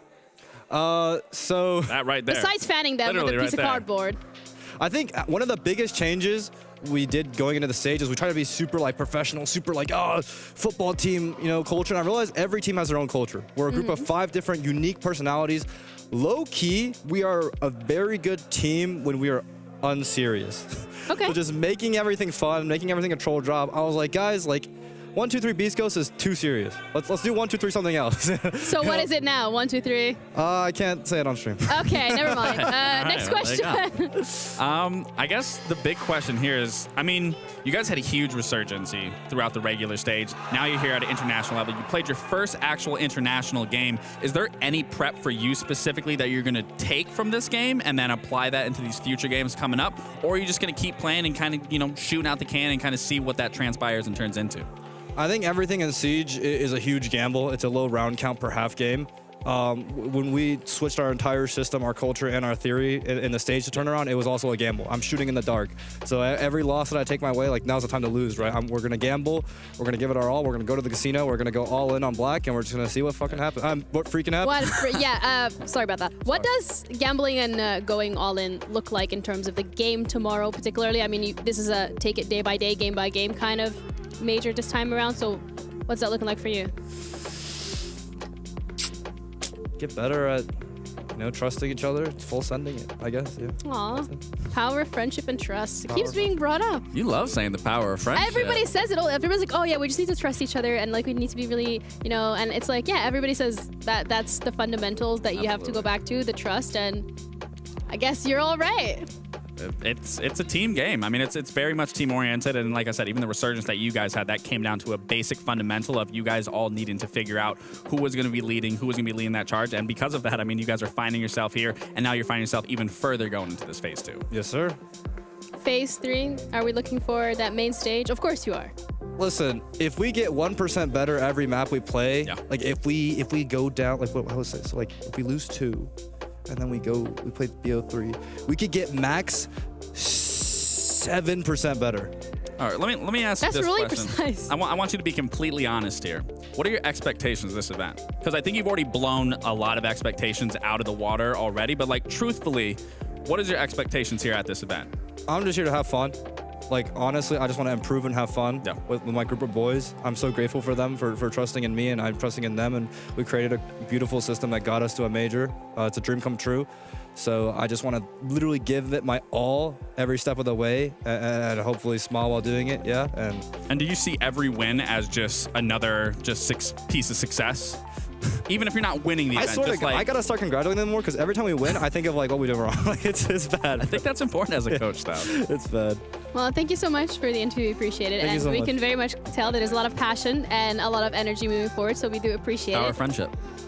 That one, you know what? We'll just like write it on a piece of cardboard and like stick it behind us. But let's look at this game particularly. Beastcoast going up against CAG. I think from CAG we had certain expectations coming into this, particularly it being lab. You're looking at individual players that you wanted to highlight, and unfortunately it didn't necessarily end up going the way we expected it to. No, it did not go in the favor of KEG by any means. Anakin did step it up. I think he was their best performer throughout this map entirely, and then also Diffuser's End. These were 2 players that I specifically said that you need to be watching. This is what's going to help succeed or set up the success for these teams. And obviously a 7-2 is no slouch by any means from Beastcoast and Diffuser. I think he was the 2nd highest rated, maybe the 3rd highest rated, but it's important for a new player and a rookie to have that resurgence, to bounce back, not focus on that last game. And like Fett even said, you know, whatever his excuse was that he wasn't performing or his head wasn't right, he still came into this, he still improved. And I guess I was wrong, he was at the bottom, but he did put up better numbers than he did from the original game. But still, across the board, everyone was playing very well. Givini was playing amazing. I mean, this was a group effort from the last game against DZ. Yeah, it's about making those small incremental changes, and as we know, we heard it from the coach, 7% better each time. And that's exactly what we're looking forward to from the side of Beastcoast, particularly, especially because regionally they have been so successful. But then we want to look at KEG, and I think it's really important here to touch upon the fact that they are yet to get a win, which means that next game is literally do or die. It's literally do or die. Everything has to be left out on the field at this point. There are no backsies, turnsies, roundsies, whatever you want to call that. I mean, you have to be performing going forward if you're KEG. If you're out, you lose, you're done. Like, that's it. And we've seen KEG plenty of times be knocked out. So this isn't a surprise that we see them here. But even for myself, I don't like to see teams continue that success or to continue that train of not having or finding that success. And I believe KEG has the players to do it. What I really think boils down to coming down to KEG is their adaptation. They're realizing what they need to do right, but they're doing it wrong, and they keep repeating that, and that is a basic fundamental that you need to have if you want to push into a phase 3, that you want to get to main stage, and that's where they are truly slacking as a team. Yeah, and with that as well, being the A stream, the B stream has some action of their own because they are heading into overtime with their current matchup. So let's go ahead and have a quick check over there. What's going on? Lights on that, hey, maybe this is a little bit slow, and they pay the price. It's going to take this 15th round, Tim, to determine who goes 1-1 and stays in these best of ones into tomorrow, or who goes 0-2 and ends up facing off in one of those best of 3 elimination games. Top floor it will be then, and this is the site, of course, that Talon won on the defense to take us into overtime in round 12. They did try it twice and had a 50% win rate, the 50% being that 12th round. So, last time around, it was a failure to deal with Ryder that really cost the U1. Ryder was playing on the mirror inside of Janitor, just basically sat there crouched, and every time they peeked him, they peeked at head height, and he just sprayed underneath it because the bullets were going above his head, and he was able to get that held onto for, I think he got a triple kill as well in that round. Yeah, he did, just having a look back, it was a 3K for Ryder, so that's a position that they're going to need to deal with here. They've not brought the Ying again. We picked up on this last time. time, Des. E1 just, you know, really not favouring that operator for this attack, but with the smoke canisters, you know, being able to get the Candelas in as well. I know that you've got a Warden to go up against, but they know that it wasn't the Warden that was playing on that mirror window last time. Yes, he can relocate potentially, but if you do some other work along the way, potentially get a book in underneath, for example, open up the floor a little bit, just prevent them from playing in that space, you can create the opportunity to get in through the window. And I don't know if E1 are maybe just making this difficult for themselves. I spoke about last time round too, how they hadn't really brought anything to be the X factor in their round, right? It looked a little bit kind of aimless. The double hard breach was okay, but didn't have anything to deal with the mirrors, for example. Didn't really have anything to upset the other side, and Talon looked very, very comfortable for the whole thing. At least in this comp, it's got a bit more direction. Sure, there's no Ying on side, but they have got the Ossa, and we've seen so many good Ossa executes coming out. My only real worry is no smokes, for example, and smokes are so strong in the game right now. You know, JLT on the Warden, really the only one that can do much about it. But on their side, are we looking at many DMRs coming along? No. So again, the Azami is going to be very, very powerful. It's a massive contrast to what we saw PSG bringing along 4 DMRs, so the efficacy of that Azami completely disappeared. But in this round, Soldier can live up to his name. He is God.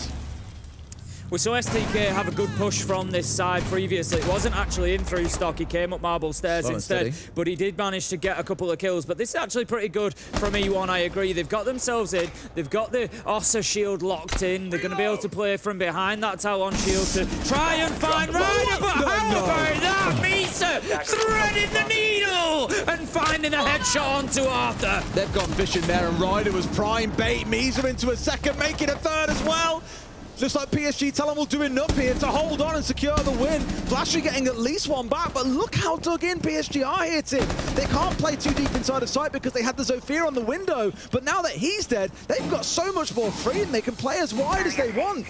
And I don't see how E1 get this over the line outside of a massive clutch from one of these two players. Yeah, all that E1 can do at this point is go in and try and find some kills. Flashbang goes out, but they play in behind shields here. They've got all the utility they need. The Warden peeks around the corner. The flash, of course, not going to be affecting him. JLT picking up Flash Tree and leaving us now 1v4. STK, he had a good round last time they attacked this site, but I'm not sure he can find what he needs to here on the top floor to keep E1 in this. And JLT will close it out. And after what was a mammoth effort from E1 to come back into this game with 6 rounds in a row, PSG Talon wake up at the very last second to get themselves back to overtime and ultimately close it out.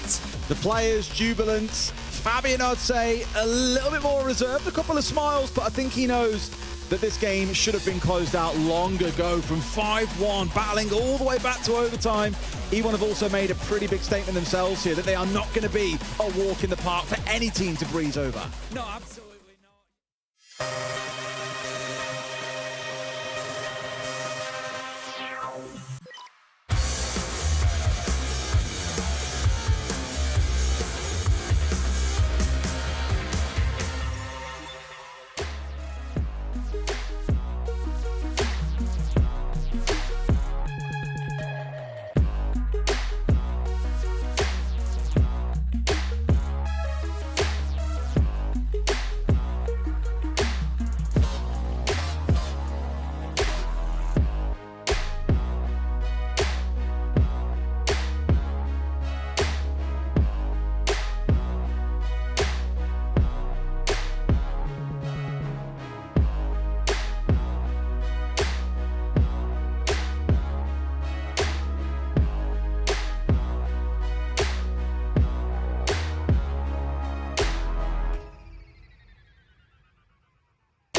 got SSG going up against BDS here at the Blast R6 Manchester Major. I'm Jeannie, this is Lax, and we need to step up our hat game or whatever that was. I thought I was watching an episode of Peaky Blinders at that point. I mean, Forrest looked like he needed a monocle with that top hat. Nah, I have no idea what's going on, but you know what? They might actually were just looking for the win.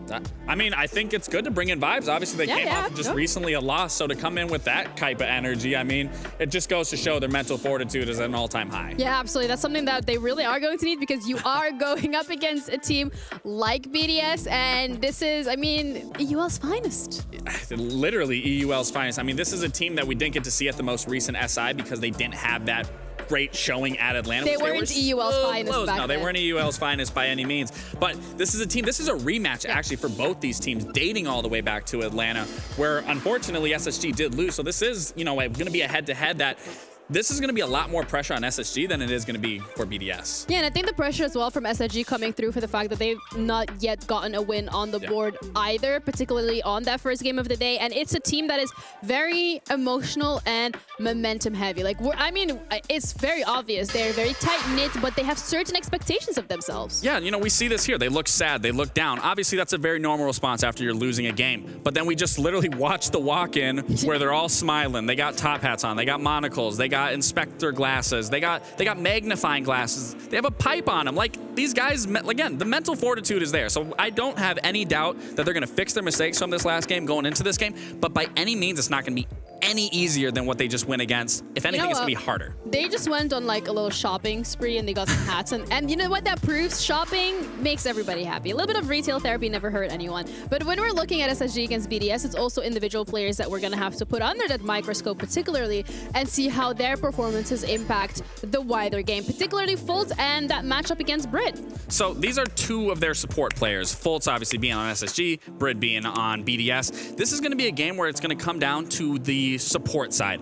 Obviously, when you looked at the Furia versus BDS game, they were struggling on their front hold, but BDS was actually performing well with Brid. Yeah. Then when you look at SSG, they were performing extremely well on their front end, on their aggression, on their entries, but Fultz was the one that was lacking. So to me, this is going to come down to a situation of both teams finding their success on their entry and support, and whoever can do that is going to run away with this game. Yeah, and that's something to really look forward to, particularly because at the end of the day, there is a lot of pressure on both of these teams. BDS, because it's literally BDS. SSG, because it is also SSG. They have those expectations of themselves. But when we're looking at the community, particularly when we're looking at chat, you know, I mean, as much as they love their gambas, they like their Twitch chat points, you know, that's all I'm going to say. The vote actually goes heavily in favor of BDS, and that is expected, but not necessarily a bad thing for SSG. No, not by any means. And it's also not bad to be an underdog by any means. No. I mean, I'm not even an NA bias, and truthfully, I think this is a BDS game overall, not even just because of the two teams. I think just BDS just looks better. This is a team that I even have making it go the distance. But that's not, I don't want to write SSG off by any means. They are a strong team. They had a phenomenal run in LCQ. They obviously pushed through the FaZe 1. They came out short against ITB, but again, there's a lot of games that seems to be played. It is a best of one. It really is about who shows up that game, and that's all you need. Sometimes that's all you need to push yourself further. And at the end of the day, you do need that win on the board. It is really important for both of these teams to not go into tomorrow being 0-2. Yes. And with the map as well, map picks being done and dusted, we now know where we're going to be heading forward to, and that adds a little bit of spice to the competition because we're going to be, I mean, not really spice because it's Oregon, whatever you want to call it, but this is going back once again to those fundamentals. Every team and their mother can play this. Yes, you nailed it perfectly. Fundamentals, that is literally Oregon. There is nothing that you can do to surprise the other team. Everything has been done, I swear, by every other team, every other region. It's really going to come down to the communication, those initial gunfights, playing together, the fundamentals, as you just said. That's literally what Oregon is in a nutshell.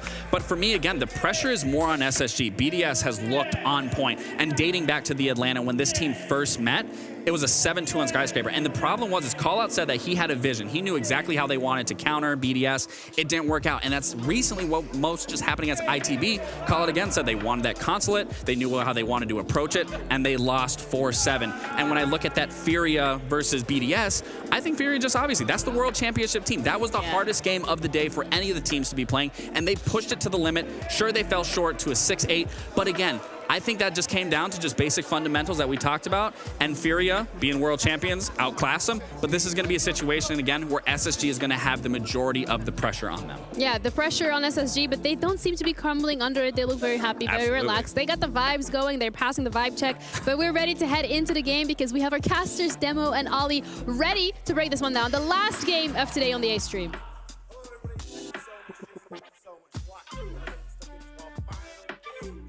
On the A stream for day one of phase 2, and what a game we have ahead of us. We're getting a BDS game, Demo. I'm not allowed to say anything nice about Why BDS. not? No, I'm just not. I'm just going to keep myself reserved. Well, then we get an SSG game, Demo. I'm happy for both of these. One, I enjoyed watching SSG inside of phase 1. Yeah. I got to do a couple of those games, and they were fantastic to watch. It was the J9O show. Fultz had a fantastic time. An exciting team to watch coming out of North America. Very middle of the pack performance during their regular stage. And then we get to watch BDS, a team that I know that we've watched a lot of. We've spent a lot of time watching Europe, spent a lot of time working in Europe. We know that this team is the real deal. But one thing that we haven't seen this side do this stage is play Oregon. No. They have not played Oregon the entire stage. This has been hidden for, what, nearly 2 months? Oh boy. Have SSG blundered? Have they lost a piece? Well, the last time that I've got it being played was 196 days ago. Yep. Now, that doesn't necessarily take into account everything, but it takes into account tier 1 competition, stages, and majors. So any sort of quals or anything like that, if it was played, I don't know if it played at Malta or something along those lines, that may not be included in that stat line. However, it is not a map that we know BDS to go on to very often. It is a very basic map. For me, it's the first one out. If the map pool gets changed, I'm going to be honest with you. Not because I'm sick of it, but just because I think there are so many more maps out there that have got more complex layers to them. And we look at Oregon and we think, defender, basement, it's got the best site in the game for the defenders, and it sort of molds the way that it's played a little bit. So there are some sort of expected splits here for attacker-defender side. However, something that will change that attacker-defender split every single time this map is played, and it's one of the reasons why I love Siege, is because we get the bans. Grim has been banned. That may be the first Grim ban that I've seen so far in Manchester. I can't remember of any other games that we've done that's had it on. Well, I cast the games where we had Grim and Ying bans. Right. So it has happened So we're before. in familiar territory for you, but Grim is a mainstay in the attacker lineup. A Grim is a mainstay ban as well, so no surprises. What it does do is it unleashes the shields. Well, we look at Oregon, for example. To see Grim and Ying both be banned in Oregon is huge from a defender point of view, especially for that basement. Grim and Ying are really the only two operators that we have seen successfully assist their team with taking a basement win, which is usually, it is the best bomb site in the game for the defense. It just is. And yeah, to see both of them banned, like you mentioned, shields, I wouldn't say that, you know, probably outside of Forest and maybe a bit of Blitz, I wouldn't say BDS are a shield team. I wouldn't say that they are really. They've probably got the ability to, but I'd like all of them with a gun in their hand if I had the choice. I mean, look, the sheer power of the gun skill from all of the individuals in BDS is one of the most stacked that we have in the world. It is, everyone knew this coming in. Whenever you see the changes that BDS made, player for player, users and Salto for Renshiro and Alems, come on. It's going to be a loud one here tonight. SSG have brought a certain level of energy, all dressing up as Sherlock Holmes and famous inspectors of... Galaxian said Peaky Blinders. I don't know what episode of Peaky Blinders he's watching a dodgy version of Peaky Blinders. That's... No way! I'm getting ready to make a load of like 2-on-2 Baker Street jokes. Oh my. Who's Holmes, who's Watson? Exactly. I'm sure we'll find out. Round number 1, BDS going to take us downstairs. Again, no real surprises here in their site selection. We've already said it's one of the better sites on Oregon and certainly one of the better sites in the entire game here for the defenders. And without those disruptive operators to remove people from power positions like the Grim, like the Ying, you are left to find other tools to get that job done. And there are plenty of other tools. There are just some that do it a little bit differently.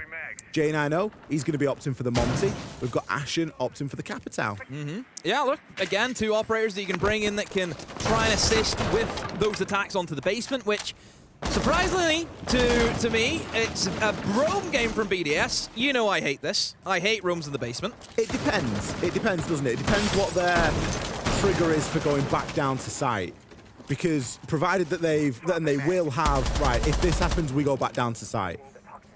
If they waste time, fantastic. If they can all get back down, even better. However, the roam clear is going to come through, and it's going to come through pretty fiercely. There's a dope to be called, there's live information on a drone. Solotov not in a great spot right now. And he's going to get taken down there. LeakyFac finds Ashen. A bit of a blunder there from LeakyFac. He saw Forest, and it took him a while to register. Phenomenal team play there from EFAC and also Solotov, both supporting one another in that situation. And look, they still come away with 2 kills and a massive one. You've eliminated the Capitao. Those are one of the main ways that you can clear away positions such as Pillar, such as Freezer, into the small closet as well, in towards Laundry. So this is where SSG now, they are fighting an uphill battle. Real from the get-go already. A minute for he's been wasted. And you mentioned about the trigger. The trigger for BDS is, let's just get some kills and that's us. Exactly, get some kills, waste some time, take someone with you. The Deimos going out there as well. And you can see just how cautious J9O's being on every single door frame. He's double checking for these cap cans. And that's because they know that cap cans in play. They don't want to fall victim to losing a good chunk of health there. So he's having to go through and manually clear that. Now the rest of his team is still working away, so the time he's spending doing that isn't horrendous, but it's still taken away from something else that he could be doing. This is the bit that I'm most concerned about here for SSG and how they're going to try and approach this. We've got Shaiko playing on Pillar.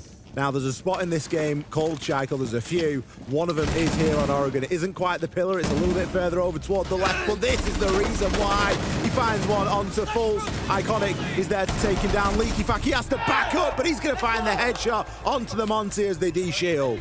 All 3 players of SSG wanting to push down the stairs. Only the hatch was open for them. They could have used the hatch in towards E-Box, but they didn't choose to go for it. I mean, look, the team play in the early stage was very strong from BDS. Yeah. And look, whenever you lose an operator like Capitao, it really limits you. BDS's trades all EUL on have been phenomenal. They do not play far apart from one another, and they're very quick to react when they need to. Great team play. Just a monster that round, isn't it? A triple kill for him. Yeah.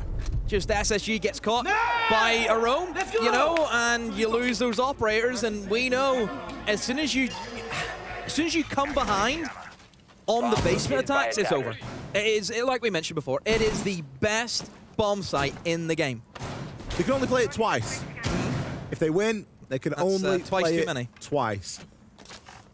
The key difference on the Oregon comes down to the second and third choice site. Upstairs on the top floor, again, is a very good site for the defenders, but there are a lot of options for the attackers. And then the tertiary bomb site is where we often see Oregon's won and lost for both sides. So very keen attention needs to be paid here by SSG. They are expecting the basement to be tricky, but here they should have a little bit of an easier time of things. They should at least be able to get into Master, get a bit of control, and start to open that wall. We've got plenty of hard breach options. If they want to get attic open as well, they can do that.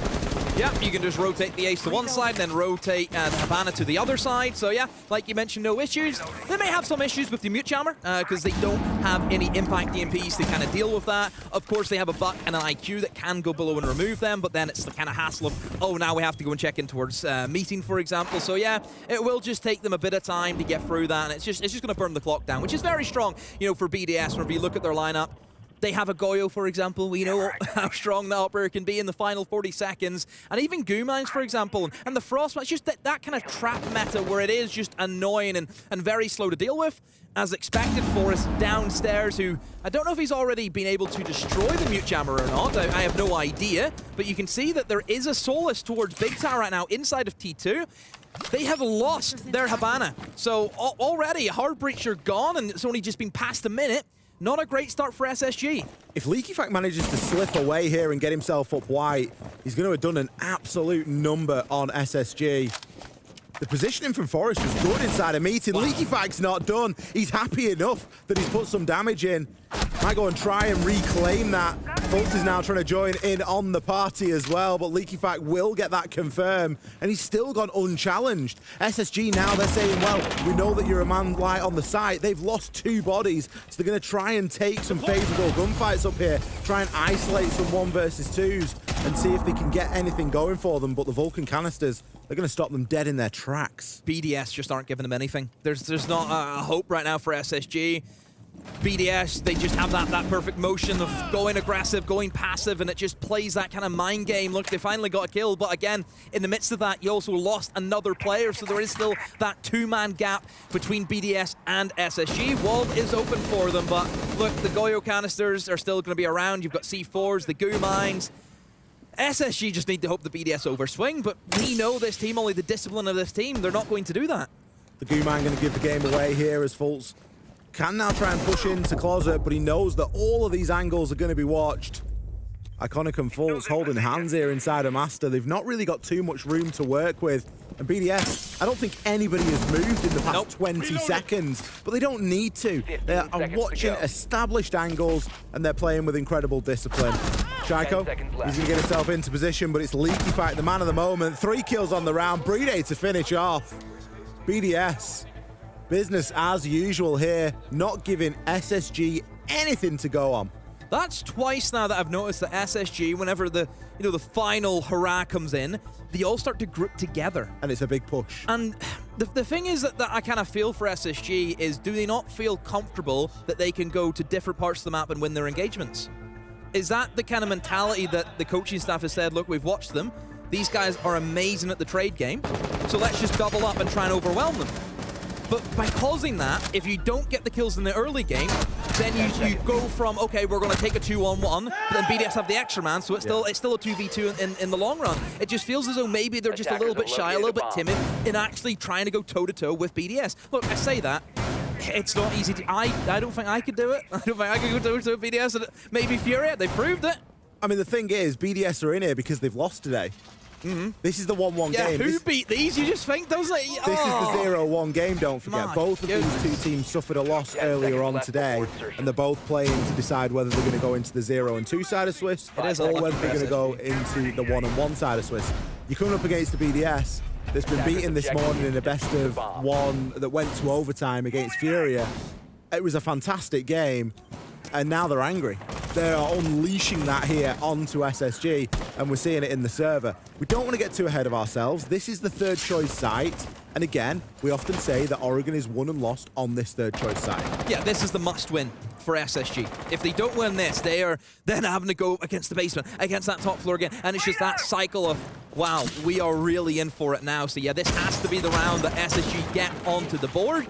Again, BDS, the way that they're playing is so... EFAC, we've seen this during the regular stage. He will just go off on one where he has the confidence of 1,000 men behind him. Or so slippy. It's...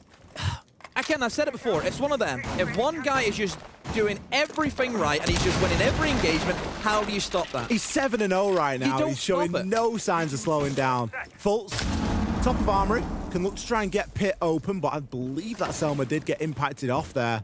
A little bit of a C4 potentially from below as well that caught it out.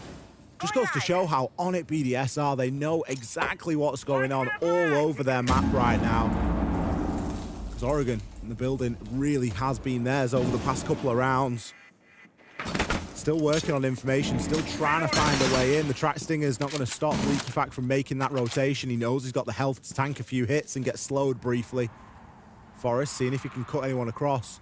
They're really concerned about this flank. They're investing very heavily into it, but it really is slowing them down. They look so scared to move. Like, they really do. It's not the same SSG that we've seen, before, where they were moving through the map, just know exactly what they wanted to do.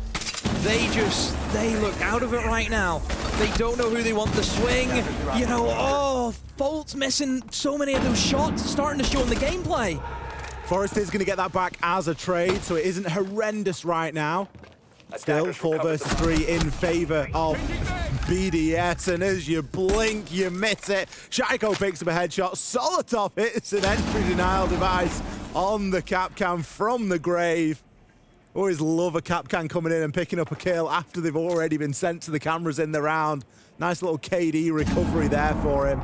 Forrester's got 30 seconds. He's got the kit, but again, BDS, they just turn into statues. It's honestly like a game of statues. Musical statues. The music stops.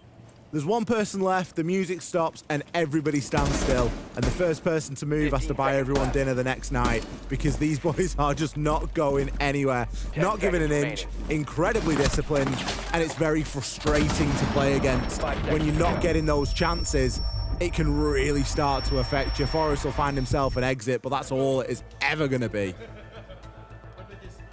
My goodness. 3 incredibly dominant rounds by BDS. SSG just looked like a shell of the team that we've seen here. Honestly, even play earlier, the team that we've seen play a few days ago. They are really struggling now to get into it, and I hope this timeout from Callout is going to be good enough. I don't think it's more the case of the strategies, it's just they need to get their heads in the game. Yeah, it needs to be big because it's not been going well for SSG. They've used the timeout at a perfect time, in my opinion. They've seen all 3 sites. They've attacked the tertiary bomb site. They know what is good, what the setup roughly is going to be. They can get a sense and a feel for the BDS game plan right now. The biggest problem, I'd hate putting it all on one person, but it's Leaky Fac. 7 kills, 1 death. He has just been running around doing whatever it is he fancies, and nobody on the side of SSG can put a head on that chicken because he is just everywhere. We're at a situation where the top players, J9O and Ashen in the kill department, are not on the board. It's Iconic and Forrest who have actually, had the lesser stats of the team. Let's see if the timeout is good for a round. Typically, tactical timeouts can be very impactful, and it's the only impact a coach can have during the course of a live game. You can watch behind and make notes and get ready for a debrief, but the big impact is that timeout. 45 seconds to impart some knowledge, to steady the ship, and see if they can just swing it around. I will say, though, at this event specifically, there has been a new rule for the coach. How loud you can shout at the enemy team. That has been a thing. I know what we should do is we should get a decibel meter. Oh, who's the loudest coach? Well, production, we need to do this. We need to get a decibel meter, put it in the booths, and find out who the loudest team is. The answer, Troy Canadian. Exactly. Only when they're winning, though. Well, I'll tell you, all loud when they're winning. Haven't heard a national stream yet. No. That's a big tell. Here we go. Oh, it's going to be a direct blue rush, isn't it? That's what they're going to try and open up for. So yeah, Monty and Capitao moving in towards blue with the diffuser in hand as well. What's going to happen is the Capitao will more than likely smoke off the Shaiko door, smoke off the head holes in E-Box, and then Monty will just run straight into elbow and try and get his kill. But he's against the smoke. Well, Shaiko and users are going to be in the area. They do have Bride on elbow as well. They will have a Vulcan canister there. They'll have some goo mines, so the longer the SSG take to fully mount this push and commit to it, the more goo mines will be out there. Iconic can send the Twitch drone in now and see if he can find any value. If he can zap out a couple of those Vulcan canisters in the first minute, that would be fantastic. One is going to get blown there, though. That stops J9O from pushing through. The Toxic Babe canister ensures that no one's going to be making it through. Fultz has got himself into a real interesting spot there. He's actually hanging out on the back of tower stairs. Yeah, you can also see, I believe, Iconic. He's setting up over towards Laundry, hoping that he might catch some of the roamers that could rotate towards that side of the map. But everyone from BDS have got the call. Come back to site. We think they're going to go for a rush. And they've all came down from Freezer. So Iconic, he's holding no one right now. He could get himself into the bottom of Laundry and have a bit of an effect, but at the moment he isn't going to be doing too much. Another goo mine goes out. Shaiko retreats to his spot, thinks about answering the phone, but he's very cautious of this Monty. There's going to be some barbed wire that stops him from pushing down. Ashen going to pick the first kill up there onto Shaiko, and a second onto Bride. 2 headshots back to back there. Iconic hitting the rotation as well. Leaky Fac, he's got a chance to charge this Monty down, and he's going to do that. That drops the diffuser cold inside of Electric, hitting J9O off the map. That's a huge kill right now. You don't want that Monty to bully you inside of the site. And BDS, they can breathe a sigh of relief, but not for long. He's moved into the iconic position. They know exactly where he is. You can hear him shuffling. He has the ping, a big LMG in the hand for Forrest. Will he win it out? Yes, he will. There is still a Goyo canister on that door as well, but I don't think it's going to help them, though, as the man count is firmly in control of SSG for the first time in this game. Uses all by himself. A player surely will get him from highway, but no, it's the big bad LMG from Forrest that secures the kill. 10 times better from SSG. Slow, methodical. They think about what they want to do. They were very minimalistic in the take. They said, we're going to take big tower, we're going to take blue, and that is it. Iconic, you can go and do your lurk, which is kind of what he's known for. Sure, you go for it, but as long as the rest of us know what we're doing, we're going to have no issues. Miles better there from SSG. Ashen, player that you mentioned, had struggled to get into the picture. After the timeout, he's come in and picked up a lightning couple of kills.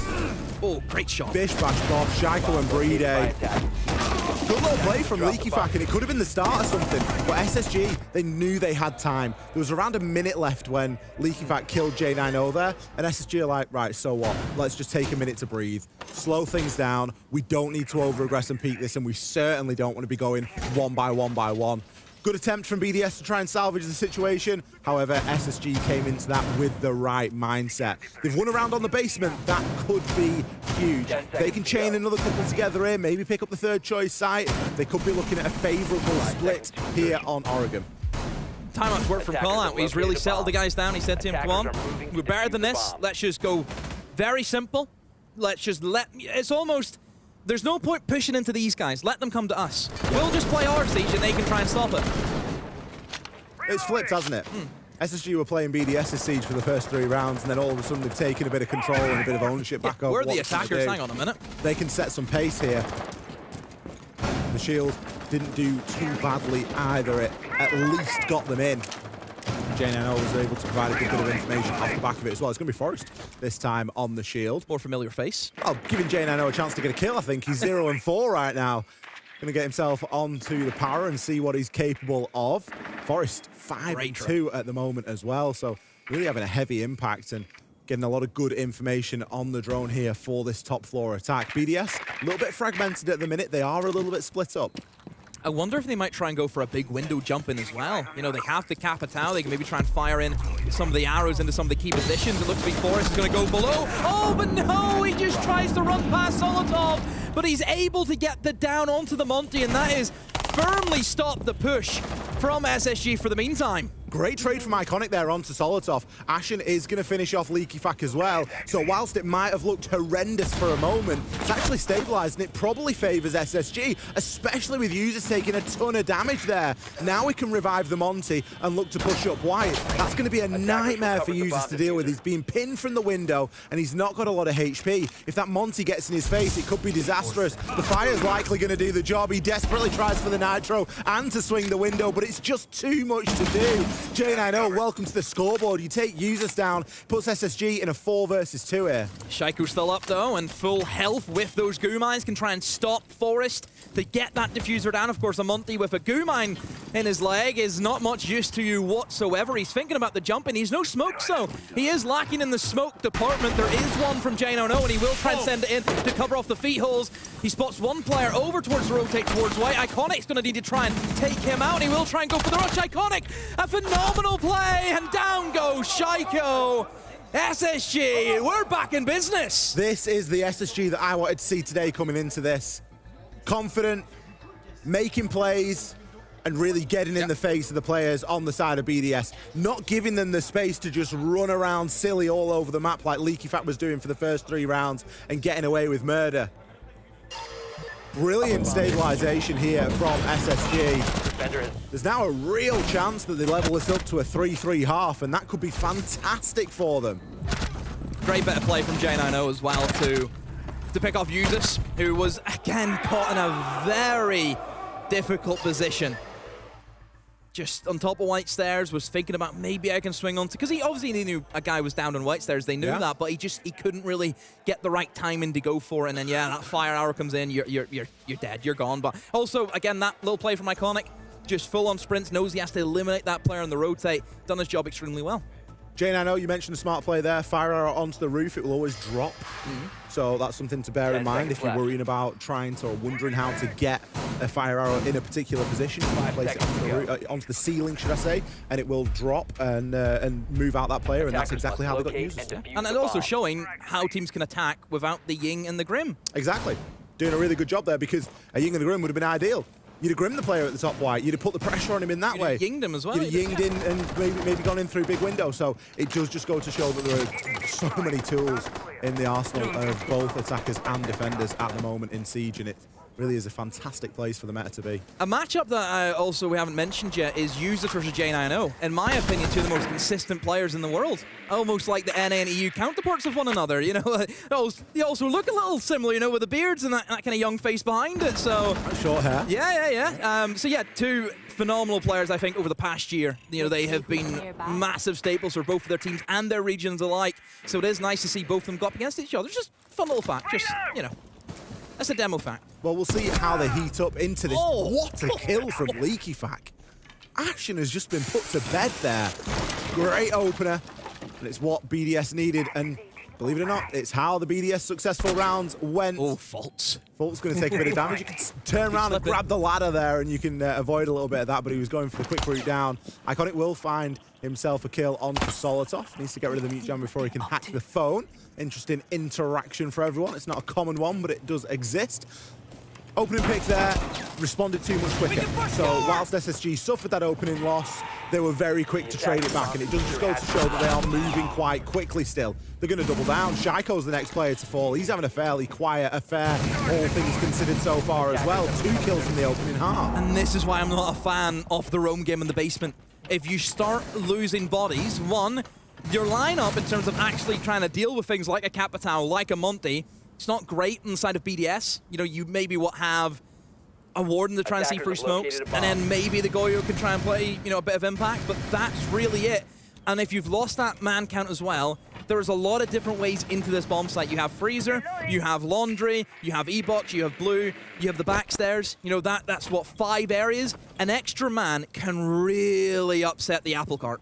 SSG still need to be really efficient with the movement here, because whilst they've got an advantage, there's 40 seconds left on the clock. Great. You do have the Monty, so J9O can push through and look to bully some players. Now we're going to see the big jump of Veto come in. Smokes go out, Vulcan canisters get popped, and fire arrows go down. Forest, he's getting the plant down. I don't think anybody knows. Brede, he's scrambling to the location, but he's got to stay still, and he chooses the wrong spot. He's getting bared down on by the Monty, and he's going to be taken out by Iconic. J9O, he's going to pick himself up too here. He at least got the alley-oop on Iconics. Wow. What a turnaround. What a turnaround. Call out whatever he said to them. Give him the extension. Give him the 5-year deal. Sign him up. He's doing a fantastic Give him a raise. job. Give him anything. BDS, on the other hand, though, I mean, I don't feel as though they've adapted their game to the way SSG have started playing their Siege. SSG have went for this slow playstyle where they're very clinical in what they want to take, the areas of the map they want to control. BDS are still running around as though it's the same SSG from the first 3 rounds. Yeah, and it's not. That's the issue. Like, honestly, if you look at the way that SSG have been playing, why then are you still going to go for the roam? You know they're having a Monty nearly every round. Now, that seems to be the thing that stuck with SSG was the Monty. Monty's great at dealing with the roamers. The information, being able to scare them off. You know, that mix between I can play very passive, very slow, very difficult to kill, to all of a sudden dropping the shield and running at you and killing you with such ease. Any opening pick fans out there? Opening pick statistic fans? LeakyFac has had the opening kill in all but 1 round. 6 rounds we've played. We're into the 7th now. He's had 5 opening picks. He's also had 2 3Ks, and he's on 10 kills. He's trying to do everything at the moment. He is. And look, we have to mention, everyone else from his team just are not showing up. No, not at the minute. Shaiko's had a very poor half. Users only had the 1 kill. Solotov, I think, is just, he's been called out way too easily. 2 and 6. Survivability isn't even there either. He's died every round. Well, the change of the half may bring a bit of a change of fortune for BDS, but for SSG, they do not want to move a muscle because they are locked in right now. 3 rounds in a row after suffering a pretty serious battering in the first 3. They've rallied and got themselves into a very good position now to start their defensive half. BDS now with a bit of pressure on them on this attack, given their kind of lackluster defensive phase. Shaiko, he's got himself into security here. He's going to be on the Deimos. Nobody roaming from SSD. They're all happy to dig in, knowing that this is the basement. Again, another little difference from the way that we saw BDS play it. When the roam works, it's brilliant. When it doesn't, it can be quite devastating. And if you get back down to site and you've not got a full 5 to watch every angle, you can get punished. Shaiko's hot on the heels, though, of the players that are retreating down into Freezer. Just looking to hold that for a time. Doesn't look as though he was able to get a Goyo canister from that nade, which shows that SSG have placed it well, just to not die, you know, to lose that out and just a random nade being tossed in. But yeah, SSG going for the turtle strategy.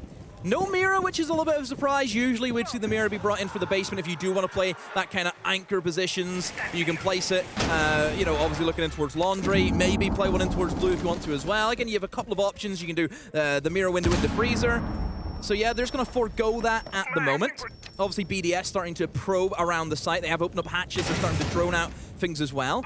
But the main thing that I would say BDS need to really worry about is, okay, how do we deal with a guy who could be in a power position towards Pillar, for example? Because they don't really have the utility to deal with that. They have a few flashes, and that's really it. Shaiko looks like he might be getting ready for a bit of a drop there. The Toxic Babe is going to stop him from doing so. 35 seconds, though. BDS really need to make a move here. Leaky Faki's going to be creeping in down Freezer. He's got a player in his sights tucked into laundry, but no reason for that player to move right now. He's going to have to charge through the smoke. Grabs one, but doesn't get the close range. Users picks one up in between, and kills are going to start to fly. Forest left as the sole survivor. He's actually going to rotate himself up the stairs. The diffuser is cold, and he's got it. It's on the floor. Picks up one. Can he grab the second? No. The kill comes through. Great heads-up play there from Forest, recognizing he had the kit. If he'd have had a bit more HP, he might have been able to smash that Goyo Vulcan shield and get himself up laundry and stop anyone from even recovering the kit. I was going to say, I know for a fact the Goyo canister was not popped on that side. He thought about it. You could see him thinking about it as he looks through it, but he just didn't have enough HP to tank that 2 ticks. Even though BDS win that, why is the diffuser over there? This is Narnia. I don't know. But look, BDS, they still win the round. It wasn't looking too good for them. I almost thought that actually EFAC had botched his position because he missed that easy kill onto the Goyo. Yeah. But somehow he gets the kill, shoots the guy in the back, the smoke. That kind of lets that kill happen where it really shouldn't. But Users had some great shots as well in that round. You know, great shot onto the player inside of Freezer. Well, he had to push through, didn't he? Yeah, you have to make a play. BDS had they had the time pushing them in on the back, saying you need to hurry up. That this is, it wasn't too slow, but it was getting toward being too slow. BDS are going to use all the round though. This is one of the things that we've seen about them on the attack. They're very comfortable in that final 30 seconds. They're still very comfortable in that final 15.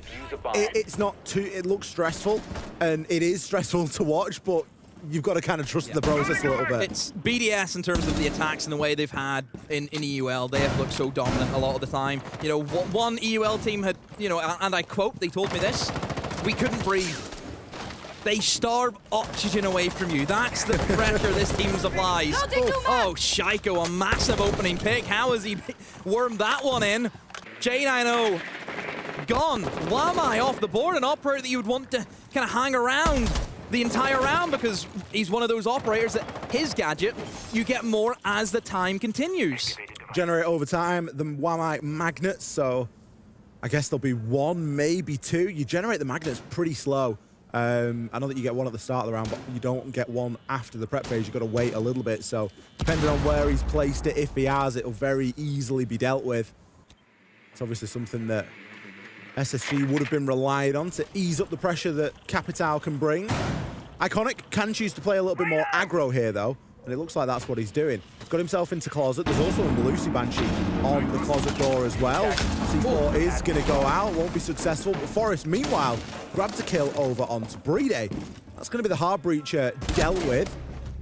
Nice little refrag there from LeakyFac, just further going to show LeakyFac is never too far away when you need a friend. I love the uses of Buck here as well, being able to rip open everything underneath kids. Obviously, it's more of a kind of like safe haven position where if all the walls start getting opened up, you'll see the defenders kind of fall back into that position. So having the Buck down there just to remove that element, very, very strong. They still have to go through the guy inside a closet, though. It isn't really the Clash assisted by a few gadgets, such as the Banshee from Lucy will also be supplied. But a minute to go. Look, you mentioned before, BDS, they will take their sweet time of how they want to try and win the round.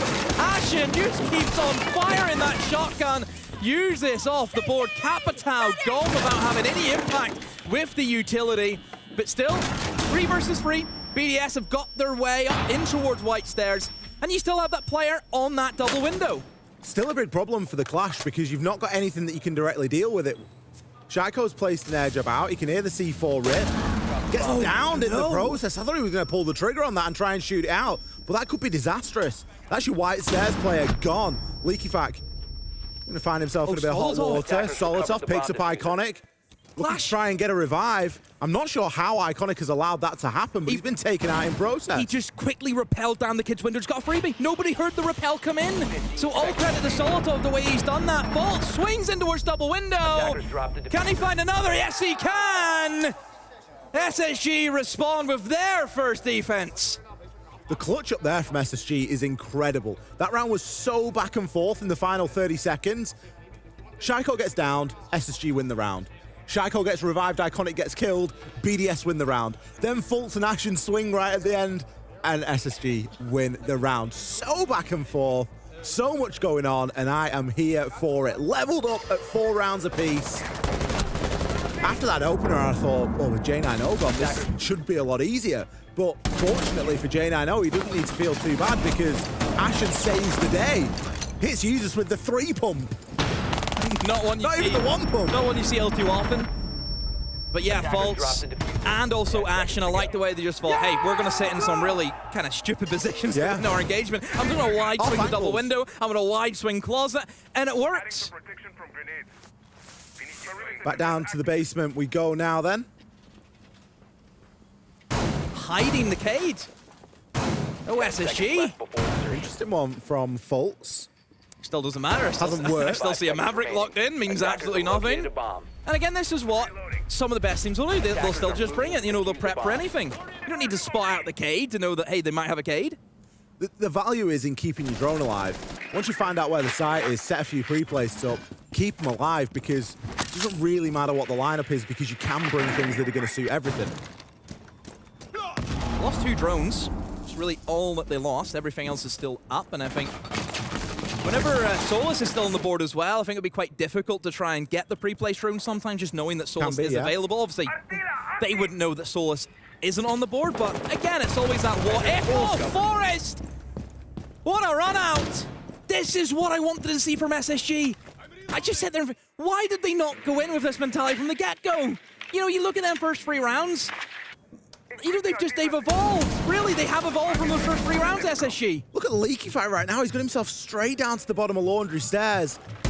Very calculated risk here in that it's clear and that there's no roamers, but can go down and immediately find some pressure. If no one's there, great, you can come away from it. But he was really hoping to find himself something there, Brede. Now can start to open up these hatches. You do need to be incredibly careful with how much of the blowtorch you use, but of course Users is there as well with that secondary utility. LeakyFac, I think he was trying for that BP, but got caught out by the Wamai. Yeah, it's going to be a very difficult push, I think, for BDS without having that extra man, especially a Deimos that you would like to kind of transport out a player on Shaiko. No more of a player in a difficult position. Hey, that might actually have been their option for how do we deal with like Pillar, for example, is you just scan the guy out and then you know exactly where he is. Shaiko go kill. Yeah, pretty good plan to me, but losing the Deimos right from the get-go, yeah, it's going to hinder him a little bit. So they are going to have to rely on using the Capitao bolts from Users to great success. EFAC just seems to be everywhere right now. He's now towards the blue side of things. Ashino has a shield and can sit behind it with really no issues. Seems to be nothing that BDS can really do against it. That's the last Rotero drone as well, and they've not dealt with the player on elbow. Brede, though, he's got himself dropped. He's got the diffuser, and he's inside a pillar. Picks up one and a down on a second. Need to recover that diffuser now. Ashen's still behind the shield, but he's going to get flamed out there. Solotov grabs one onto Iconic. Ashen just swings into Leaky Fact. BDS have seen a gap, and they have taken it. They can recover the kit and start to think about getting this plant down now. Forest going to be in a pretty tough situation very shortly. Leaky Fact does have a goo mine in, needs to be careful about that. And it's not ideal that they can cross on in with the wall open there. The skeleton key doing a bit of last second reconstruction gives them the right line of sight to find. Oh, BDS, if there's a will, there's a way for this team. That was Brede, by the way, that dropped in. I was literally going to mention, of all the people, if it wasn't for Brede dropping, getting that kill, and then 180ing the player on highway. Doesn't kill him, but still gets as good as dead. As good, as good as dead. So Brede out of his skin. Like, look at that.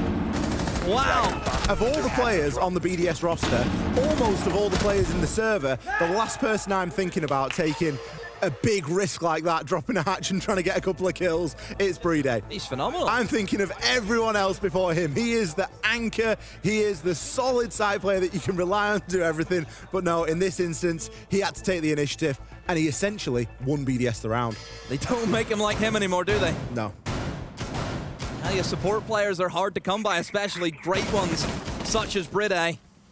Been a staple in Europe for God knows how many years now. Dates back a very long time. 5 seconds left. But right now, for BDS, again, back in front. 5 rounds to 4. It is worth mentioning that SSG, they haven't actually led in this matchup. They've always seemed to be either equal or behind. They've also not won downstairs in Laundry. For all that we talk about it being a fantastic site, that's the second time that SSG have lost down there. They were successful inside of Kids. It came down to that 2v2 that was very close and a little bit scrappy. They haven't been successful down in Laundry, and it's a little bit of a concern because if you can't win sites down there, then where are you going to start picking up rounds? And so much so, it's forced them into a site change. It's forced them into a mid-floor here. Have the castle as well, so they will be able to do some form of extension over towards the dining side of things. So they are really going to try and cover what, at least I'd say, maybe 60%, 70% of the map is what they're trying to cover. You know, it's not very often we'd see teams extend towards dining, extend towards showers. It's mostly you try and contain yourself upstairs if you can, such as positions where Iconic is at the moment. Also down towards Big Tower. Hey, they are really going for a run. They are just trying to take just every part of the map away from BDS, but the only issue is you then start to spread yourself extremely thin. And that's it, and where do you go back to now? You've given up Tower, you've given up Attic, and the wall's soft up there. It's very easy for someone to just walk in and start to take that control, and BDS aren't going to be too far away from doing that. Back is already stunning out there into Tower. Fortunately for him, stuns himself, but he's happy enough to hop on in. He's got a great cutoff now. Users, they can hop in as well. They can start to try and harass and pressure on this hatch as soon as we get it opened. So that's the flank protection now from BDS. That is what will win or lose them this round. And it's up to SSG to see if they can exploit that. You need to start looking for flanks up Armory or up in free white, because if you just sit back, BDS will play the vertical angles and they will just drop into sight and plant, and you can't really do anything to stop that, so they have to try and retake. But like I said, if BDS can just hold on to the flanks, what a shot, then they shouldn't have any issues. Like you mentioned, a great shot from J90, but is it going to be enough? Tracker on hostile. Well, it's taken a body away, and Solotov, whilst he's had the value out of the Ram Gadget, his job now is going to be to start watching the flanks and thinking about those things. Shaiko might be gearing himself up for a bit of a drop here. The nade goes into clear utility. Brede cautious of the angles that are available, and Iconic on the flank here. He's going to jump into the Solus, into that Helios device. Leaky Fact, he may have heard that, and he may realize that the con is on here. The default camera was active, and well, there's no flies on Leaky Fact. He's immediately aware, pushes down, picks himself a second. All the while, Brede's getting the plant down. SSG far too invested in that flank, and they have left their side light. Fultz has the vert, but what does it matter? He's going to get downed as well. Uses to pick the last. Beautiful stuff there from BDS. The round lives and dies based on EFAC versus Iconic. Iconic wins that. Absolute mayhem will then occur. You have everyone upstairs running around thinking, oh, we're going to get killed from the verts. But EFAC wins that. Means that doesn't happen. They can then drop in, get the diffuser down. Very little risk. That's what it comes down to. Lives and dies on this. This engagement right here just determines how the round goes. I must say, I do love the initiative as well from EFAC. Gets a kill and straight away thinking, if he's there, that means there's no way someone else can be in lobby. Still wins that engagement as well. Yeah. A player that he was not expecting to be there. Look, I respect the fact that they've tried the double flank. Yeah. Because in many eyes, you'd think, okay, EFAC will kill Iconic and think that's it. He's not going to expect the second guy. But then he just kills him anyway. And this is what I mean. A player who is just 15-6, who is on one right now, you cannot do anything against them. We have tried so hard to think, how do you beat a guy who's just winning every engagement? You don't. I hate to break it to you, that is life. No, LeakyFac is severely locked in at the moment. 5 seconds And it's left. showing in the scoreboard, it's showing in the moves that he's making on the server as well. He's carrying his team so hard. Honestly, if he didn't have this day, BDS would have lost. Like, one-man show. Very poor performance, I think, from the standards of what we expect from our #1 team in Europe. So for the third site show, or not third site choice, but for the third time, should I say, SSG are going to go downstairs. They're going to go down to Laundry. They haven't been successful here yet, but they still feel as though it is their best chance here in this fixture. Now, I'm pretty sure that you just got a glimpse there of Ashen. Ashen knows it, and he's happy to dip back. Oh, a gritty. Little call comes through. It was a thought about a call and then a cancel of a call. LeakyFac's got himself down there. Forest, he's actually going to run out while that Dokkaebi call is going through and put a stop to LeakyFac. Yeah, it's just a loose room right now from SSG. Ashen's just going to see if he can get a spawn peek and then just try and destroy as many drones as they can. But look at this from J9O.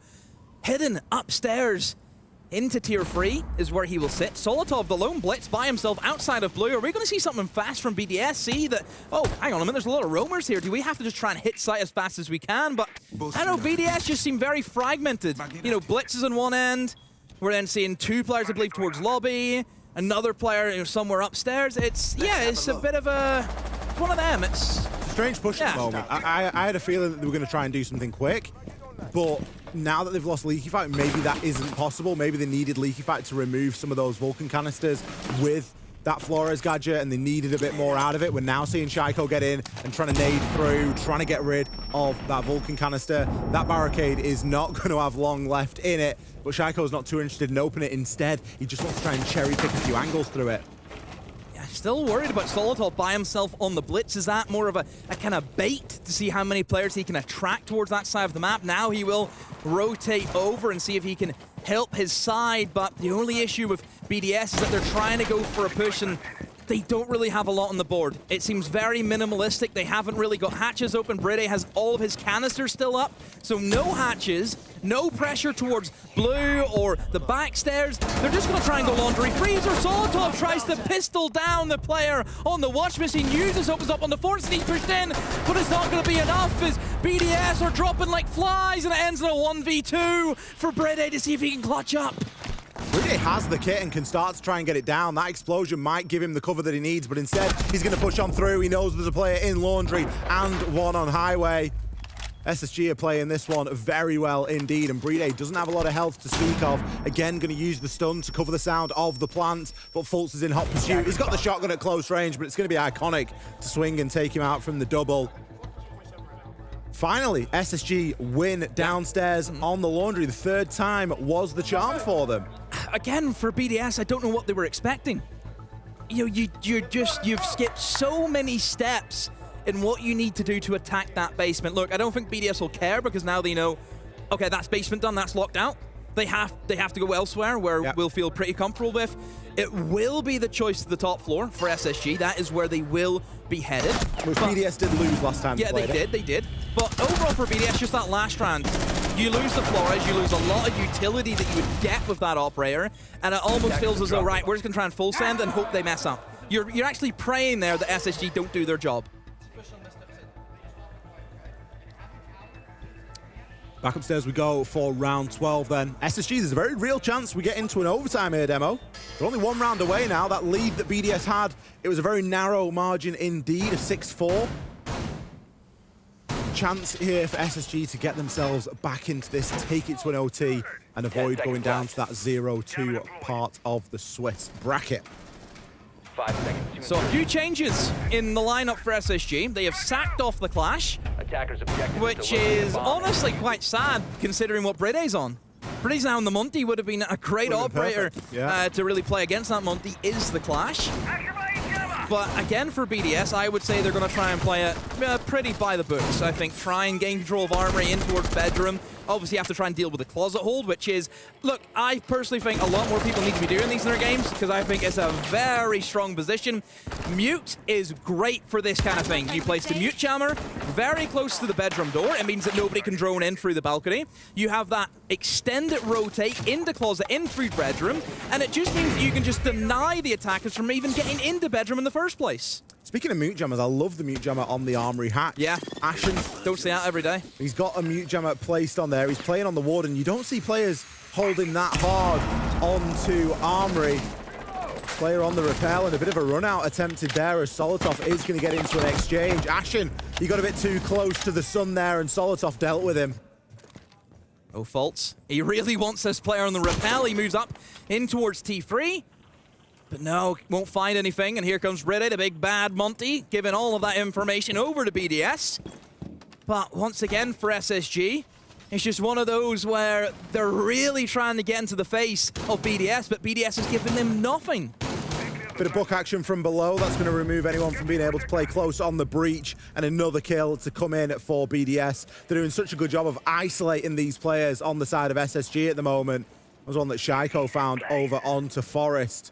And with the Monty and a man advantage, things are only ever going to get worse. All BDS need is just a player in double window and it kills the round dead, because then that's another area that really SSG cannot afford to hold, which luckily BDS, they have put the man towards double window. This is where just, you know, the pressure is just going to completely pile on to both sides for SSG, and I just don't think they have enough to hold on.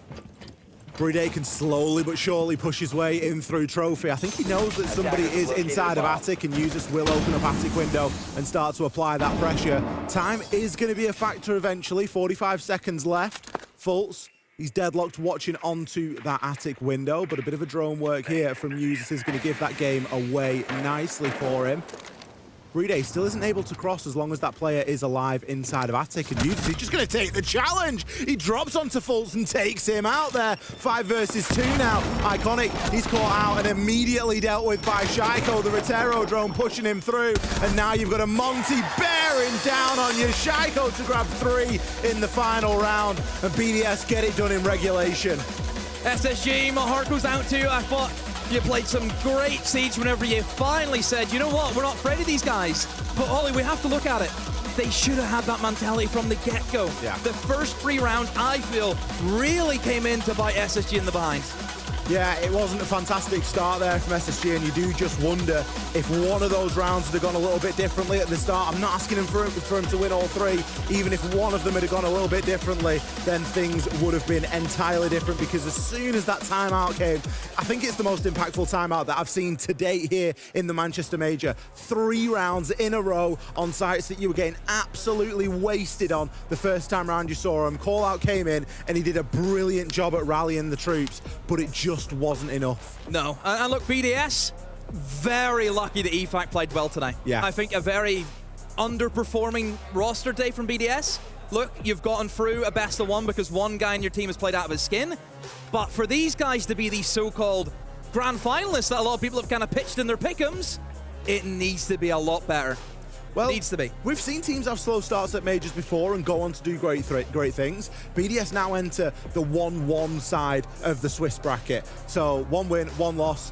And that's what they're going to start to try and focus on now, is the games that now fall within that bracket. SSG on the flip side, there's a chance that they go home tomorrow. Do or die. Because they're in the 0 and 2. They're now in an elimination spot. And it seems like such a shame after we've seen them play well in phase 1 and get through that mountain and climb that hurdle. Now they find themselves in that.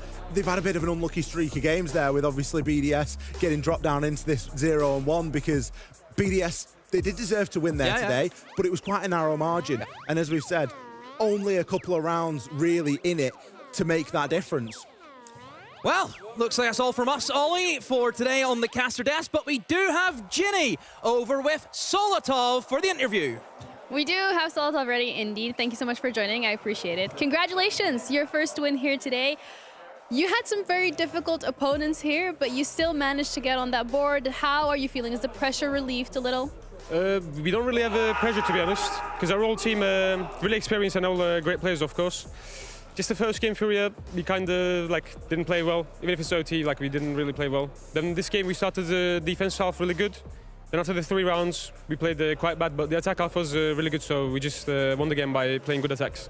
How do you bring it back when you notice that a couple of rounds are slipping and you know that you have to bring it back? Is it a timeout? Is it a team effort? Is it a comms? What is it indeed?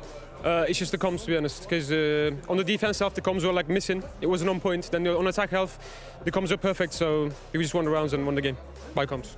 Looking ahead at tomorrow as well, it's another day of games, right? What is that looking like in terms of preparation? What's it looking like in terms of the team atmosphere? We prep every team the same way. The same seriousness. We don't take this team is easier, this team is harder. Every team is harder. They're all the same. So we just prep all the teams the same way, like we're going to do for tomorrow. When you say we prep the same way, what does the prep look like? Leaks? I can't say about that. All right, well, thank you so much for some of the input. I do appreciate it. We're going to be back in 1 minute, so make sure you stick around. We'll see you shortly. Thank you.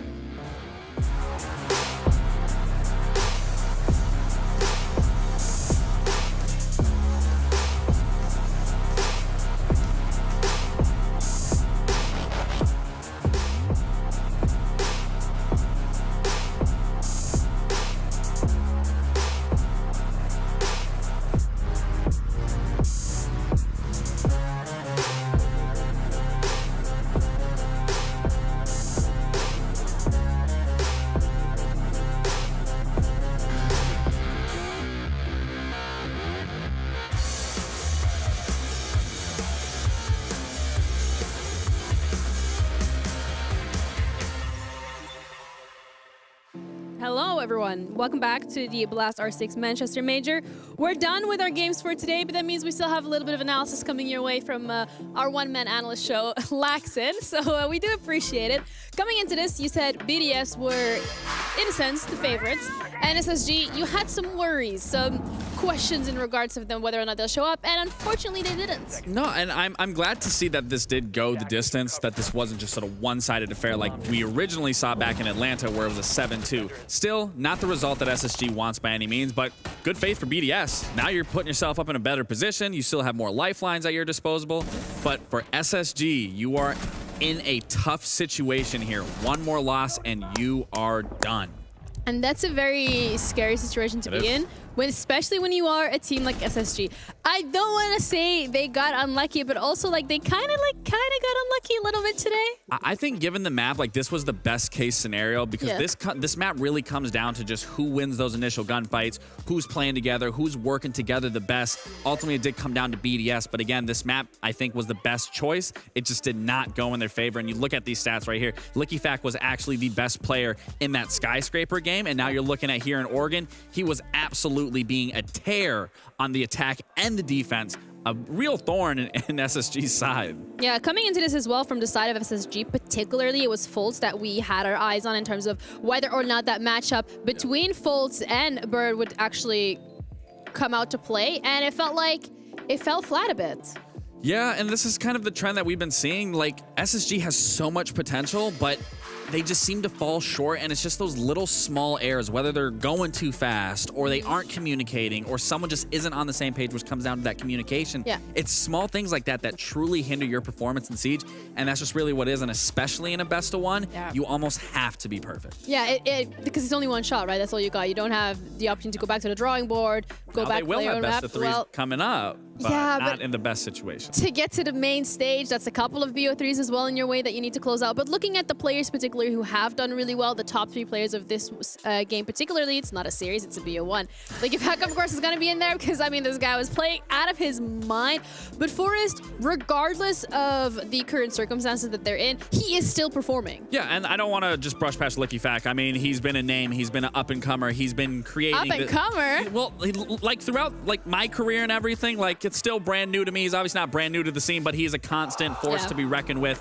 Forrest, this is someone that I do want to talk about. We've talked about Shaiko a ton. That's no surprise to me, but Forrest did not have a great stage whatsoever. He bounced back a little bit in the LCQ, maybe a little bit at the end of the stage, But now to see him here, obviously that's not the best situation. You are 0-2 now, but it's still good to see the performance that is going on an upward trend, but that still needs to go back into the team play, and the team needs to be finding success because it doesn't just come down to one player. No, it doesn't. And of course, we've talked about teams who do have that luxury where individual hero plays can make or break their games, but that was not necessarily the case for SSG, and it won't be. But when you're looking particularly at BDS, LeakyFac, as well as Shaiko, but LeakyFac here particularly being the player highlighted, he is one of those players that can continuously pull BDS out of any unfortunate situation they're in and ensure that they're closing out games consistently. I mean, one thing that's really impressive to me that sticks out about LeakyFac the most is just his game sense. He just always knows how to play the position properly, and truthfully, that's not something that you can teach. That's not something that a player just, you know, you're going to teach them how to do this. That is just intuition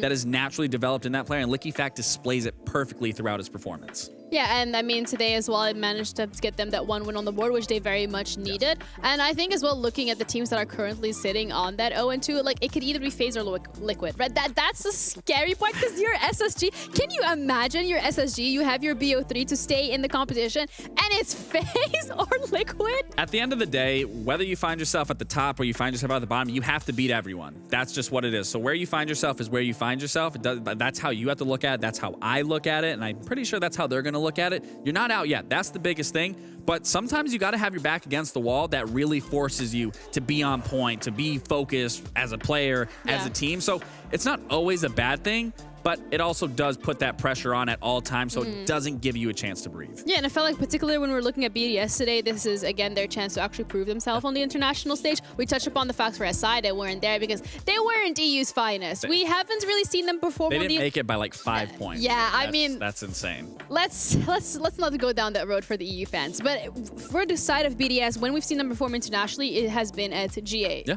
And there's been G8 back-to-back winners, but everything else hasn't necessarily been the case. So this major is their way to quote-unquote redeem themselves to an extent. Like I said, I think BDS, obviously coming out of EUL, is the best. I still think that this is a team that has one of the best chances here that can push it to the grand finals. That, without a doubt, in my mind. Sure, it might be they have to claw their way through, have these 7-5s, but that's all part of the process, and they look good while they're doing it, and I think they're only going to keep improving and fixing their mistakes as they go through this international play. Have they proven to you to an extent that they are able to compete on the international stage again? Absolutely, 100%. I don't think anyone could question whether or not they can perform internationally. All right, so I appreciate that. And with us here on the A stream, for now, we're going to be throwing it over to the B stream because we have FaZe and Liquid. So just offering maybe a little bit of phantom pressure. I expect Vita King to move away from there, which he will. But actually saying that, the book is over on the admin side of things. So I don't think we are going to see the CEO attempt because FaZe are all stacking up over this side.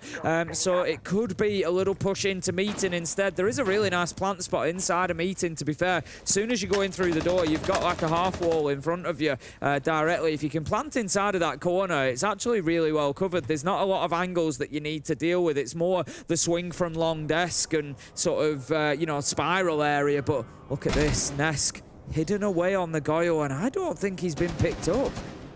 Don't think he has. This is where you have the Warden, though. He then draws the attention of drones, of players. Of course, has the ability to shoot drones out as well. If Nesk can stay in tucked tight and then keep this denied away, he could be a bit of an X factor for them. They still don't know that he's here. They don't know to think.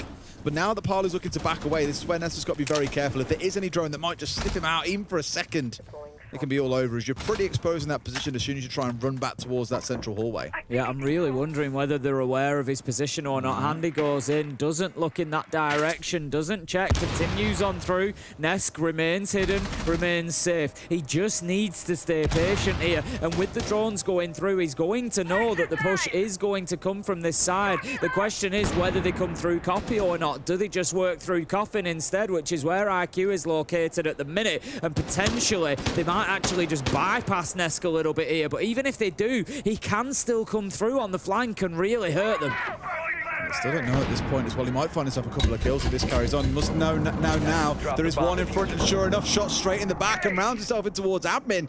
They're panic stations for FaZe because they now can't execute despite when it looked like they had such a good positional advantage. And they've got to recover this somehow. KDS also a little bit isolated, but where is Ness? Can they find him? Well, that's it. It's really smart from Ness to move into admin because they can't ignore him. They can't leave him. He probably could have just kept himself actually a little bit more stationary there. Decides to relocate and is going to get picked up. But it leaves 20 seconds now for them to try and get a plant down. There's still a Toxic Babe canister left. We're going to see the fire canisters coming in from Lagonis on the Tachanka as well, but Vitaking is able to use that plant spot that I spoke about, Des. He's able to get it down, and that's a big misstep from Liquid if they're not able to get the retake here. They managed to find the trade and take Cyber down, but it's still 2v3. KDS and Vitaking just trying to hold on. All they'll be able to do enough is the real big one, to be fair, Tim. They've got enough. They've got the longer angles. They know someone's coming up Spiral as well. A good read on this one. Sees his man, and honestly, it's a freebie. What a second shot. I was going to say, Lagonis is chalked, and KDS, he is the difference. 6 and 4 for FaZe. What a triple from KDS at the end there. Absolutely beautiful. The first one onto Palu was routine. He had the info. He knew he was coming. But that second flick down long desk was just an absolute beauty. And as you say, that really breaks the back of this Liquid defense now because it's one of their primary sites taken. And honestly, Des, they should have won it. Ness pops up. He stays off the radar. He gets his man. He keeps himself in admin. And he's just a constant problem. Until Nesk is dead, it's like playing with a wasp in the room. You just can't focus on what you want to do because he's going to just pop up and sting you at some point. But